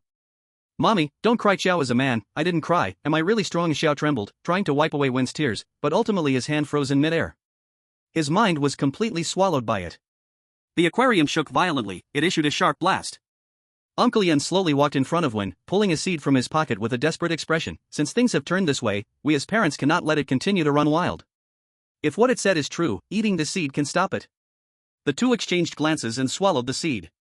However, after swallowing the seed, both of them showed expressions of suffering. In the next second, countless vines erupted from their bodies. Wen and Uncle Yen cried out in pain, rolling wildly on the ground, but those plants clung to them like leeches, rapidly growing a huge tree from their physical nutrients, which firmly locked it like a prison. At the same time, below the big tree, a pool of water appeared. And by the pool, daisies were blooming, although he did not know when they had grown there. So this was the truth from back then. With this, everything can be explained clearly. The zoo had once suffered some strange invasion by a suspected plant, and at that time, the zoos had looked toward Xiao to escape, or perhaps it was something else, attempting to use Xiao's body to break free, but was instead trapped by the plants growing within Wen in their bodies. Despite this, neither had ever given up the idea of devouring the other, they both wanted to swallow each other to strengthen their own power. But this raised a new question: where did that plant's strangeness come from? And who exactly was the one who gave Wen their seeds? And who suppressed the restless sides with strange rules, turning it into a new environment? So many questions. Xiao Touming pressed his temples, feeling a headache coming on. Despite the many questions, thanks to this memory, he thought he had figured out where Xiao was hidden. However, when he sat up, he was surprised to find himself lying on a bed in the staff lounge. When did he return to the lounge? And looking at this decor, this wasn't his room. Adolf was nowhere to be found. At that moment, he suddenly received a message from the state. "This was the staff lounge of the Lion Garden, hurry back to your post. The watering time has already passed." In the real world, the atmosphere in the Longwa analysis team was heavy, with everyone looking grim. The reason was not for any other, but because ever since Xiao Touming took that heart yesterday, the live broadcast had abruptly cut off. When it resumed, he was already in the lounge area of the Lion Garden, having been in a coma past the time limit set by the rules. Damn! The time has already exceeded the rules. Xiao Touming has violated the regulations. What should we do? Injia slammed the table heavily, gritting his teeth. Other players have already started working. Where is Adolf? No news yet? Group leader Chi's brows were tightly knitted. None. The White Bear Country said there's no news on Adolf there either. Their live broadcast hasn't resumed yet. What is going on? It's all over. It took so long to see some hope, and now it's all going to waste? Enough. Everyone shut up. Group leader Chi shouted, standing up, his imposing presence instantly silencing the room. Return to your posts, it's not yet the point of no return. As long as Xiao Touming is alive for even one more second, there is still hope, no one can give up.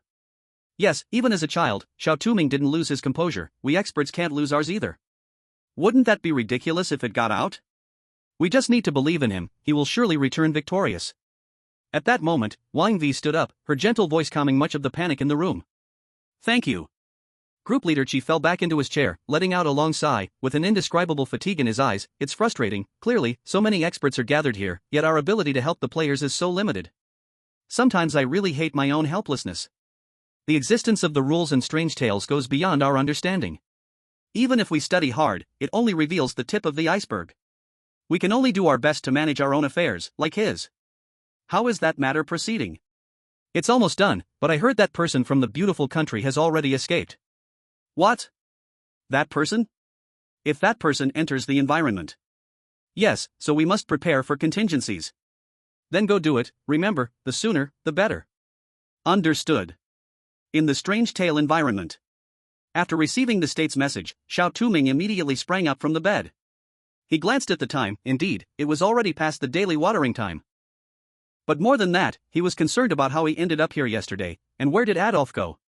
He tugged at the red headband, summoning Anya, but in the face of Xiao Touming's question, Anya felt confused. She said after Xiao Touming fell into a coma yesterday, she too was trapped in the red headband by an irresistible force, so she had no idea what happened. I'm sorry, brother. Anya is so useless. Anya lowered her head, feeling a bit dejected. It's okay, we can only take one step at a time now. Xiao Touming comforted Anya, and he was about to return to his room to change clothes when suddenly the door in front of him swung open, and a familiar person peeked in. It was the blue-clothed guy from the Lion District. The guy's eyes lit up upon seeing Xiao Touming and exclaimed, "Wow! You're awake? You scared me. I thought you wouldn't wake up. Did you bring me back?" "Yes. I saw you lying alone in the grass, afraid you would catch a cold, so I took you back to my room.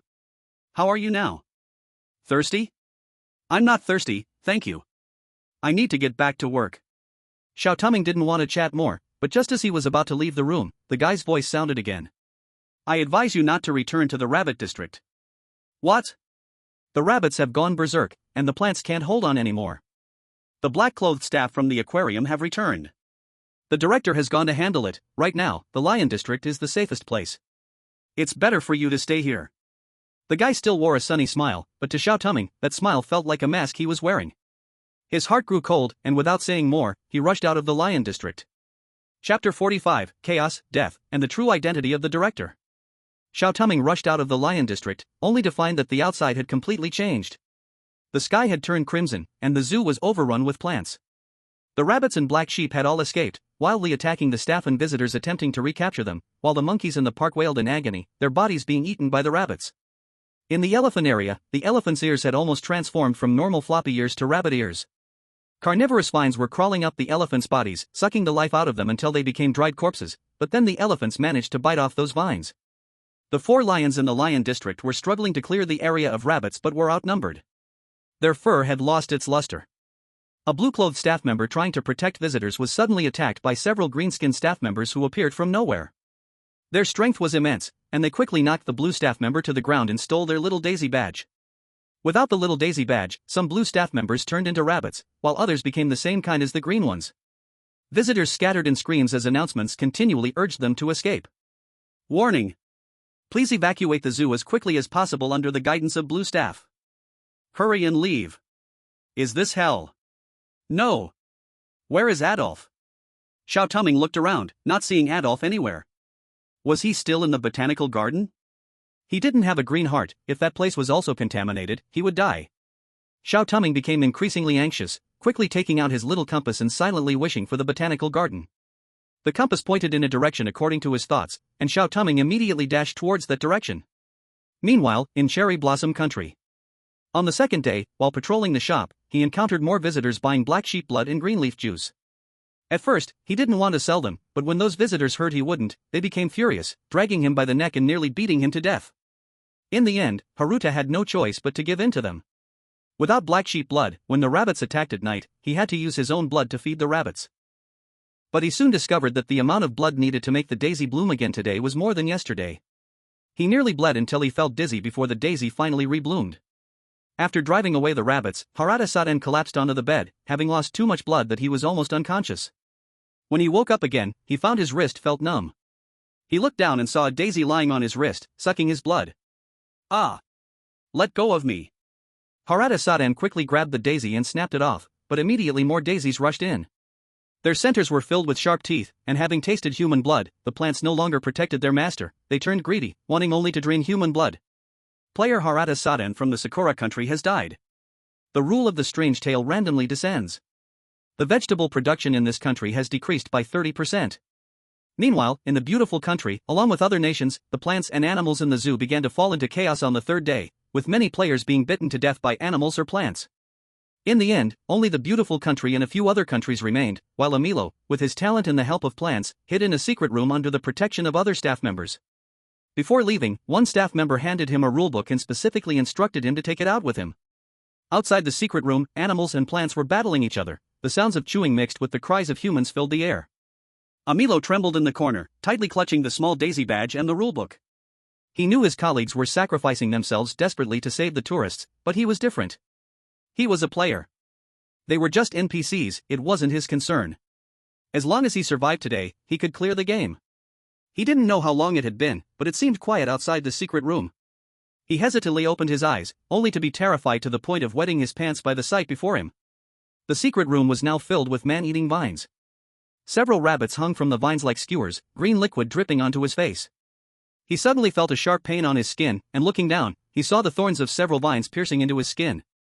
Amilo instantly felt his skin dry out and his mouth parched, his eyes began to bleed, as if he hadn't had water for over a decade. Water, water. Amilo knelt on the ground, searching desperately for moisture, and finally, he set his sights on the rabbit on the vine. Congratulations player, you have cleared the Greenleaf Zoo instance. Clear rating, reward, vegetable production in this country increases by 10%, and the strange tail rule in this country is exempted. You have rescued, 5, extra reward, speed plus 10. Seeing Amilo safely clear the instance, everyone in the beautiful country breathed a sigh of relief. One team member joked, it seems like our beautiful country is the first to clear the game, although we didn't reach S rank, it's still impressive. Don't be careless, the Dragon Country Xiao Touming and the White Bear Country's Adolf are also formidable opponents. Our beautiful country must not fall behind Dragon Country this time. No, something's wrong. Amilo, just as everyone was discussing, a person burst into the conference room, panic-stricken. What happened to Amilo? Amilo, he was killed. What? Within the strange tail instance. At this point, almost all players had finished the instance, leaving only the Dragon Country and the White Bear Country still in it. The live stream from the White Bear Country was temporarily unwatchable, causing all the netizens to flood into the Dragon Country's livestream, closely watching Xiao Touming's every move. At this moment, Xiao Touming was following the compass's direction towards the botanical garden. Thanks to the transparent aura and the heart of the plants, most anomalies ignored him, those that did notice him were quickly knocked down by Anaya beside him. When Xiao Touming arrived at the botanical garden. But he was shocked by the scene before him. At the entrance of the botanical garden, outside was a dark mass filled with rabbits, black sheep, and elephants with rabbit ears. The outside of the botanical garden was protected by vines from the plants. The animals were howling, angrily wanting to charge into the botanical garden, but the surrounding plants held them all back. How do we get in? Xiao Touming looked at Anya beside him, and Anya shook her head frantically. It's impossible, there are too many of them, I can't do it with my strength. What should we do? Just as Xiao Touming was in despair, a voice suddenly rang out, followed by a hand grabbing him. Follow me. You are. X? It's me, don't speak for now, I'll take you in first, your friend is inside too. X made a shushing gesture, indicating for Xiao Touming to follow him. Although X was wearing a black staff uniform, for some reason, he inexplicably trusted him. The two quietly bypassed the animals and came to the back door of the botanical garden via a small path. The closer they got to the botanical garden, the more plants there were, and these plants suddenly glimmered with red, all stained with the blood of animals they had killed. But because of the green heart, these plants did not attack Xiao Touming and the others, instead, they actively made way for them. X led Xiao Touming into a secret passage, saying as they walked, at the end of this path is the botanical garden. When did you become one of the black-clad staff? Xiao Touming suddenly asked. Is this the first question you ask me? X shrugged helplessly, his voice calm as if talking about a very ordinary matter. I've been this way for a while, at least since before I met you. At first? But when I saw you, you were clearly a security guard. Xiao Touming was very clear that the X he met back then was definitely not a black-clad employee. Don't forget, what effect do the roses in the botanical garden have? X took out several rose petals from his pocket. Hallucinogenic, what I saw of you back then was actually fake. Xiao Touming felt a shiver down his spine. If those petals had some strange use, making him think that something abnormal was normal, then he wouldn't have enough heads to lose. The aquarium has been swallowed by the botanical garden. If you became a black-clad employee before this, how did you stay awake for so long? And why are you helping me? You knew the botanical garden swallowed the aquarium, it seems you've gotten its heart. X looked back at Xiao Touming and continued, but actually, you were wrong about one thing. The aquarium still exists. It still exists within this botanical garden, and of course, there's an exit too. The aquarium still exists? This meant that the notebook indeed spoke the truth. Xiao Touming thought quickly while X continued, as for why I've stayed awake, it's thanks to the director's protection. I never expected that one day I would receive such great kindness from the director. What do you mean? When the plants erupted and swallowed the aquarium, it also affected the zoo. The lions in the zoo couldn't handle it. If left unchecked, these two forces would destroy the entire human world. This is why the director somehow suppressed the pollution from the plants in the zoo, establishing rules to keep both in balance to maintain the zoo. This is also why the zoo was able to survive. Then where is the director? Xiao Touming asked. Although he knew about the director from observation reports, he had never seen the person himself. He is this. Under Xiao Touming's shocked gaze, X pulled out a staff manual. This is the director. The director of the zoo is a staff manual? Not only Xiao Touming, but everyone who learned this truth was incredibly shocked. They had all imagined what the director would be like, but never expected him to be a manual? Shocked. My boss is actually a manual? Is this a moral collapse or a distortion of humanity? Hey, you upstairs. Don't show off in a situation like this. I know it's hard to believe, but it's the truth. X gave a wry smile. To have the power to temporarily suppress these two kinds of pollution, the director voluntarily sacrificed his body, turning himself into the rules that bind them. But now the balance of these two powers has been disrupted, and those rules are gradually failing. I think that by tomorrow, the rules will be completely ineffective. Then the director. An ominous feeling began to rise in Xiao Touming's heart. Yes. X closed his eyes. Having lost his body and become rules, when those rules fail, he will completely die. Chapter 46, Successfully Clearing the Greenleaf Zoo Copy. Whoa, no. The director is so good, don't let him disappear. Yeah, he clearly gave everything for humanity, and in the end, this is the outcome. It's truly ironic. Are good people just not meant to live long these days? Tears. Tears +1. Isn't there any other way? No, but I think the director has foreseen this day, so he let me witness everything in his place. X spoke slowly, filled with infinite sadness. The two walked forward in silence. Suddenly, Xiao Touming heard X speak. As for why I'm helping you, I don't know. I don't know why I am here, why I have become a black-clad worker, or why I'm doing these things. I have lost many memories, but for some reason, when I saw you, a voice told me to help you. Besides, I want to repay the director's favor, so... You. Xiao Touming. You're still alive. Before he finished speaking, a hearty voice rang out, and then a tall figure lunged forward. Adolphe. After one night apart, Adolphe's clothes were torn in many places, covered in dirt and blood, but fortunately, he was not missing any limbs and showed no signs of corruption. Seeing that Adolphe was fine, Xiao Touming breathed a sigh of relief, quickly asking, "What happened after I fainted yesterday?" You don't know? Adolphe seemed surprised, then understood. Of course, you fainted yesterday, it's normal not to know. It turned out that after Xiao Touming fainted that day, Adolphe was so scared. He wanted to carry him to the rest area, but in the next second, he was swept away by some plants that appeared out of nowhere. He tried hard to chase but was blocked by some plants that seemed to have consciousness, stopping him. He held on for a long time with the fruit knife he got from the last copy, and just when he was about to collapse, X suddenly appeared and saved him. Just because of this, the live broadcast was interrupted? No, is it really that simple? Could there be someone manipulating everything behind the scenes? In the real world, both Dragon Kingdom and White Bear Country also realized this problem. Plants took me away? In the copy, Xiao Touming noticed another point of confusion. So far, the only person who could control plants was Uncle Yen.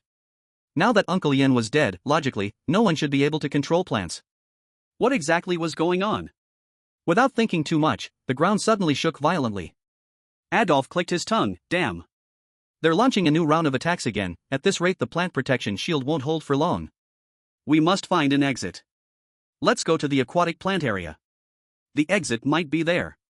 Xiao Touming's eyes were firm, but just then, X suddenly spoke. Please wait. What's wrong? There's something I want to ask you to help with. X's tone was serious. I want you to help me eliminate them here. Half an hour later, Xiao Touming and Anya arrived at the aquatic botanical garden. Unlike the chaos outside, it was still peaceful and serene here. In the enormous pool, a towering tree stood there. Next to the tree, many little daisies were growing. Unlike ordinary trees, the top of this tree did not extend outwards but gathered towards the center. From a distance, it looked just like a prison. In the center of this prison, a rabbit doll lay quietly. Xiao Touming rolled up his sleeves and began to climb. The tree was enormous, and he exerted great effort to reach the top. Got you, huff, huff, got you, Xiao Touming gasped, reaching out to touch the rabbit doll. Ah! I can't believe Big Brother caught me. In the next moment, the rabbit doll transformed into Xiao, who grinned and hugged Xiao Touming's neck. But I'm so curious, how did you find me? Could it be that this sister found me? He curiously glanced at Anya beside him. It wasn't her who brought me here, I figured it out myself. Xiao, no, you shouldn't be Xiao. You are the it that originally belonged to the zoo. Xiao Touming's tone was gentle. Xiao's smile vanished, and he took a few steps back, loosening his grip. Why would Big Brother say that? This zoo was originally created to suppress you, but a few years ago, when someone brought a strange plant into the zoo, maybe you saw an opportunity to escape, or perhaps another strange being tried to consume your territory, making you feel threatened. So, you decided to find a body to escape, and that body is Xiao.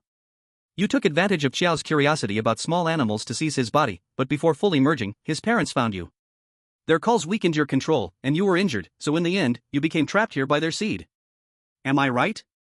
Xiao's smile was gone. By now, his eye mask had unknowingly fallen off, revealing the crimson tentacles inside. Big Brother guessed very well, indeed. If that thing hadn't invaded my territory, trying to swallow my power, I wouldn't have thought of this risky plan. After all, although strange beings can consume each other to grow stronger, the dangers are immense. If it hadn't come to me, I wouldn't have come up with this method. I see, strange beings can indeed consume one another. Xiao Touming thought of Bubble. If Bubble were a kind of strange being, then why did it only sleep to evolve after consuming others? Actually, I've been curious from the start, Big Brother. Xiao tilted his head, and countless eyes sprouted on his body, the tentacles within them growing endlessly. Is Big Brother really human? Or is he a kind like us? Why do you have a sense similar to ours? It seems better to swallow you, this way, I'll know. Xiao clapped his hands, appearing enlightened. Does our agreement no longer count? Of course it counts. Xiao smiled, but then uttered chilling words, but as long as I eat you, wouldn't your wish be the same as mine? I knew it, but let me think a bit, it's probably time. It's time to end it all. Xiao Touming sighed, looking at Xiao with a sad expression. What? Before Xiao could react, a droplet of water splashed on his face, immediately followed by countless droplets pouring down. Drenched by the rain, Xiao let out a piercing scream, his tentacles and body began to dissolve under the rain's onslaught. He knelt on the ground, disbelief in his voice. This rain, why is this rain hurting me? This feeling, is it made from their hearts? They actually gave their hearts to you? But that's not right. Even if you have hearts, without knowing how to make rainwater, it would be impossible to produce it. And I've been monitoring everything in the zoo, they shouldn't have had a chance. Xiao's voice abruptly cut off, clearly realizing something. Xiao Touming had engaged him in so much conversation just to draw his attention. So that Adolf and the others can have time to make it rain. Big Brother tricked me, huh? But even if I disappear, the pollution from the plants won't vanish. Without my protection, you will surely die in a very miserable way. Don't worry about that. After this rain ends, their hearts will disappear too. Then all the plants will wither, and everything will return to how it was. Xiao Touming sat beside Xiao, raising his head to look at the rain. Big Brother is really a strange person. Other people are all afraid of us, but you're not, and you're even so gentle to us. As expected, you are the same kind as us. No, I am a human. I have always been a human. But you all, in our eyes, are just different beings. Maybe I don't know what exactly you are now, but one day, I will know. Humans feel fear toward the unknown, but they must not shrink back from that fear. Only by constantly exploring can they find all the truth. Is that so? I really do like Big Brother a lot. If I had the chance, I'd really want to play with Big Brother again. Xiao weakly closed his eyes, and his body gradually melted into water, flowing into the pool. Good night, Xiao. And good night, Xiao's parents. I have ended everything now. Your family can reunite in heaven, right? Congratulations, player has successfully cleared the instance Greenleaf Zoo. Clear rating, SSS rank. Clear reward, Dragon Nation exempted from this rule-type horror descent, average national lifespan increased by 10 years. Now beginning instance detection. You collected fear points, 400/500. Horror, now renamed Bubble, phase 2 growth points full, evolving in progress, time remaining, 2 days. Hidden task detected complete, you saved this zoo, received special reward Xiao's rabbit plush, upgraded. Xiao's rabbit plush, upgraded can block 1 fatal injury for you, and as long as you pet the rabbit plush 3 times, Xiao can be summoned. Xiao, a horror merged with a human, although still young, he has powerful potential. Can turn weaker horrors or humans into animals and control them. Obtained items, Xiao's rabbit plush, upgraded, Anya's red hair ribbon, strange compass, security guard's white badge. Bond value detection in progress. Detection complete. New instance will begin in 3 days. Forest of Dead Mist. This instance will end in 3 minutes. Countdown starting now. Chapter 47. The Mastermind appears. The beautiful nation's test subject makes its debut. Phew, it's finally over. But it's really strange. Normally after clearing an instance, we leave immediately. Why does this one have a 3-minute delay? And normally players get some kind of item rewards after clearing an instance. Why did I end up getting a horror itself? Aren't horrors supposed to be scary, unknowable beings? Why do they feel like free cabbage when it comes to me? Feels like if this continues, I'll become some sort of containment house. Thinking about the future, surrounded by all kinds of horrors, Xiao Touming's mouth twitched. Can't keep thinking like this. That's something for the future. For now, I don't know how X and Adolf are doing. The rabbit and plants should have disappeared by now. By the time, they should be back soon. As if confirming Xiao Touming's thoughts, a series of footsteps echoed in the empty botanical garden.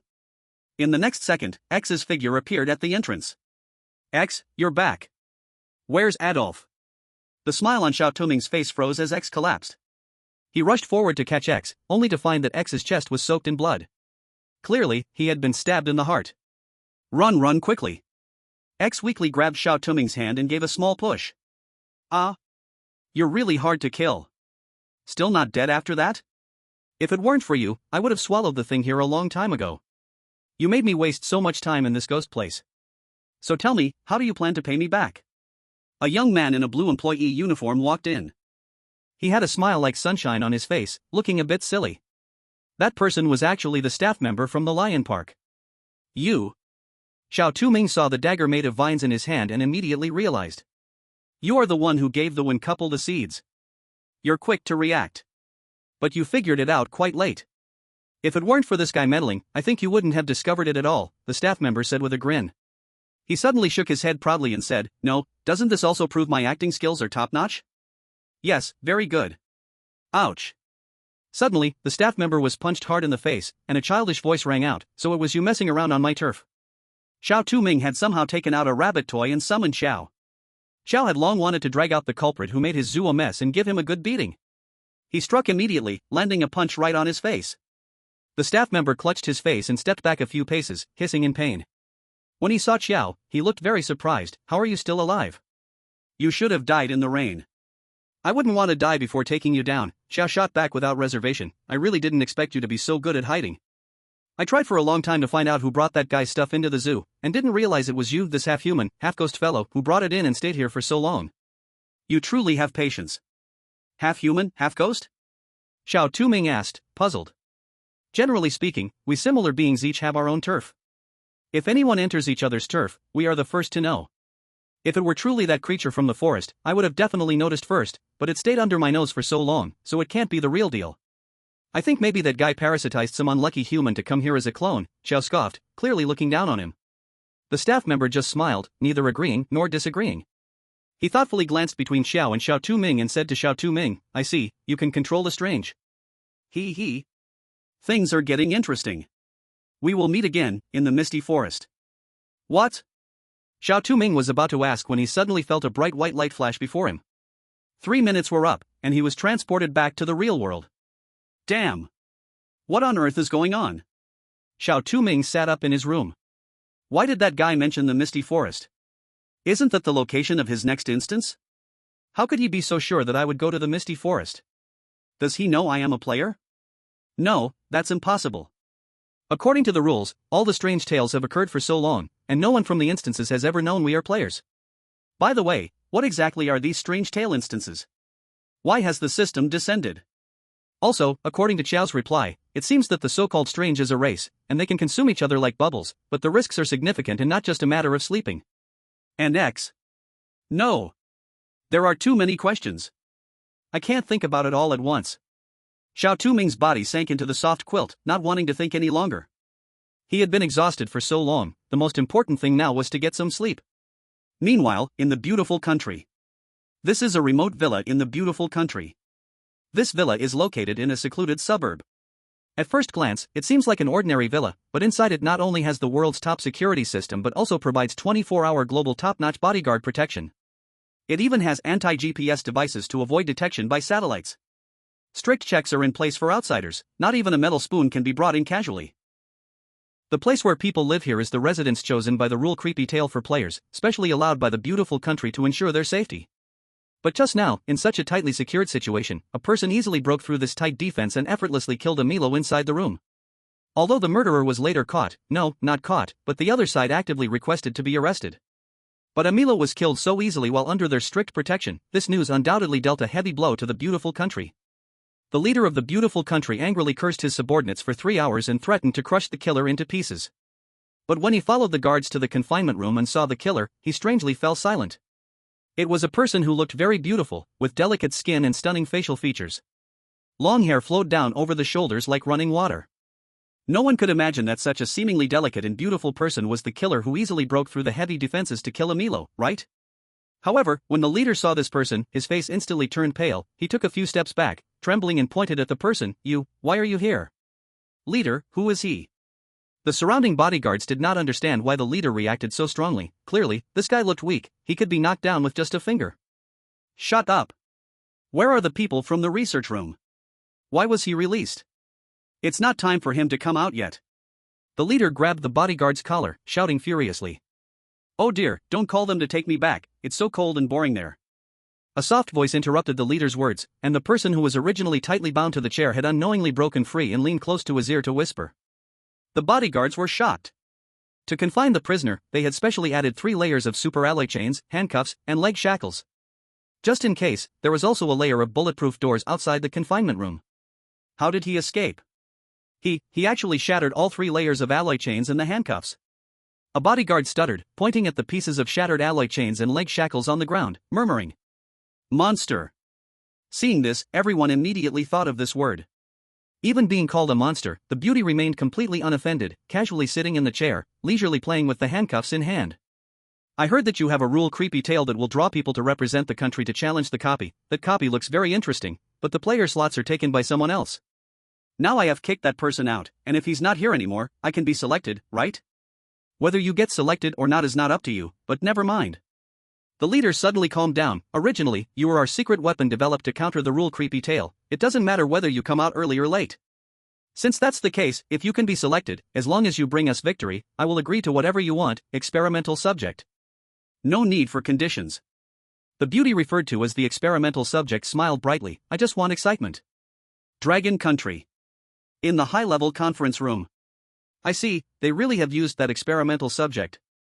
Team leader Chi put down the information just sent by the informant, stood up, and looked out the floor-to-ceiling window at the distant skyscrapers, sighing.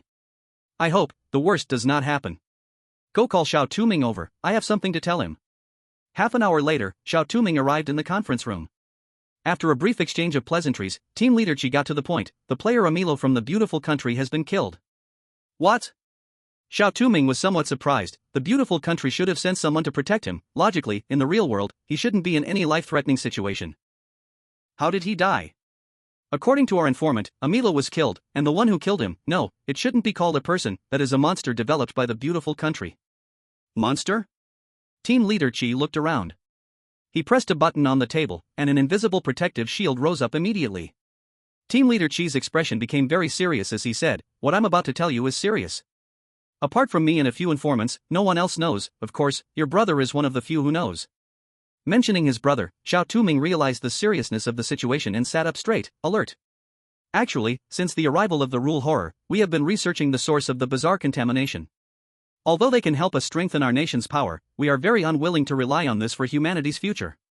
Therefore, we tried to detach from this rule horror. But because our strength is too weak, we knew almost nothing about such existence. Fortunately, later, with the addition of Xiao Yaoming, we finally stumbled upon some clues. Chapter 48, The Dead Fog Forest Instance is open. Bizarre clues? Yes, but this is not the time to discuss that. What I want to tell you is that besides our country, other countries, especially the beautiful country, their national strength ranks among the top 3 in the world, and like us, they are also trying to study ways to crack the rule horror. However, gradually, they stopped focusing on how to study it and shifted their research in another direction. They are trying to control the rule horror and the bizarre in the instances, letting the world develop according to their imagination. Are they still in their teenage phase, dreaming of dominating the world? Ha ha. What you said may not be wrong. Team leader Chi laughed heartily, and the previously lifeless atmosphere became a bit more lively. After laughing enough, he returned to seriousness. However, if they really grasp some clues, I don't know if they can control the bizarre, but I know they have created a monster. Team leader Chi handed a stack of documents to Xiao Touming. Xiao Touming took the documents. The photos were slightly blurry, but he could barely make out a very beautiful woman on them. Who is she? Subject 111, reportedly the most successful specimen in their laboratory. It possesses wisdom beyond that of an adult and strength like a monster. However, we haven't found out the specific situation. This is their absolute secret, and even our informants have only obtained this little information.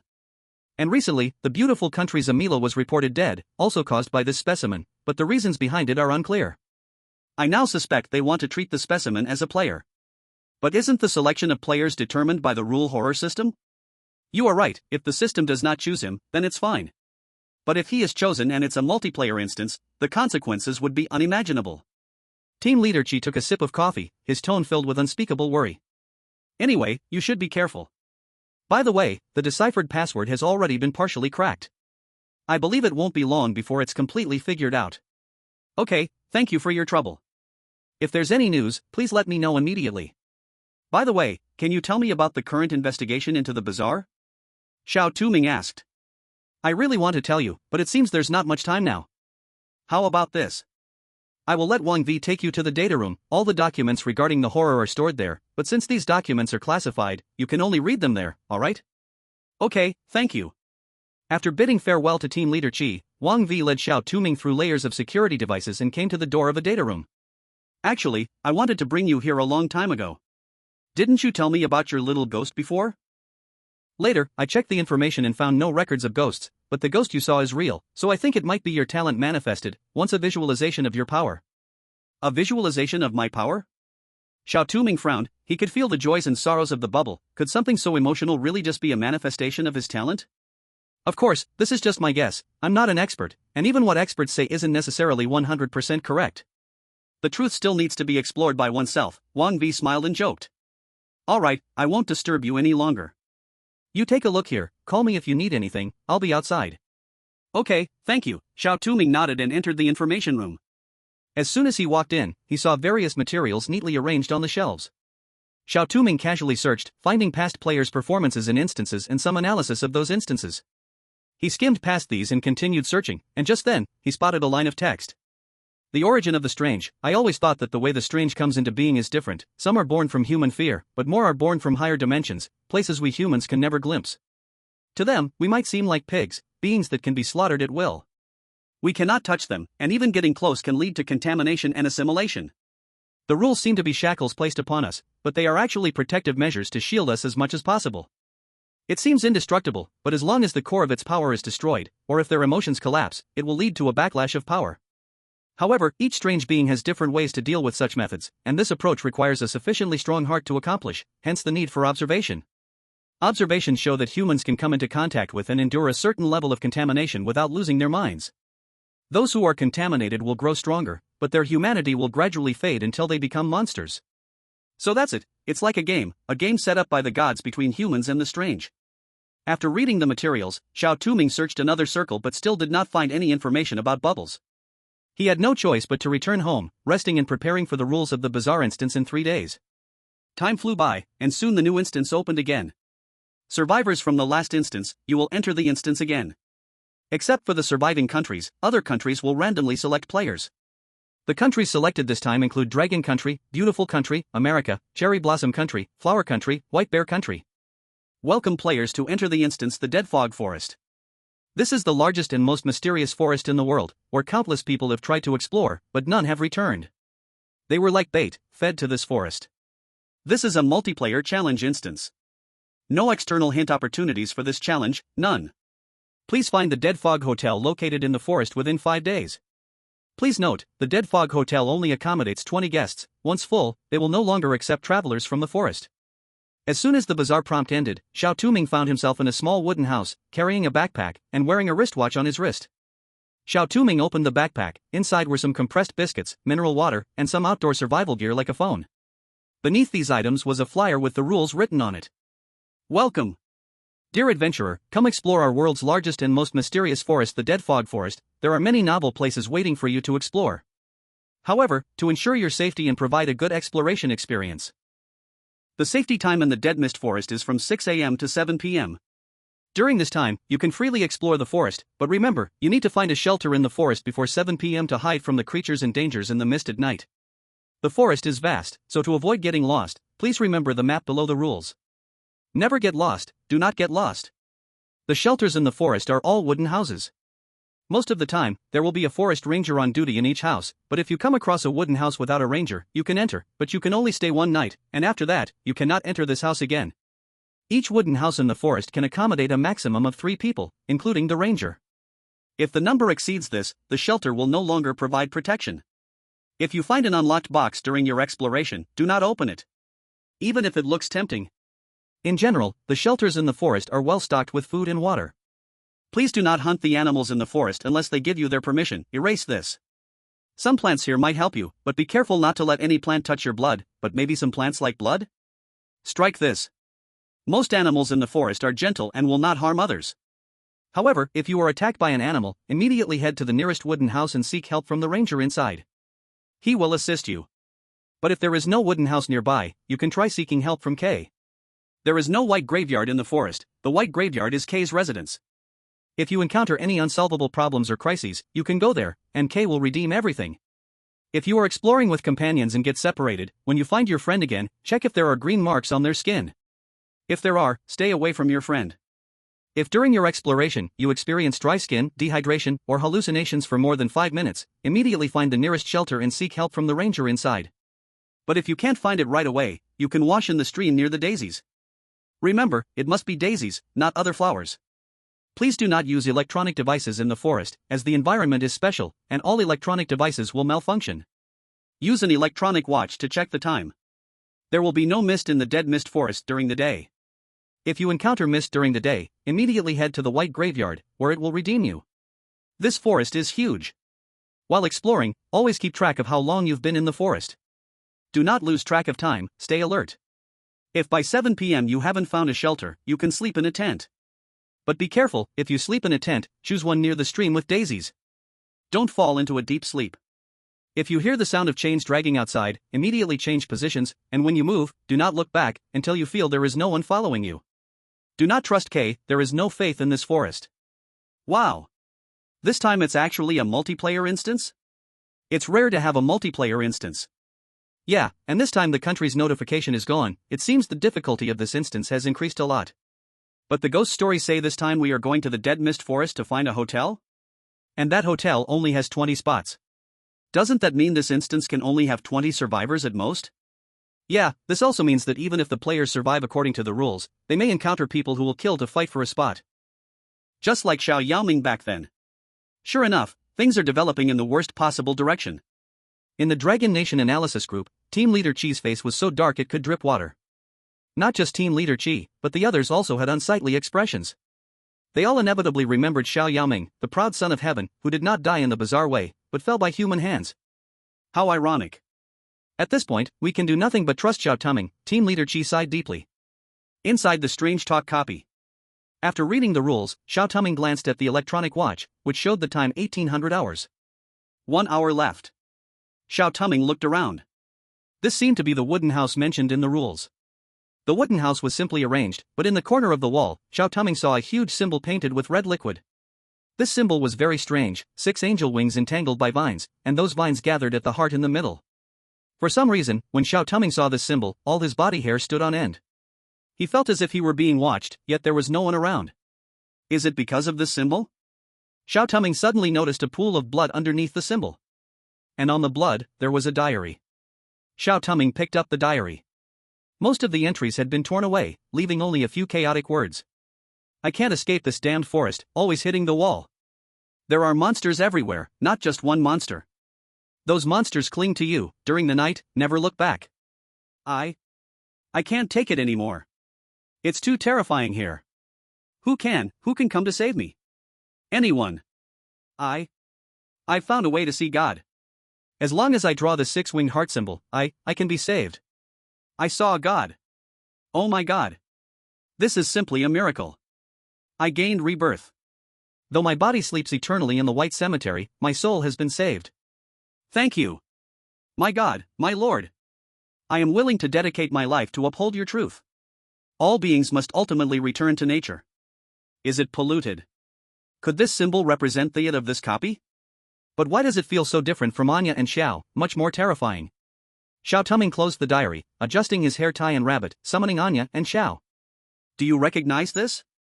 Xiao Touming pointed to the symbol on the wall and asked. I don't recognize it, but it feels terrifying. Littleya is a bit scared. Anya trembled, saying timidly. Ah. This feels very similar to the one in the botanical garden. Xiao stared at the symbol on the wall, his brow furrowed. I think that thing brought the plants from here.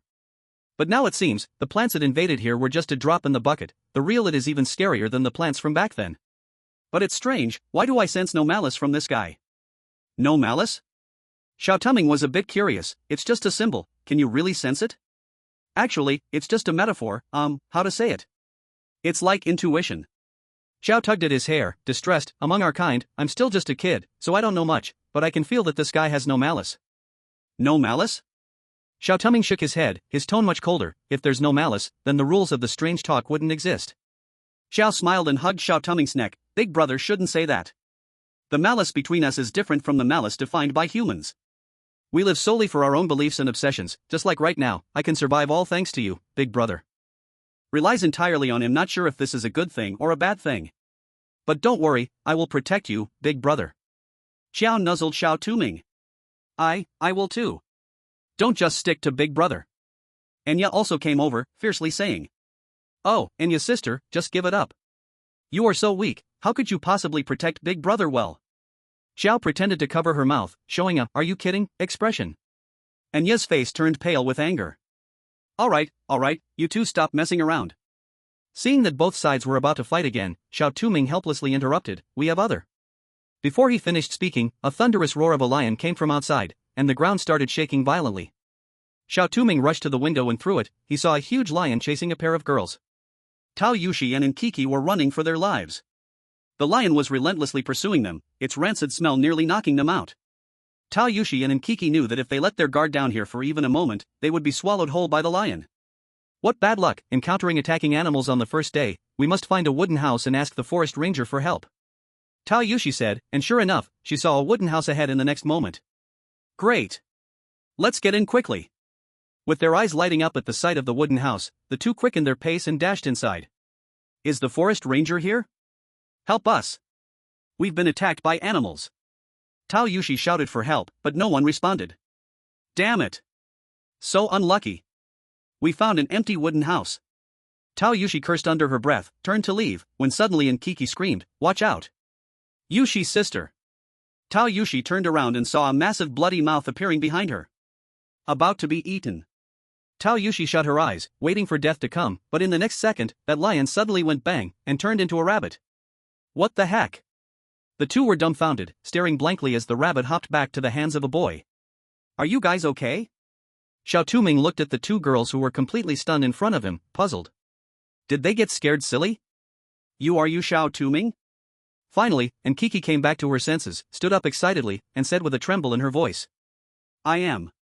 Xiao Touming nodded, who are you? I am Nkiki from the Doll Kingdom, and this is Tao Yushi's sister. I have always been your fan. Can you give me an autograph? Nkiki was ecstatic. Thank you, but there's no pen here, so I can't give you an autograph. Xiao Touming felt a bit uneasy, he had only signed for Xiao Ming before, and now suddenly having a fan like this in such a situation made him a bit uncomfortable. Ahem, sorry, I got a bit carried away just now. Finally, Tao Yushi regained her composure, walked forward a bit awkwardly, I'm Tao Yushi, like you, from the Dragon Kingdom. Please take care of me. Dragon Kingdom? Xiao Touming was puzzled, aren't there supposed to be only one person chosen from the Dragon Kingdom? I don't know about that. I only know that I woke up here. It can't be because of that guy. Tao Yushi whispered something, and Xiao Touming didn't catch it clearly, but soon she straightened her expression and said seriously, in any case, thank you for helping us just now. I will repay this favor. It's nothing, since we are players, we should help each other. Xiao Touming said lightly. You can't say that. You are a smart person and should know the current situation of this instance. Tao Yushi said, even if we manage to find the Death Fog Inn by helping each other, don't forget that the Death Fog Inn can only take 20 people. This also means that even if we all survive in the end, to compete for those 20 spots, it is very likely that. Tao Yushi narrowed her eyes, we will turn against each other. How terrifying. And Keek's face turned pale. But the prerequisite for mutual destruction is to find the location of the Fog Hotel alive first, this instance is not that simple. Surviving first is the most important thing. Xiao Touming said this, but in his mind, he recalled the data he had read in the office that day. Experiment 111, I hope he doesn't enter this instance, otherwise, it will be very bad. And Kiki weakly raised her hand, pointing at the electronic watch on her wrist, it's almost 7 p.m. The fog is rising. Xiao Touming walked to the window. As the sun set, the fog in the forest gradually began to spread. In just 3 minutes, the entire forest was already shrouded in mist. The dark trees made it particularly eerie. Close all the doors and windows, Tao Yoshi shouted, quickly shutting them. Xiao Touming had Anya and Xiao on guard nearby while he tensed his nerves, watching everything outside. Sizzle. Sizzle. Heavy footsteps slowly approached through the mist, accompanied by the distinct sound of heavy chains in the dead silence of the forest. Tall, twisted black shadows were moving slowly toward the wooden house, wielding a variety of weapons like scythes and hammers, each step leaving deep and shallow footprints on the grass. They're coming. And Kiki curled up, covering her mouth, wanting to scream, but Tao Yoshi covered her mouth with a hand. Don't scream, be careful not to attract those monsters inside. And Kiki held back tears, nodded, and forcefully suppressed her scream. The shadows of the black creatures slowly approached the wooden house. It bent down and sniffed around, seemingly searching for something. Tao Yoshi and the others held their breath, afraid to be discovered. Fortunately, they seemed to not catch anything and straightened up, turning to walk in another direction. It's fine now. Tao Yoshi breathed a sigh of relief, just about to sit down when suddenly, a scream came from outside. Help me. What's going on? Tao Yoshi stood up and saw a man frantically running outside. Behind him was a horde of creatures holding weapons. Save me. Quickly, save me. The man clearly saw Tao Yoshi and the others, his eyes lit up, and he waved at them, shouting, "Save me. Quickly save me." And Kiki instinctively wanted to open the door, but was stopped by Tao Yoshi. Are you crazy? If a third person enters the wooden house, it will lose its protective effect. But? There's no but. Though it's cruel, our talents can't help him, we can only leave it to fate. Tao Yoshi said, turning her eyes away. Do you have any way? Xiao Touming looked towards Anya and the others, speaking softly. I don't, there are too many of them, I can't do anything. Anya shook her head. I can't either, there are too many, I'm still little, and on their turf, I can't exert much power. But this might help delay him. Xiao said, handing Xiao Touming the rabbit transformed from the lion earlier. This can buy him some time, but it's only a delay. Xiao Touming handed the rabbit to Tao Yoshi. Okay. Actually, if possible, she didn't want to miss the chance to save someone, so she threw the rabbit out. In an instant, the group of monsters changed their target, all pouncing toward the rabbit. Taking this opportunity, the man reached the wooden house, gratefully saying, "Thank you both for your help." Thank you so much. Rather than thank us, it's better for you to leave early and find another wooden house, or sleep in a safe place with a tent. Tao Yoshi said. You're not letting me in? The man was shocked and angrily said, "The rules clearly state one wooden house can accommodate 3 people, there are only 2 of you, why won't you let me in?" That's too selfish. It is 3 people. What the hell? When did a third person show up here? The man was evidently startled by Xiao Touming, who was beside him. When did this guy appear? Why hadn't he noticed him before? No. I don't dare sleep in a tent, the only wooden house nearby is this one. Let me in, or I will really die, the man pleaded. No, it's already full here. If 3 more people enter the cabin, it will become useless. You should go elsewhere, Tao Yoshi coldly refused. You 2 ungrateful girls. I am politely asking you, if you don't agree, just stand by and watch. It seems the only way to make you move is through violence. Seeing that Tao Yoshi refused, the man immediately revealed his vicious side, rolling up his sleeves and preparing to grab the seemingly weakest Xiao Touming. Xiao Touming just looked at him coldly. Just as the man's hand was about to touch Xiao Touming, he suddenly turned into a goat. The goat bleated loudly, and its cries instantly attracted the monsters around them, which rushed over and completely devoured the goat, leaving nothing but scraps. Chapter 50 The Cold Which Appears Strange. Ankh. After eating, the monsters began to sniff around again. Ankh fell to the ground, her eyes filled with tears, trembling as she backed away. A monster's face approached the cabin door, almost touching Xiao Touming's nose. Xiao Touming remained indifferent, he stepped back and promptly slammed the door shut with a loud bang. Tao Yoshi. Ankh. Monster? Tao Yoshi gazed thoughtfully at the calm Xiao Touming beside her. This is the second time. Is this your talent? But it's strange, I've never seen you do this before. Xiao Touming said nothing. He simply sat down and took out his compressed biscuit to eat. Okay, if you don't want to talk, that's fine. But we are still teammates, so at least don't show that icy face, right? You look so cute. Tao Yoshi took out a piece of compressed biscuit and offered it to Ankh. You should eat one too, you need to regain some energy after running for so long. I can't eat, Ankh said, tears welling in her eyes. She looked incredulously at the 2 who were calmly eating biscuits. Why are you so calm? The monsters are right next to us. Aren't you afraid? Me? Tao Yoshi scratched her face, feeling somewhat shy. I might be a bit used to it. After all, I've experienced similar things before, and being scared doesn't help. You need to fill your stomach. Xiao Touming finished his last biscuit and said indifferently, actually, I'm quite nervous too. That's why I'm eating to relieve it. The two looked at Xiao Touming's completely calm face and inwardly complained, you can't tell at all with that icy face. I don't understand. Ang shook her head in tears, bitterly smiling, but I guess it makes sense. You are both so strong, your abilities and intelligence make me envious, while I am just an ordinary person. I'm really scared. Why do such things happen to someone as ordinary as me? Will I not even survive until tomorrow? I really miss my mom and dad, boo-hoo. Ang's suppressed cries sounded. At that moment, a hand suddenly rested on her head. Xiao Touming's cold voice softened a bit, don't be afraid. I don't actually think ordinary people can't survive. Like you, I'm also just an ordinary person. But the difference is, I have someone I want to see no matter what. As long as there is a glimmer of hope that person is alive, I won't give up. You want to see your mom and dad again, right? So be firm in your heart and don't let fear conquer you. Your mom and dad will be proud of you. Really? I understand. I won't cry anymore. Thank you, brother Xiao Tu. Ang wiped her tears, her eyes filled with determination. No need to call me brother Xiao Tu, just call me by my name. Xiao Touming was still a bit unaccustomed to being looked at with such adoring eyes. What? How can that be? And Kiki hurriedly waved her hands, although brother Xiao looks petite and cute, with a kind of cold demeanor contrast, in my eyes, you are the big brother I admire the most. I have always admired you. Once again called petite, Xiao Touming was speechless. Xiao Touming thought, why do I suddenly feel a bit upset? Hey, you two, can you stop chatting for a moment? Come help me block this door to prevent others from coming in. Tao Yoshi's voice came from the doorway. Coming. Xiao Touming responded, telling Nkiki to rest for a while before leaving. Brother Xiao is really a good person. Nkiki stood up, and at that moment, she suddenly noticed the symbols on the wall and curiously walked over. As she saw the symbol, she uncontrollably reached out to touch it. The moment her finger touched the symbol, her vision blurred, and the next second she found herself in a fairyland. Mountains and rivers were like paintings, clouds rolled like a sea, under the azure sky were fields shaded by green trees, and small animals were playing and laughing in the fields. On the calm water, several ducks quietly swam by. The warm sunlight wrapped the entire world in a golden veil.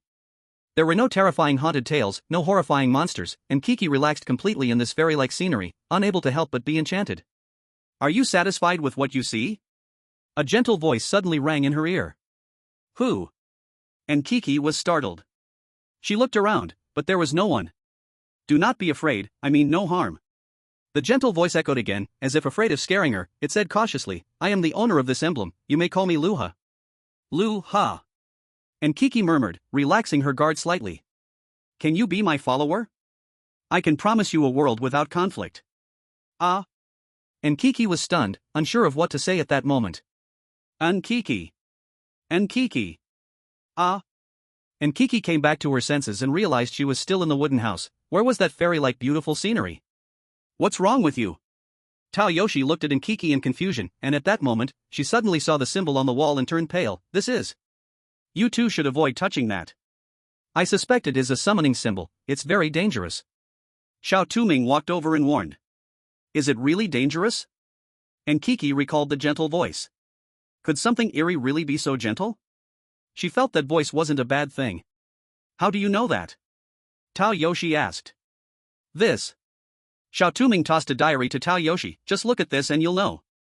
Tao Yoshi took the diary, flipped it over, and nodded, right, this feels like it has been tainted by something eerie, so rule number 15 is correct, and the latter half of rule number 7 is wrong.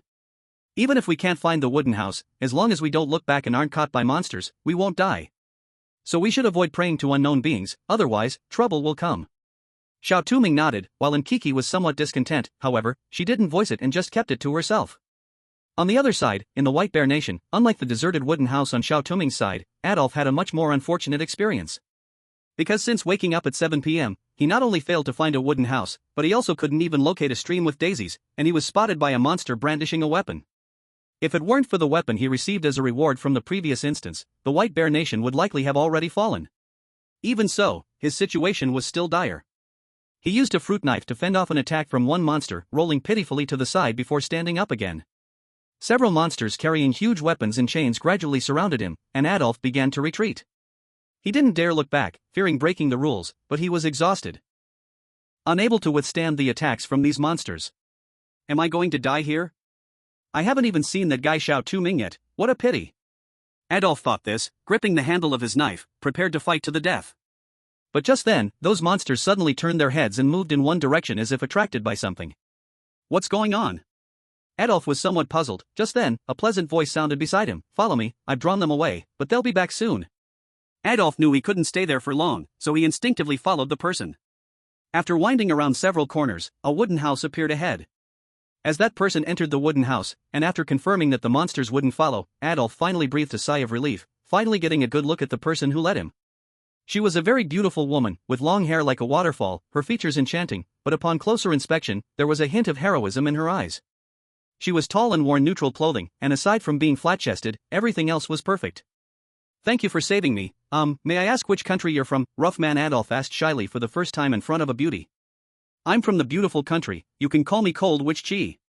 The woman spoke, her voice very magnetic. Cold Witch Chi sounds a bit like a boy's name. Adolf thought this in his mind but didn't say it out loud, only replying, "Huh, really?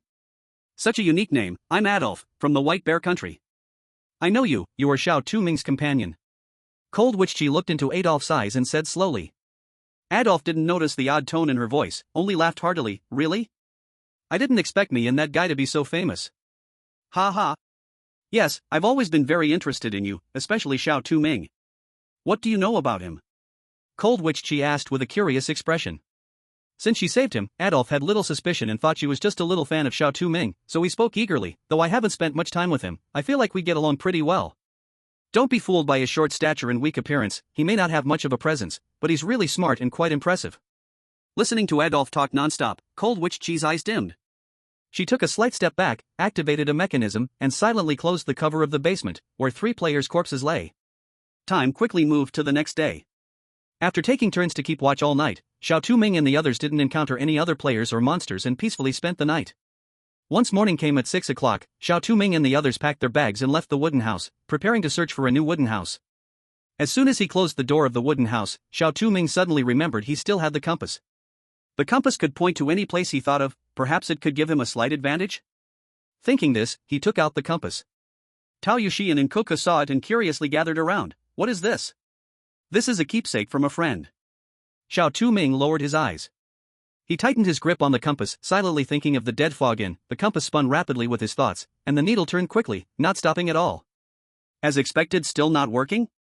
Xiao Touming sighed, but thinking about it, the rules of the strange tale wouldn't make it easy for players to find their way. With no choice, Xiao Touming had to change his target to the next wooden house, and the compass indeed showed it. Xiao Touming signaled for the two to follow. They exchanged glances and quietly followed behind. As they walked, Tao Yushi and the others quickly realized Xiao Touming's stamina was really very poor. At first, he was leading them in front, but as time went by, Tao Yushi walked in front of him. Xiao Touming's speed became slower and slower, and finally he gasped for breath and squatted down on the ground. "You really have no stamina. How did you get through the previous stages with this kind of energy?" Tao Yushi squatted in front of Xiao Touming, helplessly said. "Sorry. I have never had good stamina since I was a child. Let me rest for a while." Xiao Touming panted. "This won't do. When we return to reality, I must drag you to exercise properly, right, Nkiki-ai? Nkiki-ai?" Tao Yushi called again but got no response. She turned her head in confusion and saw Nkiki-ai gently petting a little deer, looking very happy. "Nkiki-ai?" Tao Yushi was shocked. Is this guy trying to get killed? Doesn't she know that the animals here are very dangerous? Sorry, Yoshi-jie. I was lost in thought just now. Nkiki-ai hurriedly withdrew her hand, looking apologetic. Do you not know that the animals here are very dangerous? Tao Yushi angrily walked over, grabbing Nkiki-ai's hand, and breathed a sigh of relief when she saw there were no wounds or green marks on it. "I'm sorry, but this little deer has no malice. It's different from the lion, it's very tame." Nkiki-ai shrank her neck and said softly. Only then did Tao Yushi turn her head to look at the little deer. The little deer did not run away because of Tao Yoshi's shout, nor did it show any aggression. It just stood there, its dark eyes staring blankly and harmlessly at them. At this moment, Xiao suddenly stepped forward, reaching out to touch the little deer, which suddenly bolted away as if startled. What's going on? Since Xiao did not want to appear in front of Tao Yushi and the others, they only saw the little deer suddenly flee as if frightened, and were very confused. It must be that Yoshi Jiayu startled it by suddenly speaking. And Kiki said somewhat dissatisfied, her gaze lingering on the direction the little deer had run off to. It's really beautiful here, even the little animals are so obedient, they have no fighting spirit at all, how kind. What's wrong with you? You seem to be bewitched. Tao Yoshi took a few steps back, looking at her warily. What's wrong with me? And Kiki jolted back to reality, her previously obsessed eyes became much clearer. She looked at Tao Yoshi with confusion. Why are you looking at me like that? I'm fine, just spaced out for a bit. Seeing Tao Yoshi still looked wary, and Kiki grew anxious. I really am fine, Yoshi Jia, look at my skin, it's not dry, I have no symptoms of thirst or hallucinations, I haven't been tainted, really. Trust me. After a while, when Tao Yoshi saw that she really had none of the symptoms described by the rules, she finally breathed a sigh of relief and said, sorry, it was just that your attitude was too strange earlier. Here, a moment of carelessness can lead to death, so I have to be cautious. I know, being cautious in this place is normal. And Kiki shook her head and said. At this point, Xiao Touming noticed Xiao's strange expression. He quietly asked, what's wrong? Is there something wrong with this animal? Big brother. Xiao turned his head, his expression a bit strange. The deer is already dead. Chapter 51, Player Death in Sakura Country. The Rampaging Man-Eating Flower. Sakura Country. Tianyi Mantong had been walking in the forest for 3 hours straight.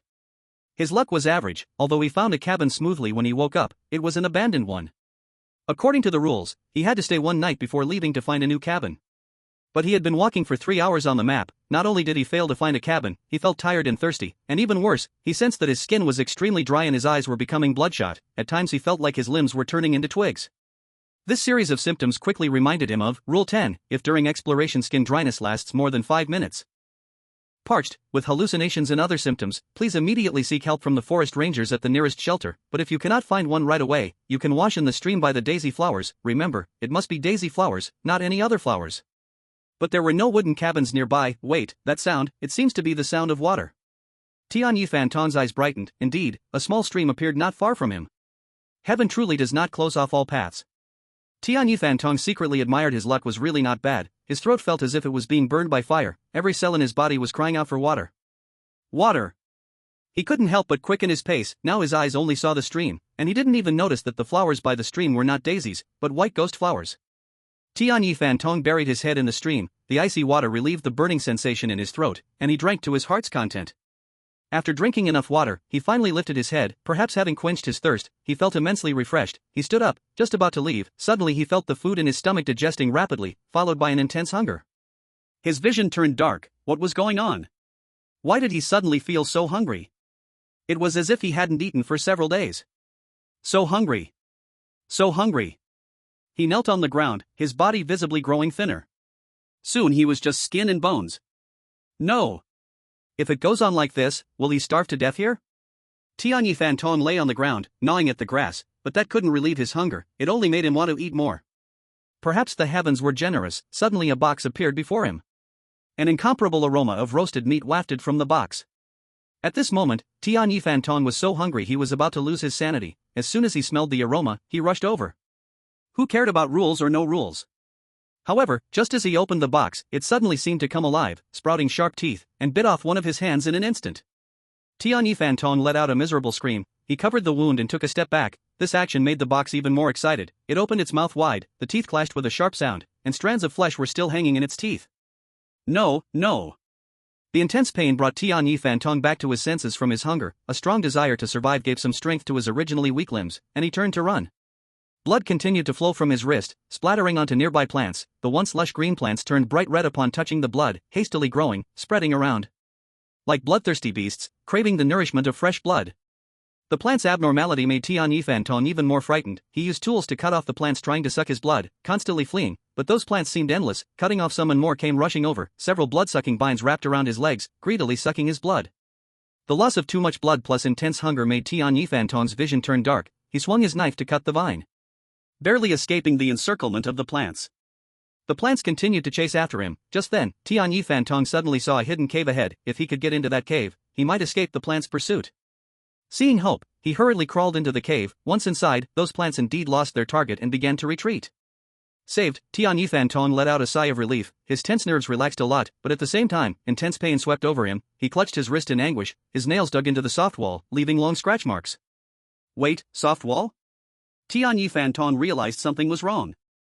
He was about to leave this cave, but suddenly sharp teeth grew at the cave's entrance, and a large amount of digestive fluid was secreted inside the cave. This was not a cave at all, but a man-eating flower. He had run right into the mouth of the man-eating flower. By the time he realized this, the mouth of the flower had already slammed shut, and in the next second, a piercing scream echoed from inside the flower.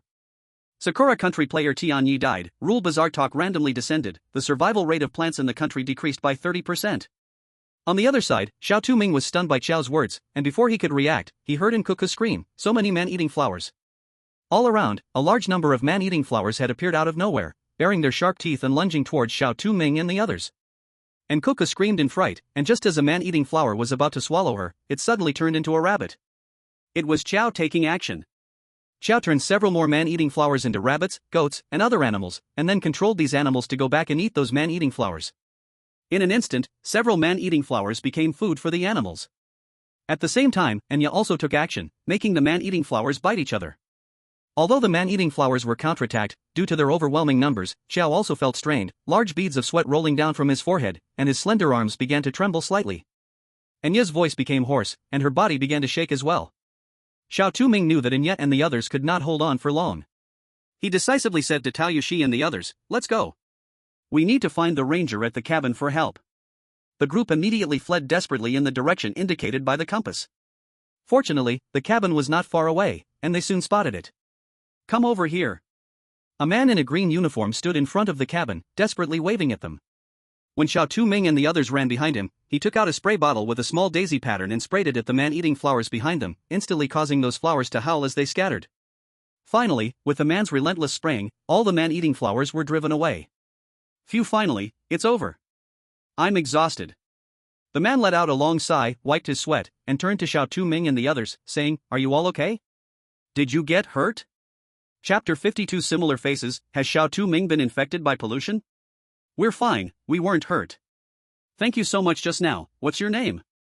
Tao Yushi said gratefully. My name is Su, and I'm the ranger here. It's great that you all are unharmed. Luckily, I didn't plan to go on patrol today, or else you would have been in big trouble. These man-eating flowers are the worst, every year many adventurers die among them, which is truly heartbreaking. By the way, this little friend, what's wrong? Why are you looking at me like that? Little Kwai. Xiao Touming grabbed Su's hand tightly, staring hard at Su's face, tears welling in his eyes. Sorry, I'm not Little Kwai. You must be mistaken. Su pulled back his hand, resisting slightly. Xiao Touming's hand froze in midair. Soon, he came back to his senses, turned his face away, and awkwardly said, I apologize for losing my composure just now, it's just that you look so much like my deceased friend, so I momentarily lost my manners. I'm really sorry for bothering you. It's okay, just a coincidence, huh? It seems I have a special connection with your friend, huh? Su chuckled a few times, realizing the other's emotional state was not good. He quickly apologized. I'm sorry, I shouldn't have brought up your sad memories. It was wrong of me. What should I say now? Su exclaimed in frustration. It's fine, you don't need to apologize to me. Xiao Touming returned to his usual cold demeanor, but the way he looked at Su was much gentler, as if he was reminiscing about someone through him. Ahem, alright, the misunderstanding has been cleared up. We still have serious matters to attend to. Tao Yoshi stood up and said to Su, we want to borrow the wooden house to stay overnight, is that possible? Of course, as adventurers, we rangers will do our best to help, but... Su looked a bit troubled at Xiao Touming and the other three. You know the wooden house can only accommodate 3 people at most, including the ranger, so I can only accommodate 2 of you. This... Tao Yoshi looked awkwardly at Xiao Touming and Nkiki. The 3 of them had experienced life and death together, so it felt unreasonable to leave anyone behind now. Just then, Xiao Touming suddenly spoke up, then I'll leave to find another wooden house. There's still time before nightfall, and I have a compass to guide me, so don't worry. No, it's too dangerous for you to go alone. You're so weak, what if something happens? If it really comes to it, we can search with you. Tao Yoshi knew that Xiao Touming was the most capable among them, but thinking of his frail physical condition, she was still worried. And Kiki stood by without speaking, but her eyes still carried concern. You don't need to worry, I won't be in trouble. It will be dark soon, so you should quickly go to the wooden house for safety, Xiao Touming said to Tao Yoshi and the others. Yes, Brother Xiao is so strong, he definitely won't be in trouble. Let's listen to Brother Xiao, and Kiki said, pulling Tao Yoshi. After hearing this, Tao Yoshi fell silent, tacitly agreeing. At that moment, Su suddenly thought of something and took a gray seed from his pocket, handing it to Xiao Touming. Here, take the seed. It can save your life in a critical moment. I'm sorry, but I can't go with you, I have to protect them. Thank you. It's all right, just protect them and yourself, Xiao Touming said seriously as he looked at Su. Even though he knew the person before him was not Xiao Kuai, he couldn't help but remind him because of their similar appearances. After saying that, he didn't wait for a response and used the compass to leave. You must live, Xiao Touming, Tao Yoshi murmured as she watched his back. Leaving the wooden house, following the compass's guidance, Xiao Touming walked ahead, and Anya worriedly approached him. Brother, are you okay?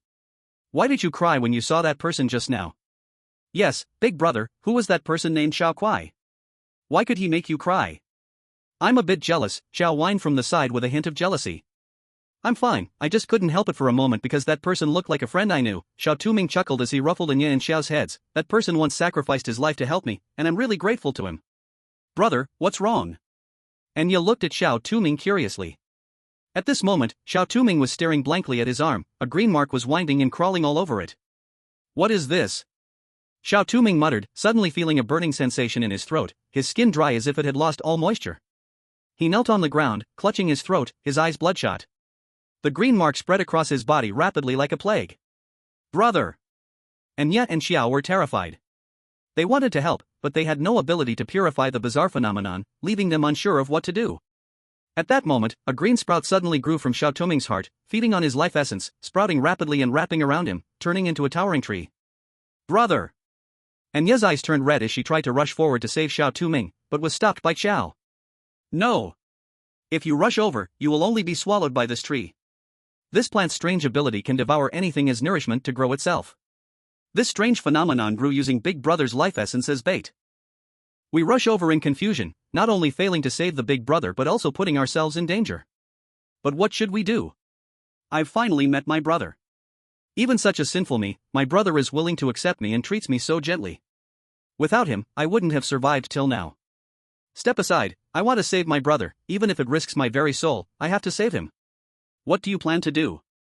Don't forget we are strange beings now. The only way is to devour the entity residing within my big brother, but you know that this method is extremely dangerous, it could be a matter of life and death. You are just a strange being born from human fear, let me handle it, at least I am a bit stronger than you. Perhaps after devouring it, I might survive. Although he said this, Xiao knew, even if he devoured this entity, it was still a perilous task. Back then, fighting against just a part of a plant entity almost drained all his energy. Now, this was the place of his true self, even if it was only a part of its power, once he failed to devour it, he might completely vanish. But so what? He had disappeared once already, what was wrong with disappearing again for his big brother? After all, he was the one Xiao cared about. Chapter 53, Bubble returns. Truth or false ranger? Just as Xiao was about to act, a strong light suddenly erupted from Xiao Touming's heart. In the next second, a mini-ghost appeared in mid-air. It was Bubble. Bubble. Xiao Touming struggled to open his eyes, seeming a bit incredulous. Bubble opened its mouth, and a terrifying suction pulled all the pollution from Xiao Touming. At the same time, losing the support of the trees, Xiao Touming fell directly from mid-air. Bubble rushed down and tried to catch Xiao Touming, but because he was too heavy, Bubble could not lift him at all and could only slowly descend. At the critical moment, Adolf suddenly jumped out from who knows where, catching Xiao Touming. Phew, lucky landing. Luckily I got here in time, are you okay? Adolf smiled at Xiao Touming. Thank you. Xiao Touming clutched his chest. Although Bubble had cleared the pollution within him, the plants grown from the pollution had still torn his skin. Thankfully, with the healing ability from the previous reward, his wounds quickly healed. As long as you're fine. That was really a close call, if I hadn't happened to pass by, you would have fallen into a mushy mess. Adolf placed Xiao Touming on the ground, saying. Why did you suddenly fall from mid-air? What happened? Things are a bit complicated. Xiao Touming said as he searched himself, the seeds Su had given him were gone. So it was like this, Xiao Touming bit his lip, a hint of anger flashing in his eyes. He had let his guard down because the other party looked like a small fast creature. The seeds that this guy gave were not something to save lives but were actually the source of the plant pollution. If Bubble hadn't appeared in time, he would have truly been finished. But aren't rangers supposed to protect adventurers? Why would he harm them?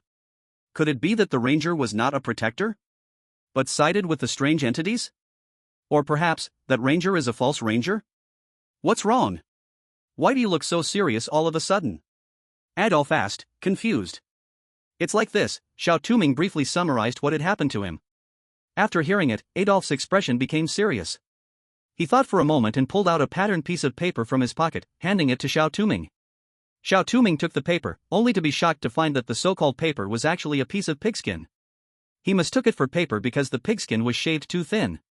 What surprised him even more was that the pattern on the skin was actually the six-winged heart design he had found in the wooden house.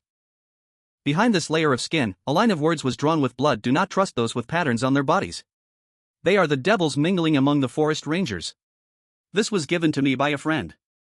He said not to completely trust the forest rangers, as some of them are not real, but strange followers in disguise. They can act really well and often transform into harmless forms to lure innocent ones into following their strange beliefs. Actually, I didn't believe it at first, but based on what you just said, I guess you just encountered a fake forest ranger.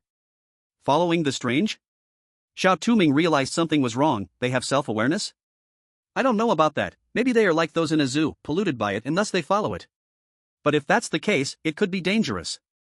This means the forest rangers are not necessarily safe, and we still don't know how many tricks they have. We don't even know the location of the Dead Fog Inn, and monsters roam at night. I really don't know if we can safely get to the inn in 5 days. Adolf said, feeling a bit of a headache.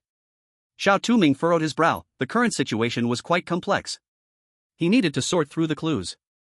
But just then, he suddenly noticed something and grabbed Adolf's hand, checking for green marks on him. He asked, "Who is that friend of yours? A forest ranger?" After all, both the forest rangers and players could be potential enemies. He didn't doubt Adolf, but he suspected the friend he mentioned. Adolf was inherently innocent. If someone with ill intentions used that to feed him wrong information, he might die for breaking the rules. Are you worried about me? Haha, thank you. But don't worry, that person is a player. He saved me when I was attacked by monsters after failing to find the cabin. He also told me a lot of information. He can't be a bad person. You can't think like that. Now, the rules of the Strange Tales only set up 20 in locations, which is pretty obvious. They want to lure us players into killing each other. No matter what, it's better to stay alert, Xiao Touming advised seriously.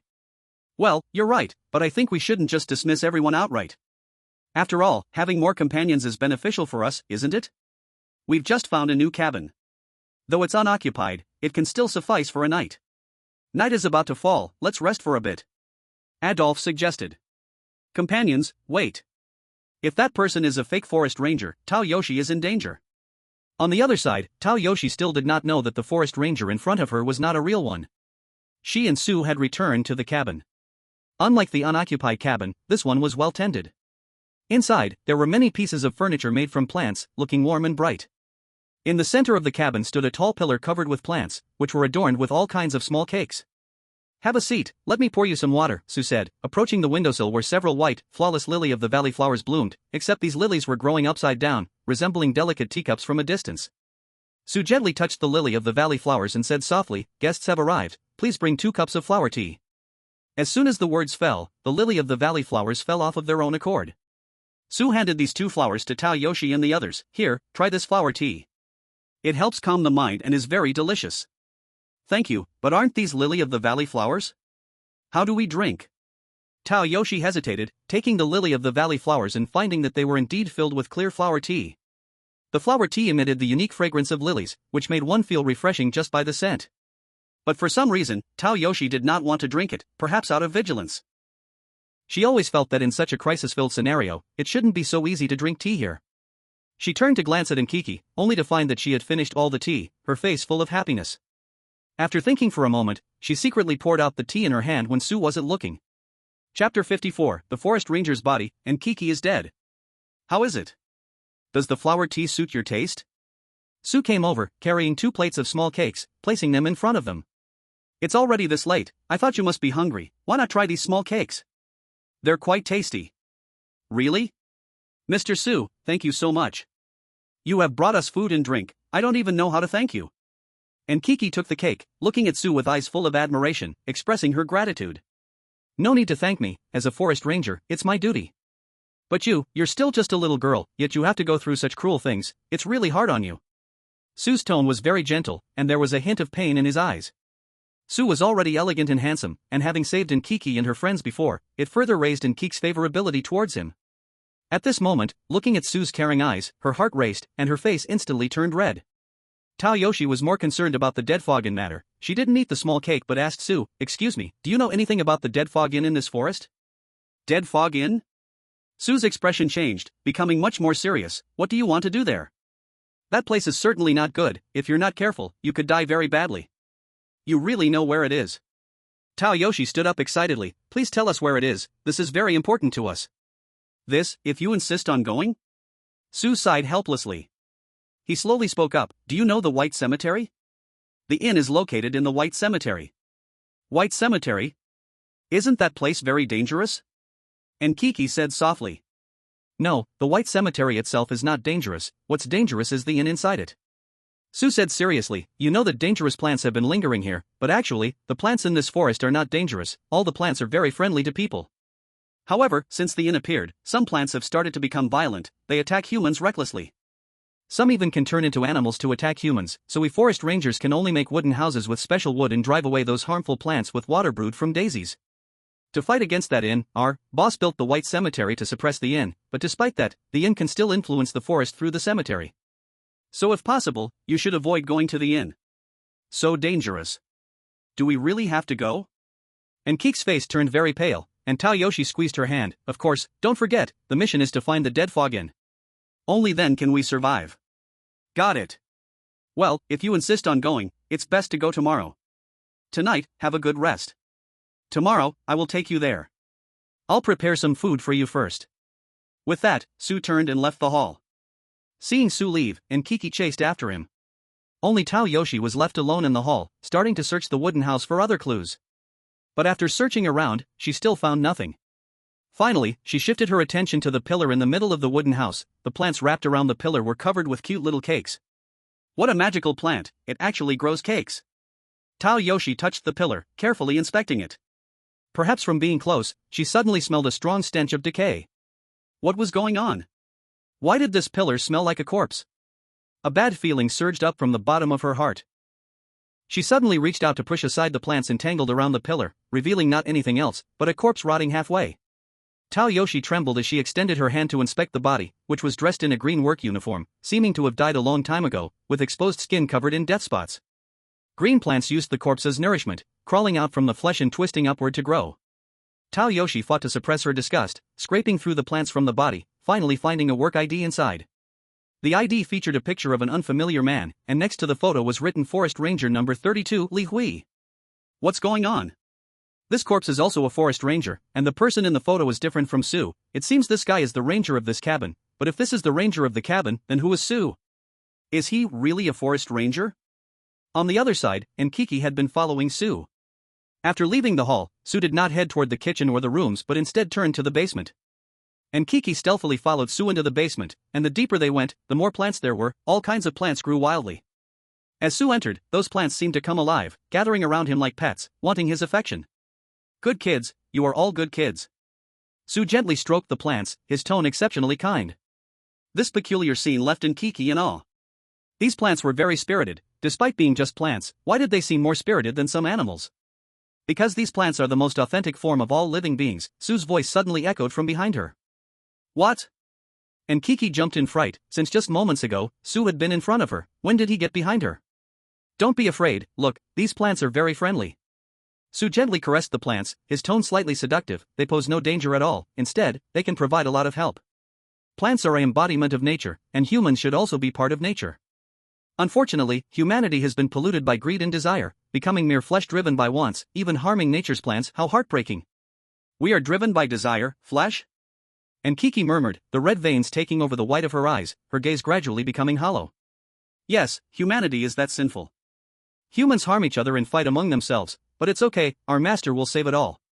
Sue pointed at the plants before them, whispering seductively in her ear. As long as you shed your human shell and merge with the plants, we will attain eternal happiness. At that time, there will be no more conflicts in the world, and everyone will coexist equally. You won't have to worry about dying mysteriously one day. Our master will always protect us. Eternal happiness, no more fear, how wonderful. I want to be rid of the sinful flesh of humanity, to merge forever with the plants, sharing in the master's blessing. And Keek's eyes had completely lost their light. She stepped into the wildly growing plants, vines wrapping around her body, consuming her flesh and blood. Her head was gnawed away by the plants, and vines grew from her neck, with more plants drilling into her body, using her as nourishment and crazily growing outward.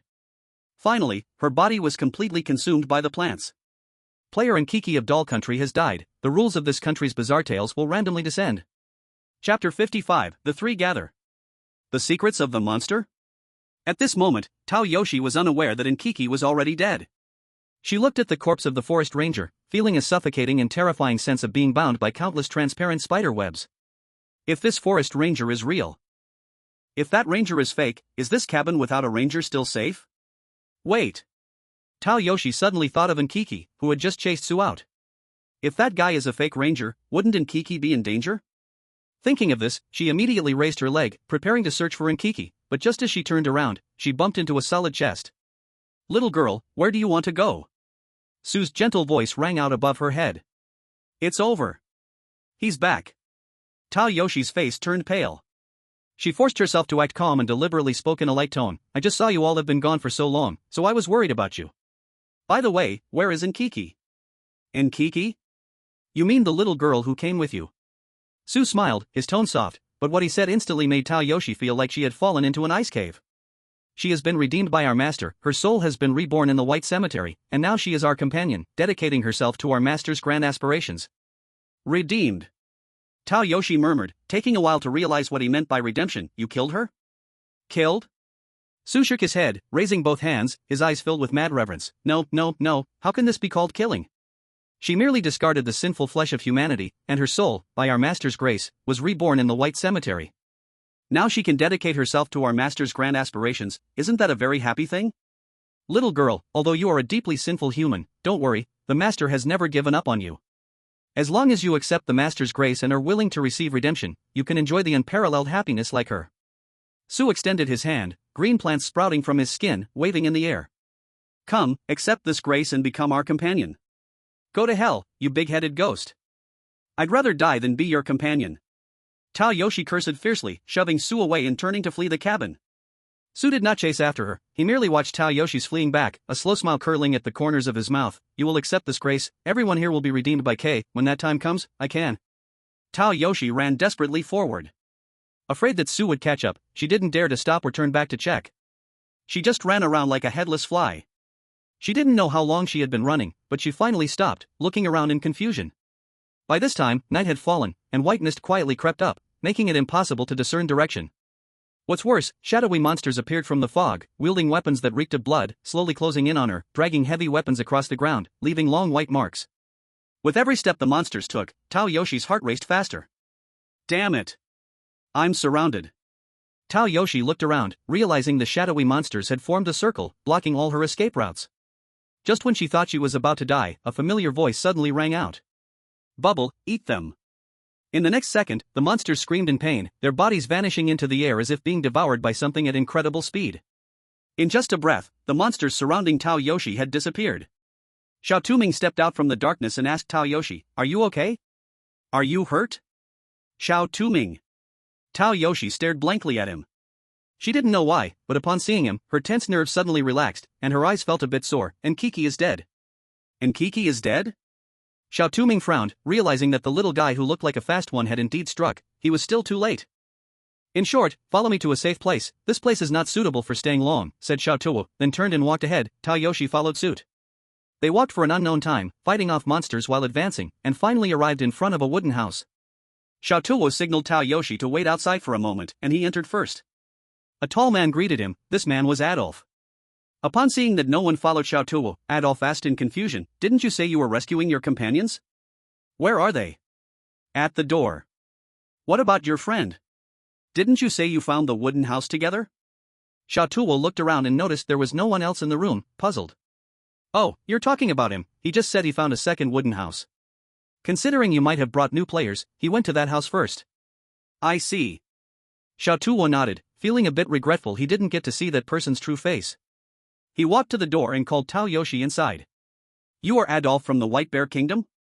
As a frequent viewer of livestreams, Tao Yoshi immediately recognized Adolf's identity upon entering and exclaimed in surprise. "This is Tao Yoshi, another player from the Dragon Kingdom like me."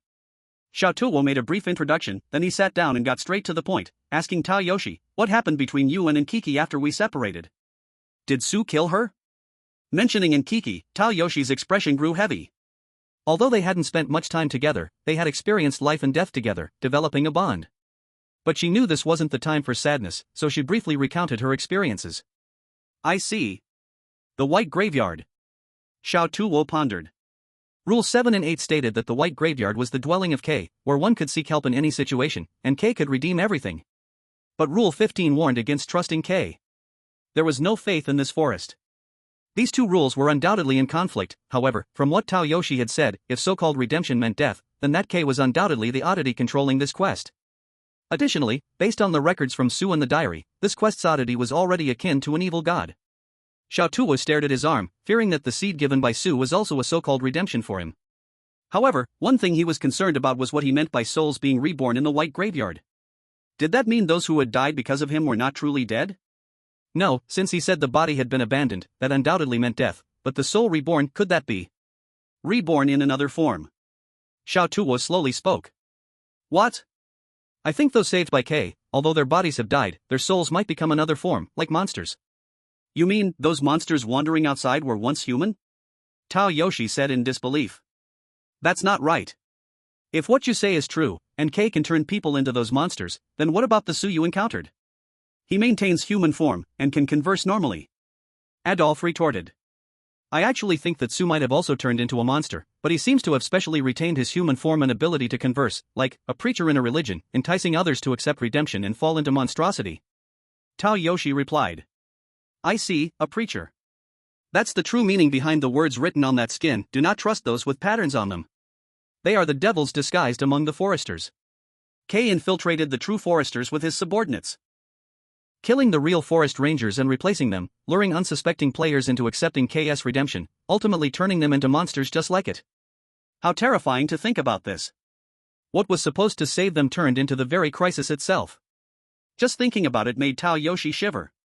Since there are true and false rangers, how should we identify the real rangers in the future? With this, Xiao Tuo handed over a piece of skin and pointed at the pattern on it, saying, it is said that this pattern exists on the bodies of false rangers. This is the only way to distinguish them. By the way, did you see this pattern on Su? I'm sorry, I didn't notice. Tao Yoshi shook her head. I see, but I am somewhat concerned about what Su said regarding the White Cemetery. If the White Cemetery is truly the place where killed people are reborn, perhaps there are clues about the Death Fog Hotel there. Xiao Tuo murmured. You're crazy. That place is the home of K, and once you go in, you might not come back. Tao Yoshi stood up and shouted. I know, but perhaps this is the only clue to get to the Death Fog Hotel. We can't afford not to take the risk once. Don't forget, the hotel has only 20 spots. The longer we delay in the forest, the fewer spots there will be at the hotel. By the end, even if we find it, we won't be able to enter. Xiao Tuo looked straight into Tao Yoshi's eyes, speaking with a firm tone. You. Tao Yoshi stared at Xiao Tuo's eyes and sighed after a moment, conceding, even if you want to go to the White Cemetery, the real problem is how to enter the White Cemetery. After all, we can't accept Su's redemption, or we will become polluted ourselves. The three fell into silence, each struggling with this problem. If they accepted Su's redemption, they would lose their will, and before they found the hotel, they would become puppets of K, gaining nothing in return. As the three pondered, they did not notice a boy outside the window eavesdropping on their conversation. Afraid of being discovered, he didn't dare to get too close, so he only heard that the White Cemetery might be hiding the Death Fog Hotel. So that's it, the Death Fog Hotel is indeed in the White Cemetery. No wonder the rules prevent us from going there. They are afraid we will discover the existence of the cemetery. The boy thought to himself, quickly leaving before they noticed him. The boy held a dandelion in his hand and moved quickly through the forest without looking back. He dared to come out on this monster-ridden night, thanks to this magical dandelion he discovered not long ago. Unlike ordinary dandelions, this one has the power of invisibility, which also includes hiding its scent. Thanks to this dandelion, he had survived until now even without finding the cabin, and he had overheard such important information. But how to enter the White Cemetery truly was a problem. Could it be as simple as praying to K to get in? Although he knew how to pray, recklessly doing so was too dangerous. He must find a guinea pig to experiment first. With this thought, he continued weaving through the forest, and fortune favored the diligent. He happened to see a big man being attacked by monsters. Just as the man was about to be killed by the monsters, the boy suddenly appeared. He shoved a dandelion into the big man's hands and whispered, "Take this, it will make the monsters not notice you. Quickly, follow me, and I'll take you to a safe place." The big man didn't believe the boy at first, but when he saw that the monsters really didn't come to attack him again as the boy said, he immediately trusted him. The two successfully shook off the monster's pursuit with the help of the dandelion. Thank you. I am Daomei from the non-chance country, and I am grateful for your help. Who are you, big shot? I am Yalu from the United States. Yalu smiled, trying hard to appear gentle and friendly. As players, isn't it our duty to help each other? I'm so glad you're okay. Seeing the big shot who saved him being so gentle and approachable, Daomei was so touched he was about to cry. In this crisis, there was still someone willing to lend a helping hand. He felt incredibly lucky. The two shared a brief exchange. In this short conversation, their relationship grew significantly closer. Daomei quickly came to fully trust Yalu. When he heard Yalu mention news about the Death Fog Hotel, his eyes widened in disbelief. Really? Big shot, is the Death Fog Hotel in the White Graveyard? It's very likely. After all, there's a saying that the most dangerous place is the safest place. Maybe the rule preventing us from entering the White Graveyard is to keep us from finding the Death Fog Hotel hidden there. I see, it makes perfect sense coming from a big shot. Daomei instantly believed Yalu's words. He nodded and asked, so, big shot, do you know how to get to the White Graveyard? Well. Yalu pretended to hesitate. Seeing this, Daomei quickly pleaded, please, big shot, if you know, could you tell me? If you are willing to help me, I promise to repay you for saving my life. All right. Yalu pretended to ponder for a bit, finally seeming to make a decision. He gritted his teeth and said, considering we have some fate, I'll tell you. You know there are only 20 spots at the hotel, getting one spot means an extra chance to live. But as a price, you must listen to me at all times, got it? Okay, no problem. Big shot, you saved me, my life is yours. If you tell me to go east, I'll go east, if you tell me to go west, I'll go west. I will never complain. Daomei patted his chest and vowed. Chapter 57, The Cabin Under Attack. Can bubbles speak? In that case, follow my instructions. Yalu whispered a few lines into Daomei's ear. Daomei looked at Yalu in surprise and hesitated, saying, is that really okay? Of course, I can't guarantee a 100% success rate, but you should know that everything involves a certain level of risk. If you're not willing, I can just go tell others. As he spoke, Yalu began to turn away. Wait. I'll do it. Daomei grabbed Yalu's arm. He let out a long sigh, bit his finger, and drew the pattern of a six-winged heart on the ground. As the last stroke was completed, Daomei suddenly heard a gentle voice in his ear, what do you seek? Daomei hesitated for a moment, but in the end, he followed Yalu's instructions and said, I want to go to the White Graveyard. Your wish is granted, I have acknowledged it. As the words fell, the surrounding white mist began to churn violently. Soon, the mist slowly dispersed, revealing a long path made of white stones. At the end of the path, a magnificent white graveyard appeared, faintly visible in the mist, exuding a sacred aura. Is this the White Graveyard? It feels so sacred. Daomei looked at the White Graveyard and involuntarily began to walk down the path towards it. Yalu also saw the graveyard. While he felt the sacred aura emanating from it, he didn't feel the same uncontrollable urge to approach as Daomei did. Wait, Daomei. Yalu tried to call out to Daomei, but it seemed like he didn't hear, continuing to walk straight towards the graveyard. Is he being lured? Yalu muttered. After a moment of hesitation, he decided to follow and take a look. If Daomei truly found the hotel, he would go in too. But if Daomei died, he would immediately flee the White Graveyard. Thinking this, he followed. The figures of the two gradually disappeared into the white mist. Finally, even the cemetery disappeared without a trace. On the other side, while Xiao Touming and the others were deep in thought, suddenly, Tao Yoshi heard a hissing sound. She instinctively lowered her head to look in the direction of the sound, only to see a highly venomous cobra coiling around her leg, its fangs gleaming coldly. Ah! Tao Yoshi screamed, yanking off the cobra and throwing it out the window.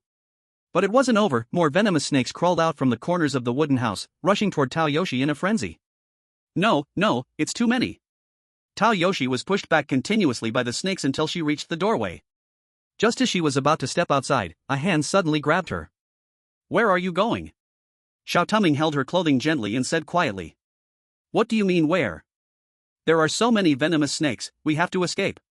What are you talking about? There are no venomous snakes here. What? Tao Yoshi was stunned, but the next second, she froze in place, the snakes that had been increasing in number had vanished. Is it an illusion? Tao Yoshi said dazedly. Yes, just now everything was fine. You suddenly stood up, shouting and walking to the door. No matter how we called you, you didn't respond. Are you okay? Did you eat something bad and have a hallucination? Adolf also came over, concerned. How is that possible? I didn't eat anything at all. Tao Yoshi frowned. At that moment, she suddenly saw the usually calm Adolf showing an expression of shock, pointing at her and stammering, You have. Tao Yoshi looked at herself in confusion. There, a python was coiled around her neck, its cold snake eyes staring at her menacingly. No. Don't. Tao Yoshi screamed in terror, trying to grab the python, but it was icy and slippery, and no matter how she tried, she couldn't catch it. The python's tail tightened gradually, and Tao Yoshi felt her breathing becoming more and more difficult. She clutched her neck and sank helplessly to her knees. At the same time, Adolf felt something crawling under his skin, itching terribly. He desperately scratched at his skin, trying to relieve the itch, but he scratched himself until he bled and still felt incredibly itchy. In the end, he could only roll on the ground continuously, groaning in pain. What was happening? At that moment, in Xiao Touming's eyes, he didn't see any venomous snakes or insects. He just saw Tao Yoshi and Adolf, one clutching their neck in agony and the other scratching at their skin, drawing blood but not stopping. Not only Xiao Touming, but also all the viewers in the live stream from Longguo were bewildered. What's going on? Why did these two suddenly become like this? Yeah, could it be that they were poisoned? Impossible, isn't the wooden house safe? It shouldn't be contaminated. Didn't the person above forget? The wooden house is not absolutely safe, let's not forget how Ankh died. Yes, they must have been contaminated, but it's strange, why is Xiao Touming fine? He must have some anti-contamination gear, that's why he's okay. Speaking of anti-contamination, doesn't Adolf have a security badge too? But he's having issues as well. Guys, I just went to another country's livestream to check, and I found other players lying in ambush outside the wooden house. What? So that means Tao Yoshi and the others were ambushed by players? Damn it!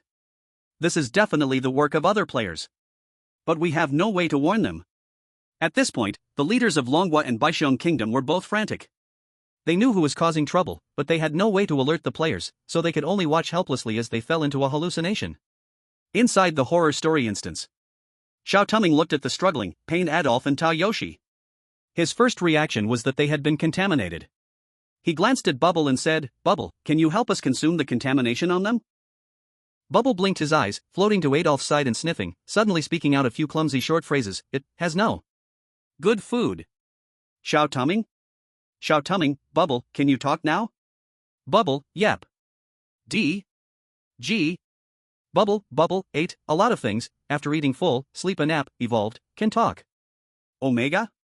Bubble, outside, there are bad things. Bad people. Oh. Are there people outside? Xiao Touming suddenly looked out the window, and saw several dark figures sneaking around outside.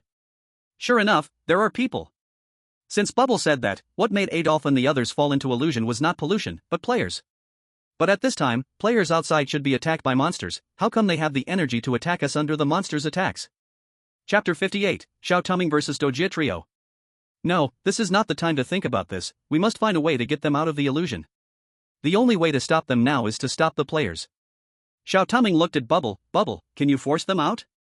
Bubble nodded, quickly rushed out the window, and soon a scream sounded. 3 people rushed out from the grass, 2 men and 1 woman. The 3 were bitten by Bubble, crying out, but they could only flail about as they couldn't see Bubble. Damn! What the hell is happening? Something is biting me. Ow! It hurts. Kian shouted, holding his butt. How would I know? If you ask me, is it Dojie's talent rebounding? I'd say instead of using illusions to scare the people inside and force them out, wouldn't it be better to just barging in and throw them out? Blage covered his head, angrily yelling. You 2 idiots, shut up. If we go in, that wooden house will become ineffective immediately. They must come out by themselves. The woman called Dojie roared. It's really unfortunate, if it weren't for seeing that these 2 guys could make others invisible for a few hours with their talents, how could she even think about collaborating with these 2 fools? It's just strange, logically speaking, the people inside should have fallen under their talent illusion and escaped the wooden house, so why haven't we seen anyone come out after so long? Not only haven't they come out, but they received inexplicable attacks. What is going on here? I see, it's you guys causing trouble. Who?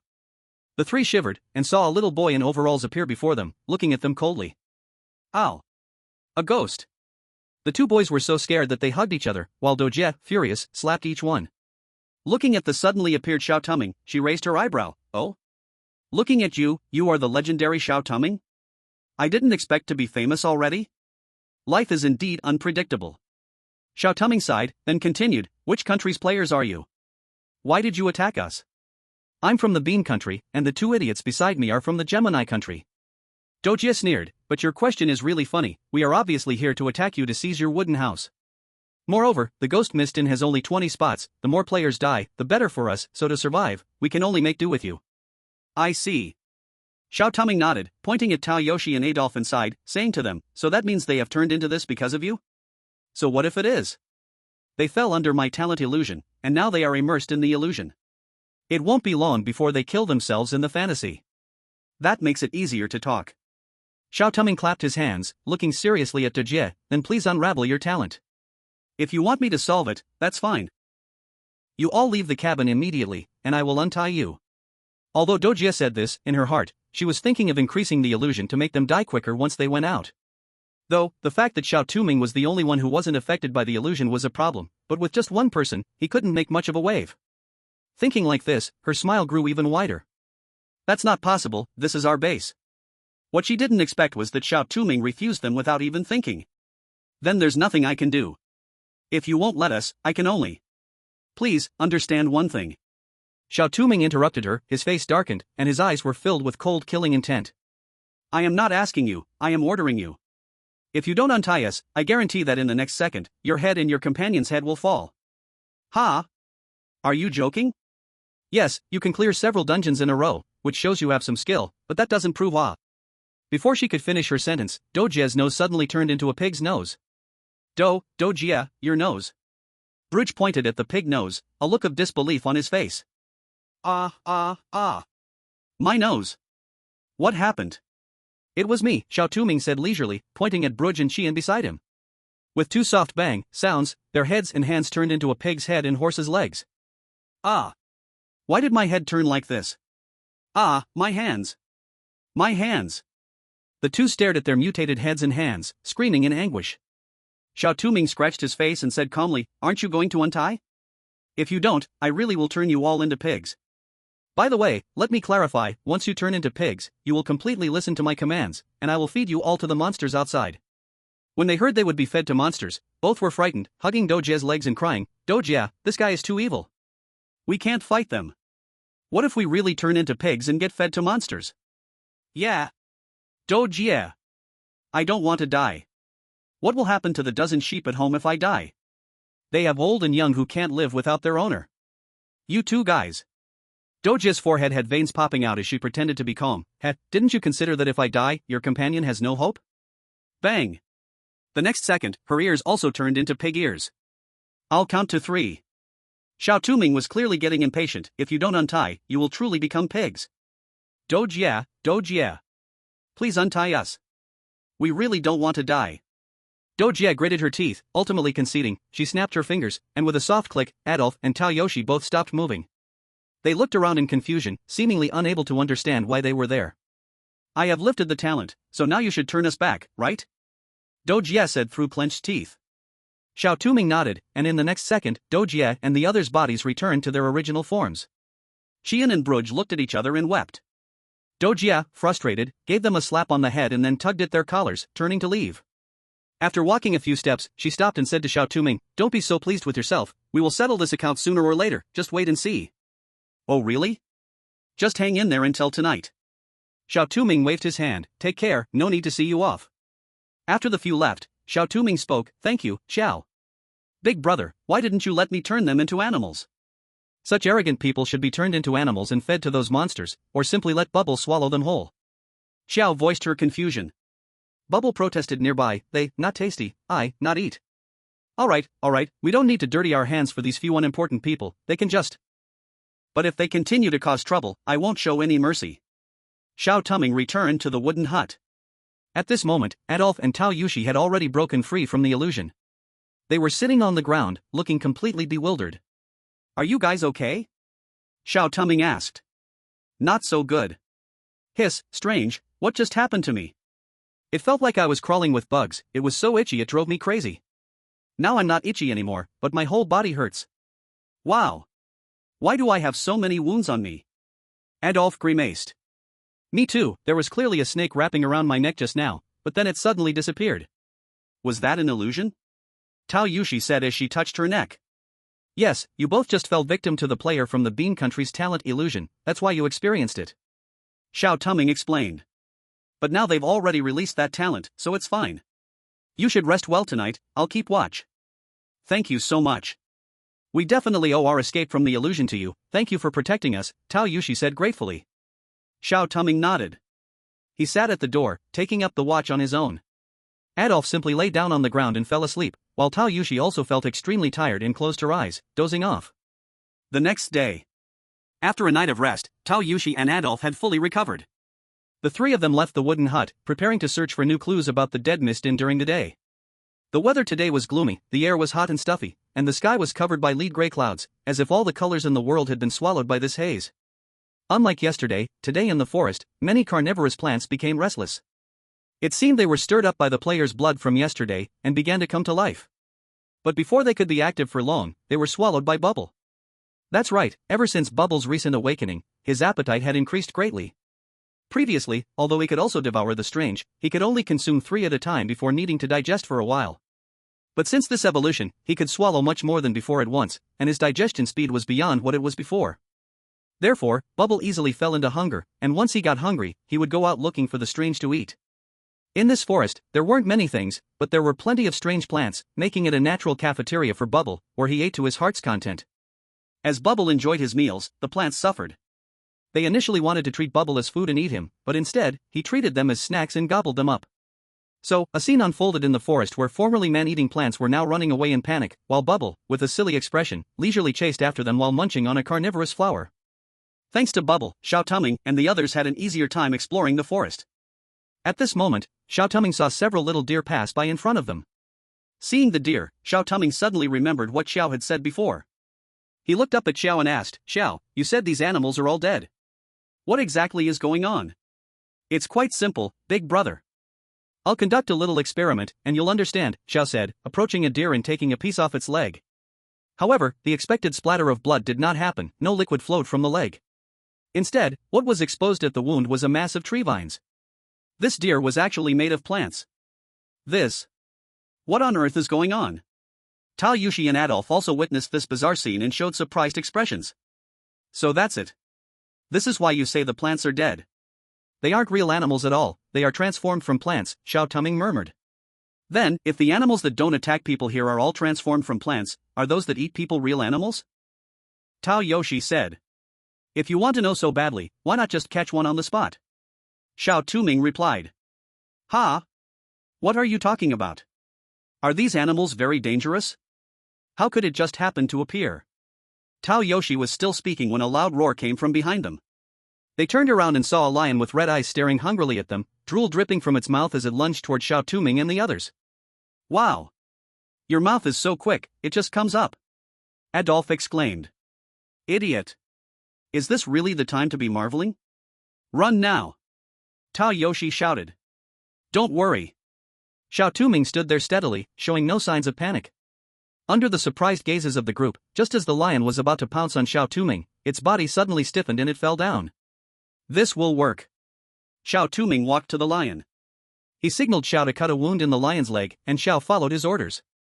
The fresh red blood flowed from the lion's wound, but strangely, at the wound, there were vines like those of non-aggressive animals. So that's it, now I understand.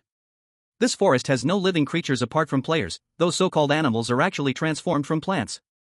As for these man-eating creatures, they must have become bloodthirsty after absorbing human blood, turning them into attackers. I think those monsters wandering at night probably find us through the scent of living beings. Xiao Touming stroked his chin, murmuring. I didn't expect the truth to be like this. I said they seemed to have no eyes but could find us accurately. With this said, the wooden house might cover our scent, preventing the monsters from finding us, but the wooden house can only hide a maximum of 3 people at a time, which is why the rules don't allow a 4th person to enter. But I'm a bit confused. The Rule 14 says if you hear the sound of chains outside, you can't look back. What does that mean? Can they kill players by turning back apart from using smell? Tao Yushi wondered. I'm not really sure, but to avoid accidents, it's better not to look back as much as possible. Xiao Touming said. I say, you guys have been discussing for so long, but haven't talked about the Misty Death Inn at all. And haven't you noticed? There are a lot of strange symbols appearing in the forest today. Adolf interrupted, pointing to a nearby tree where 6 wings were carved. The wings were wrapped in vines, and in the middle of the wings was a heart. This was the mark of the 6-winged heart. This is the mark of the 6-winged heart, K. But why are there so many? Xiao Touming gazed at the pattern, murmuring. Chapter 60, Sudden Downpour. X appears again. Yes, apart from here, on other grounds or trees not far away, this pattern was painted in blood. This seems to be human blood, it must have been drawn by other players. I think they were forced into a desperate situation by this terrifying forest, choosing to pray to K out of necessity. Wait, if this symbol represents K, and the White Cemetery is also K's headquarters, doesn't that mean if we draw this symbol, we can find the White Cemetery? Adolf suddenly suggested. Are you an idiot? Not to mention we don't even know if the Misty Death Inn is in the White Cemetery, but if we choose to enter that way, it's too dangerous. What if we get contaminated? Tao Yoshi said unhappily. But we have Xiao Touming. I trust him. Adolf said, smiling as he ruffled Xiao Touming's hair, only to receive a fierce glare in return. While they were talking, the sky grew increasingly dark, with a few raindrops hitting the ground, followed immediately by a torrential downpour. Damn it! Why did it suddenly start to rain? Adolf cursed softly. We need to find a place to hide from the rain quickly. Tao Yushi looked around, trying to find a shelter. Just then, through the pouring rain, a bright light suddenly flickered, and a figure approached them. When the person got closer, they finally saw his appearance. He was wearing a green work uniform, and his face looked exactly like X. X? Not only was Xiao Touming shocked, but so was Adolf. After all, X was supposed to have died in that botanical garden, why was he suddenly here? You guys, come with me. I'll take you to a place to avoid the rain. The man didn't notice their shock and shouted loudly. Little Kwai, X. Why do people who should be dead suddenly appear here? If Little Kwai's appearance was just a coincidence, then X's appearance proved that this might not be a coincidence. Could it be an illusion? Were all the people he saw those he missed? Don't believe him. Don't forget we still don't know if he's really a forest ranger. If we walk into a trap, it won't be good. Tao Yushi grabbed Xiao Touming and said. But standing out here in the rain isn't a good idea. Adolf covered his head and shouted, this rain feels bad, I think we should avoid getting soaked for too long. You guys are mumbling over there, if you stay in this rain too long, it'll be life-threatening. The man yelled anxiously when he saw Xiao Touming and the others not moving. Let's go with him, he's right. This rain gives me a very bad feeling, and my instincts tell me that following him might lead us to clues about the Fog Hotel. Xiao Touming said firmly. Then let's hurry and follow him, if we stay out here longer, we'll catch a cold. Adolf said. You guys seriously, just trust him. Tao Yushi sighed helplessly, and had no choice but to follow. The group walked in the heavy rain and arrived in front of a wooden cabin. After they entered the cabin, various slogans on the walls caught their eyes. Cannot accept redemption, there is no redemption in this world. Stay true to your heart, do not be deceived by illusory happiness. Survive. Only by surviving is there hope. Only a strong enough will can resist K. What is this? I feel something is off here, maybe we should leave quickly. Tao Yushi shivered and shrank back. Sorry, I scared you. These slogans are reminders I made for myself. By the way, let me introduce myself, I'm X, the forest ranger here. Seeing that Tao Yushi and the others were still on guard, X sighed, feeling somewhat helpless, I can tell from your reactions that you've definitely seen fake forest rangers before. Those guys mixed in with the real forest rangers, using your trust in us to harm you, so it's no wonder you're so cautious. But please rest assured, I am not a messenger of K. How can we trust you? Tao Yushi questioned. Fake forest rangers all have symbols of K, but I do not. X opened his jacket, indicating they could search him. Xiao Touming went up to search him, then turned back and said, he doesn't have any symbols or contamination marks, he's not a fake forest ranger. Phew, that's good, it seems we are lucky, Tao Yushi sighed in relief, then suddenly thought of something and asked, but how did you find us? You were standing right along my patrol route, I happened to run into you. You don't know, the rain here isn't like normal rain. This kind of rain will speed up plant growth, and if humans get drenched in enough rain, it will activate seeds in their bodies. Eventually, your bodies will turn into nourishment for the plants and will be consumed by them. Seeds? What are you talking about? How could we have seeds on us? Tao Yoshi exclaimed in shock. Xiao Touming was also a bit surprised, he hadn't noticed any seeds either. Even Bubble and the others hadn't found anything. Could there be something that quietly implanted itself in their bodies under the watchful eyes of the three? It's a plant called cocklebur. Its seeds can silently cling to human hair, and they can take root and sprout anywhere as long as there is enough rainwater. But don't worry, just burn the lantern grass, and the smell it produces will drive these seeds away, X said, placing a burning lantern grass in front of them. As a fresh and elegant fragrance wafted through the air, they felt an itch on their heads, followed by several dark seeds falling from them. Xiao Touming picked up the seeds that had fallen on the ground.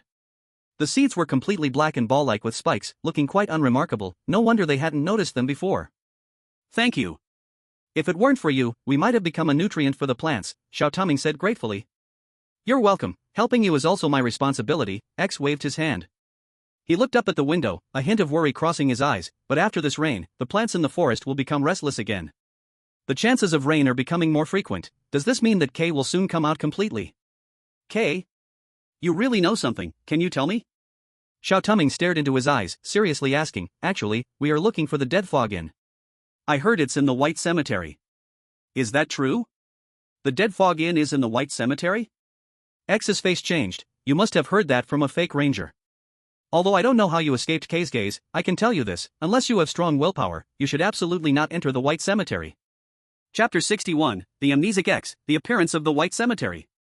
So you mean, as long as you have strong enough awareness, you can enter the White Cemetery? Xiao Touming retorted. X didn't speak, only turned his head in silence. Xiao Touming knew this counted as an acknowledgement. Adolf simply plopped down in a chair, rubbing his belly as he said to X, by the way, do you have any food here? We've been hungry all day. Xiao Touming and Tao Yoshi were speechless. You really don't hold back. Food? Yes, I have some, I'll get it for you, X said and turned to his room to fetch some compressed biscuits and bottled water for everyone. In this forest, no matter how magical or delicious the fruits grow here, they cannot be eaten. So we can only eat these compressed biscuits. I hope you don't mind, X said gently. Adolf took the biscuits and gobbled them down, saying while eating, well, what's the big deal? Having something to eat is already good. Wait, it's too dry, need some water. Eat slowly, I have plenty more here. Xiao Touming was examining the piece of compressed biscuit carefully. It had no production date, and the packaging prominently displayed the words compressed biscuit. Next to the title, there was a small line of text, Special Edition from the Dead Fog Inn. Special Edition from the Dead Fog Inn. Xiao Touming suddenly thought of something and pulled out the leftover packaging from his backpack. Sure enough, it also had a small line of text, Special Edition from the Dead Fog Inn. Does this mean that the food for the ranger here and the food for the players are both provided by the Dead Fog Inn? Since the ranger can survive here for so long without taking food from the forest, there must be a stable food supply source. And that place is very likely the Dead Fog Inn. Could it be that the ranger is a person from the Dead Fog Inn? Moreover, why does this version of X look exactly like the X from the previous version? Although he seemed to have no memories of the last version, what if? Thinking this, Xiao Touming walked over to X, who was sitting by the window, staring at the heavy rain outside, lost in thought. Can we talk? Xiao Touming sat next to him. Sure, what do you want to talk about? Are you from the Dead Mist Hotel? X widened his eyes slightly, seemingly surprised by the directness of the question. After a while, he suddenly smiled. What if I say I don't know? Would you believe me? Of course, as long as you say it, I'll believe you. Xiao Touming looked into his eyes, serious. Is that so? You believe me so easily? But thank you.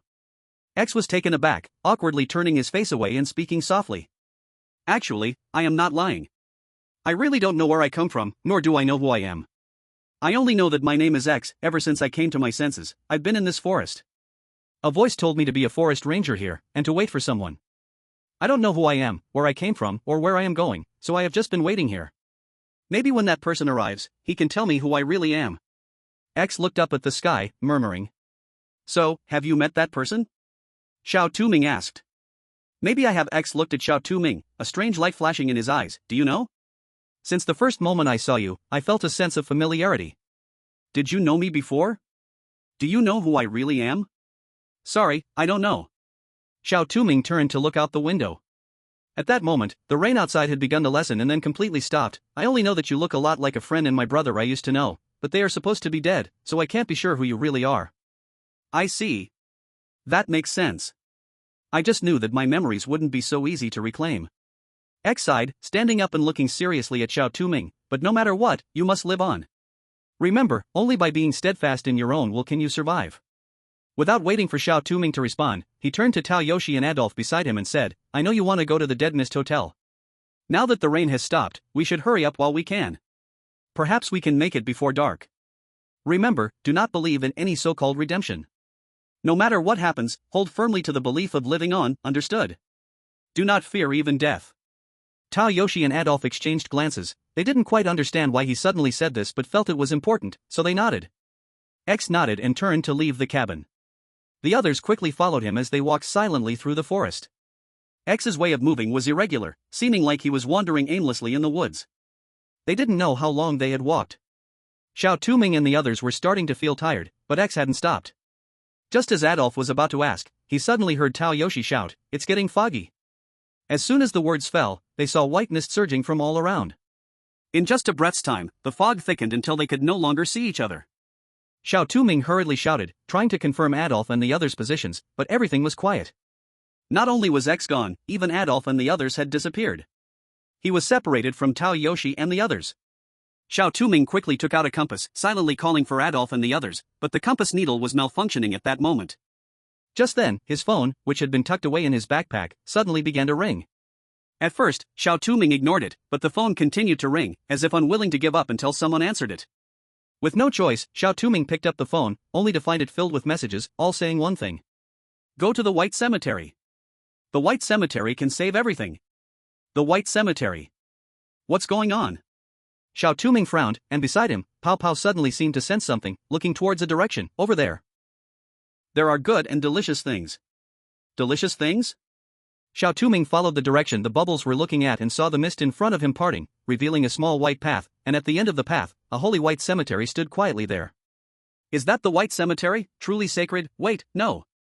Xiao Touming looked at the white cemetery, mumbling in a daze, but then he suddenly came to his senses, realizing the issue. Clearly facing a suddenly appearing strange cemetery, his first reaction was sacred, wanting to approach it involuntarily, instead of feeling cautious. This is not in line with his character. It seems this cemetery definitely has a problem, perhaps it can confuse people, so it is better to be careful. But since the cemetery has appeared, now might be a good time to search the cemetery. With this thought, Xiao Touming took a deep breath and resolutely walked toward the cemetery. Chapter 62 White Cemetery Rules, Trapped in the Tombstone Illusion. Soon, Xiao Touming arrived at the entrance of the cemetery, and as he approached, the surrounding mist dissipated, allowing him to see the true appearance of the cemetery. For some reason, he felt that the form of this cemetery seemed somewhat familiar, always sensing that it resembled the cemetery in the first copy. Is it an illusion? As Xiao Touming entered the cemetery, he saw a huge white tombstone, on which several rules were written in different colored fonts. Welcome to the White Cemetery, this is the place of rebirth for those who have been redeemed. All who accept redemption will eventually be reborn here. Rule 1, no matter what kind of danger you encounter in the forest, as long as you come here, all dangers will be lifted. Please rest assured, this place is absolutely safe, red font. Rule 2, if you enter the cemetery during the day, please remain silent, do not disturb the slumber of those here, if you awaken them, the consequences will be severe, red font.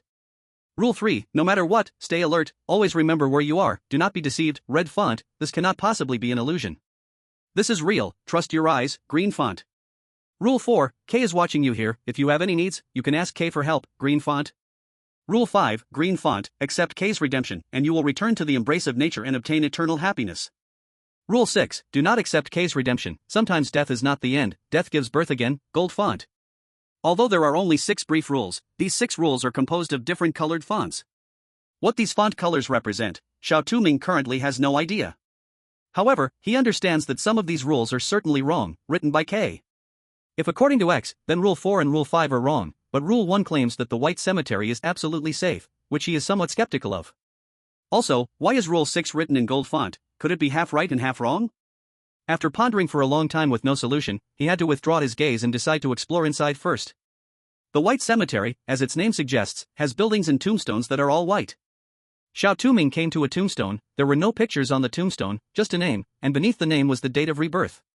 Xiao Touming checked each tombstone and stopped in front of one because that tombstone bore a very familiar name, Nkiki. Isn't Nkiki already dead? Why is she here? Xiao Touming suddenly remembered that before, Tao Yoshi had said that the fake ranger mentioned Nkiki had been reborn in the White Cemetery. Could this be what was meant? Xiao Touming thought for a moment, glancing at the date of rebirth beneath the tombstone. It was the day that Nkiki died. In this way, Nkiki is very likely underneath the tombstone now, but whether she is still the Nkiki he knows is uncertain, she might have turned into a monster. According to the rules, they are still trapped in sleep during the daytime, as long as they stay quiet, nothing will happen. Xiao Touming turned to leave, but suddenly, in a flash, he found himself in a forest filled with flowers and grass, among which a stunning Persian chrysanthemum stood out vibrantly. Xiao Gij, is that you? Nkiki's voice came from the Persian chrysanthemum, and Xiao Touming's eyes widened in surprise. Nkiki? Xiao Gij, it really is you. I'm so happy to see you. Nkiki's voice turned joyful, and she shook her petals. Xiao Gij, look.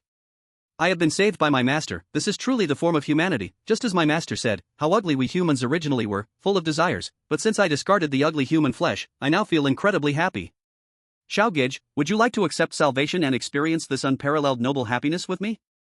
What are you talking about? I am human, not a plant, and I don't need salvation. Xiao Touming frowned in rebuttal. What are you saying? Xiao Gij, in the end, we humans must return to nature. In this world, humanity is an ugly evil born by chance, but the master has not abandoned us, instead allowing us to abandon the flesh and return to nature's embrace. So, Xiao Gij, do not resist, just accept the master's salvation. As Nkiki said this, several vines suddenly surged from beneath her, wrapping around Xiao Touming's limbs, these vines continuously coiling around him, trying to swallow him whole. Damn it! I'm about to be swallowed. Xiao Touming felt his skin drying out, his body slowly turning into a plant. Just as he was about to fall into chaos, a reminder flashed in his mind, Rule 3, above all, stay awake, always remember where you are, do not be deceived. This is an illusion. Xiao Touming gritted his teeth and spat out these words, then suddenly shouted, Bubble! Bite me! In the next second, a sharp pain surged through him, but thanks to this pain, the illusion quickly collapsed, and he found himself back in the cemetery. Sure enough, everything before was an illusion. Xiao Touming squatted on the ground, gasping for breath. His wounds still throbbed, and Bubble looked at him with teary eyes. Thank you, Bubble. No need to look at me like that. If you hadn't bitten me, I might have really gotten lost in the illusion. Xiao Touming patted Bubble's head, calming him. But I didn't expect this tombstone to have hallucinatory abilities, it was really dangerous. If it weren't for Bubble, I might have turned into a plant in the illusion. Xiao Touming stood up, glancing fearfully at Nkiki's tombstone before turning to leave. Because of the previous scare, Xiao Touming didn't dare to touch any other tombstones, fearing he might be drawn into another illusion. Just then, he suddenly saw a strange tombstone. There was no name inscribed on it, just a blank tombstone. However, for some reason, when he saw this tombstone, all the hair on his body stood on end. Bubble, Nya, and Xiao appeared one after another, blocking Xiao Touming's way, revealing a vigilant expression towards the tombstone. Don't be so cautious, this tombstone is where my master sleeps. If you need anything, you can pray to this tombstone, it will grant all your wishes. Suddenly, a gentle voice rang out behind him. Xiao Touming suddenly turned around, only to see Su standing behind him, smiling at him. Chapter 63, Monster Riot. The death of Xiao Touming? It's you. Xiao Touming frowned, took a few steps back, and summoned Anya and Xiao, warily staring at Su. Don't look at me like that, I mean no harm. Are my seeds still helpful to you? Su smiled gently, looking very friendly. Thinking of how his seeds had almost killed him, and now he was acting all friendly, Xiao Touming felt a wave of disgust, and a rare look of revulsion crossed his cold face. I'm sorry to disappoint you, your seeds didn't kill me. In fact, it's disappointing that you are still alive. Xiao Touming mocked. Hearing Xiao Touming's mockery, Su didn't get angry, he smiled good-naturedly. I know my previous actions hurt you a bit, but the fact is you are still alive, right? I admire you, people like you are the most suitable to be one of us. So accept the Lord's grace with me and become a disciple of K. As he spoke, he reached out his hand to Xiao Touming. Xiao Touming scoffed, slapping his hand away without hesitation, refusing, I refuse. I will not accept redemption to become a creature like you. Oh, really, what a pity, since you were so stubborn and refused to accept, I have no choice but to. Su sighed regretfully, then kicked towards Xiao Touming. Xiao Touming dodged to the side, and that kick landed squarely on the tombstone, shattering it into pieces at once. The tombstone shattered. Wait, why is he smiling? He did that on purpose. Xiao Touming was shocked. In the next second, the formerly quiet graveyard suddenly shook violently. Countless monsters, shaped like black fog, broke free from their graves, armed with massive weapons, charging towards Xiao Touming. Damn it! He summoned the monsters. Isn't this guy a disciple of K? How can he be so disrespectful to his own deity?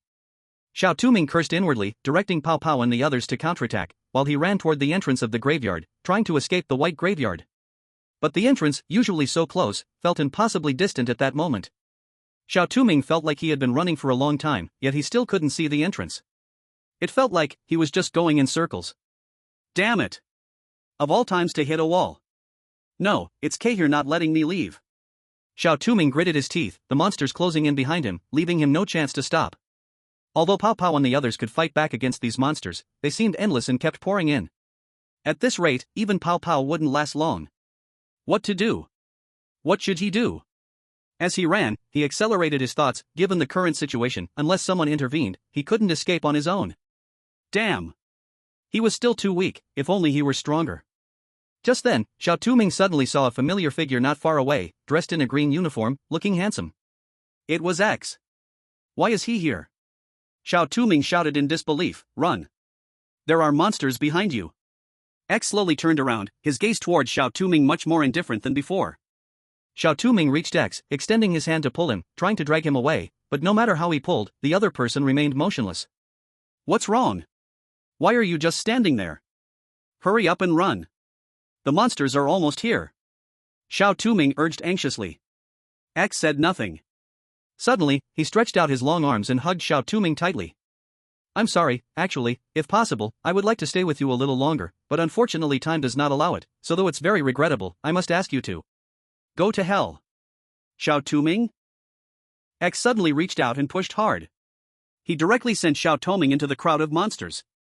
Sickle, spear, and countless weapons pierced his body, yet he seemed to feel no pain, staying silent and staring blankly at X's face. X merely looked at Xiao Touming with indifference, his black eyes devoid of any emotion, until a sharp knife pierced through his heart, still showing not a hint of wavering. Why? Xiao Touming's consciousness began to dissipate, he struggled to breathe deeply, reaching out desperately to touch the other, but X just took a step back, avoiding his hand, then turned away without looking back. Am I going to die? Xiao Touming fell to the ground, blood soaking his chest. If I die, won't the country also be attacked by the rule's strange tales? However, with the previous rewards from the country, Dragon Country has already regained some vitality. After brief despair, it will stand up again, and stronger players will replace me afterward. No one will remember me, no one will see me, even my mom and dad will forget me. After all, I am not as gifted as Xiao Ming, who is strong, popular, and can win their favor. Though I am brothers with Xiao Yaoming, since childhood, all the attention from my parents and everyone else has been on Xiao Ming. He is like the destined child in a novel, showing extraordinary potential from a young age.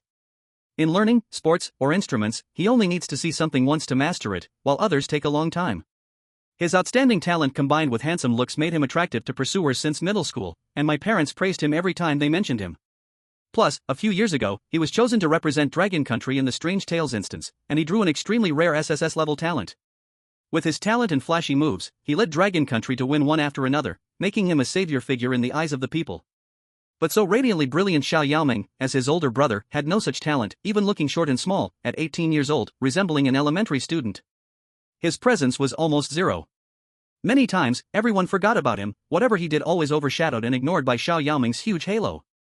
No one remembered his existence, his actions, he was just a transparent person, like his name suggested. Such an ordinary self is unworthy of being Xiao Yaoming's brother. It's okay, even if you were so ordinary, I can still accept you, accept my redemption, become one of us. Here everyone is equal, no one is anyone's stepping stone, everyone is the same, no disputes, no conflicts, and everyone can live happily together. Don't you long for such a life?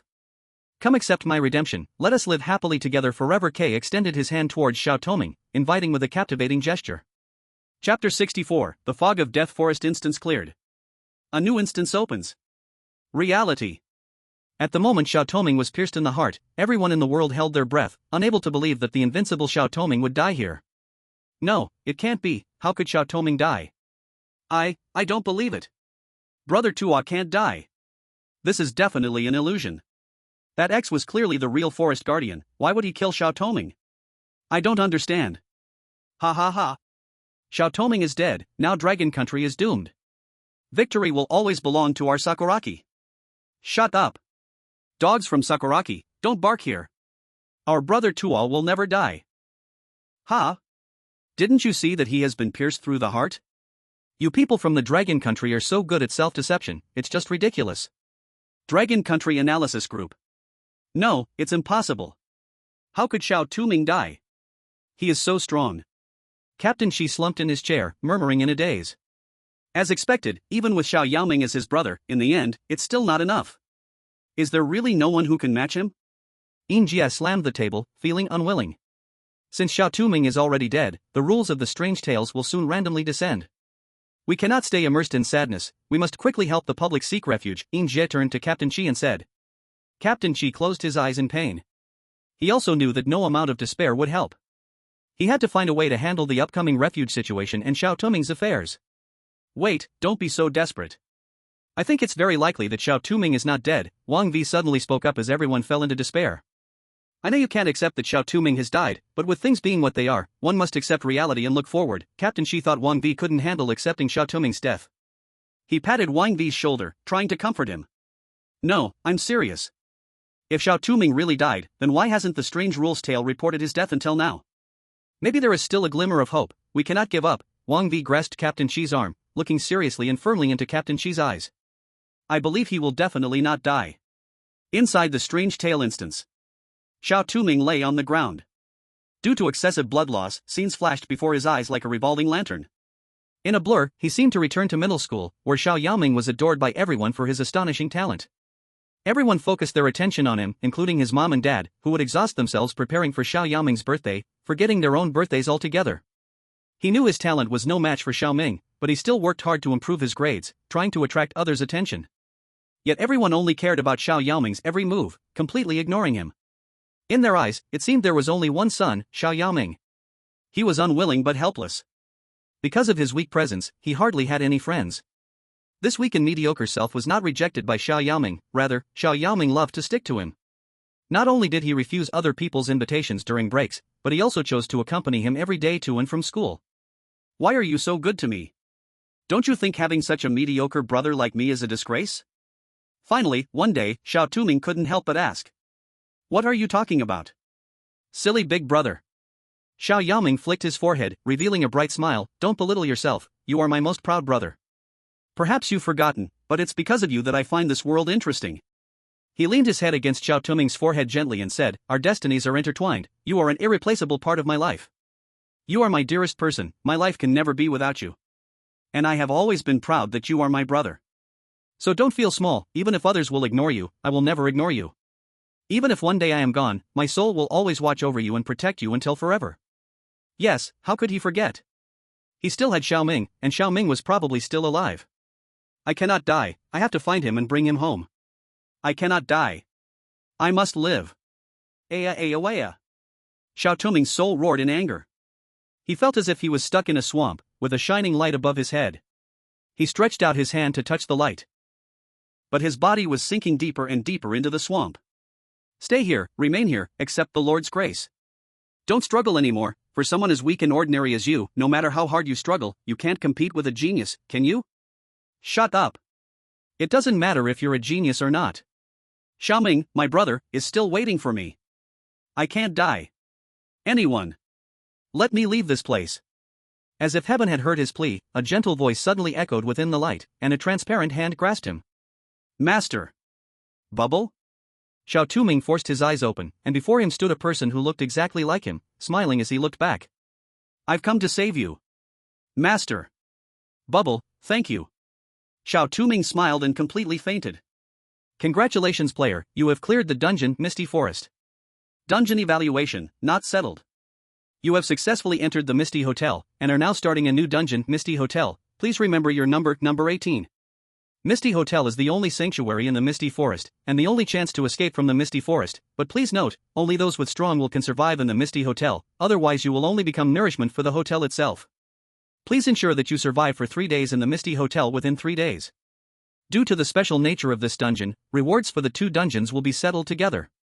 This time the external tip opportunity, none.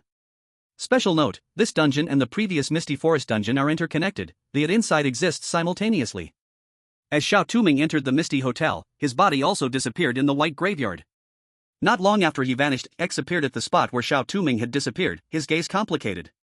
I didn't expect that as a forest guard, you would actually dare to enter the white graveyard for an outsider. You know that as a forest guard, the consequence of entering the white graveyard alone is only one, which is to die once more. I'm curious just who that person is to you, to let you die again to save him. Su slowly walked out from the group of monsters, watching X with a half-smile. He is, of course, someone very important to me, important enough that it doesn't matter if I die again for him. How could a stitched-together bastard like you possibly understand my feelings for him? Unfortunately, my consciousness in this world can't stay in this body for too long, otherwise, I wouldn't let you live here after you lay your hands on him. X scoffed coldly, looking at Su with ice-cold contempt. Chapter 65, Rules of the Misty Hotel. I see, no wonder you feel so strange to me, it turns out the current you is just a wisp of consciousness. Faced with X's cold mockery, Su was not angry, he still wore a smiling expression. Even though what you said wasn't pleasant, it doesn't matter, our master will forgive everything, accept everything. Why don't you become our master's disciple too? That way, you can stay here forever. How about it? My suggestion. X was stunned for a moment, then suddenly burst into laughter. What are you still pretending for? Clearly not a disciple of K, yet you act like a loyal disciple, even using someone else's face. I don't understand why you want to wear so many layers of skin. Do you think your face can't come out? Su's smile gradually faded from his face. His gaze turned icy as he stared at X, his tone unfriendly. It seems you really want to die. The surrounding monsters gradually closed in on X, their massive weapons reflecting cold light. X sneered and said, "No need for you to move, I will come myself, then, goodbye, I hope you can last until we meet again." Saying this, he turned around, and his figure gradually turned into bubbles before disappearing into the graveyard. Xiao Touming opened his eyes and found himself lying on a soft, big bed. Xiao Touming sat up and stared at his own hands. He didn't die? Clearly, he had been stabbed through the heart, and logically, he should be dead. No, he still had Xiao's rabbit doll to block a fatal attack. Could it be that it worked? No, big brother, Xiao's rabbit doll didn't help at all. Xiao's voice suddenly sounded in his ear. If it wasn't Xiao's doll that blocked the fatal attack, then what was happening? Could it be that being stabbed in the heart by the fog monster wouldn't lead to death? The rules of the White Cemetery say, do not accept K's salvation, sometimes death is not the end. Is being placed in death only to be reborn the meaning of this? Only those who die in the forest without accepting salvation can enter this hotel? Thinking of this, Xiao Touming felt cold sweat dripping down his back. This was too absurd. Everyone's first thought in a dungeon is to survive. Who would think that the way to enter the Fog Hotel is to die first? Forget it, the most important thing now is to survive 3 days in this hotel. With this in mind, Xiao Touming looked around and began to assess the room. This seemed to be a single room in a hotel, entirely painted red, lavishly decorated, with plant decorations around the room. Thanks to previous experiences, Xiao Touming quickly found the rule paper of the hotel on the table in the room and started to read it. Fog Hotel Guest Rules. Welcome, adventurers of the forest. We believe you have gone through many hardships to arrive at our hotel. As a reward, we will cover your accommodation for 3 days. But for your safety, please be sure to follow the rules below, otherwise, we cannot guarantee your safety. Rule 1, the refrigerator contains fresh vegetables, fruits, and dried meat, but please note, the fruits and vegetables here are not edible. You can eat a small amount of dried meat, but do not eat too much. The only food you can eat safely in the hotel is compressed biscuits and drinking water. These will be delivered daily by our staff. Rule 2, the hotel has a free cafeteria on the first floor. If you wish to dine there, please go between 12 to 1400 hours and 19 to 2200 hours. Do not go to the cafeteria. If you have no food and must go to the cafeteria, remember not to eat the fruits and vegetables. Even if staff recommend you, do not eat them. Red font. Rule 3, for the safety of guests, every room is equipped with 2 bottles of anti-wolf spray. One bottle is red, and the other is green. They are meant to deal with different threats, so please do not confuse them. If you run out of anti-wolf spray, you can go to the front desk to get more. But make sure the spray they give you is red or green, not any other color. If it is another color, insist they take it back. Our front desk will not refuse your request. Rule 4, our hotel staff wear red uniforms. If you encounter staff in green uniforms, do not talk to them, and do not trust anything they say. Immediately spray them with the red anti-wolf spray and notify the nearby security personnel right away. Rule 5, occasionally, a giant redworm may appear in the hotel. If you see it, quickly spray it with the green anti-wolf spray you have and escape as quickly as possible. Rule 6, the mirror in the bathroom can be shattered. The shards will show the most genuine appearance of things. But be careful, once you break the mirror, it cannot be restored, and the longer you hold the shards, the greater the side effects will be, so I sincerely suggest that you do not break the mirror unless absolutely necessary. Rule 7, we have prepared a lantern for each guest. The lantern contains 3 burning magnolia flowers. Remember, no matter what happens, do not let the flowers go out. Or be taken away. After all, some things may be interested in these burning flowers. There are actually 11 rules? Xiao Touming frowned. He always felt these rules were not complete. There must be other rules. Xiao Touming put down the rule paper and searched the room again, finding no other rules, but discovering a flower lamp and 2 bottles of wolf repellent spray, 1 red and 1 green. The flower lamp was covered with transparent glass. Inside were 3 burning magnolia flowers, giving off a soft glow. This is the lamp I need to protect? It looks pretty nice. Just then, Xiao Touming suddenly felt a strong hunger in his stomach, as if he hadn't eaten for a week. He couldn't help but salivate a lot. He opened the fridge, which was filled with many fresh fruits and what looked like delicious jerky. Chapter 66, The First Crisis. The server in green uniform. These fruits looked fresh and dripping with juice, emitting a tempting fragrance that made one unable to resist taking a bite. Xiao Touming forced himself to ignore the thought of eating these fruits. According to the rules, these fruits were likely contaminated from the forest. Anyway, they were not good things. Could I eat the jerky? The rules did say jerky could be eaten in moderation. Thinking this, the intense hunger made him unable to resist reaching for the jerky. Just then, a sudden knock knock knock sounded at the door, followed by a man's voice. Hello? This is room service. Your meal has arrived, please open the door. Xiao Touming did not respond. He quietly went to the door and looked through the peephole. The server outside was not wearing a red uniform but a green one. Xiao Touming remained silent. The server outside, seeing that no one was opening the door, grew increasingly impatient. Suddenly, he brandished an axe, chopping at the door while roaring, "Open the door! Hurry up!" The door shook and teetered under the axe's blows, soon forming a crack. A bloodshot eye peered through the gap, staring directly at Xiao Touming inside. Bubble. Bubble instantly rushed up and swallowed the server whole through the door. Bubble, Burke degree? Xiao, wow. How did you kill him? I think it would be more fun if that guy turned into a rabbit. Anya, well, actually I think it's better to cook him before eating, raw might not taste good. While Bubble and the others were still discussing whether to swallow him raw or cook him, there was another knock at the door, followed by a crisp voice, "Hello. Room service. Your meal has arrived, please open the door." Xiao Touming looked through the peephole and confirmed the person outside was wearing a red uniform. He then opened the door. How strange, where is the person inside? It should say there is a guest here. The red uniformed server clearly hadn't noticed Xiao Touming. He looked around, confused. I'm here, look down. The server looked down in confusion and widened his eyes when he saw Xiao Touming. "Guest. So you are here, I was really startled. Here is your food and drinking water for today, please enjoy slowly." Saying this, he handed 3 pieces of compressed biscuits and 3 bottles of mineral water to Xiao Touming, and then, noticing the damage to the door, he took out a walkie-talkie and said a few words. Soon, several maintenance workers came and quickly fixed the door. "Guest, I apologize for the bad experience just now. Your door has been repaired. If it gets damaged again, you can inform the front desk, and we will send repairmen to fix it," the waiter said to Xiao Touming, bowing and speaking in an apologetic tone. "Of course, if you have any other requests, you can also propose them, and we will do our best to meet your needs." "I have a request," Xiao Touming raised his head and said seriously. "What request?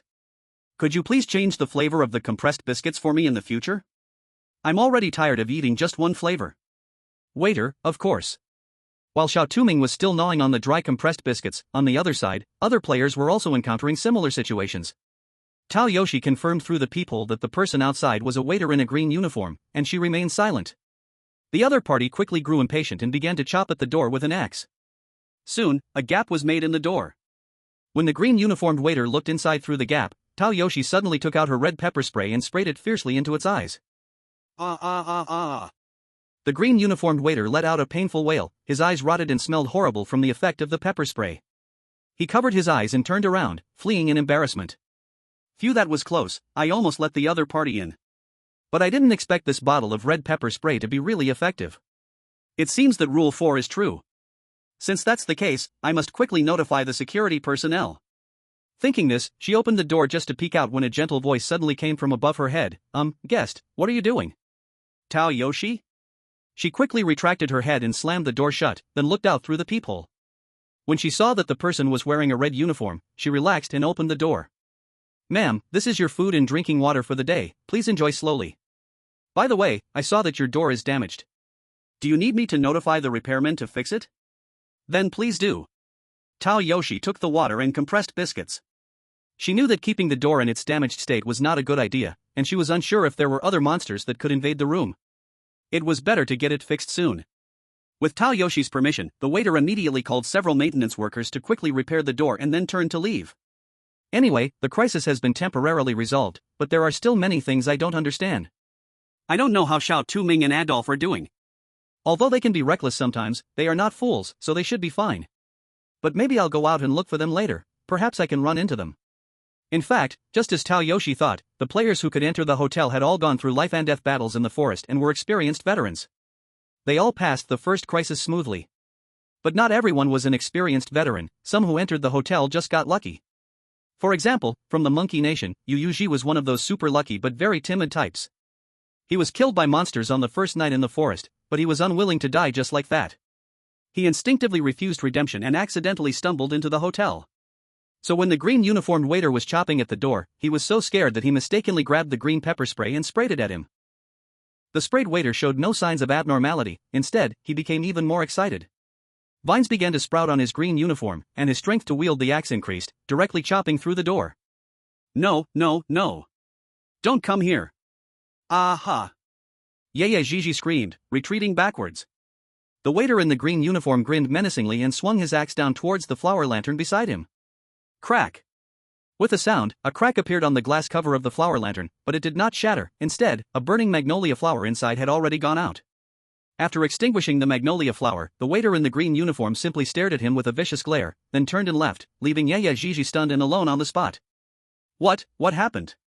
Why didn't that monster attack him but instead targeted his flower lantern? Chapter 67, Collecting Scare Points. The Secret of the Lanterns. At this moment, with Xiao Touming. After eating and drinking his fill, Xiao Touming wiped his mouth. At that moment, Bubble came over pathetically. Hungry. Sue? Are you hungry so soon? You didn't eat little in the forest. Xiao Touming poked the soft, jelly-like body of the other, a hint of helplessness in his tone. Big brother, actually I want to eat too. Xiao also came over, wrapping his arms around Xiao Touming's neck and pouting. Anya didn't speak but stared at him with expectant eyes. What's gotten into you all today? I've never seen you so eager to eat before. Did Bubble influence you? Not at all. Xiao shook his head. Actually, we can also devour some weaker strange beings to enhance our power. It's just not as exaggerated as Bubble. I see. Since that's the case, the only place that can give you a hearty meal is the cafeteria. Xiao Touming glanced at the time. It was 1 p.m., just when the cafeteria opened. The rule 2 says to avoid the cafeteria as much as possible. It doesn't say you can't go, so he decided to take Bubble and them on a little visit to check it out. With that in mind, he got up and left the room, soon arriving at the first-floor cafeteria. Perhaps due to the rules preventing anyone from approaching, the cafeteria was empty, with only a few waitstaff in green uniforms busy at the counters. No wonder the rules say not to eat in the cafeteria. Turns out it's full of strange beings. Xiao Touming murmured. He walked into the cafeteria, where the busy waitstaff in green uniforms seemed completely unaware of his presence and continued their tasks. Looking at the bustling waitstaff, Xiao Touming realized that since they couldn't see him due to the transparent halo, it meant their own strength was limited. He approached the food counter and looked through the window to see it filled with a variety of appealing dishes. However, most of the dishes were vegetarian, with only a few being meat dishes. Upon seeing the food, Bubbles' drool nearly pooled on the floor. He wanted to rush up and enjoy a feast, but Xiao Touming pulled him back. Since those waitstaff couldn't notice him, he had a great idea. It had been a while since he last collected scare points, so he planned to take the opportunity to scare these strange beings and gather some points. With this thought, he whispered a few words in Bubble and the other's ears, then turned to speak. "Excuse me, I'd like to place an order." As soon as he finished speaking, the surrounding green uniformed waitstaff seemed to just notice Xiao Touming for the first time and jumped back in surprise. Immediately after, Xiao Touming heard a series of notifications, scare points +1. He satisfactorily curled his lips. Sorry, dear guest, what would you like to eat? Our vegetarian dishes are truly exceptional, please do try. A waiter stepped forward, showing a gentle smile. It looks extremely normal. If it weren't for the green uniform it wore, no one would think it was strange. Xiao Touming, is there an unlimited supply of food here? Of course. You can eat as much as you want. Why not try our vegetarian dishes? They are absolutely heavenly. The waiter's eyes lit up and he pushed the sales even harder. Okay, then please bring one of each dish to my table, thank you. Xiao Touming said calmly as he sat down. The waiter was stunned. Are you sure you didn't order this wrong? What? Is that not possible? Isn't it unlimited supply? No, we'll bring the food right away. The waiter turned around, with green veins popping in its white eyes, a wicked smile creeping on its lips. Soon, exquisite plates of food were laid out on the table like flowing water. The waiter stood in the corner, staring at Xiao Touming with malicious eyes, waiting for him to eat the food. However, to their shock, the next moment, the food simply disappeared into thin air. Waiter? Was he hallucinating? That much food disappeared in the blink of an eye? No, that's not the key. Since he ate that, the flower must surely go out. But, the flower lamp next to him, with 3 magnolia flowers, was still burning just fine, without a single bloom extinguished. Waiter, this is not scientific. Scare value +50. Listening to the system alert by his ear, Xiao Touming raised the corners of his mouth again. Even though to others he appeared completely calm. Wait. Don't eat those vegetarian dishes. Suddenly, a voice rang behind him. A boy rushed in and hurried to stand in front of Xiao Touming. After he saw the empty plates on the table, his face instantly turned pale. How did you eat those vegetarian dishes? Haven't you read the rules? Those vegetarian dishes can't be eaten. Eating them will surely cause one of your flowers to go out. Are you an idiot? Are you talking about this?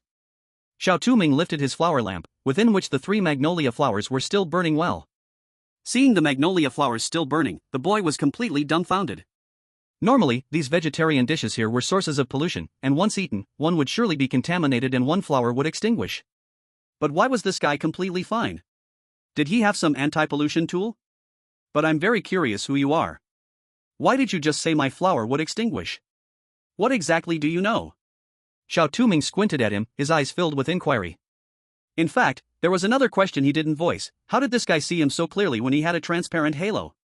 This guy definitely had issues. Oh, sorry, I forgot to introduce myself.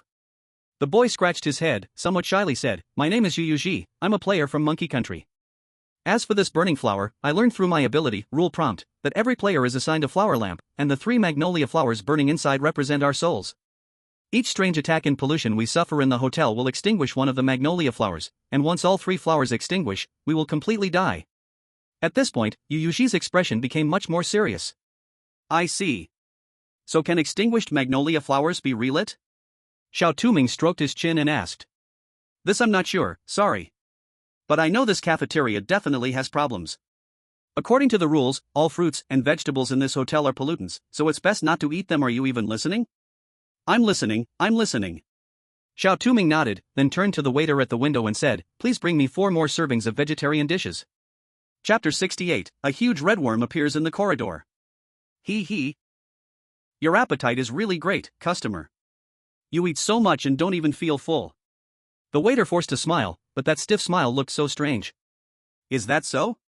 Xiao Touming said softly. He raised his head and forced a stiff, horrifying smile at the waiter in the green uniform. Actually, I think you look quite tasty too. I wonder what you would taste like. In an instant, the waiter in the green uniform felt a burning gaze fixed on him, as if he would be swallowed whole any second. Green uniform waiter, Mom. This person is so scary. Help. Scare value plus 50. Hearing the scare value increase again, Xiao Touming turned around with satisfaction, no longer paying attention to the trembling waiter behind him, and walked out of the cafeteria. As Xiao Touming walked down the corridor, he pondered. Although his recent actions were mainly to collect scare value, he actually felt that the dish had a very familiar feeling to him, the same feeling that the pollution source and the pollution in the forest brought him. While he was thinking, a voice suddenly came from behind. Wait for me. Senior Xiao. Xiao Touming stopped, turned his head to look at the running Yu, and coldly asked, what's the matter? And how do you know me? What kind of joke is this, Senior Xiao? Yu said. Everyone in the world knows about you, the great hero. It's not an exaggeration to say your fans could circle the earth. Speaking of which, I'm also a fan of you, Senior Xiao. Thank you. Xiao Touming nodded. Is there anything else? Seeing Xiao Touming so indifferent, Yu felt a bit embarrassed but continued, I'm really curious about how you managed to eat those vegetarian dishes without putting out the magnolia flower. It's simple. Xiao Touming's hair covered his eyes, and with his slightly pale face, he looked a bit eerie. Let someone else eat for me. Someone else.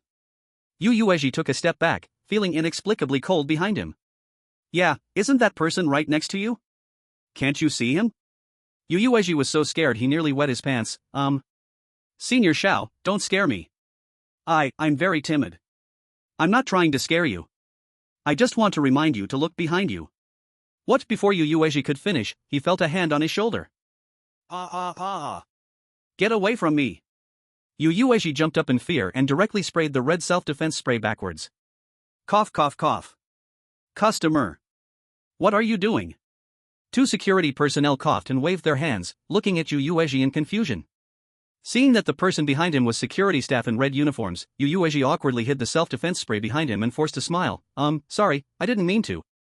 I thought there was a ghost behind me, not a monster. Anyway, I'm really sorry. It's okay. I just wanted to ask if you just entered the cafeteria? Yes.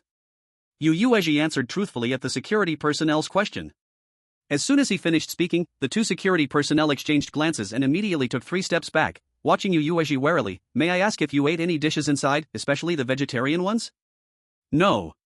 I just went in to look for someone, not to eat. Hearing Yu's answer, the 2 security personnel visibly breathed a sigh of relief.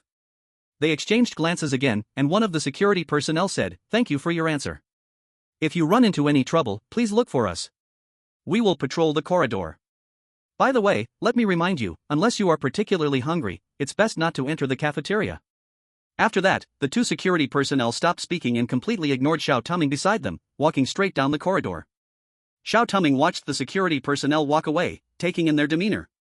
If what Yu Yuezhi said was true, the players were just extinguishing the flowers of pollution, why were they still so vigilant?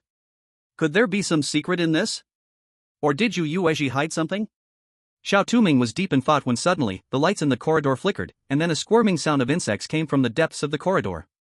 Xiao Touming and Yu Yuezhi immediately became alert, and they saw a giant red worm slowly crawling towards them from the dark corridor. It was a monster from the rules. Xiao Touming thought of Rule 5 instantly. Occasionally, a giant red worm would appear in the inn. If encountered, please spray it with the green anti-wolf spray in your hand as quickly as possible, and flee swiftly. Before he could move, Yu Yuezhi suddenly shouted, pulled out the green anti-wolf spray and rushed forward, turning to Xiao Touming and yelling, Xiao Senior, run! I'll hold it off here. Oh? Is that so? You really are a good person, then I'll leave it to you, I'm off first. Xiao Touming said, turning and running without hesitation. Yu Yuezhi? What's going on? Wasn't he supposed to be deeply moved and stay to deal with the monster together? Why did he just run away? Why isn't he following the script? Ah. Yu Yuezhi cursed inwardly, then he took out his own green anti-wolf spray and aimed it, trembling, at the giant worm ahead. Brother, that person wants to protect you, those monsters are nothing to us, why won't you help him? It doesn't seem like your usual style. Enya asked, puzzled. If he really wanted to save me, I would certainly help him, but unfortunately, he doesn't look sincere. Although he acts close to me, being too close usually means that normal people wouldn't reveal their trump cards immediately, even to their idol. Plus, he eagerly told me about the flower lantern, as if he was completing some task. It's hard not to think too much about it. Xiao Touming gently rubbed Enya's head, saying softly, so I want to test whether he is really trustworthy. If he isn't sincere, I think he will show his true colors soon. I see, brother thinks things through so well. If that guy really means harm to you, I will definitely feed him to the weird ones outside. Enya said in the sweetest voice while saying something terrifying. While they were talking, Xiao Touming suddenly heard the squirming sound of worms again from the corridor ahead. 3 red worms slowly crawled out from the darkness, directly blocking Xiao Touming's way. Damn! How come there are worms here too? Xiao Touming glanced at the already round bubble, knowing that he could not eat the weird ones for the time being. He was preparing to take out the green anti-wolf spray when suddenly those worms let out painful screeches, and then their bodies began to slowly melt away. Chapter 69, Dispersed Individuals, Notes in the Room. What's going on? Xiao Touming cautiously took a step back, staring ahead. He saw a familiar figure emerge from behind those worms. Adolf? Xiao Touming? Adolf widened his eyes in surprise, seemingly not expecting to meet Xiao Touming here. Soon, he revealed a serious expression and grabbed Xiao Touming's arm, saying, What are you doing here? Have you also been attacked by those worms? Pretty much, what about you? How did you end up here? And who is the person behind you? Xiao Touming asked, casting his gaze towards the stunning silhouette behind Adolf. It was a beautiful woman, her features enchanting yet a bit heroic. She wore androgynous casual clothes, wrapped in a grey plaid scarf, and her long black hair cascaded like a waterfall. As if noticing Xiao Touming's gaze, the woman turned her head.